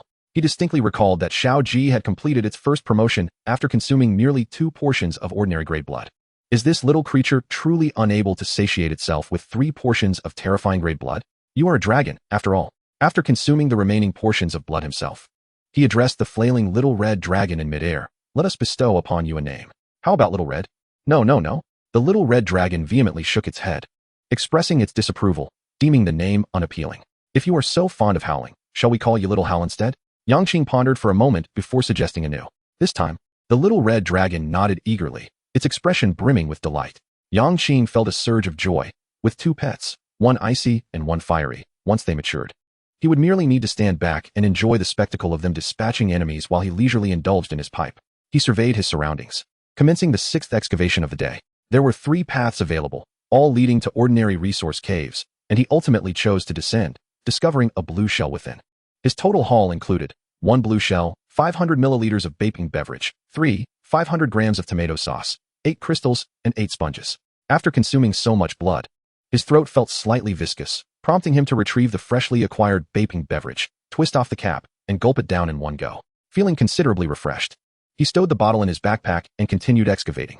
The 5th direction of the 7th excavation yielded primarily resource caves, and he opted for the rear, resulting in a bounty of 12 fine steel, 12 fine iron, 12 fine gold, 12 fine silver, and 12 fine copper. By this time, midday had arrived, and resources such as the ice shatterer were nearly processed, prompting Yang Qing to refrain from rushing into the next excavation. He manifested the courtyard, intending to prepare some grilled meat. Yang Qing had come to a realization, given the current pace of hunting exotic beasts. It was exceedingly challenging to convert every drop of the harvested blood into attributes as he had done in previous days. While he was still in the process of digestion, more blood was arriving. Most critically, his body had begun to signal its rejection. Each new portion of blood was a struggle to consume without feeling nauseous. This prompted him to recognize that while enhancing his strength was vital, it must be approached gradually. Opening the trading post, he was struck by the abundance of resources available. A glance revealed an array reminiscent of a small grocery store. Fruits and vegetables, green cattle, milk, and bread were all present. Conversely, the value of food had diminished significantly compared to previous days. Rare resources such as fine gold, fine steel, medicinal herbs, and potions had seen a price increase, particularly the energy stones, which garnered considerable attention whenever they appeared in the trading post. Furthermore, the only items that surpassed the energy stones in popularity were equipment and magic spheres. This shift indicated that individuals had transitioned from a state of seeking food to one focused on enhancing their capabilities, particularly once most survivors unlocked their first genetic talent. The demand for equipment and magic spheres would likely continue to rise. After perusing for a while, Yang Qing ultimately exchanged a portion of meat for seeds of fruits and rice, then searched for a barbecue grill, charcoal, sesame oil, cumin, pepper, and salt, an entire array of materials necessary for grilling, before exiting the trading post. He positioned the barbecue grill in the right section of the courtyard, retrieved the charcoal, ignited it, and placed it within the grill. Subsequently, he laid 5 portions of geothermal armored dragon meat, 5 portions of abyssal firebird meat, and 5 portions of abyssal thunder lizard meat on the grill. As they cooked, he brushed them with sesame oil, and soon a rich, savory aroma wafted through the air. Little Howl caught a whiff, gradually descending from its lofty perch, drawn to the grill, drooling at the sight of the sizzling meat. Patience, it will be ready shortly. Yang Qing chuckled, and as the meat neared completion, he sprinkled cumin, salt, pepper, and chili powder over it. After a final brush of sesame oil, he waited a few moments before tossing a piece of geothermal armored dragon meat to Little Howl. Howl, howl, howl. Little Howl devoured it in one gulp, the exquisite flavor prompting an ecstatic roar. Yang Qing also picked up a piece of abyssal firebird meat. Delicious and fragrant. He then wandered to a corner of the courtyard, retrieving a few bottles of ice flower beer he had previously unearthed. With grilled meat in one hand and beer in the other, he relished the moment. Ultimately, as the grilled meat proved insufficient, Yang Qing prepared an additional 20 portions, primarily due to Little Howl's insatiable appetite, as it consumed each piece without pause. Taking the opportunity, Yang Qing glanced at the pet interface. Status: healthy, brave, extremely satisfied. After feasting and quenching his thirst, he tidied up the ice shatterer and shell disassembler. This time, the shell disassembler was set to process white shells. He had resolved to employ 4 shell disassemblers to process 4 different colors of shells. Naturally, with only 2 red shells available. He planned to switch to another type in 2 days if he could not find more red shells in the upcoming excavations. Following a brief respite in the rocking chair for half an hour, he retracted the courtyard, found a discreet corner, and indulged in a moment of relief with his pipe before embarking on today's 8th excavation. With his gaze cast around, 6 notifications promptly appeared. The way ahead is blocked. Do not think or dwell on it. The left path is passable, safe, yet resource scarce. The right path is exceedingly perilous. Do not look. Up, up, up. There is a blueprint for crafting a blood-condensing device above. Talk about timely. However, within lurks a band of blue-skinned frost goblins, led by a terrifying goblin king. The most fearsome threat, however, is the impending awakening of the Frost Sovereign, a ground-shaking tier being. To acquire the blueprint, one must confront the Frost Sovereign directly. With your current strength, utilizing the Pure Ice Staff will not yield effective damage, and only a mech push will suffice. But you must be adequately prepared with enough energy stones. Below, a singing forest dryad awaits. Alas, your grilled meat was consumed too early otherwise. Entering to relish her enchanting song while enjoying delicious food would be the ideal choice. Moreover, upon the conclusion of her song, one could gain a boost of 10 points to their spirit. Chapter 68, The Formidable Little Howl. Without a second thought, it was imperative to ascend. The blood-condensing device, by its very name, pertains to blood, although its specific effects remain unknown. Yang Qing surmised that acquiring it would enable the substantial stockpile of blood in his backpack to be assimilated gently and effectively into his being, thereby transforming into attributes. The notification indicated that to traverse the icy cavern safely, he would need to gather enough energy stones. Currently, he possessed 8. Amassing 10 should suffice to replenish the mech's energy, which seemed feasible. Yang Qing murmured to himself as he opened the chat interface and selected the world channel. Yang Qing, from the Dragon Kingdom, sought to acquire spirit stones, posting a message that those willing to sell could contact him privately, urging no outrageous offers. Once the message was dispatched, he opened the private chat interface, activating the automatic filter for spam, and patiently awaited responses. Within mere seconds, a flurry of messages emerged before him, each laden with various demands. Some sought equipment, others requested the crafting of wings, while some wished to exchange spirit stones for beast sources and beast blood. After sifting through the offers, Yang Qing found the request for crafted wings somewhat acceptable. As for those proposing exchanges of spirit stones for equipment, he responded with a message stating that 5 spirit stones could be traded for a first-tier weapon, and 2 could be exchanged for a piece of first-tier armor, allowing the choice of desired attributes. Notably, in the Ice Cavern world, The attributes of equipment are not determined by the part of the body, but are generated randomly. In other words, different helmets might enhance strength or mental acuity. One could choose to wear equipment with a singular attribute enhancement according to their developmental path. Of course, the enhancement values remain consistent. 5 points for first tier, 10 for second tier. And the enhanced attributes would mirror the attached properties of the equipment. Among those who received Yang Qing's message, only 2 expressed willingness to trade. One sought a piece of equipment that boosted strength, while the other desired a melee weapon, preferably with attributes such as sharpness, bleeding, or armor penetration. The rest either lacked sufficient spirit stones or deemed the prices too exorbitant. In truth, Yang Qing believed his prices were quite reasonable. Based on his extensive experience in mining, he understood that equipment and spell orbs had the lowest drop rates, particularly those of higher tiers, which often came with considerable risk. While spirit stones were precious, after many days of mining, a stroke of good fortune could yield several. Ultimately, Yang Qing acquired 6 spirit stones and 2 wind stones. Among these, the crafted wings fetched 1 spirit stone, a first-tier weapon, the ram horn dagger, garnered 3 spirit stones and 2 wind stones. And a linen wrist guard exchanged for 2 spirit stones. He disregarded those seeking to trade for beast sources and beast blood. With the number of spirit stones surpassing 10, he had enough to augment his mech with a spirit infusion. Yang Qing turned his gaze to the icy wall above, where the prompt indicated he could commence his task. Retrieving his wings, he ascended to the peak and began his excavation. 18 minutes later, all preparations were complete. Little Ao, prepare for battle, Yang Qing reminded. Ao, little Ao, brimming with excitement, nudged Yang Qing's back, eager for action. As the duo crossed through the misty wall, they were immediately met with an arctic chill, causing even Yang Qing's resilient physique to shiver. Conversely, little Ao, despite being of the fire attribute, seemed unfazed by the cold. Did this ancient dragon bloodline enable it to withstand the chill? Before Yang Qing could ponder further, with a spirited roar, little Ao dashed forward.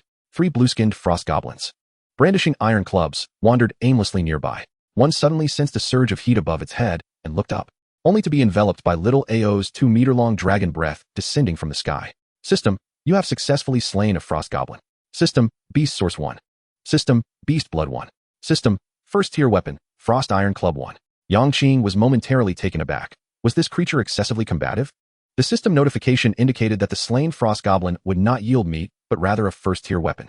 This band of blue-skinned diminutive foes proved to be rather valuable, igniting Yang Qing's interest in the monsters of this locale, and he approached with his gnarled wooden staff at the ready. 2 additional system notifications chimed in, revealing that little Ao had already dispatched the remaining 2 frost goblins and was continuing to delve deeper.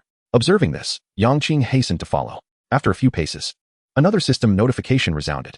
Quickening his pace, he finally spotted little Ao unleashing dragon breath upon 2 frost goblins in a patch littered with small ice mounds. System, you have successfully slain a frost goblin. System, you have successfully slain a frost goblin. The potency of the dragon breath was formidable, dispatching the goblins in mere moments. Little Ao halt. Seeing little Ao growing increasingly exhilarated, Yang Qing urgently called it back, continuing, stay close to me. It's not as simple here as it may seem. Though eager to continue hunting, little Ao complied with Yang Qing's command, lowering its head and hovering in the air, refraining from further independent exploration. It was only then that Yang Qing had the opportunity to meticulously observe the surroundings of the ice cavern. The view extended endlessly, with a thin veil of frost mist swirling through the air. While it did not obstruct vision, the mist thickened closer to the central area. The surroundings were desolate, save for the ice wall below, adorned with variously sized ice mounds. Yang Qing and little Ao pressed onward, and within minutes, they encountered 5 frost goblins roaming about. Little Ao's drooping head instantly perked up, eager to engage, yet suddenly hesitated, tilting its head toward Yang Qing, its eyes aglow with a fiery desire for battle. Go ahead. Yang Qing permitted, curious to gauge its limits, for such knowledge would aid in strategizing against formidable foes in the future. With renewed enthusiasm, little Ao surged toward the frost goblins, releasing dragon breath upon them. 1, 2, 3 frost goblins fell in succession. Finally, after witnessing the demise of 3 companions, the remaining 2 frost goblins reacted. 1, in a fit of rage, leaped with its short legs, attempting to crush little Ao's head with its club. The other screeched wildly, hurling its iron club into the air. The little creature, unable to reach little Ao, met its end in a fiery breath. As the club sailed toward little Ao, it made no effort to evade. Instead, it thrust its head forward. Thud! The iron club was deflected, and with a swift shake of its head, another breath engulfed the last remaining frost goblin, who continued to screech in panic. Chapter 69, The Frost Lord. The duo, a human and a dragon, traversed the frost-laden ice cavern, encountering 2 more squads of frost goblins, each consisting of 6 and 7 members, all dispatched by little Ao alone. After such an extended battle, Little Ao exhibited signs of fatigue, its eyes dulled and flames dimmed, indicating the toll of prolonged dragon breath usage. Soon, another squad of frost goblins appeared ahead, numbering 8. Little Ao perked up once more, raising its head and charging forward. However, this time, it opted not to unleash its breath, but instead relied on its formidable physical defenses to engage the goblins in close combat. The iron club struck it as if they were mere trifles, igniting its ferocity as it bared its teeth and unleashed its claws in a frenzy. With each strike and bite from Little Ao, the frost goblins were left bloodied and mangled. Observing this, Yang Qing began to grasp the fundamental capabilities of Little Ao, its unparalleled physical prowess, formidable attack strength, and exceptional speed. Moreover, its dragon magic boasted a lethality that far exceeded that of others of the same rank. At this point, Yang Qing could no longer bear to watch it fight alone. He raised his gnarled wooden staff and unleashed several massive fireballs towards the fray. After obliterating the entire group of frost goblins, the duo of one man and one dragon pressed onward. After walking for approximately 2 minutes, a colorful alert suddenly materialized. Caution, ahead. A group of frost goblins is conducting a summoning ritual. Approaching now will disrupt the ceremony and result in the loss of the blood coagulation device blueprint. Yang Qing's objective was the blood coagulation device, and upon reading the warning, he promptly halted his advance. He stood still, quietly awaiting for 5 minutes. Suddenly, a sharp, piercing cry echoed from the front, accompanied by another colorful alert. Go ahead, the summoning ritual has been completed. The Frost Lord is about to awaken. You may now let that gang of blue-skinned rascals experience the sensation of having their heads severed by a chainsaw. Leading Little Ao deeper into the fray, the chilling frost in the air thickened, and visibility began to wane. Yang Qing could not help but gather Little Ao into his embrace, finding warmth in the tender moment. After nearly 3 more minutes, the frost fog grew even denser, reducing visibility to less than 3 meters. Suddenly, a spiked iron club shot forth from the shrouded frost. One after another, a barrage of these weapons rained down upon Yang Qing. Thunder Armor. System. Due to the enhancement from genetic gifts, the defensive effect of this thunder armor is quintupled based on your mental strength. The likelihood of completely evading such a dense onslaught was slim. Thus Yang Qing immediately activated his thunder armor. The iron clubs crashed against the armor, emitting a sizzling sound. Though he endeavored to dodge, the sheer number of projectiles was overwhelming and many strikes landed unavoidably. It was only when nearly half of the thunder armor's protective energy was depleted that the assault finally ceased. Without delay, Yang Qing accessed his backpack and retrieved the mech suit.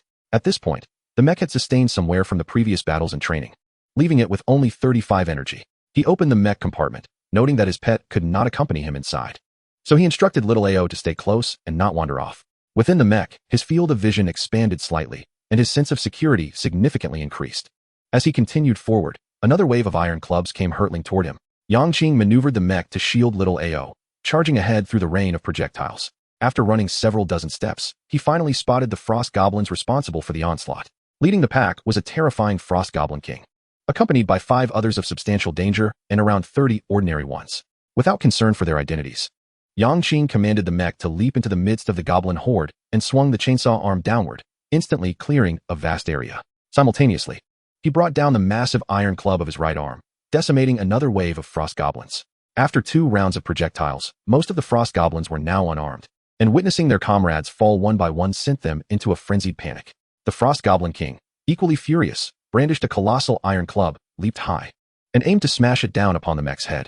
With a swift motion, Yang Qing activated the chainsaw, striking the airborne Frost Goblin King mid-leap, and then swung the iron club in a manner reminiscent of a golf swing. The result was gruesome. The Frost Goblin King was reduced to mere fragments. Surveying the surroundings, Yang Qing noted a few remaining frost goblins devoid of weapons. He advanced, utilizing his powerful arms to sweep them away without the need for a grand display of force. Each blue-skinned rascal fell apart as if made of paper, cleaved into pieces by mere residual force, their remains transforming into materials that entered Yang Qing's backpack. Suddenly, a cacophony of shrill sounds erupted around him, reverberating through the air, which appeared to be growing less frigid. Yang Qing, determined to push onward, maneuvered the mech until, without warning, a massive ice sphere, approximately 3 meters in diameter, coalesced in midair and plummeted towards the mech. Yang Qing hastily maneuvered the mech to evade the attack. But while the mech was resilient, its agility was lacking. The ice sphere struck the shoulder of the mech's right arm, triggering a white energy shield. Although the shield absorbed the impact, it depleted 6 of the mech's energy. In rapid succession, more ice spheres of the same size began to materialize in the air. The frosty atmosphere visibly thinned as each sphere descended, seemingly targeting the mech and Little Ao. Yang Qing instinctively shielded Little Ao, bowing his head in an attempt to evade the onslaught. However, the speed of the falling ice spheres was relentless, and each one struck the mech, causing Yang Qing's heart to bleed with every impact. Within mere seconds, the mech's energy reserves dwindled to nearly empty. Desperate, Yang Qing accessed the interface to replace the mech's energy source. Seizing a fleeting moment of reprieve from the ice sphere barrage, he initiated the swap. In an instant, the mech's energy was restored to 100, though 10 energy stones were deducted from his backpack. The ice spheres continued to gather and fall until the mech's energy was once again reduced to 54, with the chilling atmosphere now barely perceptible. Finally, the onslaught of ice spheres ceased. Yang Qing took a moment to catch his breath, scanning the area ahead. Not far off stood a 2-meter-high, 4-meter-wide altar constructed from blocks of ice. Atop it floated a 3-meter-tall crystalline figure, its arms extended with palms facing upwards. The figure's icy form gradually dissipated, transforming into strands of blue light that scattered in all directions. Had it released an immensely powerful spell at the cost of its own existence? Yet, why was there no system notification indicating a kill? As Yang Qing pondered this, a colorful alert suddenly appeared. Hurry! This creature is about to escape. The last strand of blue light is its essence.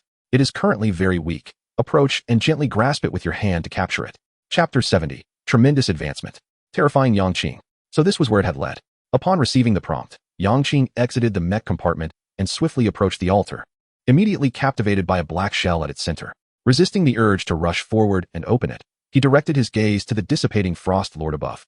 At this point, the Frost Lord had nearly vanished, leaving only its upper half, resembling a humanoid figure, but lacking any discernible human physiology, neither male nor female. It appeared more akin to an ice sculpture. He opened his backpack and retrieved the wings, floating into the air to await the figure's final moments. Before long, only the head of the crystalline figure remained. Gradually, its chin and lips faded away until the last strand of blue light emerged, ready to flee. In a swift motion, Yang Qing reached out, feeling a refreshing chill envelop his palm, which was quite pleasant. System, essence of the Frost Lord acquired. Instead of immediately examining the altar, my gaze was drawn first to the central black shell. System, black shell, a tier above the red shell, capable of yielding precious resources, yet potentially concealing immense peril. This shell is safe and harmless. Feel free to open it. The system's notification appeared simultaneously with the colorful prompt. Upon reading the term denoting a higher tier than the red shell, Yang Qing's heart raced with excitement as he hurried over, crouched down, and opened the shell. Swiftly reaching in. System, black shell 1. System, blood congealing device blueprint 1. System, spirit stones 9. System, ice stones 9. System, water stones 9. 5 element stones 2. System, tier 4 ring. Frost flow ring 1. System, tier 4 bracers, frost flow bracers. Indeed, the resources yielded from the black shell surpassed those of the red shell significantly, even producing tier 4 equipment. Yang Qing's heart fluttered intensely as he opened his backpack, retrieving the blueprint for the blood congealing device, eager to learn. He accessed the manufacturing interface. Blood congealing device, spirit stones 138, fire stones 75, wind stones 65, glass 3220, crystals 7020, refined gold 2820, refined silver 1920, refined copper 3020, refined steel 7120. Only 1 unit of refined silver was lacking. Some materials were inherited from the ancient altars collective, yet the majority were gathered by him, particularly the refined gold, refined silver, and refined copper. Notably, he had not acquired a single unit within the altar. Upon checking the trading post, refined silver was scarce and costly. Ultimately, he exchanged 2 portions of rat meat for 1 unit of refined silver. He clicked to manufacture. System, blood congealing device 1. Opening his backpack, he retrieved the blood congealing device. A precision instrument, approximately half a meter tall and gleaming silver, appeared before Yang Qing. At the top of the apparatus, a crystal funnel was affixed, with a central outlet roughly 3 centimeters in diameter. Beneath the outlet rested a glass tray. Yang Qing opened the accompanying instructions, and after a careful review, he gained a fundamental understanding of the blood congealing device. It was indeed capable of merging and refining vast quantities of beast blood. The operational method was straightforward. Place 10 units of the same tier blood into the funnel, click process, and a refined blood pellet would emerge. Consuming the blood pellet would confer attributes equivalent to those of the 10 units of blood used. Yang Qing, brimming with impatience, extracted 10 units of ordinary-grade flame rat blood, placed them into the funnel, and initiated the refinement. After 10 seconds, the apparatus indicated completion, and a blood pellet, the size of a bottle cap, rolled out from the central outlet. Yang Qing picked up the blood pellet from the glass tray and swallowed it whole. System, Spirit 20. A peculiar warmth surged through his body, with no sensation of fullness whatsoever. He was no longer apprehensive about depleting beast blood. Ecstatic, Yang Qing recognized the device as potential to be maximized, especially for someone like him, who often amassed substantial quantities of beast blood. He then checked the machine's energy consumption, noting that 98 of the spirit energy remained. Thus, refining 10 units of ordinary-grade beast blood consumed only 2. Acceptable. He continued to extract beast blood and pour it into the funnel. Blood pellets continuously emerged from the outlet, which he swallowed one after another, causing his attributes to rise steadily. After half an hour, he had consumed all the blood in his backpack, including today's direct intake. His attributes had increased considerably. Strength 182 points, primarily from the blood of the Black Flame Hound and Ice Goblin. Agility 122 points, mainly from the Abyss Wolf and Red Scythe Mantis. Constitution 142 points, largely from the Abyss Thunder Lizard and Inferno Demon King. Spirit 86 points, chiefly from the Flame Rat and Inferno Demon King. He then donned the 2 pieces of Tier 4 equipment, opening the personal attributes interface. Name, Yang Qing. Strength 372, normal adult male 10, equipment bonus 10. Agility 365, normal adult male 10, equipment bonus 15. Constitution 314, normal adult male 10, equipment bonus 15. Spirit 33269, normal adult male 10, equipment bonus 12969. Equipment. Weapon, Tier 1 Withered Wood Staff, trait, Rapid Fire. Clothing, Tier 1 Cloth Garment, Constitution 5. Helmet, Tier 3 Silver Moon Helmet 1, Spirit 2969. Bracers, Tier 4 Frostflow Bracers, Spirit 40. Shoes, Tier 2 Tiger Stripe Shoes, Agility 10. Pants, Tier 2 Storm Pants, Strength 10. Leggings, Tier 1 Linen Leggings, Agility 5. Belt, Tier 2 Storm Belt, Constitution 10. Necklace, Tier 2 Tiger Stripe Necklace, Spirit 10. Left ring, Tier 2 Fish Pattern Ring, Spirit 10. Right ring, Tier 4 Frostflow Ring, Spirit 40. All 4 attributes had surpassed the 300 mark. Now, 3 units of ordinary grade blood were required to increase a single attribute point. A unit of dangerous grade blood could only yield 1 point as well. He stowed the blood congealing device back in his backpack. Experiencing such a substantial increase in attributes left Yang Qing feeling as though he had undergone a complete transformation. He could distinctly sense enhancements in his strength and speed, and as for spirit, he could nearly disregard the energy expenditure of casting fireball spells. He then proceeded to merge all the beast sources from the Ice Goblin, resulting in an increase of 1725 in Tier 4 gene activation. Finally, he retrieved the Frost Lord's essence from his backpack. Upon inspection, the system indicated it was a premium material for weapon crafting, similar to the power of the Ice Dragon. It was something he wouldn't need immediately, so he tossed it into his backpack and prepared to commence excavation. With 2 attempts remaining for the day, Yang Qing was filled with zeal and resolved to complete them all in one go. Surveying his surroundings, prompts emerged, indicating that he could dig in 5 directions.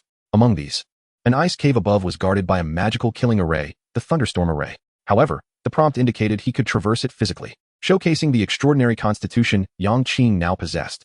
Nevertheless, he chose not to dig upward but instead opted for the right side. While the upper path was indeed guarded by a magical array, it offered no rewards. Yang Qing was not so idle as to provoke lightning without cause. Chapter 71, Concealed Landmines. To the right lies an injured mermaid. Should you provide it with a healing potion, the miserly mermaid will reward you with 10 crystals as thanks. Of course, you may also opt to smash its head with a fireball, in which case you will receive a red shell brimming with resources. Naturally, Yang Qing was quite intrigued by the red shell. He took out his pickaxe and began to excavate to the right. The ice wall was thin this time, and within just 8 minutes, he shattered it. System, Ice Blocks 10. Accompanied by the small howl, he stepped through the fog wall, where indeed, in the corner ahead lay an ugly mermaid, covered in scars. Yang Qing approached. Upon noticing a human, the mermaid began to utter strange sounds. Yang Qing discerned its intent. Kind human, please grant me a basic healing potion. Of course, a medium or advanced potion would be even better, and Barbasar will reward you handsomely. All right, let us proceed. As Yang Qing spoke, he extended his right hand, and a colossal fireball, infused with 6-fold damage, swiftly coalesced, hurtling towards the hideous visage of the mermaid. Oh, system, you have successfully slain the mermaid Babasha. System, terrifying grade mermaid essence 1. System, mermaid blood 1. System, second tier weapon, radiant trident. With the system notifications emerging, the mermaid that had previously lain in the corner vanished, leaving behind a solitary crimson shell. Approaching, he was about to open the shell when a colorful notification floated into his mind. Cursed shell of the mermaid. Opening it recklessly will mark you with the fish scale insignia, rendering you an enemy of the merfolk and forbidding any trade with them.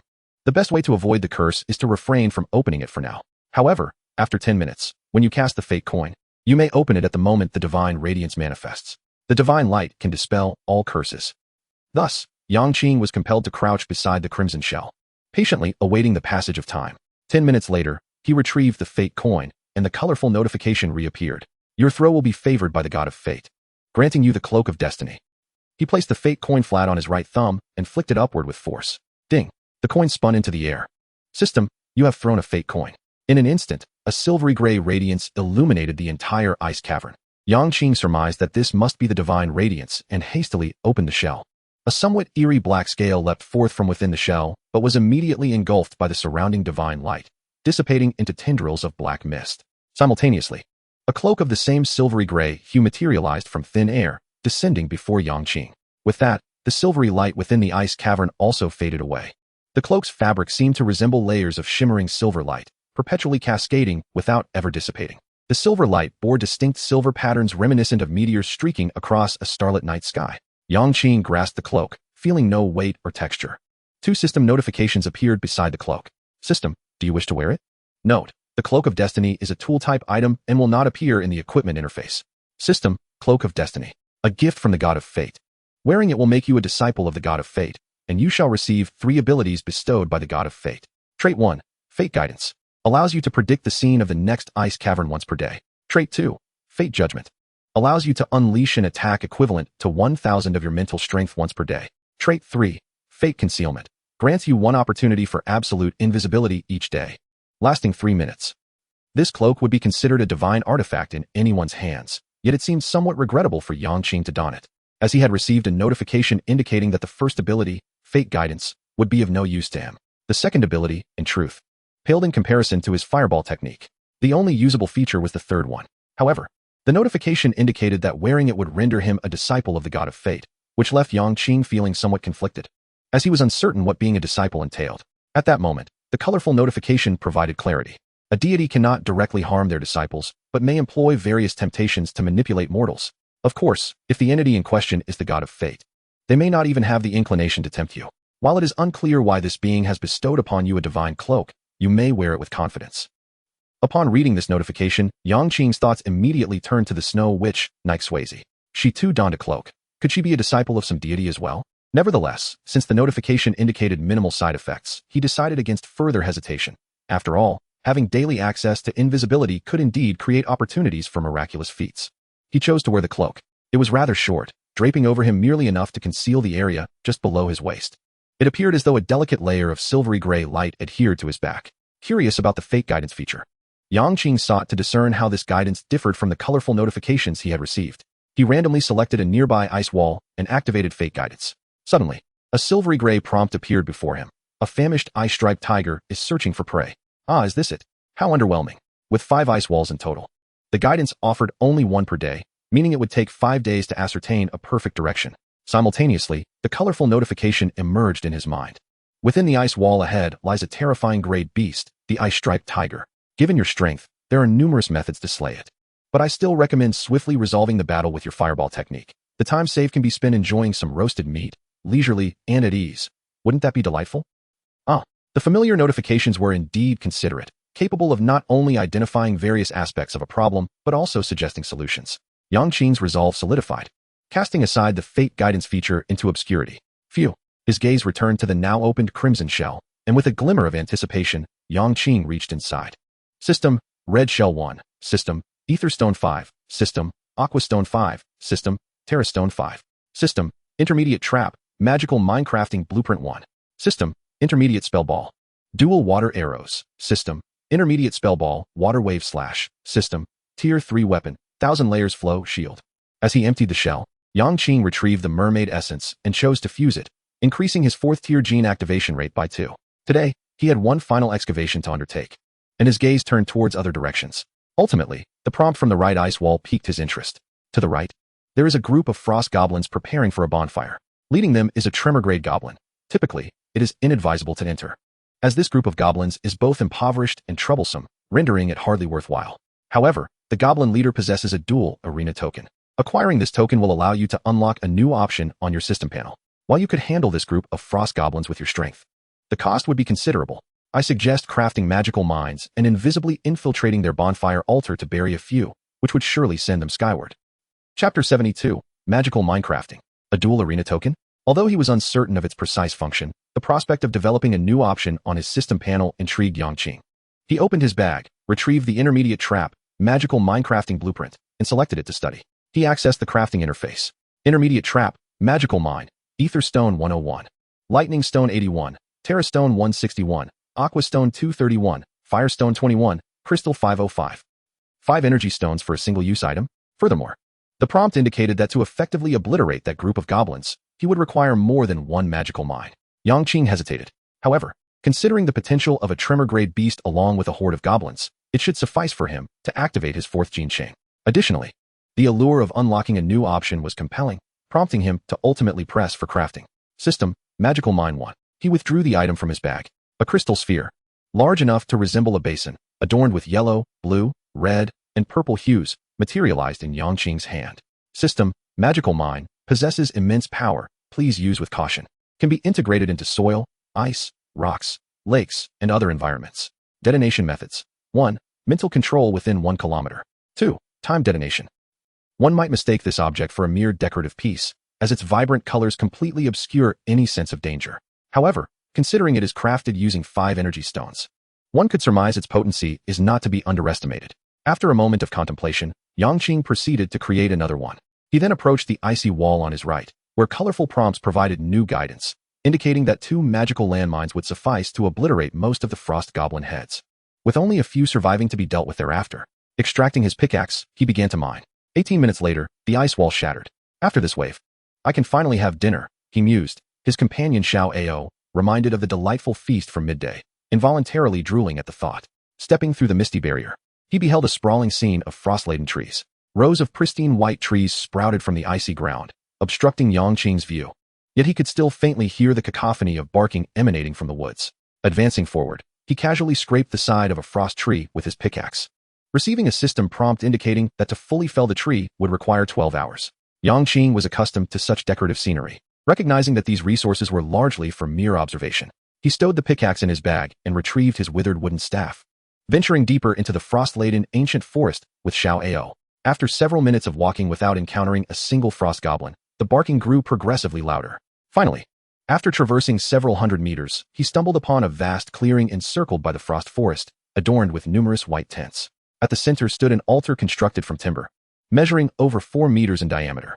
Surrounding the altar were frost goblins busily piling logs upon the icy surface. Yang Qing estimated about 25 goblins occupied the clearing, though the number within the tents remained unknown.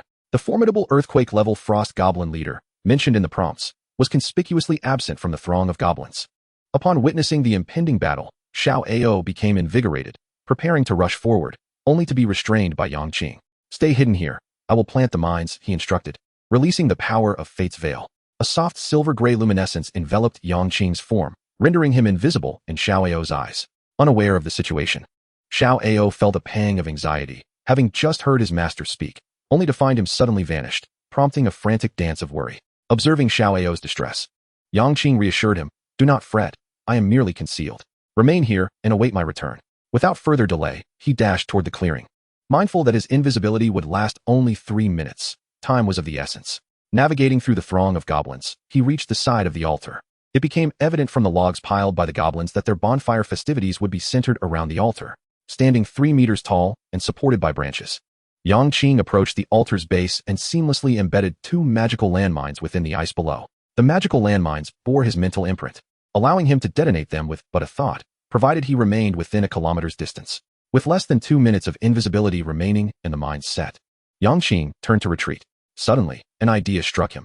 He was curious to test the efficacy of his absolute invisibility by provoking a living creature. As he passed by a frost goblin, he delivered a sharp kick. The goblin, bewildered by the sudden assault, swayed its head and barked in confusion. Noticing another goblin nearby, Yang Qing thrust his ice spear into its thigh. The targeted goblin, unable to tolerate the affront, retaliated with its own ice spear, resulting in a swift scuffle between the two.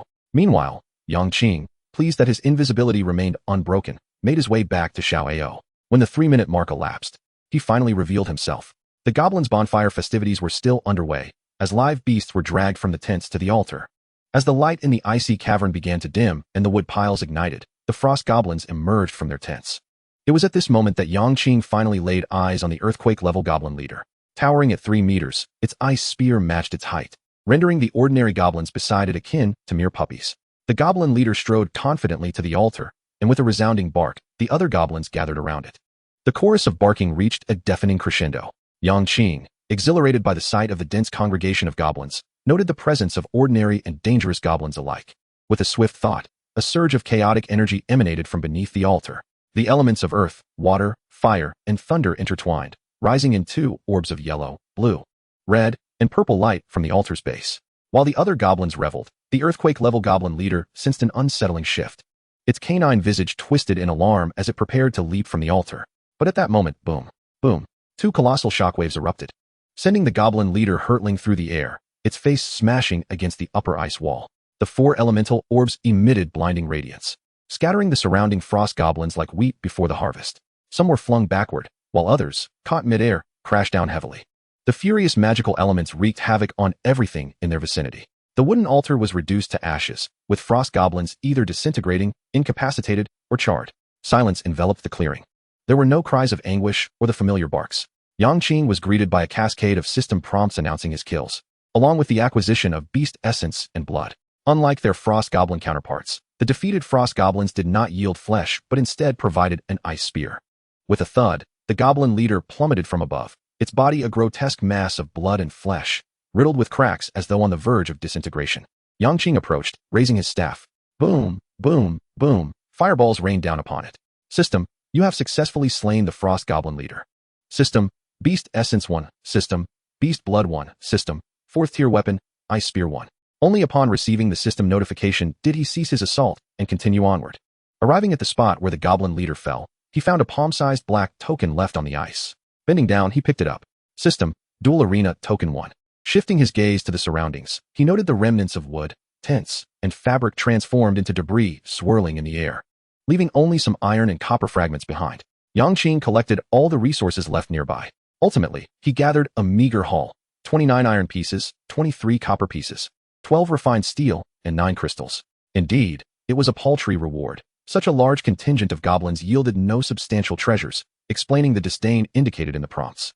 Upon witnessing the depletion of resources in this area, Yang Qing chose not to linger any longer and turned to venture into the adjacent frosty ancient forest.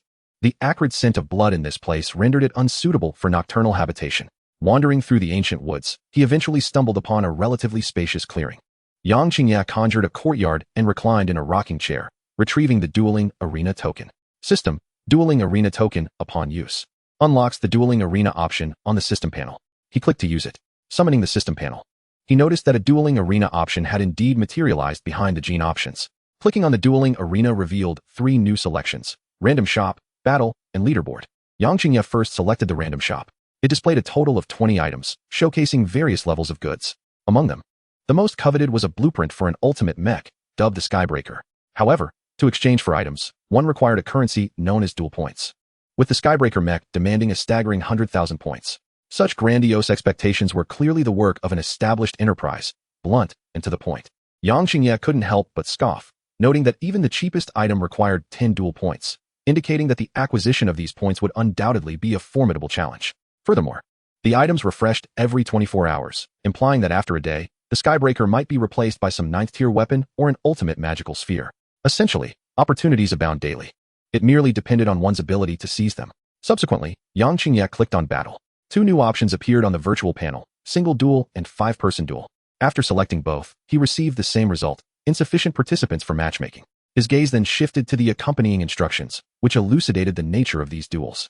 In essence, duels could only commence once others had also activated the dueling arena option, allowing for random matchmaking.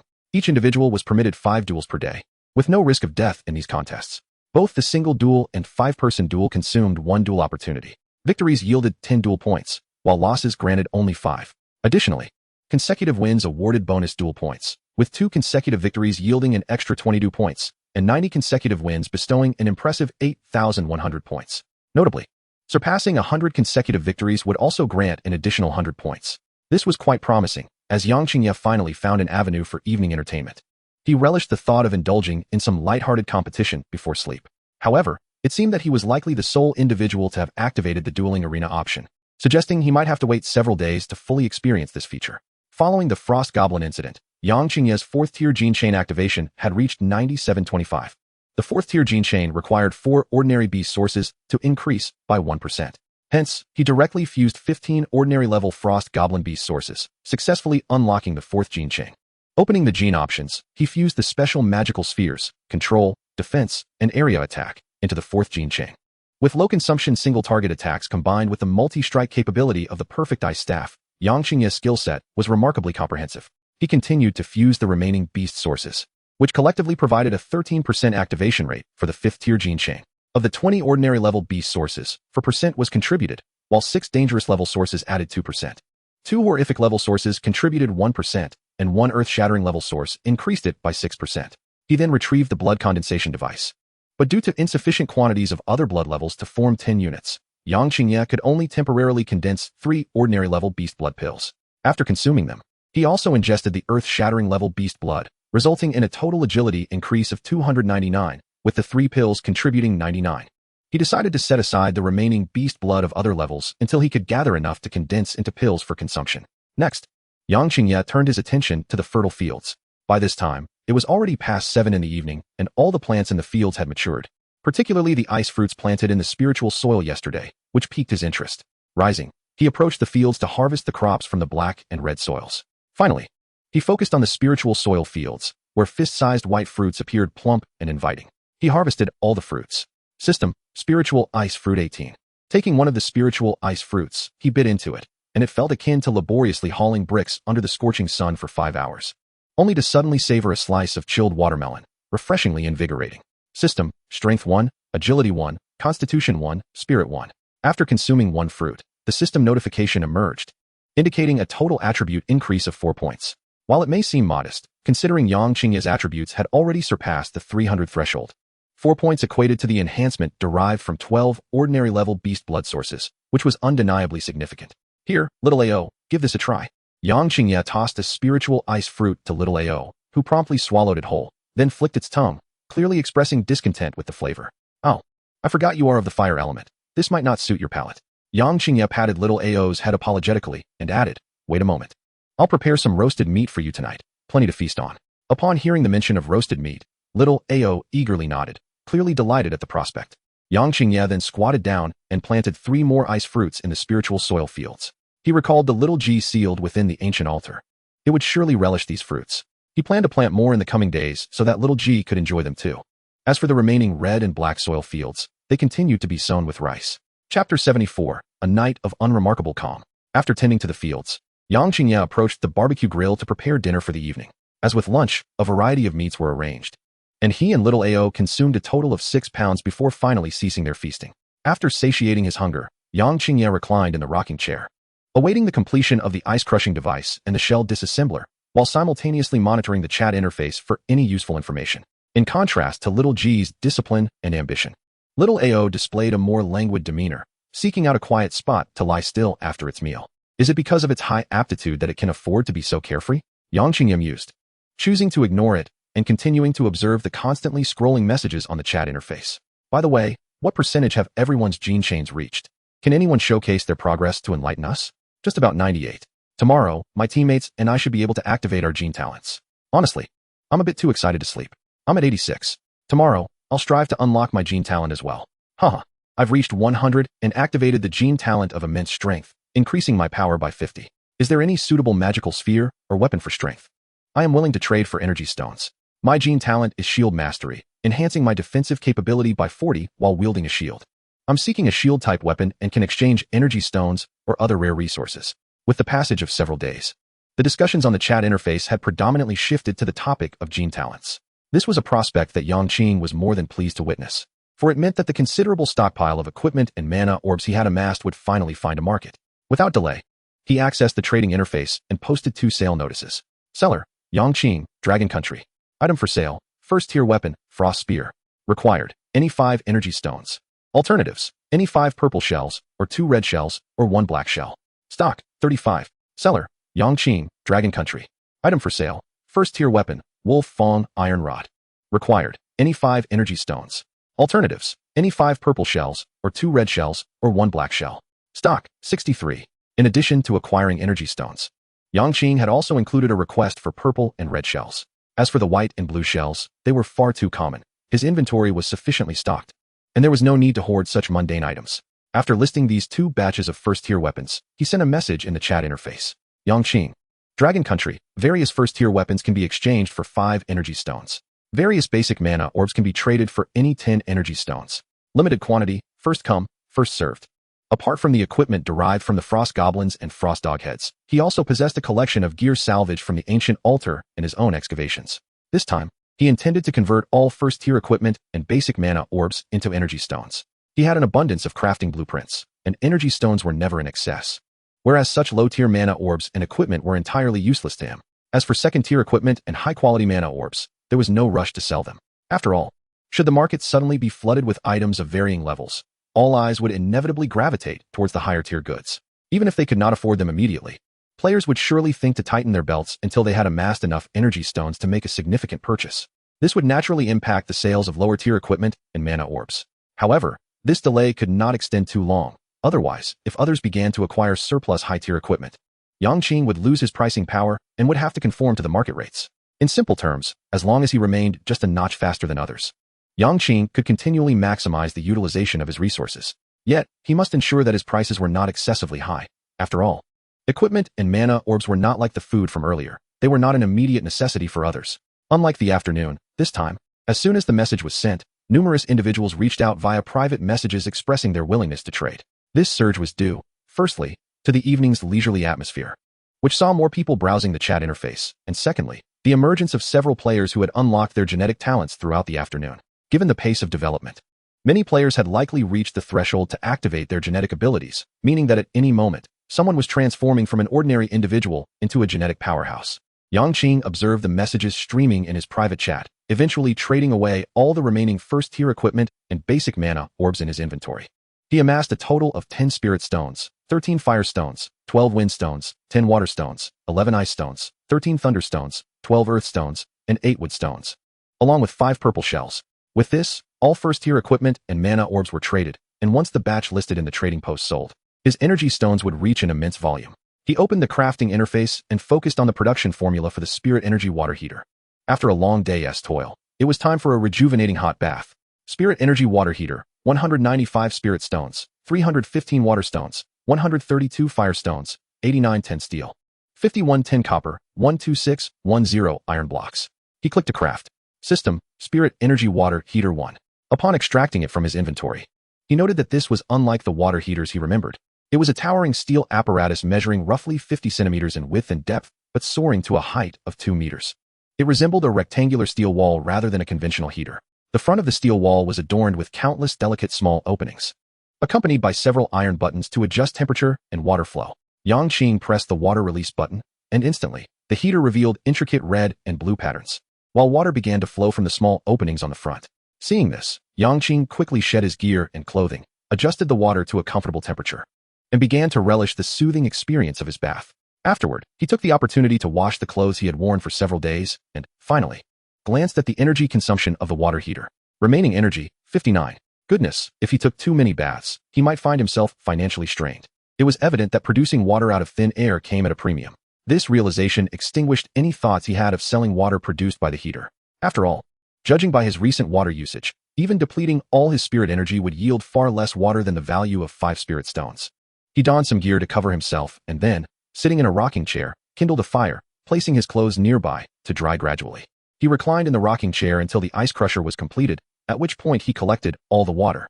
The first ice crusher, after days of relentless operation, had fully consumed its energy, prompting Yang Qing to infuse it with a new spirit stone. As for the shell disintegrators, only one for white shells and one for blue shells had completed processing, extracting the fine dust while reintroducing one white shell and one blue shell each. Their respective processing times were 600 hours and 12 hours. Gazing at the blue dust within his inventory, Yang Qing suddenly felt curious about the potential enhancements his equipment might receive after a second upgrade. He retrieved the pure ice staff and approached the equipment upgrade device, opening the double doors and placing the staff and blue dust into the circular gold platform and the cup hovering above it, respectively, and initiated the upgrade. 10 seconds later, the upgrade was complete, and he retrieved the equipment. System, Pure Ice Staff 2. Spirit, 14. System, Pure Ice Staff, Weapon Trait 1, Pure Ice Bonus. Casting any ice attribute skill increases damage by 70. Trait 2, Ice Phoenix Kill, can summon 7 pure ice phoenixes to strike the target consecutively, dealing damage equal to 90 of the user's spirit with each strike. Remaining uses, 4. Note, infusing 1 century-old ice can increase the number of uses by 1, so it also increased by 7. It appears that the enhancement values from upgrades are consistently proportional to the equipment's tier with each level. Yang Qing found this outcome quite satisfying, as these percentage bonuses could lead to a qualitative change in overall attributes at higher enhancement levels. Chapter 75, Massacre of the Little Lowly.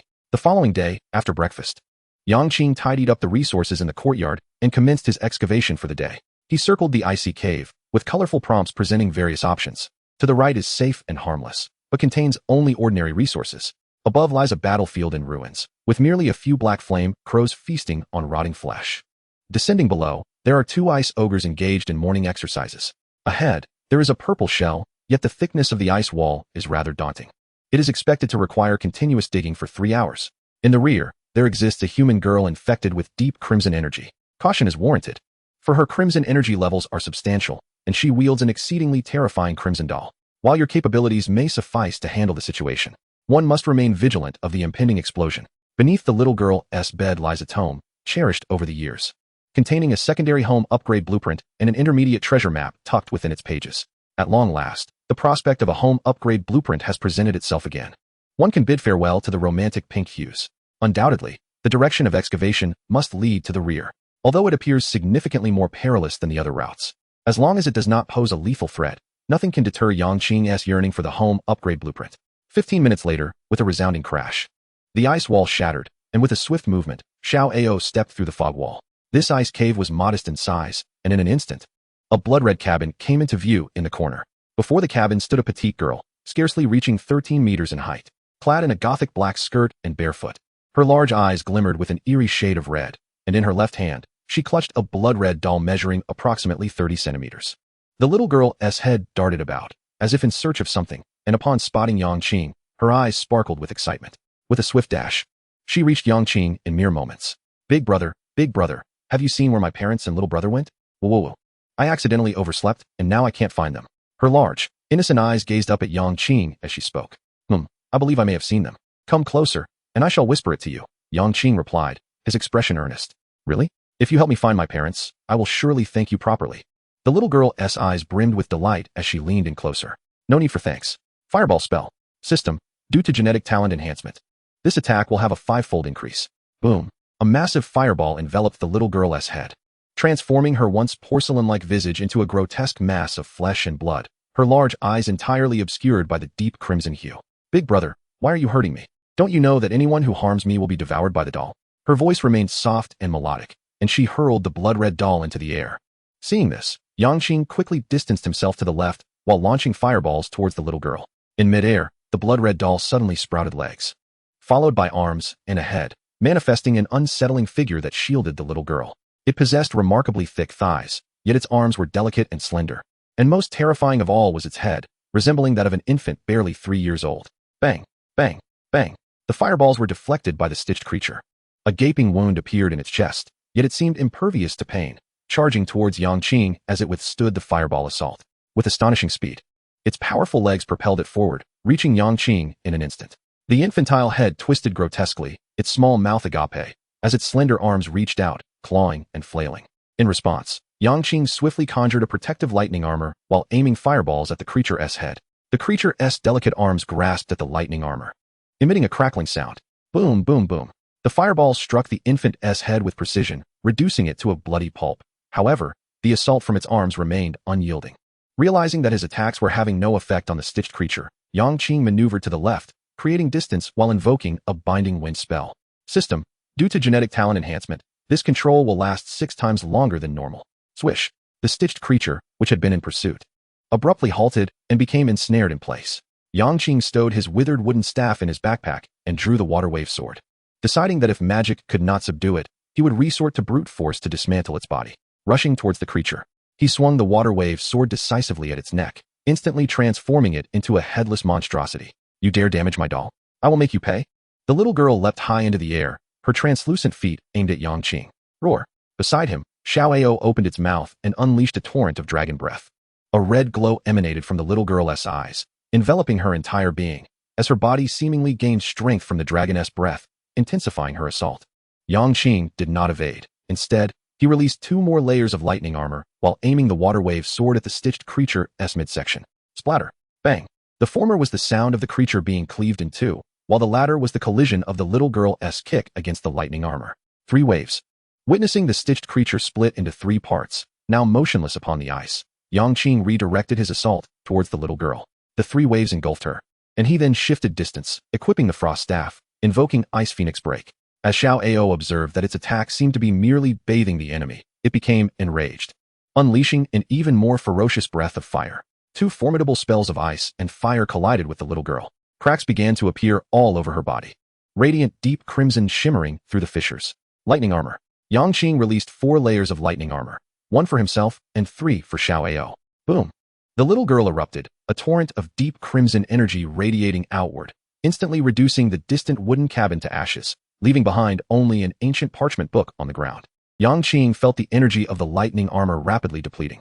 He remained focused, his full attention on the energy surrounding himself and Xiao Ao, prepared to reinforce at any moment. Only when the energy's depletion reached 90% did the residual force of the explosion dissipate. The little girl and the 3 severed pieces were all reduced to ashes, scattering into the air. Phew! Yang Qing took a deep breath. In truth, the little girl and the stitched creature were not particularly challenging. The real difficulty lay in that deep crimson energy. This led him to contemplate the ancient altar 2 days hence. The final 3 waves of monsters would undoubtedly harbor substantial deep crimson energy. He must use these 2 days of growth to enhance his mental acuity.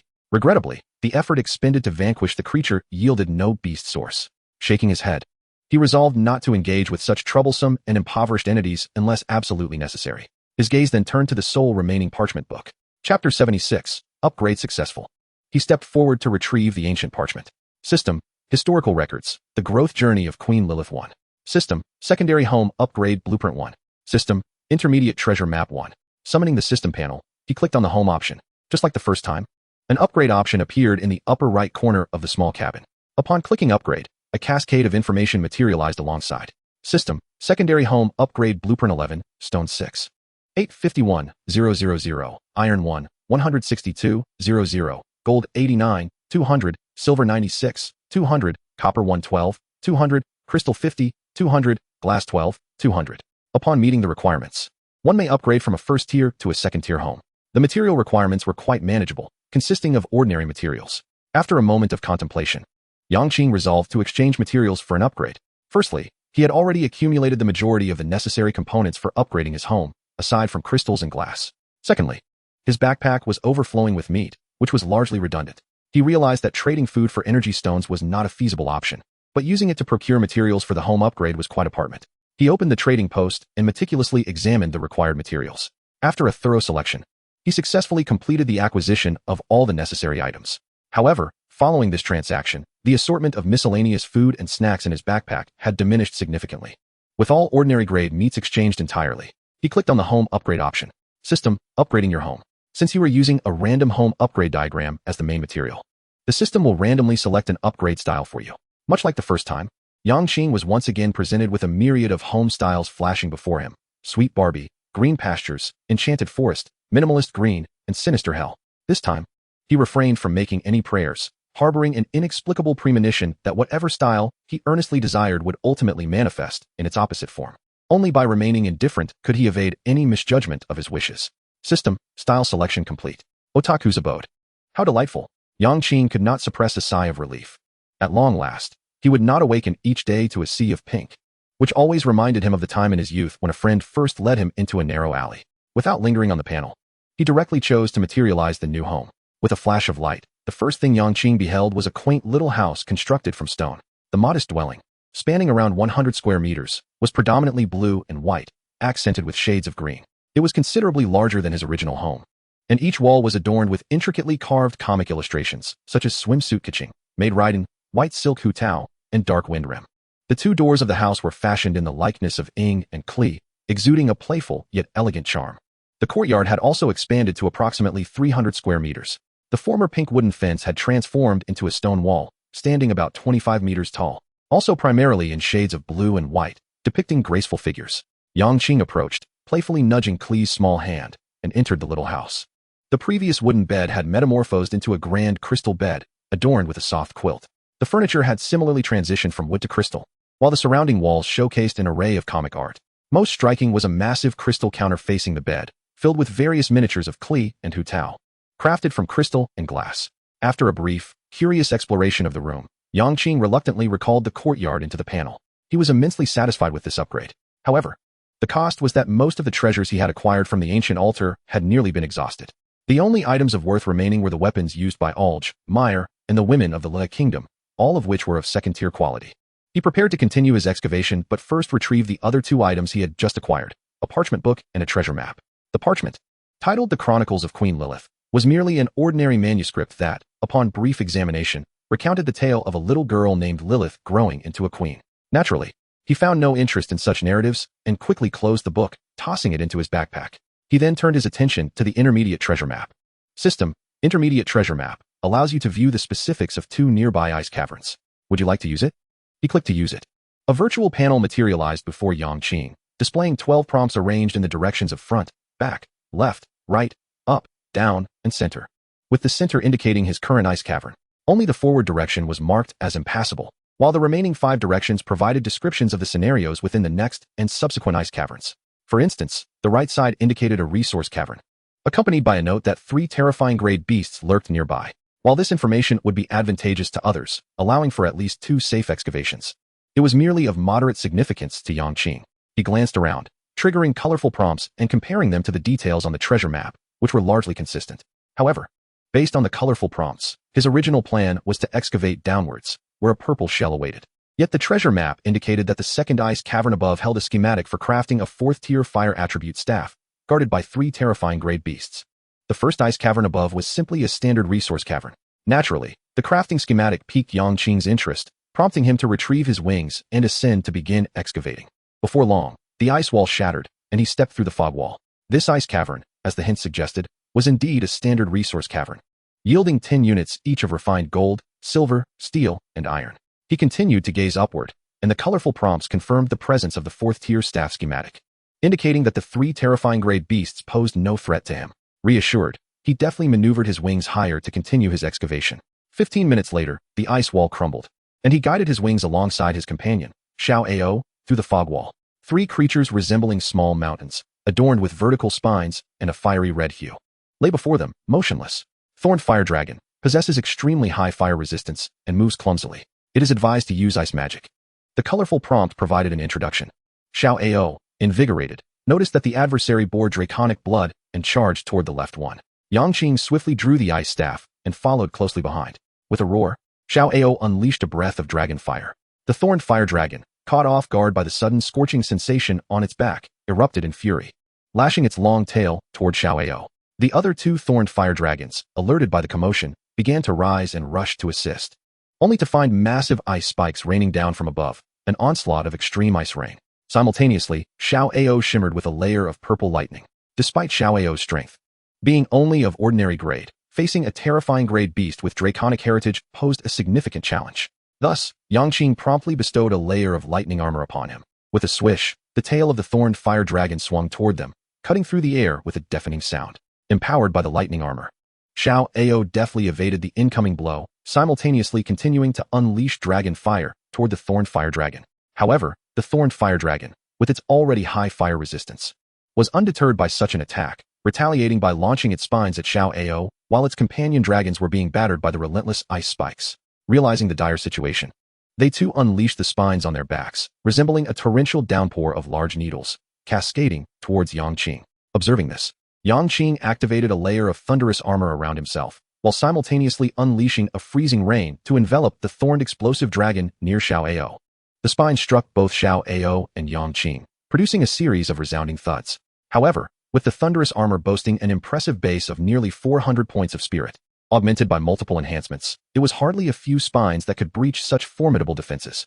In contrast, the thorned explosive dragon was not so fortunate.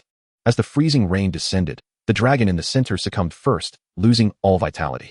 Soon after, the one on the right followed suit, and finally, the one on the left met the same fate, all reduced to materials that entered Yang Qing's backpack. System, you have successfully slain the thorned explosive dragon. Here you go. Xiao Ao, Yang Qing declared, extracting all 3 portions of beast blood. With an excited cry, Xiao Ao flew over and eagerly consumed the beast blood, causing its body to swell continuously until it reached over 5 meters in length, at which point it ceased to grow. Gazing at this behemoth before him, Yang Qing felt a twinge of concern. Would this gluttonous creature eventually deplete his resources? Thankfully, the first hatched beast had been Xiao Ji. Otherwise, Given the limited resources at that time, it would have been quite a challenge to sustain such a large creature. After muttering this thought, he summoned the system panel and opened the pet interface. Ancient red dragon. Level, dangerous. Age, juvenile. Status, healthy, extremely excited. Ability, dragon breath. Capable of continuously exhaling extreme flames forward. Ability, ancient dragon bloodline. Passively immune to any control. Ability, compressed dragon flame bomb. Upon reaching the dangerous level, Xiao Ji had entered a growth phase, yet it remained a juvenile, a 5-meter-long dragon baby. Perhaps this was indeed a result of differing talents. After a period of contemplation, Yang Qing concluded that the higher the talent, the more challenging the growth, yet the potential remained immense. After all, achieving a dangerous level in its juvenile phase indirectly indicated that its upper limits far exceeded those of Xiao Ji. His resolve strengthened. Should he encounter any treasures capable of boosting the upper limits of beast talents in the future, he would undoubtedly ensure Xiao Ji received a share. At that moment, a system notification chimed in. The 35 first-tier weapons, frost spears, that had been listed in the trading post the previous night were completely sold out. Total earnings, 22 spirit stones, 23 fire stones, 25 wind stones, 19 water stones, 21 ice stones, 15 thunder stones, 19 earth stones, 21 wood stones, and 10 purple shells. As usual, the shells remained scarce, with not a single red shell in sight. Yang Qing had anticipated this phenomenon. After all, players capable of unlocking red shells and acquiring multiple purple shells were unlikely to lack first-tier equipment. He even began to suspect whether others had ever opened a red shell. Considering that, based on his experience, acquiring any red shell was no trivial task. Of course, the injured mermaids who scavenged did not count. Extracting 3 beast sources, he fused them, resulting in a 3 increase in the opening degree of his 5th-tier genes. This indicated that, despite being classified as terrifying, the 3 thorned explosive dragons were significantly stronger than the frost dog-headed men. As he surveyed the surroundings, he noticed that the locations where the 3 thorned explosive dragons had lain each held a resource. Yang Qing approached and picked them up one by one. System, 4th-tier weapon. Blasting staff blueprint X1. System, firestone X6. System, 4th-tier armor, thorn flame armor. Opening his backpack, he retrieved the blasting staff blueprint and chose to learn it. He then accessed the crafting interface. 4th-tier weapon, blasting staff, firestone X405, spirit stone X345, crystal X10, centenary flame, wood X1. Remaining crafting attempts, 1. It appeared that mass-producing weapons using the blueprint was not feasible. Observing the limited crafting attempts, Yang Qing shook his head, like the water wave sword. He could only craft 1. He accessed the trading post and exchanged 2 portions of dangerous level beast meat for 10 crystals. As for the centenary flame wood, there was indeed one available in the trading post, but the seller was aware of its rarity and demanded a hefty price of 2 spirit stones. Yang Qing sent a private message, offering 1 spirit stone in exchange. After a brief wait of about 10 seconds, the seller replied, insisting on an additional 500 milliliters of water. Yang Qing consented. In his eyes, a single piece of centenary flame wood was worth far more than that price. Given its rarity in the trading post and his urgent need for it, the seller, seeing the trade go through, was equally delighted. While he understood the rarity of the item, it had been idle for him, and obtaining a spirit stone along with 500 milliliters of water was quite advantageous. The transaction was completed amicably. Chapter 78, Saving the Snow Witch. Accessing the crafting interface, he selected the blasting staff and clicked to manufacture. System, 4th-tier weapon, blasting staff X1. He retrieved the staff from his backpack, where a system introduction awaited. System, blasting staff. Trait, explosive. Any fire element skill released will also apply an explosive effect, dealing 40 of the user's spirit damage within a radius of 55 yards. Not bad at all. Yang Qing was quite pleased with this trait. In the future, his fireball spell would also carry a bit of area damage effect. Manifesting his home, he approached the equipment upgrade station, took out a portion of white dust, and upgraded the blasting staff once, adding a 4 spirit enhancement. He then retrieved the thorn flame armor, a piece of equipment that enhanced constitution, and donned it without opting for an upgrade. Instead, he took out the frostflow bracers and frostflow ring, both 4th-tier pieces that increased spirit, and upgraded each once. At this point, he had only 1 portion of white dust remaining, while his spirit reached 145 points. It is worth noting that the percentage enhancements of equipment are calculated based on the total percentages of all equipment, not individually. Continuing with today's 4th excavation, he observed each one carefully. Ultimately, he decided to proceed forward. There is a snow witch ahead, injured from a human ambush, and she is about to suffer violent violation. However, the Snow Witch tribe's saintess, Naxwizi, is also on her way here. If you can rescue the Snow Witch first, you will undoubtedly gain a substantial amount of goodwill from the Snow Witch tribe, besides the opportunity to receive Naxwizi's gratitude. You may also have the chance to further enhance your goodwill before the snow god. Be aware that a deity's goodwill is immensely valuable. Setting aside other considerations, Just the thought of Naxweezy's gratitude was enticing enough. The ice wall ahead was thin, and within merely 3 minutes, he smashed through it. Accompanied by Xiao Ao. He stepped through the misty barrier. Keep screaming. Today, even if you shatter your throat, no one will come to save you. Ha ha ha ha ha ha. Look at this pale beauty, this exquisite native. After enduring for so many days, I can finally unleash my desires. Chosen one, why? The snow god has said that the chosen ones are esteemed guests, yet I feel that you are even more repugnant than those terrifying abyssal creatures. A cacophony of distinct voices reached Yang Qing's ears. Looking up, he saw not far ahead 2 middle-aged, portly men dressed in suits, layered with several pieces of burlap gear, displaying exceedingly lewd smiles. Before them lay a diminutive snow witch, her body marred with wounds.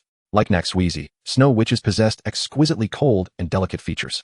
From the tone of their conversation, it was apparent that these 2 middle-aged men hailed from the land of pickled vegetables. One of them wielded a short dagger, relentlessly carving wounds into the snow witch's body. The lacerations were devoid of blood, yet wisps of frigid air emanated from the gashes with startling clarity. The other assailant, unarmed, extended his 2 hairy hands, intent on tearing away the snow witch's garments, murmuring incantations under his breath. Hold your breath, or you won't feel a thing. Yang Qing narrowed his eyes and swiftly approached the 2 men, waiting for the opportune moment to unleash a fireball as soon as he was within striking distance. He refrained from drawing his explosive staff, fearing it might inadvertently harm the little snow witch. As he closed in within 80 yards, the 2 Koreans remained oblivious to Yang Qing's presence behind them. A flicker of thought danced in his mind, just as he was about to cast the fireball. A colorful prompt materialized before him. If I control the 2 first, then execute them just a second before Naxweezy arrives, I might obtain the treasures cherished by Naxweezy. Upon reading this, Yang Qing understood that rescuing someone required a methodical approach. The sensation of saving someone without a struggle was vastly different from engaging in a violent confrontation. Xiao Ao, go entertain them for a while, he commanded promptly. With a flap of its enormous wings, Xiao Ao soared above the 2 men, extending its dragon claws to seize each of the hefty individuals from the south, lifting them into the air. Only then did they realize their predicament. What was happening? Why did they feel so hot? As they looked down, they exclaimed in confusion. What is this place? Why are we in the air? Yang Qing moved closer, intending to inspect the snow witch's injuries, but he found her face still etched with terror, her feet straining to push her away from him. Do not fear, I am a friend of Naxweezy, here to rescue you.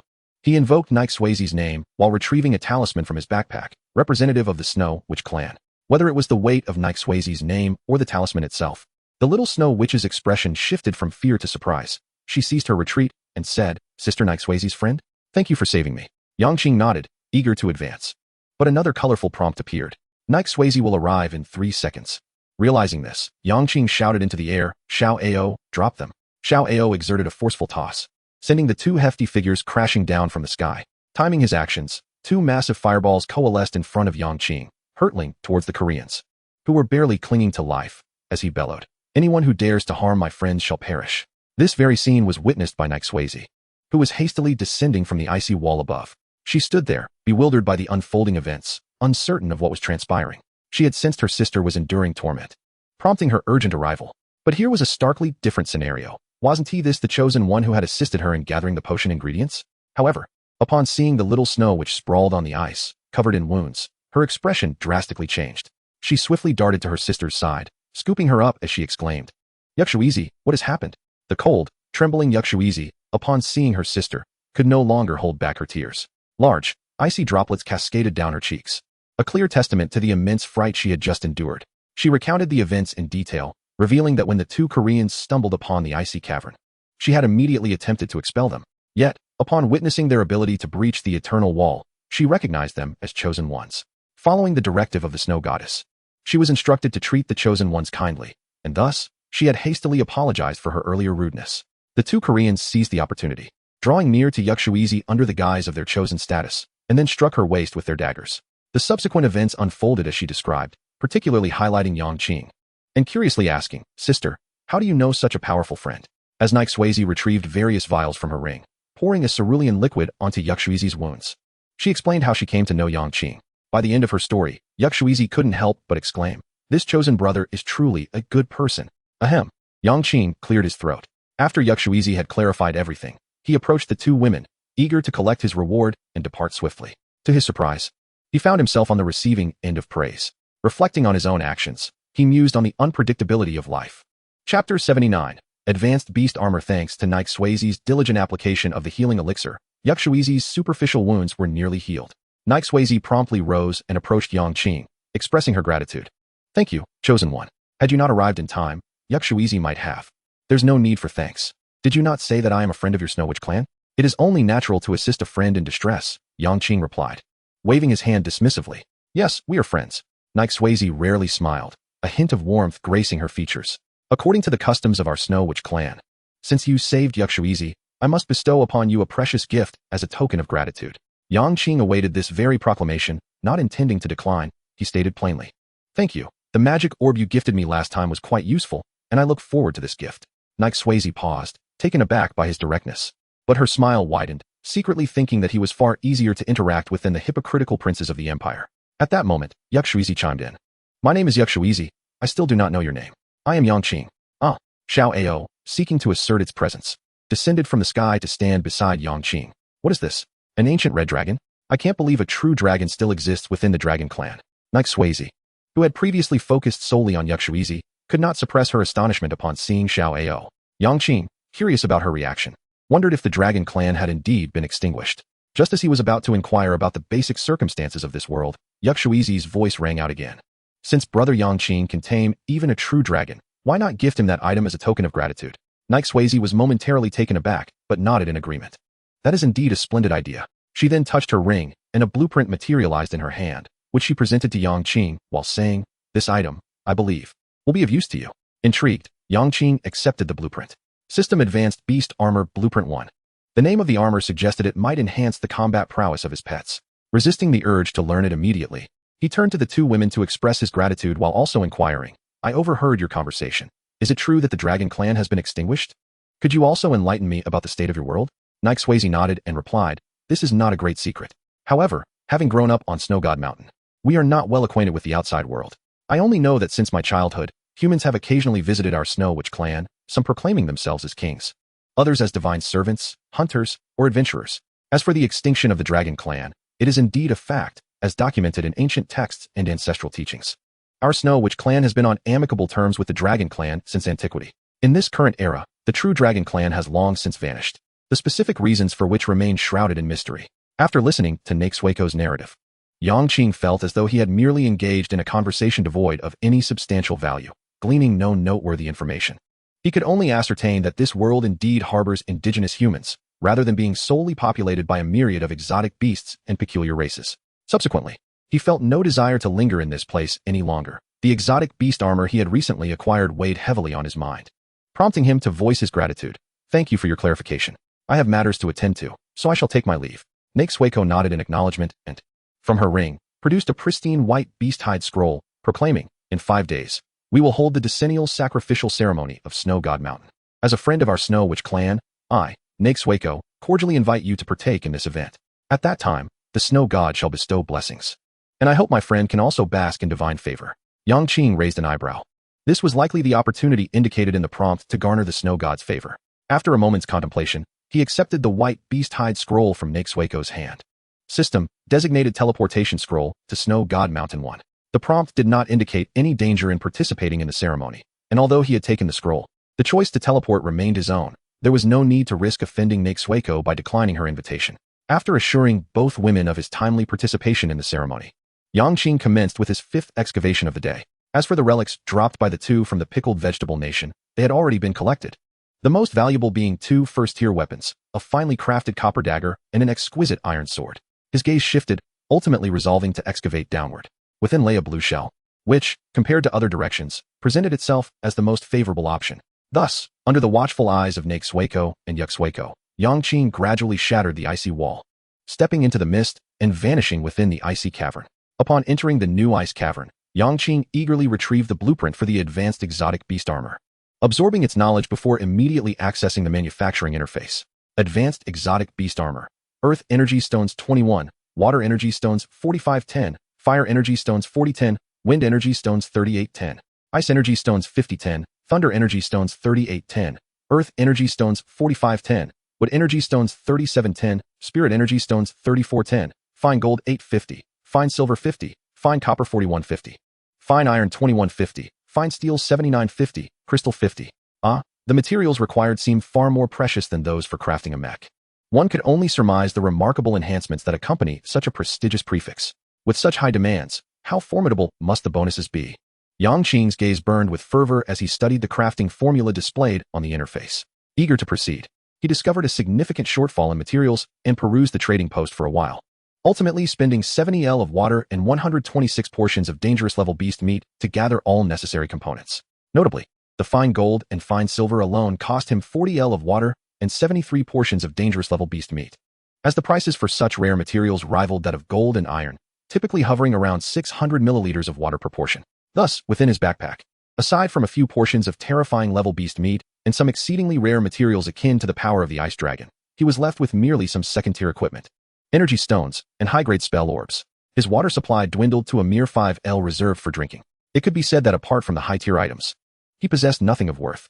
Having expended such considerable resources, Yang Qing silently prayed not to be disappointed, then clicked on the Advanced Exotic Beast Armor and selected Manufacture. System, Advanced Exotic Beast Armor 1. From his backpack, he retrieved the Exotic Beast Armor, which materialized into a metallic sphere approximately 30 centimeters in diameter within his right hand. Beside it was the system's description. Advanced Exotic Beast Armor automatically adapts to the body type and attributes of exotic beasts. Feature 1, Size Multiplication. Capable of enlarging the wearer up to twice their original size or shrinking to a minimum of 30 centimeters. Feature 2, Armor's Might. Enhancing the exotic beast's constitution, spirit, strength, and agility by 40. Feature 3, Steel Body. Increasing the exotic beast's defense by 100. System Spirit Energy remaining 100. Come, Xiaoa, try it on, Yang Qing called, tossing the metallic sphere toward Xiaoa. Upon contact, the sphere began to expand, enveloping Xiaoa in a fiery red metallic armor, leaving only its face and features exposed. Oh whoa! Xiaoa howled, unfurling its wings and soaring within the icy cavern, its imposing figure clad in the metallic armor resembling a formidable killing machine, exuding a palpable sense of pressure. Test the defense. If it feels insufficient, evade, Yang Qing shouted, simultaneously launching a fireball that triggered 5-fold damage. Xiaoa faced the oncoming fireball, allowing it to strike its chest. Boom. Upon impact, the armor bore no marks, and Xiaoa merely shook its head, though the armor absorbed the majority of the damage. The impact of the 5-fold fireball still affected it somewhat. Yang Qing was astounded, unable to suppress his exclamation. Is this to usher me into a life of leisure too soon? Xiaoa is merely at the dangerous level. Yet with its spirit nearing 400 points, a fireball that triggered 5-fold damage only caused it slight discomfort? In other words, Xiaoa is now qualified to match me in a contest of strength. He then examined the armor's durability, discovering it remained at 100. The armor's defensive mechanism did not rely on an energy shield like a mech, but rather utilized its intrinsic materials in conjunction with the exotic beast's own constitution, thereby not depleting spirit energy. He subsequently had Xiaoa test the armor's first feature, size multiplication. At this moment, the armor did consume some spirit energy, approximately 1 for each transformation. Excellent. Practical with minimal consumption. When not utilizing the multiplication feature, there is no energy expenditure. Yang Qing was thoroughly satisfied with this suit of armor. Despite the hefty investment, its subsequent performance warranted a 5-star rating. Not only did it significantly enhance Xiaoa's combat capabilities, but the size multiplication feature alone proved exceedingly practical. As Xiaoa's strength grew, its body would continue to expand, making its presence akin to a towering mountain, far too conspicuous. Now equipped with this feature, maneuvering became considerably more convenient, whether for ambushes or guerrilla tactics. He also resolved to continue gathering materials to forge a set for Xiaojing as well. Surveying the surroundings, he noted the blue shell situated centrally. Yang Qing approached, receiving a colorful alert indicating the presence of a highly venomous sea snake within. Thunder Ward, he invoked, casting a defensive spell before proceeding to open the shell. In an instant, a 1-meter-long blue sea snake erupted from the shell, baring its fangs as it lunged toward Yang Qing's face. Quick as a flash, Yang Qing, protected by the Thunder Ward, swung his right hand, seizing the snake by its midsection with a firm grip. Crack. System, you have successfully slain the highly venomous sea snake. The sea snake was of ordinary rank, and upon merging its essence, it only yielded a 0.2 increase in 5th-tier gene activation. He then emptied the shell, amassing a blue shell, a 1st-tier weapon, a pair of snake-pattern gloves, 500 milliliters of AC calcium milk, and 10 grams of frail milk candies. He retrieved a piece of candy, popping it into his mouth, chewing while casting his gaze about. Beneath lies an ancient powerhouse, encased in ice for millennia. You may release her, yet in her disoriented state, she would effortlessly obliterate you with a single strike. To the left, there exists an utterly mundane expanse devoid of any resources. Conversely, to the right, one encounters an audacious child who, in a display of sheer wastefulness, consumes ice silkworms as if they were mere candies. If one could pilfer the ice silkworms from his pockets, it would undoubtedly elevate your mental acuity significantly. However, this act may provoke the ire of a human sword saint and a high-ranking sorcerer. I propose employing some milk candy to deceive him, thereby exchanging it for the ice silkworms before making a hasty retreat. Ahead lies a group of storm chickens foraging, though their bounty is scant. I would advise against venturing backward, as that path is quite ordinary and unremarkable, unsuitable for someone of your noble stature to traverse. Although there is a touch of embarrassment, the temptation of a substantial enhancement to one's mental faculties is all but irresistible. Naturally, I found myself before the icy wall, retrieving my pickaxe with ease. After several minutes of diligent excavation, the ice wall shattered. To avoid startling the child, Yang Qing instructed his companion Xiao Ao to shrink his form and perch upon his shoulder. Just as he prepared to step into the fog, a system notification abruptly appeared, announcing the depletion of 63 wolf fong iron rods from the marketplace. The total yield included 37 psychic stones, 35 fire stones, 30 wind stones, 36 water stones, 40 ice stones, 39 lightning stones, 41 earth stones, and 42 wood stones, along with 15 purple shells. Similar to the frost spear, red shells remained unprocured. Now, apart from the two newly acquired first-tier weapons, Yang Qing's inventory of first-tier gear had been entirely sold out. As for the second-tier equipment and high-grade magic orbs, he resolved to gradually sell them at the trading post that evening. Such prized items are immensely sought after at this stage and can be maximized through an auction format or exchange for some exceedingly rare resources. Stepping through the fog wall, I found myself in a bamboo grove, a scene I had never encountered before. Curiously, I tugged at a nearby bamboo stalk, only to receive a system alert indicating that harvesting would require 6 hours. It seemed prudent to hasten my search for the child. After wandering through the bamboo thicket, I finally spotted a diminutive boy, scarcely a meter tall, nestled within a dense cluster of bamboo. He was remarkably delicate in appearance, and his attire suggested he was no ordinary child.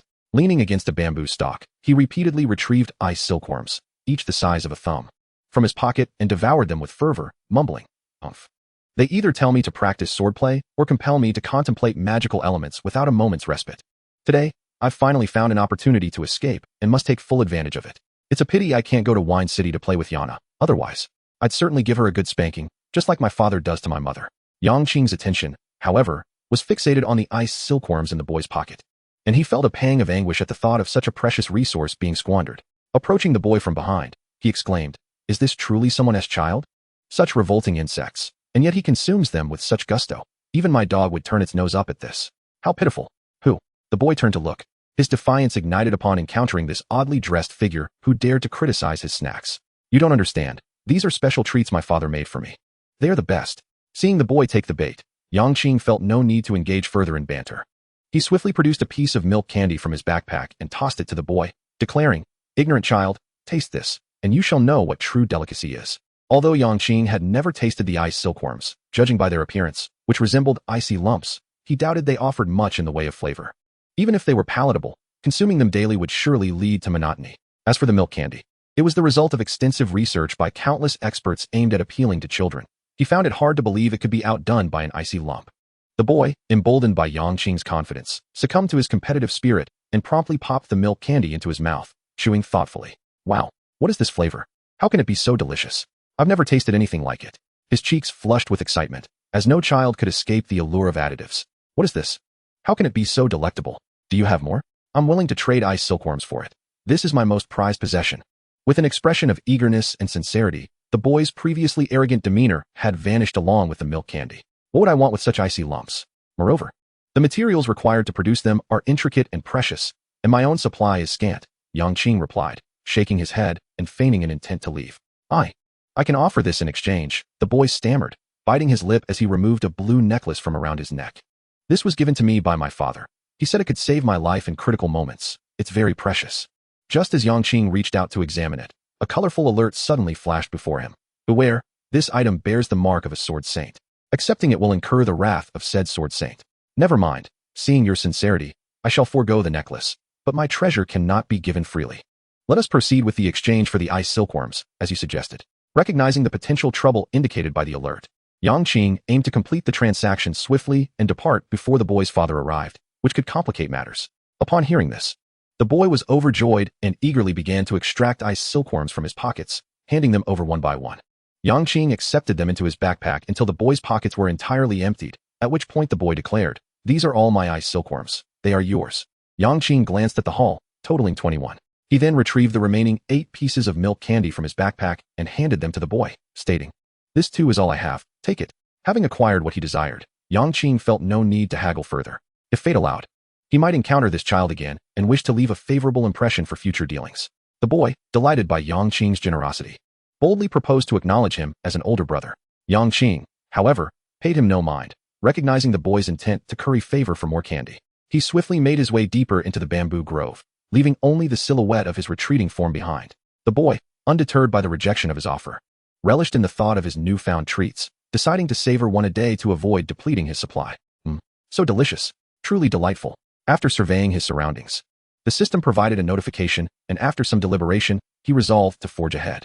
Proceeding forward, you will encounter a pack of famished ice wolves that have gone 10 days without food, led by a fearsome leader with a purple shell among them. With minimal meat reserves at his disposal, the sight of the approaching wolf pack was an opportunity he could not afford to ignore. Moments later, the ice wall crumbled, and 1 man and 1 dragon stepped into the fog. Upon entering, they beheld the 35 ice wolves meandering in their vicinity, comprising 30 ordinary, for dangerous, and 1 fearsome beast. Xiao, it's your turn. Let these wolf pups experience what true high technology feels like. Yang Qing issued a command, retrieving an ice silkworm larva from his backpack and popping it into his mouth. It melted instantly, akin to sipping chilled spring water. No wonder that lad was willing to expend everything for a mere piece of candy, indulging in such treats daily. Who could resist? System, Spirit 2. The little howler beside him, however, was utterly exhilarated, for fighting was its utmost delight. With a swift motion, it activated its battle armor, doubling its size and basking in a sense of grandeur. Goodness, what a wasteful creature. A mere pack of wolf cubs, was it truly necessary? Yang Qing muttered under his breath, though it was merely a whisper. After all, he still required its assistance, so he let it be. Howl. The wolf pack promptly detected the intruders, and the lead wolf quickly organized the group, launching a charge. The little howler, unperturbed, flapped its colossal wings and met them head-on. Thud. The moment of contact sent the wolves tumbling backward like cut wheat. Clad in battle armor, the little howler didn't even need to unleash dragon breath. With sheer physical prowess, it carved through the pack effortlessly. Yang Qing, observing the relentless stream of system notifications, could scarcely contain his joy. By the time the 7th ice silkworm larva was consumed, the little howler had effortlessly concluded the skirmish. Well done, Yang Qing praised, seamlessly merging all 35 beast sources, resulting in an 83 increase in the 5th tier gene activation rate. Subsequently, he scoured the icy cavern, locating the indicated purple shell, which yielded a total of 1 purple shell, 6 wind energy stones, 3 spirit energy stones, and a 2nd tier weapon, the wolf fang dagger. He pressed on with his 8th excavation of the day. The optimal choice turned out to be an ordinary resource cave, resulting in a bounty of 9 refined gold, 9 refined silver, 9 refined copper, 12 wires, and 12 crystals. During this time, Yang Qing also consumed all 21 ice silkworm larvae, culminating in a total increase of 42 spirit points. Notably, although his spirit attribute had surpassed the 400-point threshold, nearly 200 points were derived from equipment bonuses, leaving his actual spirit points at a mere 246. Continuing to the 9th excavation, he ventured downward, discovering a blue shell, which yielded 1 blue shell, 1 wooden water scoop blueprint, 2 wood energy stones, 3 cigars, and 3 apples. The pace of excavating today was brisk. Having unearthed 9 ice caverns, it was only 12:33 p.m. Yang Qing resolved to make the most of his final excavation opportunity. As was his custom, he first surveyed the surroundings. But this time the 5 prompts caused him to furrow his brow. Chapter 82, Twin-Bladed Wooden Puppet. Continued downward. There lies a purple shell. But this ice cavern is prone to massive rockfalls. If you are undeterred by the risk of being crushed into a pulp during the night, feel free to excavate. Ahead lies a hallucinatory forest, thick with a dense fog that can ensnare one in illusions. While your spirit can momentarily withstand it, it is ill-suited for overnight stays. The likelihood of not awakening after slumber is significant. The time has come to test your endurance and physique. Behind you is a gravity ice cavern where the gravitational force is thrice that of a normal ice cavern. Should you endure for 3 hours, you will receive a special grade magic orb, Gravity Domain. If you can withstand 12 hours, you may even obtain a 7th tier weapon, the Extreme Rock Shield. Though your physique permits 12 hours of endurance, it will be incredibly taxing. To the left stands a deep red infected earthquake-level powerhouse, the Shadow Swordsman. Even among earthquake-level beings, there are distinctions in strength. The Shadow Swordsman epitomizes the pinnacle of this tier. With all your means and the assistance of the little howler, there is a chance of victory, albeit at the risk of severe injury. Furthermore, the deep red energy that has infected such a formidable being is bound to culminate in a catastrophic explosion. To the right is another earthquake-level powerhouse, the Wooden Puppet Mage. Although he has not been tainted by the deep red, He possesses the ability to transmute all humans entering his territory into wooden puppets. Given your strength, directly confronting him amidst a swarm of wooden puppets will prove arduous. I suggest creating a batch of self-destructing ice puppets to counter the wooden puppets. Even so, the wooden puppet mage remains a formidable adversary. However, if you can conquer this place, the bountiful rewards will be exhilarating. The prompts were, as always, considerate. Yet this time, Yang Qing found himself at an impasse. Each of the 5 directions posed either environmental hazards or formidable guardians. For safety's sake, the most prudent choice would be to wait until after 11 at night to excavate forward, thereby allowing the excavation count to refresh at midnight and selecting a direction to dig, thus avoiding the perils of overnighting in an illusion. Of course, this would require at least one safe cavern among the 5 directions in the next ice cavern. Otherwise, the risks of nighttime combat would escalate. Yang Qing was reluctant to gamble any further. Thus, he eliminated the downward, forward, and backward caverns, which were deemed uninhabitable. Only the left and right options remained. Naturally, if Yang Qing chose to abandon the endeavor, he could simply forego the 10th ice cavern and spend the night there, resuming forward excavation in the morning to mitigate the risks of nighttime combat, significantly enhancing safety. However, yielding like this left him with a sense of dissatisfaction, particularly upon witnessing the enticing rewards promised from the right cavern, which were nearly impossible to resist. As for the left option, he had already dismissed it. A being infected with deep red energy was both impoverished and troublesome, better left undisturbed. His target was set on the right, the wooden puppet mage. Yet before that, he needed to craft a batch of self-destructing ice puppets. This item, acquired during his exchange with the mermaid, had yet to be utilized, and the thought of it piqued his interest. Summoning the system panel, he accessed the crafting interface. Self-destructing ice puppet. Ice energy stone 801, spirit energy stone 611. Ice block 14535. This was the first time he encountered ice blocks being used as materials. Remarkably, this alone intrigued Yang Qing, prompting him to click on the crafting option. System, Ice Explosive Puppet 1. Retrieving it from his backpack, a figure resembling an ice sculpture, approximately 17 years old, materialized before him. It bore features reminiscent of a human, though it was indeterminate whether it was male or female. Ice Explosive Puppet. Upon receiving damage, it will self-destruct, wielding considerable power. The hasty description left Yang Qing aware that this entity was certainly inferior to magical landmines. Nevertheless, since the prompt indicated that this battle would necessitate the use of ice explosive puppets, they were presumably powerful magical landmines, albeit unsuitable for this confrontation. After all, while landmines possessed great power, they required Yang Qing to maintain a safe distance and necessitated the monsters to cluster for maximum efficacy. After crafting 10 ice explosive puppets, Yang Qing commenced his excavation of the right ice wall. 15 minutes later, he instructed the little howler, "Shrink down. You're too conspicuous. Are you not afraid of provoking every monster the moment we enter?" Howl. Hearing the command to shrink, the little howler felt somewhat displeased, as it relished its grand stature, which imbued it with immense confidence. However, as its master had spoken, it complied, swiftly reverting to its smallest form and following Yang Qing into the fog wall. Upon entry, he was immediately assailed by an exceptionally pungent, decaying odor in the air. Simultaneously, wooden houses filled his line of sight. In the right corner of his view stood a massive stone, inscribed with 3 characters. Qingmu Village. A small village? Given its lifeless appearance, could it be? Yang Qing dared not be complacent, for he was in unfamiliar territory. He was uncertain whether the wooden puppet master had detected his presence, yet having ventured in, he could not afford to remain idle. Gripping the explosive staff firmly, he strode purposefully into the heart of the village. Navigating through the decaying wooden houses, an eerie silence enveloped him. Curiosity surged within him regarding the scenes that might unfold inside those structures. Abruptly seized by this thought, he approached a window of a nearby wooden house and peered inside. Bang! A creature wielding dual blades, its skin grotesquely fused with the wood, locked eyes with Yang Qing. It raised its blades and lunged through the window. Yang Qing, perceiving the imminent threat, hastily retreated while simultaneously casting a fireball spell. The colossal fireball struck the dual-blade creature head-on, engulfing it in flames. With a thunderous explosion, the creature's head was consumed by fire, flames rapidly spreading across its body until it was reduced to ash. System, you have successfully slain the dual-blade wood puppet. System, wood essence stone X1. System, tier 1 weapon. Fine iron dagger X2. How bountiful. A trio of system notifications illuminated the air, instantly invigorating Yang Qing's resolve to hunt. He turned and approached the window of the house behind him, casting a glance within. This time, no creature emerged to challenge him. Undeterred, Yang Qing advanced to the door, kicking it open with a decisive force and stepping inside, confirming the absence of any lurking threats. The interior was sparse, containing only a few wooden benches and tables, alongside a bed with a tattered quilt. Yang Qing approached and tested the furniture. The benches, wooden bed, and quilt were all capable of being stored in his backpack. This discovery astonished him, as it was the first time he had harvested decorative items from his surroundings. Though they were of little practical use, they could be sold. After all, his home had yet to be upgraded, lacking even a bed. In other words, many endured nightly slumber upon the icy walls above them and the icy floor beneath. Yet the temperature within this icy cavern was surprisingly tolerable, devoid of any biting chill. Otherwise, the inhospitable environment would have surely claimed the lives of many, if not all. He approached the window once more, contemplating the possibility of dismantling the window itself. However, he was met with a notification indicating that the disassembly would require 10 hours. 10 hours to dismantle a window that was nearly reduced to splinters? Unbelievable.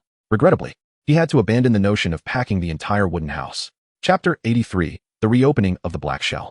Continuing his exploration of the remaining wooden houses, he found them all similarly barren, each housing only benches, tables, and bedding. Naturally, Yang Qing did not let this opportunity slip by, collecting everything he could. The probability of encountering a dual blade wood puppet within these houses seemed to be roughly 5 to 1. After scavenging for about half an hour, Yang Qing's eyes fell upon a grand wooden house, significantly larger than the others. This opulent structure was ensnared by countless vines. The entrance and windows ensconced beneath a thick, verdant wall. At a glance, the entire edifice revealed no gaps, making entry appear impossible. Could the wooden puppet master reside within? Such a tight enclosure suggested he might be a reclusive hermit. Murmuring to himself, Yang Qing raised his explosive staff, preparing to deliver a fateful blow. Suddenly, a vine, as thick as a fist, lashed out from the entrance of the wooden house. Yang Qing swiftly sidestepped to the left, evading the assault. The vine extended in pursuit, while additional vines lashed out from the walls of the house. 1, 2, 3. Numerous vines surged forth like deep green tentacles, either ensnaring or striking at Yang Qing and Xiao Ao, accompanied by the sound of whistling air. Thunderward. Yang Qing cast a protective spell upon himself and Xiao Ao, their movements feeling buoyant and agile as they dodged the incoming vines. Occasionally struck, the protection of the Thunder Ward mitigated the damage. Fireball spell. At last, as he adapted to the assault of the vines, Yang Qing seized an opportunity, triggering a colossal fireball amplified 6-fold, hurling it at the encroaching vines. Boom. As the fireball soared, the vines recoiled, yet even as they retreated to the perimeter of the house, the fireball surged forward, colliding with the wooden wall and triggering a devastating explosion. The shockwave charred the surrounding vines, igniting several in flames. However, those ignited quickly severed and fell onto the icy ground. Roar. At that moment, Xiao Ao found its chance, unleashing a barrage of fiery projectiles, resembling condensed flames. From its mouth, this was its new skill, the compressed dragon flame bomb. Despite Xiao Ao's diminutive size, the potency of its fiery projectiles was undiminished. Boom, boom, boom. The fiery projectiles struck the vine wall, swiftly clearing a substantial area and revealing the moldy wooden walls beneath. Yang Qing, not to be outdone, launched fireballs towards the vine barrier, suppressing its ability to extend. Suddenly, all the vines on the house began to writhe rapidly, coalescing into a massive fist. Simultaneously, the wooden house shed its vine covering, revealing its true, decayed, and ancient form. Through the dilapidated doorway, a figure, also fused with wood, stood just beyond. His skin was enshrouded in layers of bark, and though his features were human, they bore the weight of age and lifelessness. His right hand melded with a long, green wooden staff, about 16 meters in length, the top adorned with a strange vine coiling like a serpent. As he raised his staff high, the massive vine fist descended upon Yang Qing like a mountain. Yang Qing's gaze sharpened. He promptly retrieved his mech. This time, instead of entering the cockpit, he chose to control the mech mentally, positioning it to confront the impending onslaught. Meanwhile, he conjured fireballs, launching them towards the bark-clad elder within the wooden house. A sweeping assault ensued. The mech executed a flurry of attacks. The massive vine fist, though formidable, was sliced into countless fragments under Yang Qing's relentless assault. Yet, a 2-meter-tall vine wall materialized before the bark-clad elder, intercepting Yang Qing's first and second fireballs. However, when the third fireball, imbued with 8-fold damage, approached, the vine wall shattered, and the residual explosion struck the elder, causing sparks to flicker across his form. Thud! The bark-clad elder remained expressionless. Yet the arm fused with the staff thrust fiercely into the ice below. While the ice bore no marks, countless vines erupted from the base of the staff, spreading outward and saturating the surrounding ice for miles, while dual-blade wood puppets emerged from the vines. Before the bark-clad elder, walls of vines rose once more to defend against the oncoming fireballs. The dual-blade wood puppets swiftly encircled Yang Qing. Roar! Xiao Ao doubled its size, confidence surging within, and surged forward to confront the dual-blade wood puppets on its front and left. Yang Qing unleashed 10 self-destructive ice puppets towards the rear and right, while simultaneously launching a barrage of fireballs at the bark-clad elder within the house. Boom, boom, boom. As this marked the final battle of the day, Yang Qing spared no effort, determined to make it a spectacular conclusion. Before the ancient bark elder, a wall of creeping vines continuously rose, obstructing the onslaught of fireballs. Yet, the fireballs seemed inexhaustible, launching one after another, particularly when a fireball dealing 9-fold damage was cast, evoking an overwhelming sensation as if enveloped by the sun itself. With each vine wall that shattered, a shockwave of explosive force would strike the bark elder. He could withstand 1 or 2, but when the number of fireballs reached 20, he was ultimately consumed by flames, reduced to mere ashes. System: you have successfully slain the wood mage. System: wood energy stone 10. System: tier 6 weapon, millennium ivy staff. As Yang Qing's battle concluded, the vines on the icy surface turned to ashes, including the massive vine fist. However, the nearby dual-blade wooden puppets were still in the fight. Yet, with the sound of self-detonation from the ice puppets echoing, the dual-blade wood mages behind and to the right transformed into wood energy stones and weapons, providing Yang Qing with additional resources. Little Ao also resolved the battle with commendable speed, with dragon breath unleashed and fireballs bursting forth. Combined with the enhancements from his battle armor, the group of dual-blade wood mages experienced the sensation of being in a fiery inferno. As the fighting subsided, Yang Qing refrained from inspecting his recent spoils and instead made his way towards the wooden cabin. Although spacious, the cabin's furnishings were unremarkable, akin to those in any other dwelling. He stowed away all the tables, chairs, and benches into his backpack. Beneath the wooden bed lay a black shell, a delightful surprise. It appeared to be a hidden stash. Yang Qing was overjoyed. Yesterday, the black shell had yielded a crafting blueprint for the blood apparatus, and he wondered what treasures awaited him today. Approaching, he first triggered a colorful prompt indicating safety and harmlessness, allowing him to confidently crouch down and open the black shell. System: wood energy stone 10. System: spirit energy stone 10. System: special class spellball, domain of vines 1. System: high definition elven compendium 1. System: heart of vines 1. System: dual blade wooden puppet blueprint 1. System: wood spirit seeds 12. Chapter 84: Bloodstained Stones. The novel discoveries were plentiful.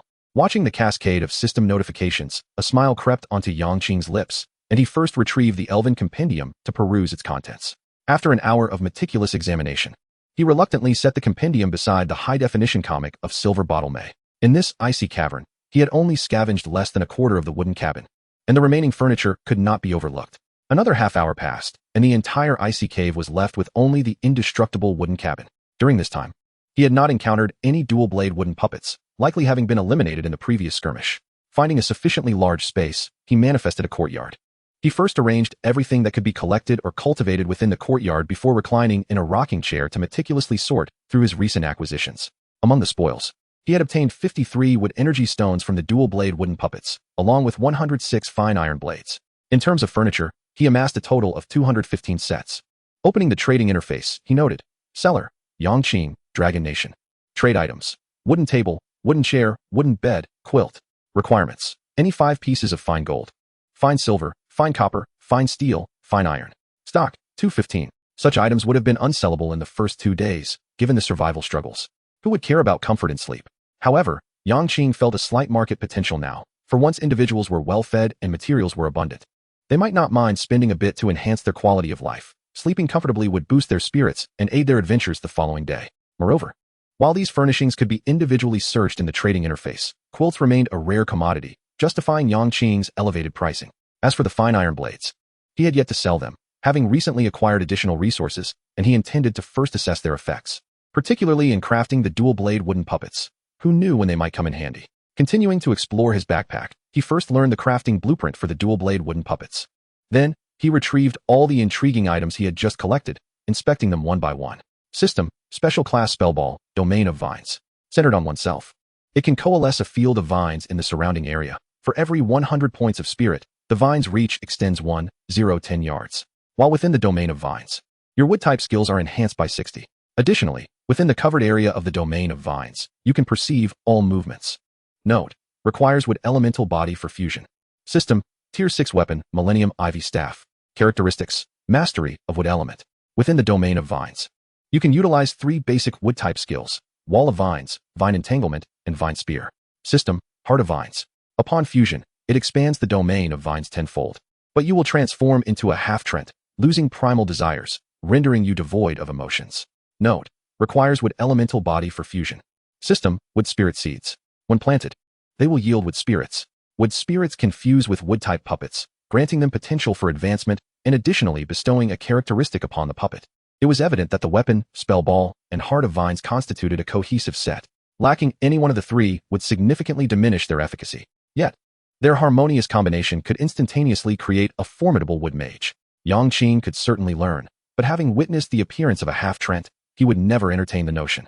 Naturally, with his genetic talent, even without fusing with the Heart of Vines, he could wield formidable power. However, such a scenario felt incomplete, especially considering that once he fused with the spell ball, should he ever succumb to the impulse to enhance his strength and integrate the Heart of Vines, it would truly spell disaster. After much contemplation, he resolved to temporarily store away the entire trio. As for selling them, at this stage, no one could afford them.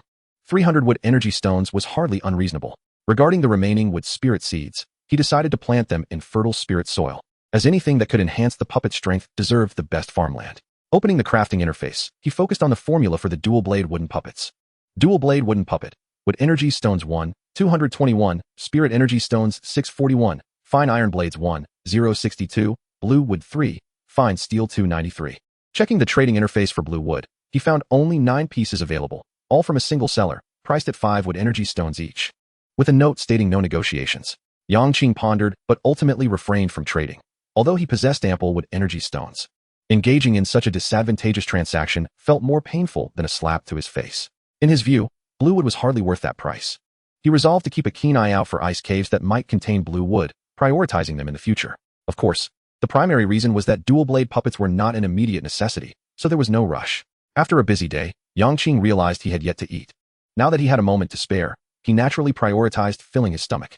The meal consisted of roasted meat, specifically the terrifyingly potent meat of the earth armor flame dragon, accompanied by a pot of rice as a treat after several days of abstinence. Sated and refreshed, over an hour had passed. With idle time on his hands, he opened the chat interface, hoping to trade for some rare curiosities. He had numerous level 2 equipment pieces that he no longer needed and wished to exchange. Choosing the world channel, he typed, Dame, don't come over. What transpired upstairs? Is there a need for psychological support? Psychological assistance? Psychological support? Psychological attack? How did you ascertain that my mental attribute has reached 50? I too wish to inquire. I have just unlocked my genetic talent, exhibiting astonishing arm speed. Who has divulged this information? By the way, does anyone knowledgeable understand what this is? I casually excavated an ice cave and stumbled upon it. There is also an attachment. Yang Qing, intrigued, clicked to open it. System, bloodstained stone. I wonder who is so bored as to seal the benevolent forest nymph within a stone, merely to listen to her sing at midnight? The system notifications and colorful prompts materialized. A nymph-themed MP3. Yang Qing found this fascinating. In this joyless world of ice caves, who could resist the lullaby of a nymph? He promptly clicked on the person's avatar and initiated a private chat. Yang Qing, is this stone from the Dragon Kingdom? Lu Yi, does anyone in the Dragon Kingdom know the purpose of this item? Yang Qing, the Dragon Kingdom is unaware, they simply enjoy collecting various items. Lu Yi, it's a spirit stone from the Dragon Kingdom. Yang Qing, in the Dragon Kingdom, it's 200 milliliters of water and 300 g of cooked rice. Lu Yi deal. Chapter 85, The Thunderous Radiant Lion King. Following his transaction with Lu Yi, Yang Qing retrieved the bloodstained stone. It was the size of a fist, a bluish hue, with traces of blood on its surface. Externally, it appeared no different from an ordinary stone. However, the prompt indicated that this object would only sing at midnight. Thus, Yang Qing was unhurried, placing it on his bedside before continuing to peruse the chat interface. As the light dimmed and the number of participants increased, he sent out a message announcing the sale of second-tier equipment and intermediate magic orbs. Today, more individuals had successfully unlocked their genetic chains, and equipment along with magic orbs remained the most sought-after trade items. Despite the substantial number of players capable of unlocking genetic chains, many possessed weapons. Yet the demand for equipment and magic orbs was equally significant given the vast player base. Consequently, his batch of second-tier equipment and intermediate magic orbs was quickly traded, alongside the first-tier equipment he had exchanged. In total, he acquired 46 spirit stones, 48 fire stones, 49 wind stones, 60 water stones, 37 ice stones, 39 thunder stones, 36 earth stones, and 39 wood stones. Notably, nearly every intermediate magic orb sold for exorbitant prices, with Yang Qing starting at a minimum of 50 energy stones. After all, their drop rate was more impressive than that of equipment, and they were consumable items, unlike equipment that could be resold. It is worth mentioning that the buyers of his intermediate magic orbs were almost all players who had unlocked their genetic talents, preparing for their second genetic chain. Thus, his inventory consisted of only over 100 fine iron daggers reserved for crafting wooden leaders, along with the water wave sword, the pure ice staff, the explosive staff, the millennium ivy staff, a shield, and the thousandfold flow. The 4th-tier frost spear and the 3rd-tier wolfang iron rod were among the few high-grade equipment remaining. As for the energy crossbow and the crafting interface, the remaining single paralysis dagger he could craft had also been converted into energy stones. In Yang Qing's eyes, energy stones were undoubtedly the most practical items in this world. Equipment might become obsolete, food could depreciate, but energy stones would always be in demand. In his crafting experience, whether high-grade or low-grade items, the crafting formulas invariably required energy stones as materials. Hence, even in the later stages, they would remain a rare commodity, as a high-grade crafted item could potentially cost several hundred energy stones. With regards to magic orbs, he was left with Special Magic Orb, Domain of Vines, Advanced Magic Orb, Absolute Defense, and Advanced Magic Orb, Fiery Domain. He had no intention of selling these high-grade magic orbs at the current stage. After all, even a month later, they would still be among the most coveted items, so there was no rush. After a busy day, the time had reached midnight. The ice shatterer and shell decomposer in his home were nearly complete, yielding a portion of red fine dust, coupled with the purple fine dust he harvested in the morning. Yang Qing utilized all on the pure ice staff, elevating it to level 4, thereby gaining a 28-point enhancement to his mental attributes. Additionally, he crafted another shell decomposer to break down black shells, with a decomposition time of 30 hours. There was no further manufacturing of ice shatterers. Although he now possessed ample energy stones, the purchasing power of water was continuously declining, and in due time, he might not even recoup his investments. Having completed these tasks and refreshed himself, he nestled into Hu Tao's embrace and drifted into slumber. In the dead of night, the stone he had placed at his bedside indeed emitted a melodious song, though he was already lost in dreams. In the morning, at 8 o'clock, Yang Qing awoke naturally. At this moment, there remained 2,624 hours until the ancient altar's unsealing. After organizing everything, he commenced his first excavation of the day. Wandering through the ice cave, prompts materialized from various directions. Oh dear, could it be yet another mundane day? The best find so far was merely a blue shell?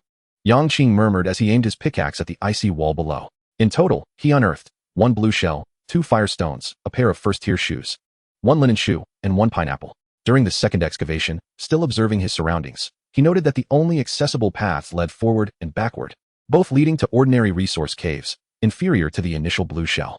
He dug backward, yielding 6 fine gold, 6 fine silver, 18 gold blocks, 20 iron blocks, and 18 silver blocks. In the third excavation, he encountered either resource caves or white shells. Ultimately, Yang Qing opted for the left side white shell, collecting 1 white shell, 2 L of mineral water, 3 cucumber seeds, and 3 pumpkin seeds. In the fourth and fifth excavations, the few accessible ice caves continued to yield ordinary results, totaling 18 wires, 3 100G plastic balls, 22 crystals, 18 gold blocks, 18 fine steel, 22 fine gold, 22 fine silver, 22 glass, and 6 sponges. At this point, Yang Qing began to feel somewhat disoriented. You mock me for the blue shell's inferiority, unaware that it is the finest find of the day. No matter how bitter life may be, one must face it with a smile. After a pep talk, he proceeded with his 6th excavation of the day. Upon seeing the first direction, Yang Qing laughed, even contemplating raising his pickaxe to start digging immediately. In the second, all his discontent dissipated. In the third, his handsome visage blossomed into a radiant smile. In the fourth, he felt a growing numbness. In the fifth, he burst into laughter. As 5 consecutive defeats had led to such abundant choices, it was worth it, truly worth it. Life's ups and downs. He could no longer contain his exuberant laughter. Continuing forward, one would encounter a deceased alchemist, within whom lay 4 potion-making diagrams, including one for a high-level strength potion. Ahead, there exists a magical lake, its waters brimming with magical elements, at the bottom of which one can find 42 energy stones of various elements. By going backward, one would enter the subterranean caverns once inhabited by the dwarves, where 10 pieces of abandoned equipment remain, including a 3rd-tier weapon, the knight's longsword. What extraordinary fortune! To the left, there is a group of drunken snow monkeys. One could stealthily approach and purloin all their stored monkey wine, then swiftly escape while they slumber. It is worth noting that the ingredients for the snow monkey's brew require hundreds of different fruits. A single sip elevates both your mental and physical attributes. Alas, the benefits derived from monkey wine diminish as the body acclimates, but it would still provide a significant boost. Why is it that to my right lies the lair of a thunderous grade radiant lion king, and yet it is inexplicably absent? Do you comprehend the implications of this? One could effortlessly delve into its domain, liberating not only the 2 coveted black shells, but also an abundance of luminous energy stones. Of course, this would incite its ire. Yet as long as one avoids an encounter with it, safety remains assured. It is imperative to note that once the treasures have been extracted, a swift retreat is paramount. Regrettably, I wish these 5 ice caverns could be accessed sequentially. Greed has taken hold of me. The choices before me are simply too enticing. Chapter 86. The Luminescent Liquid Collector. After much deliberation, I ultimately resolved to excavate the right side. The treasures hoarded by a thunderous grade beast are far too tantalizing. Particularly the novel energy stone, the luminous energy stone. 20 minutes later, the ice wall shattered. I first instructed little AO to shrink in size before stepping into the misty barrier. At first glance, this ice cavern did not seem extensive. Yet the brilliantly luminous crystal opening at its center was extraordinarily striking. Although referred to as an opening, it resembled more of a portal, as it connected to the void beyond, revealing only a blinding radiance when gazed upon. Without hesitation, Yang Qing, accompanied by little AO, ventured into the crystal entrance. In the next instant, the vista before them expanded immensely. The overall structure resembled a cave, yet the surrounding walls were constructed from blocks of unknown crystal. Yang Qing promptly withdrew his pickaxe, approached the crystal wall, and struck it with considerable force. System, remaining attempts 9999. What? Must one excavate 10,000 times to extract even a small fragment of crystal? Faced with the futility of disturbing this abode, Yang Qing redirected his gaze elsewhere. After a thorough inspection, he finally spotted 2 black shells and a heap of glaringly luminous stones nestled in a corner of the crystal cave. As he approached, a colorful alert sounded. Warning, increase your thunder armor defense to at least 30 times, or the hidden holy light array ahead will purify you instantly. Yang Qing, fully aware of the gravity of the situation, did not take it lightly. He activated the thunder armor 7 times and instructed little AO to maintain distance before proceeding cautiously. Upon nearing the shells, a circular array adorned with numerous light patterns suddenly appeared beneath his feet. The array emitted holy light that surged upwards, akin to a fiery inferno. Yang Qing felt the protective energy of his thunder armor plummeting and, without wasting a moment, he crouched down and swiftly gathered the pile of brilliantly glowing stones. System, luminous energy stones 12. He then collected the 2 black shells into his backpack, exited the holy light array, and hurriedly made his way back towards the crystal entrance with little AO in tow. He did not immediately examine the contents of the shells, but instead surveyed the surroundings, triggering another alert. This time, Yang Qing opted to advance. The rationale was simple. This ice wall was the thinnest, and within it lay only 6 dangerous grade ice-armored crocodiles. 6 minutes later, with vigorous swings, Yang Qing shattered the ice wall and stepped through the misty barrier without hesitation. The new ice cavern spanned approximately 500 square meters. Upon entering, he spotted 6 large crocodiles, each exceeding 3 meters in length, resting upon the ice surface. Yang Qing deemed such foes unworthy of his effort. Little AO dispatched them effortlessly with a single breath of dragon fire. Meanwhile, in the previous ice cavern, a lion, approximately 3 meters in size and radiating blinding holy light, hurriedly entered its lair. Not long ago, it had sensed disturbances within the protective array it had set up and rushed back home. Roar.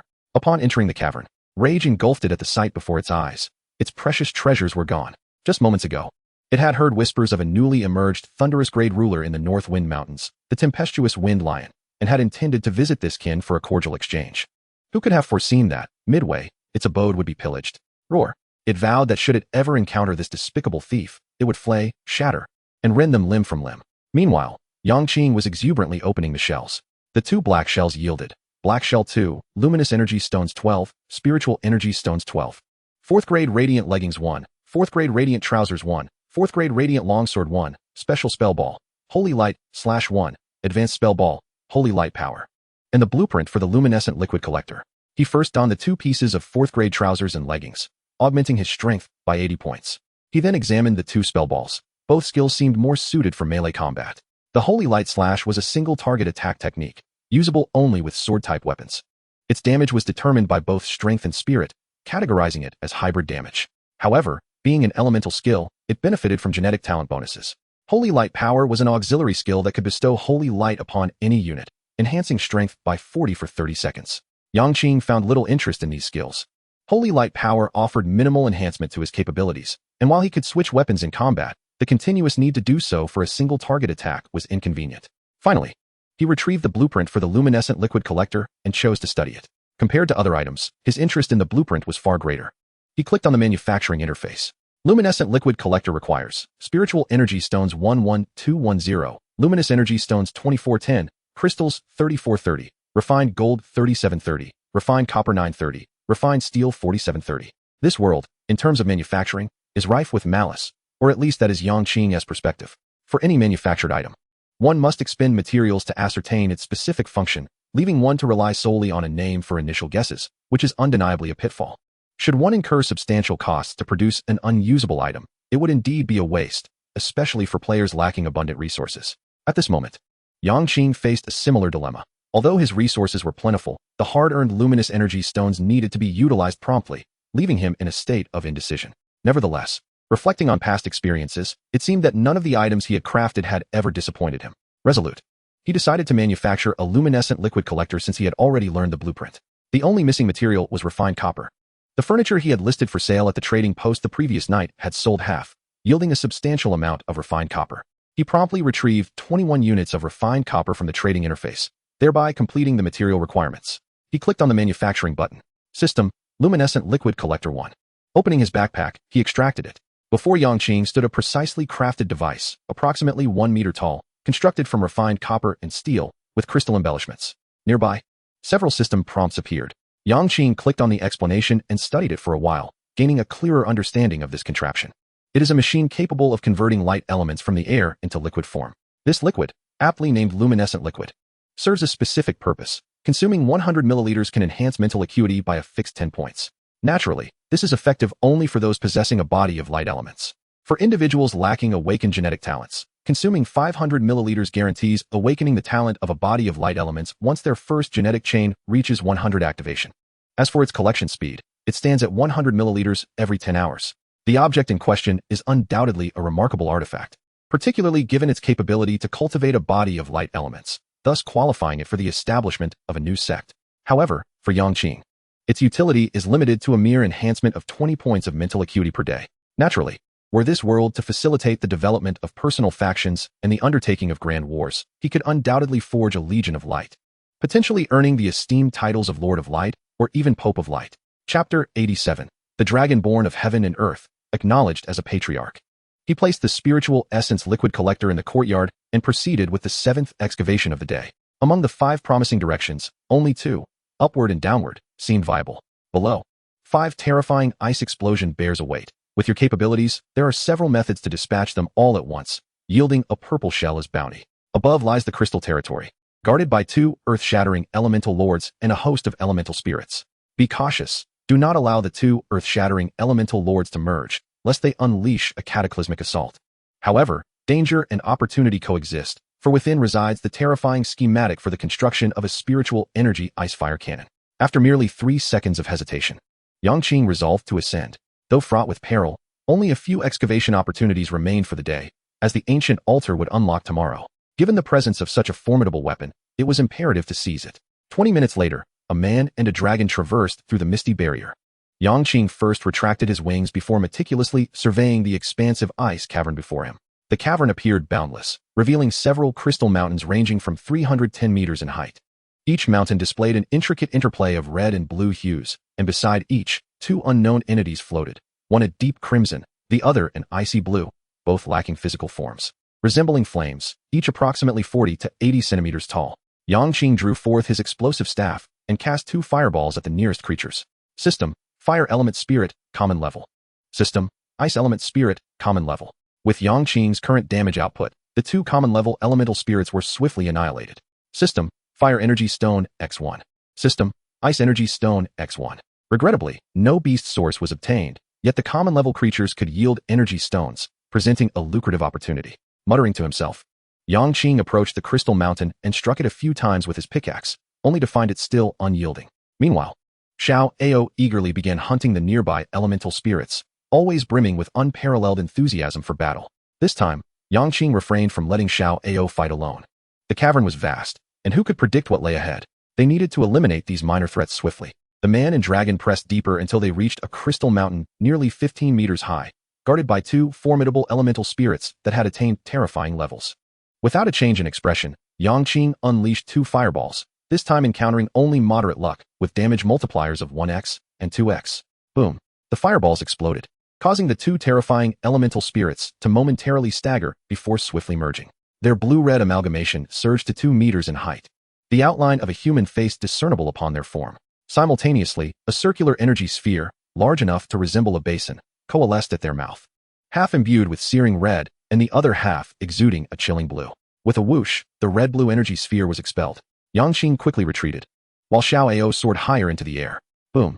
A tremendous explosion erupted, waves of scorching and frigid energy radiating outward from the epicenter.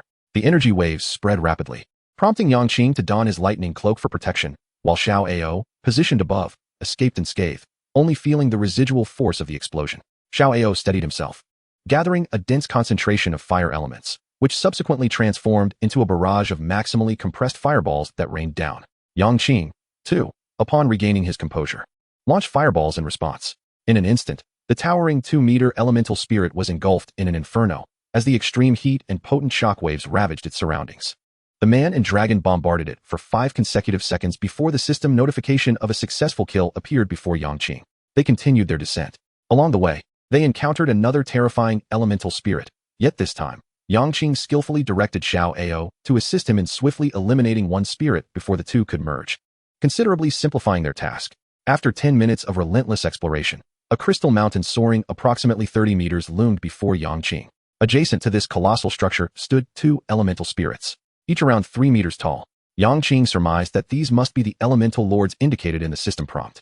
Rather than recklessly engaging them immediately, he opted to first eradicate the remaining elemental spirits within the cavern, subsequently returning to scrutinize the 2 leading bosses. Based on his recent experiences combating elemental spirits, he understood that to thwart their merging, he needed to eliminate one before the other could join forces. Otherwise, their combined assault would exceed his own capabilities by several magnitudes. However, these 2 elemental spirits were inherently earth-shattering level. Even without merging, achieving instantaneous annihilation would not be a simple feat should he fail to dispatch one swiftly. Allowing them to merge and unleash their overwhelming assault, Yang Qing had no absolute confidence in his ability to withstand it. Unless he began stacking his lightning cloak without restraint, he feared that when their damage struck, the insufficient layers of protection would spell his doom. Moreover, he had to consider Xiao Ao's safety. After all, who could tell if the earth-shattering attack would have comprehensive coverage? After a brief internal deliberation, Yang Qing resolved to enlist external assistance. He opened the trading interface, exchanging 5 portions of ice wolf meat for 26 crystals. Then, he accessed the crafting interface, utilizing 30 crystals along with 5 each of spirit energy stones, lightning energy stones, earth energy stones, water energy stones, and ice energy stones to create 5 magical landmines in one go. Over time, Yang Qing discovered that elemental spirits would not stray far from their associated crystal mountains. Leveraging this trait, he decided to treat them to 5 explosive surprises. Xiao Ao, stay here and remain still. After issuing the command to Xiao Ao, Yang Qing activated the 3rd feature of the Cloak of Fate, Fate's Veil. He then dashed forward, reaching the base of the crystal mountain, where he could distinctly feel the intense heat and cold radiating from the 2 earth-shattering elemental spirits. Positioned before the crystal mountain, Yang Qing, utilizing the cloak's absolute invisibility, extracted the magical landmines right in front of them, embedding them into the red-blue crystal mountain behind them.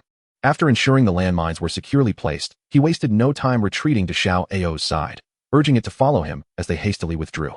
This time, he opted for a timed detonation, setting it for 10 minutes. After running several kilometers away, Yang Qing finally halted, retrieving a cigarette and standing quietly as he awaited the impending explosion. Xiao Ao, eyeing the object in Yang Qing's mouth, curiously licked his tongue. Yang Qing, noticing its inquisitive demeanor, chuckled softly and tossed it a cigar. With a flick of its fiery essence, Xiao Ao ignited the cigar, imitating Yang Qing's mannerisms as it inhaled and exhaled with gusto. The intense flavor surged into its mind, an odd sensation, yet it captivated the dragon's senses. Such a fondness for playing with fire? Yang Qing found amusement in its antics, a term suddenly springing to his mind. In a world of society, I am the Dragon Lord. It wasn't until the cigar had completely burned out that a thunderous roar resonated throughout the icy cavern. Concurrently, several system notifications materialized. System, you have successfully slain the Fire Elemental Lord. System, you have successfully slain the Ice Elemental Lord. System, Fire Energy Stone X8. System, Ice Energy Stone X8. Chapter 88, The Headless Knight. This magical landmine, while demanding in terms of energy, boasted unparalleled destructive power, obliterating everything in one fell swoop. Reviewing the notifications from the system, Yang Qing muttered to himself while sprinting forward. The elemental spirits in this vicinity had been entirely vanquished, and it was time to seek out the rewards. Upon reaching the site of the elemental lord's demise, the once intact colossal crystal mountain had been shattered into countless fragments. Yang Qing picked up a shard from the ground, receiving a system notification indicating that the broken crystal was utterly useless. Well, not a single loophole to exploit. Shaking his head, he continued his quest for rewards. At last, amidst a pile of shattered crystals, he spotted a black shell, with a colorful notification indicating it was safe and harmless. He knelt down to open it. System, Black Shell X1. System, Ice Energy Stone X12. System, Fire Energy Stone X12. System, Blueprint for the Spiritual Ice Fire Cannon X1. System, Advanced Spell Ball, Ice Fire Lotus. Coupled with the energy stones extracted from the elemental spirits, Yang Qing had amassed a total of 56 ice energy stones and 56 fire energy stones. The spell ball, being a group attack elemental technique, required one to possess both ice and fire dual attributes for mastery. Finally, he retrieved the blueprint for the spiritual ice fire cannon and clicked to learn it. Opening the crafting interface, he glanced at the required materials. Spiritual ice fire cannon, spiritual energy stones X9710, fire energy stones X16720, ice energy stones X17120, refined iron X20, refined gold X720, refined silver X3720, refined steel X1720, refined copper X20. Lacking some materials, Yang Qing was in no rush to craft it at this moment. With 3 more digging opportunities remaining for the day, he resolved to complete them all in one go. For the 8th excavation, he once again targeted the area above, where a swarm of albino spiders awaited, 35 in total, among which was 1 terrifying level beast and 4 dangerous level 1s. The rest were of ordinary level. With a few breaths of dragon fire from Xiao Ao, they were swiftly dispatched. This encounter yielded 35 beast essences, contributing to an 83 increase in the activation rate of his 5th level genes. Subsequently, Yang Qing produced blood pills by refining 60 portions of ordinary beast blood using the blood condensation device, 30 of which he had acquired from the Icefield wolves yesterday. Altogether, he crafted 6 blood pills, and when combined with 2 portions of terrifying level beast blood, he gained a total of 199 agility and 27 spirit points. Thus, Yang Qing's agility officially surpassed the 400-point mark. As for the blood from the dangerous level beasts, although he managed to gather enough for 10 portions, the differing attribute enhancements prevented him from merging them, leaving them temporarily in his backpack. Continuing with the 9th excavation, Yang Qing opted for another ice cave guarded by beast hordes, this time encountering 35 purple thunder weasels. This encounter similarly boosted his 5th level gene activation by 83 points and added 27 points to his spirit. Finally, during the 10th excavation, a scene of indecision unfolded. Damn it.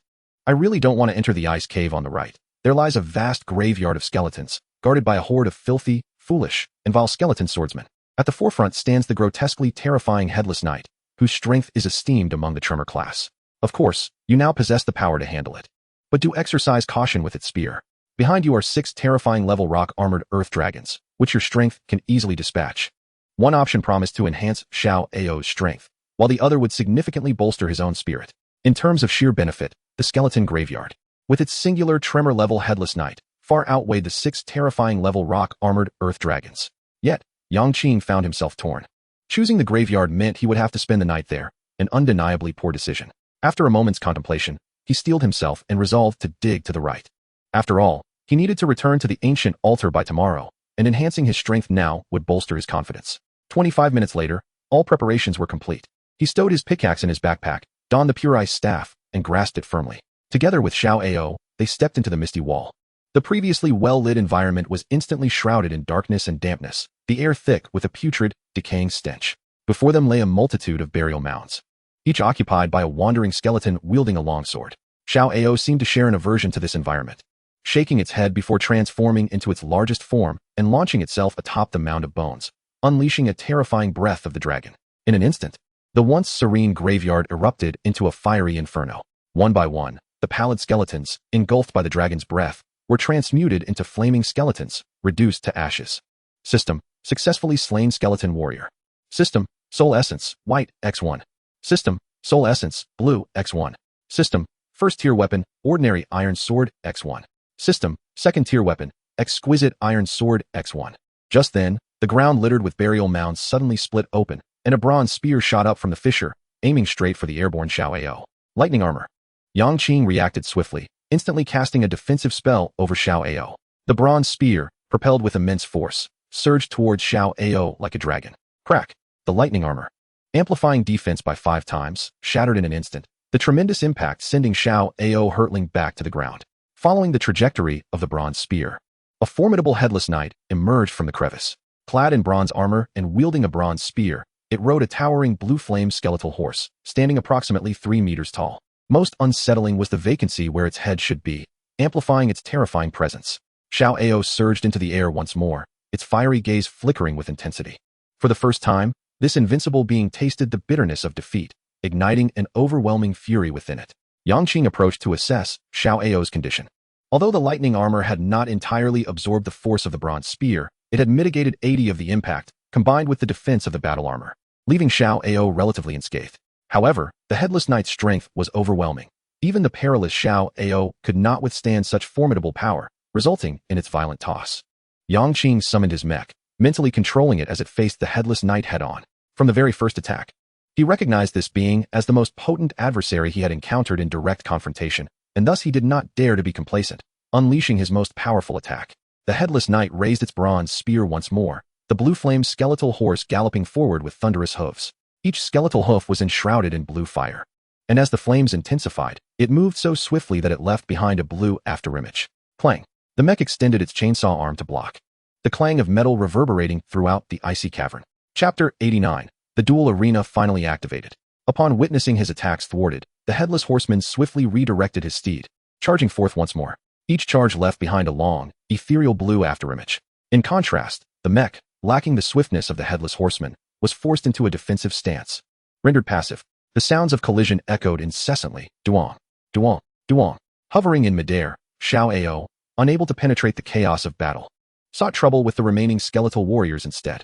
Winds binding. Seizing the moment, Yang Qing raised his staff, ensnaring the charging Headless Horseman.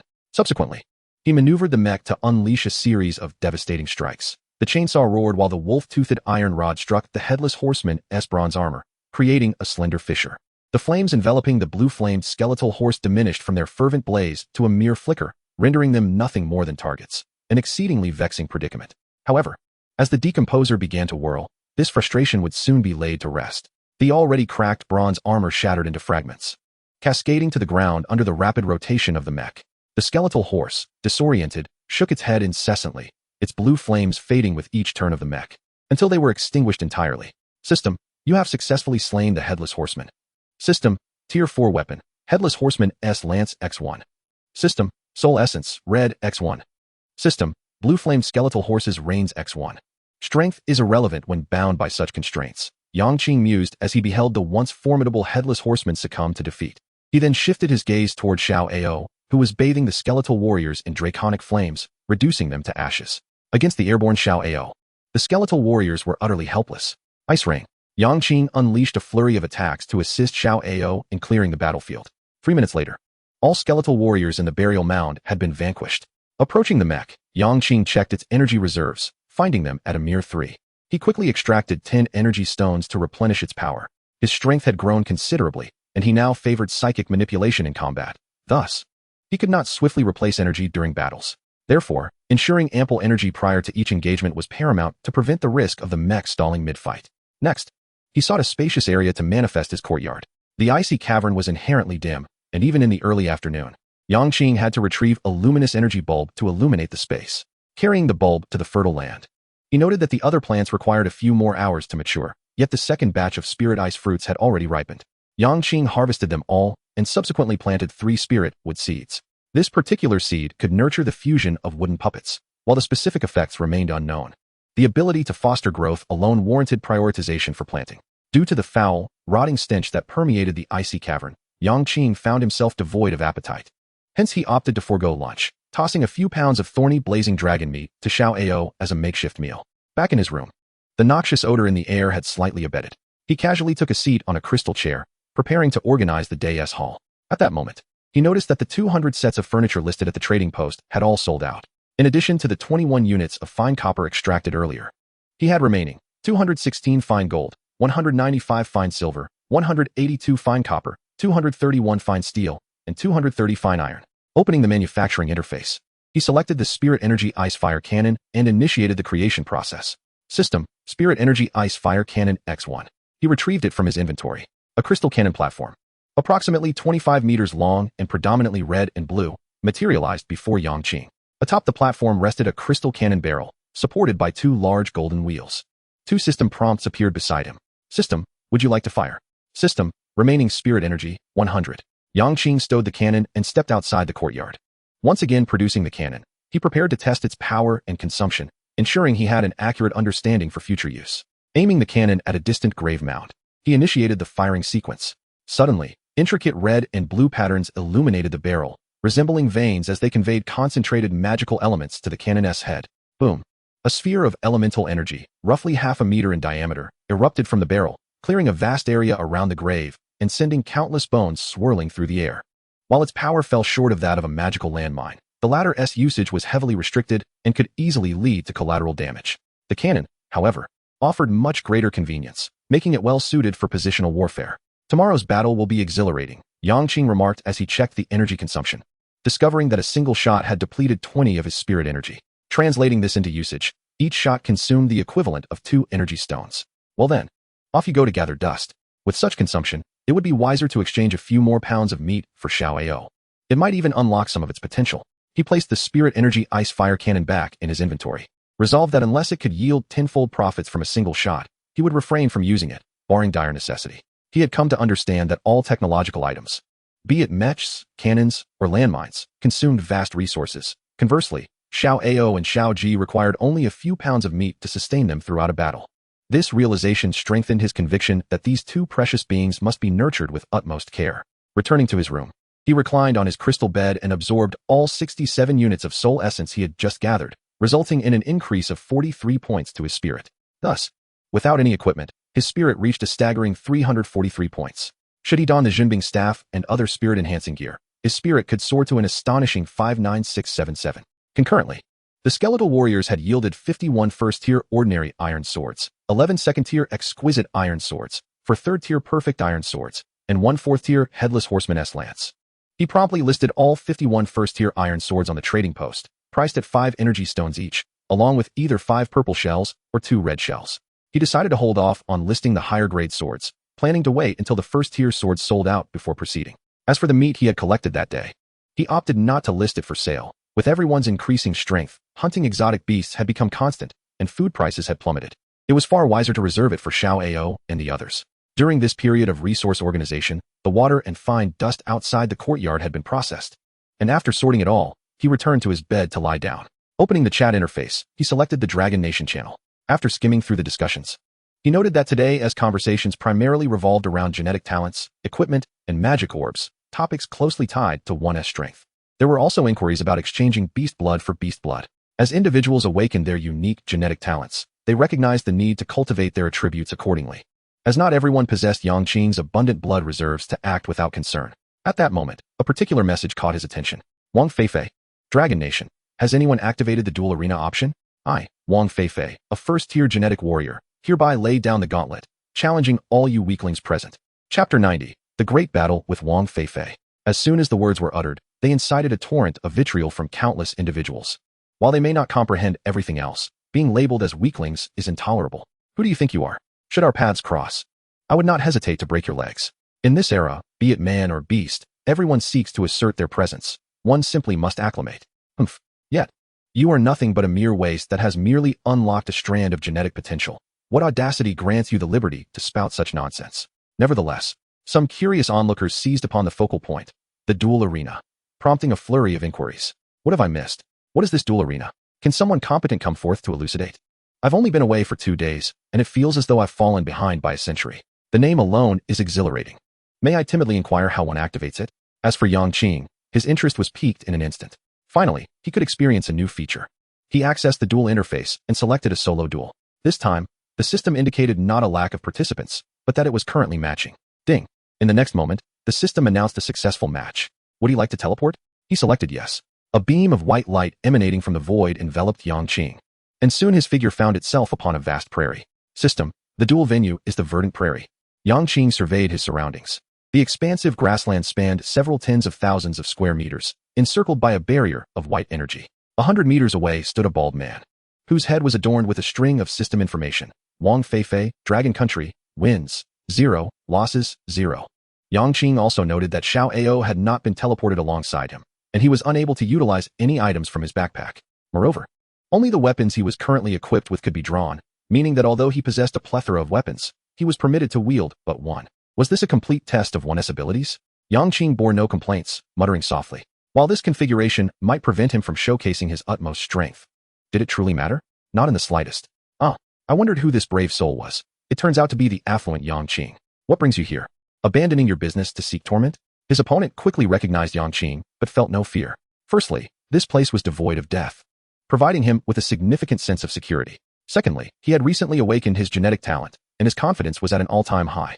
In his mind, While everyone had unlocked genetic abilities, there existed variances in strength. His own talent, a purple-grade ability, amplified his right arm.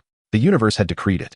He was destined to be the greatest dark horse in this realm. As Yang Qing remained unresponsive, Wang Feifei let out a thunderous roar. Brandishing his newly acquired weapon, a heavy steel sword, and charged forth. Simultaneously, he activated a recording, for this was not merely a first battle, but a battle to establish his name. Yang Qing, his expression impassive, had a fleeting thought. Fireball technique. System. Due to the genetic talent enhancement, this attack has a 9-fold mental amplification. Have you ever witnessed a fireball the size of a 2-story building? Wang Feifei had, and in that moment, he felt as though he had glimpsed the long-awaited sun. System. Congratulations, you have won this duel. Duel points. 10. Wins. 1. As the system prompt faded, Yang Qing found himself back in his room. At that moment, the number reflecting his remaining duel opportunities, which had displayed 5, now read 4. Simultaneously, the leaderboard option had been illuminated. Upon clicking, he discovered only one name, Yang Qing. Dragon Country. Wins. 1. Adhering to the principle of not wasting opportunities, Yang Qing proceeded to initiate another solo duel. However, after waiting 10 minutes without a match, he opted to abandon this attempt, planning to retry in the evening when perhaps more individuals would have activated the duel option. In the meantime, he perused the chat interface and organized his backpack, during which he discovered that the reins of the blue flame skeleton horse he had previously acquired were intended for taming other blue flame skeleton horses as mounts. This intrigued Yang Qing, and he resolved that should he encounter another headless knight-s ice cavern, it would take precedence on his priority list. Night fell swiftly, and by then, Yang Qing had successfully sold all 51 first-tier ordinary iron swords he had listed in the trading post. The total yield was 32 psychic stones, 30 fire stones, 30 wind stones, 28 water stones, 25 ice stones, 28 lightning stones, 29 earth stones, and 23 wood stones, along with 30 purple shells. Compared to yesterday, the sales velocity had accelerated, with even 30 purple shells received, indicating that an increasing number of individuals had awakened their genetic talents. As these talents awakened, players with higher-grade genetic abilities were poised to emerge prominently. Seizing the moment, Yang Qing listed all 11 second-tier exquisite iron swords, pricing them at 10 arbitrary energy stones or 3 red shells. While shells were insignificant at this stage, once shell disassemblers and equipment upgrade devices became widespread, purple-grade shells would undoubtedly be in high demand. After all, the percentage enhancements were indeed formidable, particularly as attributes increased, so too would the enhancements. For dinner, Yang Qing did not prepare any food, opting instead for a mere morsel of bread to suffice. He reopened the duel interface. Compared to the afternoon, the number of individuals activating the duel option had surged. Yang Qing effortlessly completed 4 matches, securing victory in all and proudly occupying the top position on the leaderboard. Concurrently, discussions regarding the duel arena erupted in the chat interface.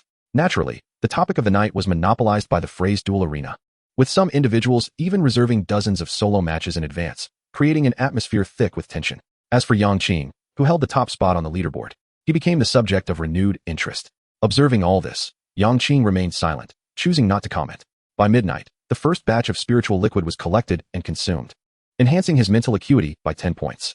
Later, as the night deepened, he collected water and fine dust, resulting in his backpack now containing a purple grade and a red grade fine dust. As for the black dust, a few hours remained before its collection was complete. But he could not wait any longer and collapsed onto his bed in slumber. As Yang Qing drifted into dreams, the bloodstained stone once again emitted its enchanting melody. Morning arrived. Only 2 hours remained until the ancient altar would be unsealed. Perhaps sensing the impending return to the ancient altar, Yang Qing awoke early. His first task was to collect the black fine dust from the courtyard and, after adding a new black shell to the disassembler, upgraded the pure ice staff to level 5. Thus, the percentage mental enhancement of the pure ice staff reached a staggering 35. Following this, he upgraded the Frostflow ring and Frostflow bracelets to level 2, but refrained from enhancing any other equipment. Although he possessed a piece of purple fine dust, he decided to conserve it for now, in case he acquired higher-grade equipment at the ancient altar that would warrant an upgrade. For breakfast, Yang Qing had no intention of eating. He opted to first excavate the next ice cavern before contemplating such matters.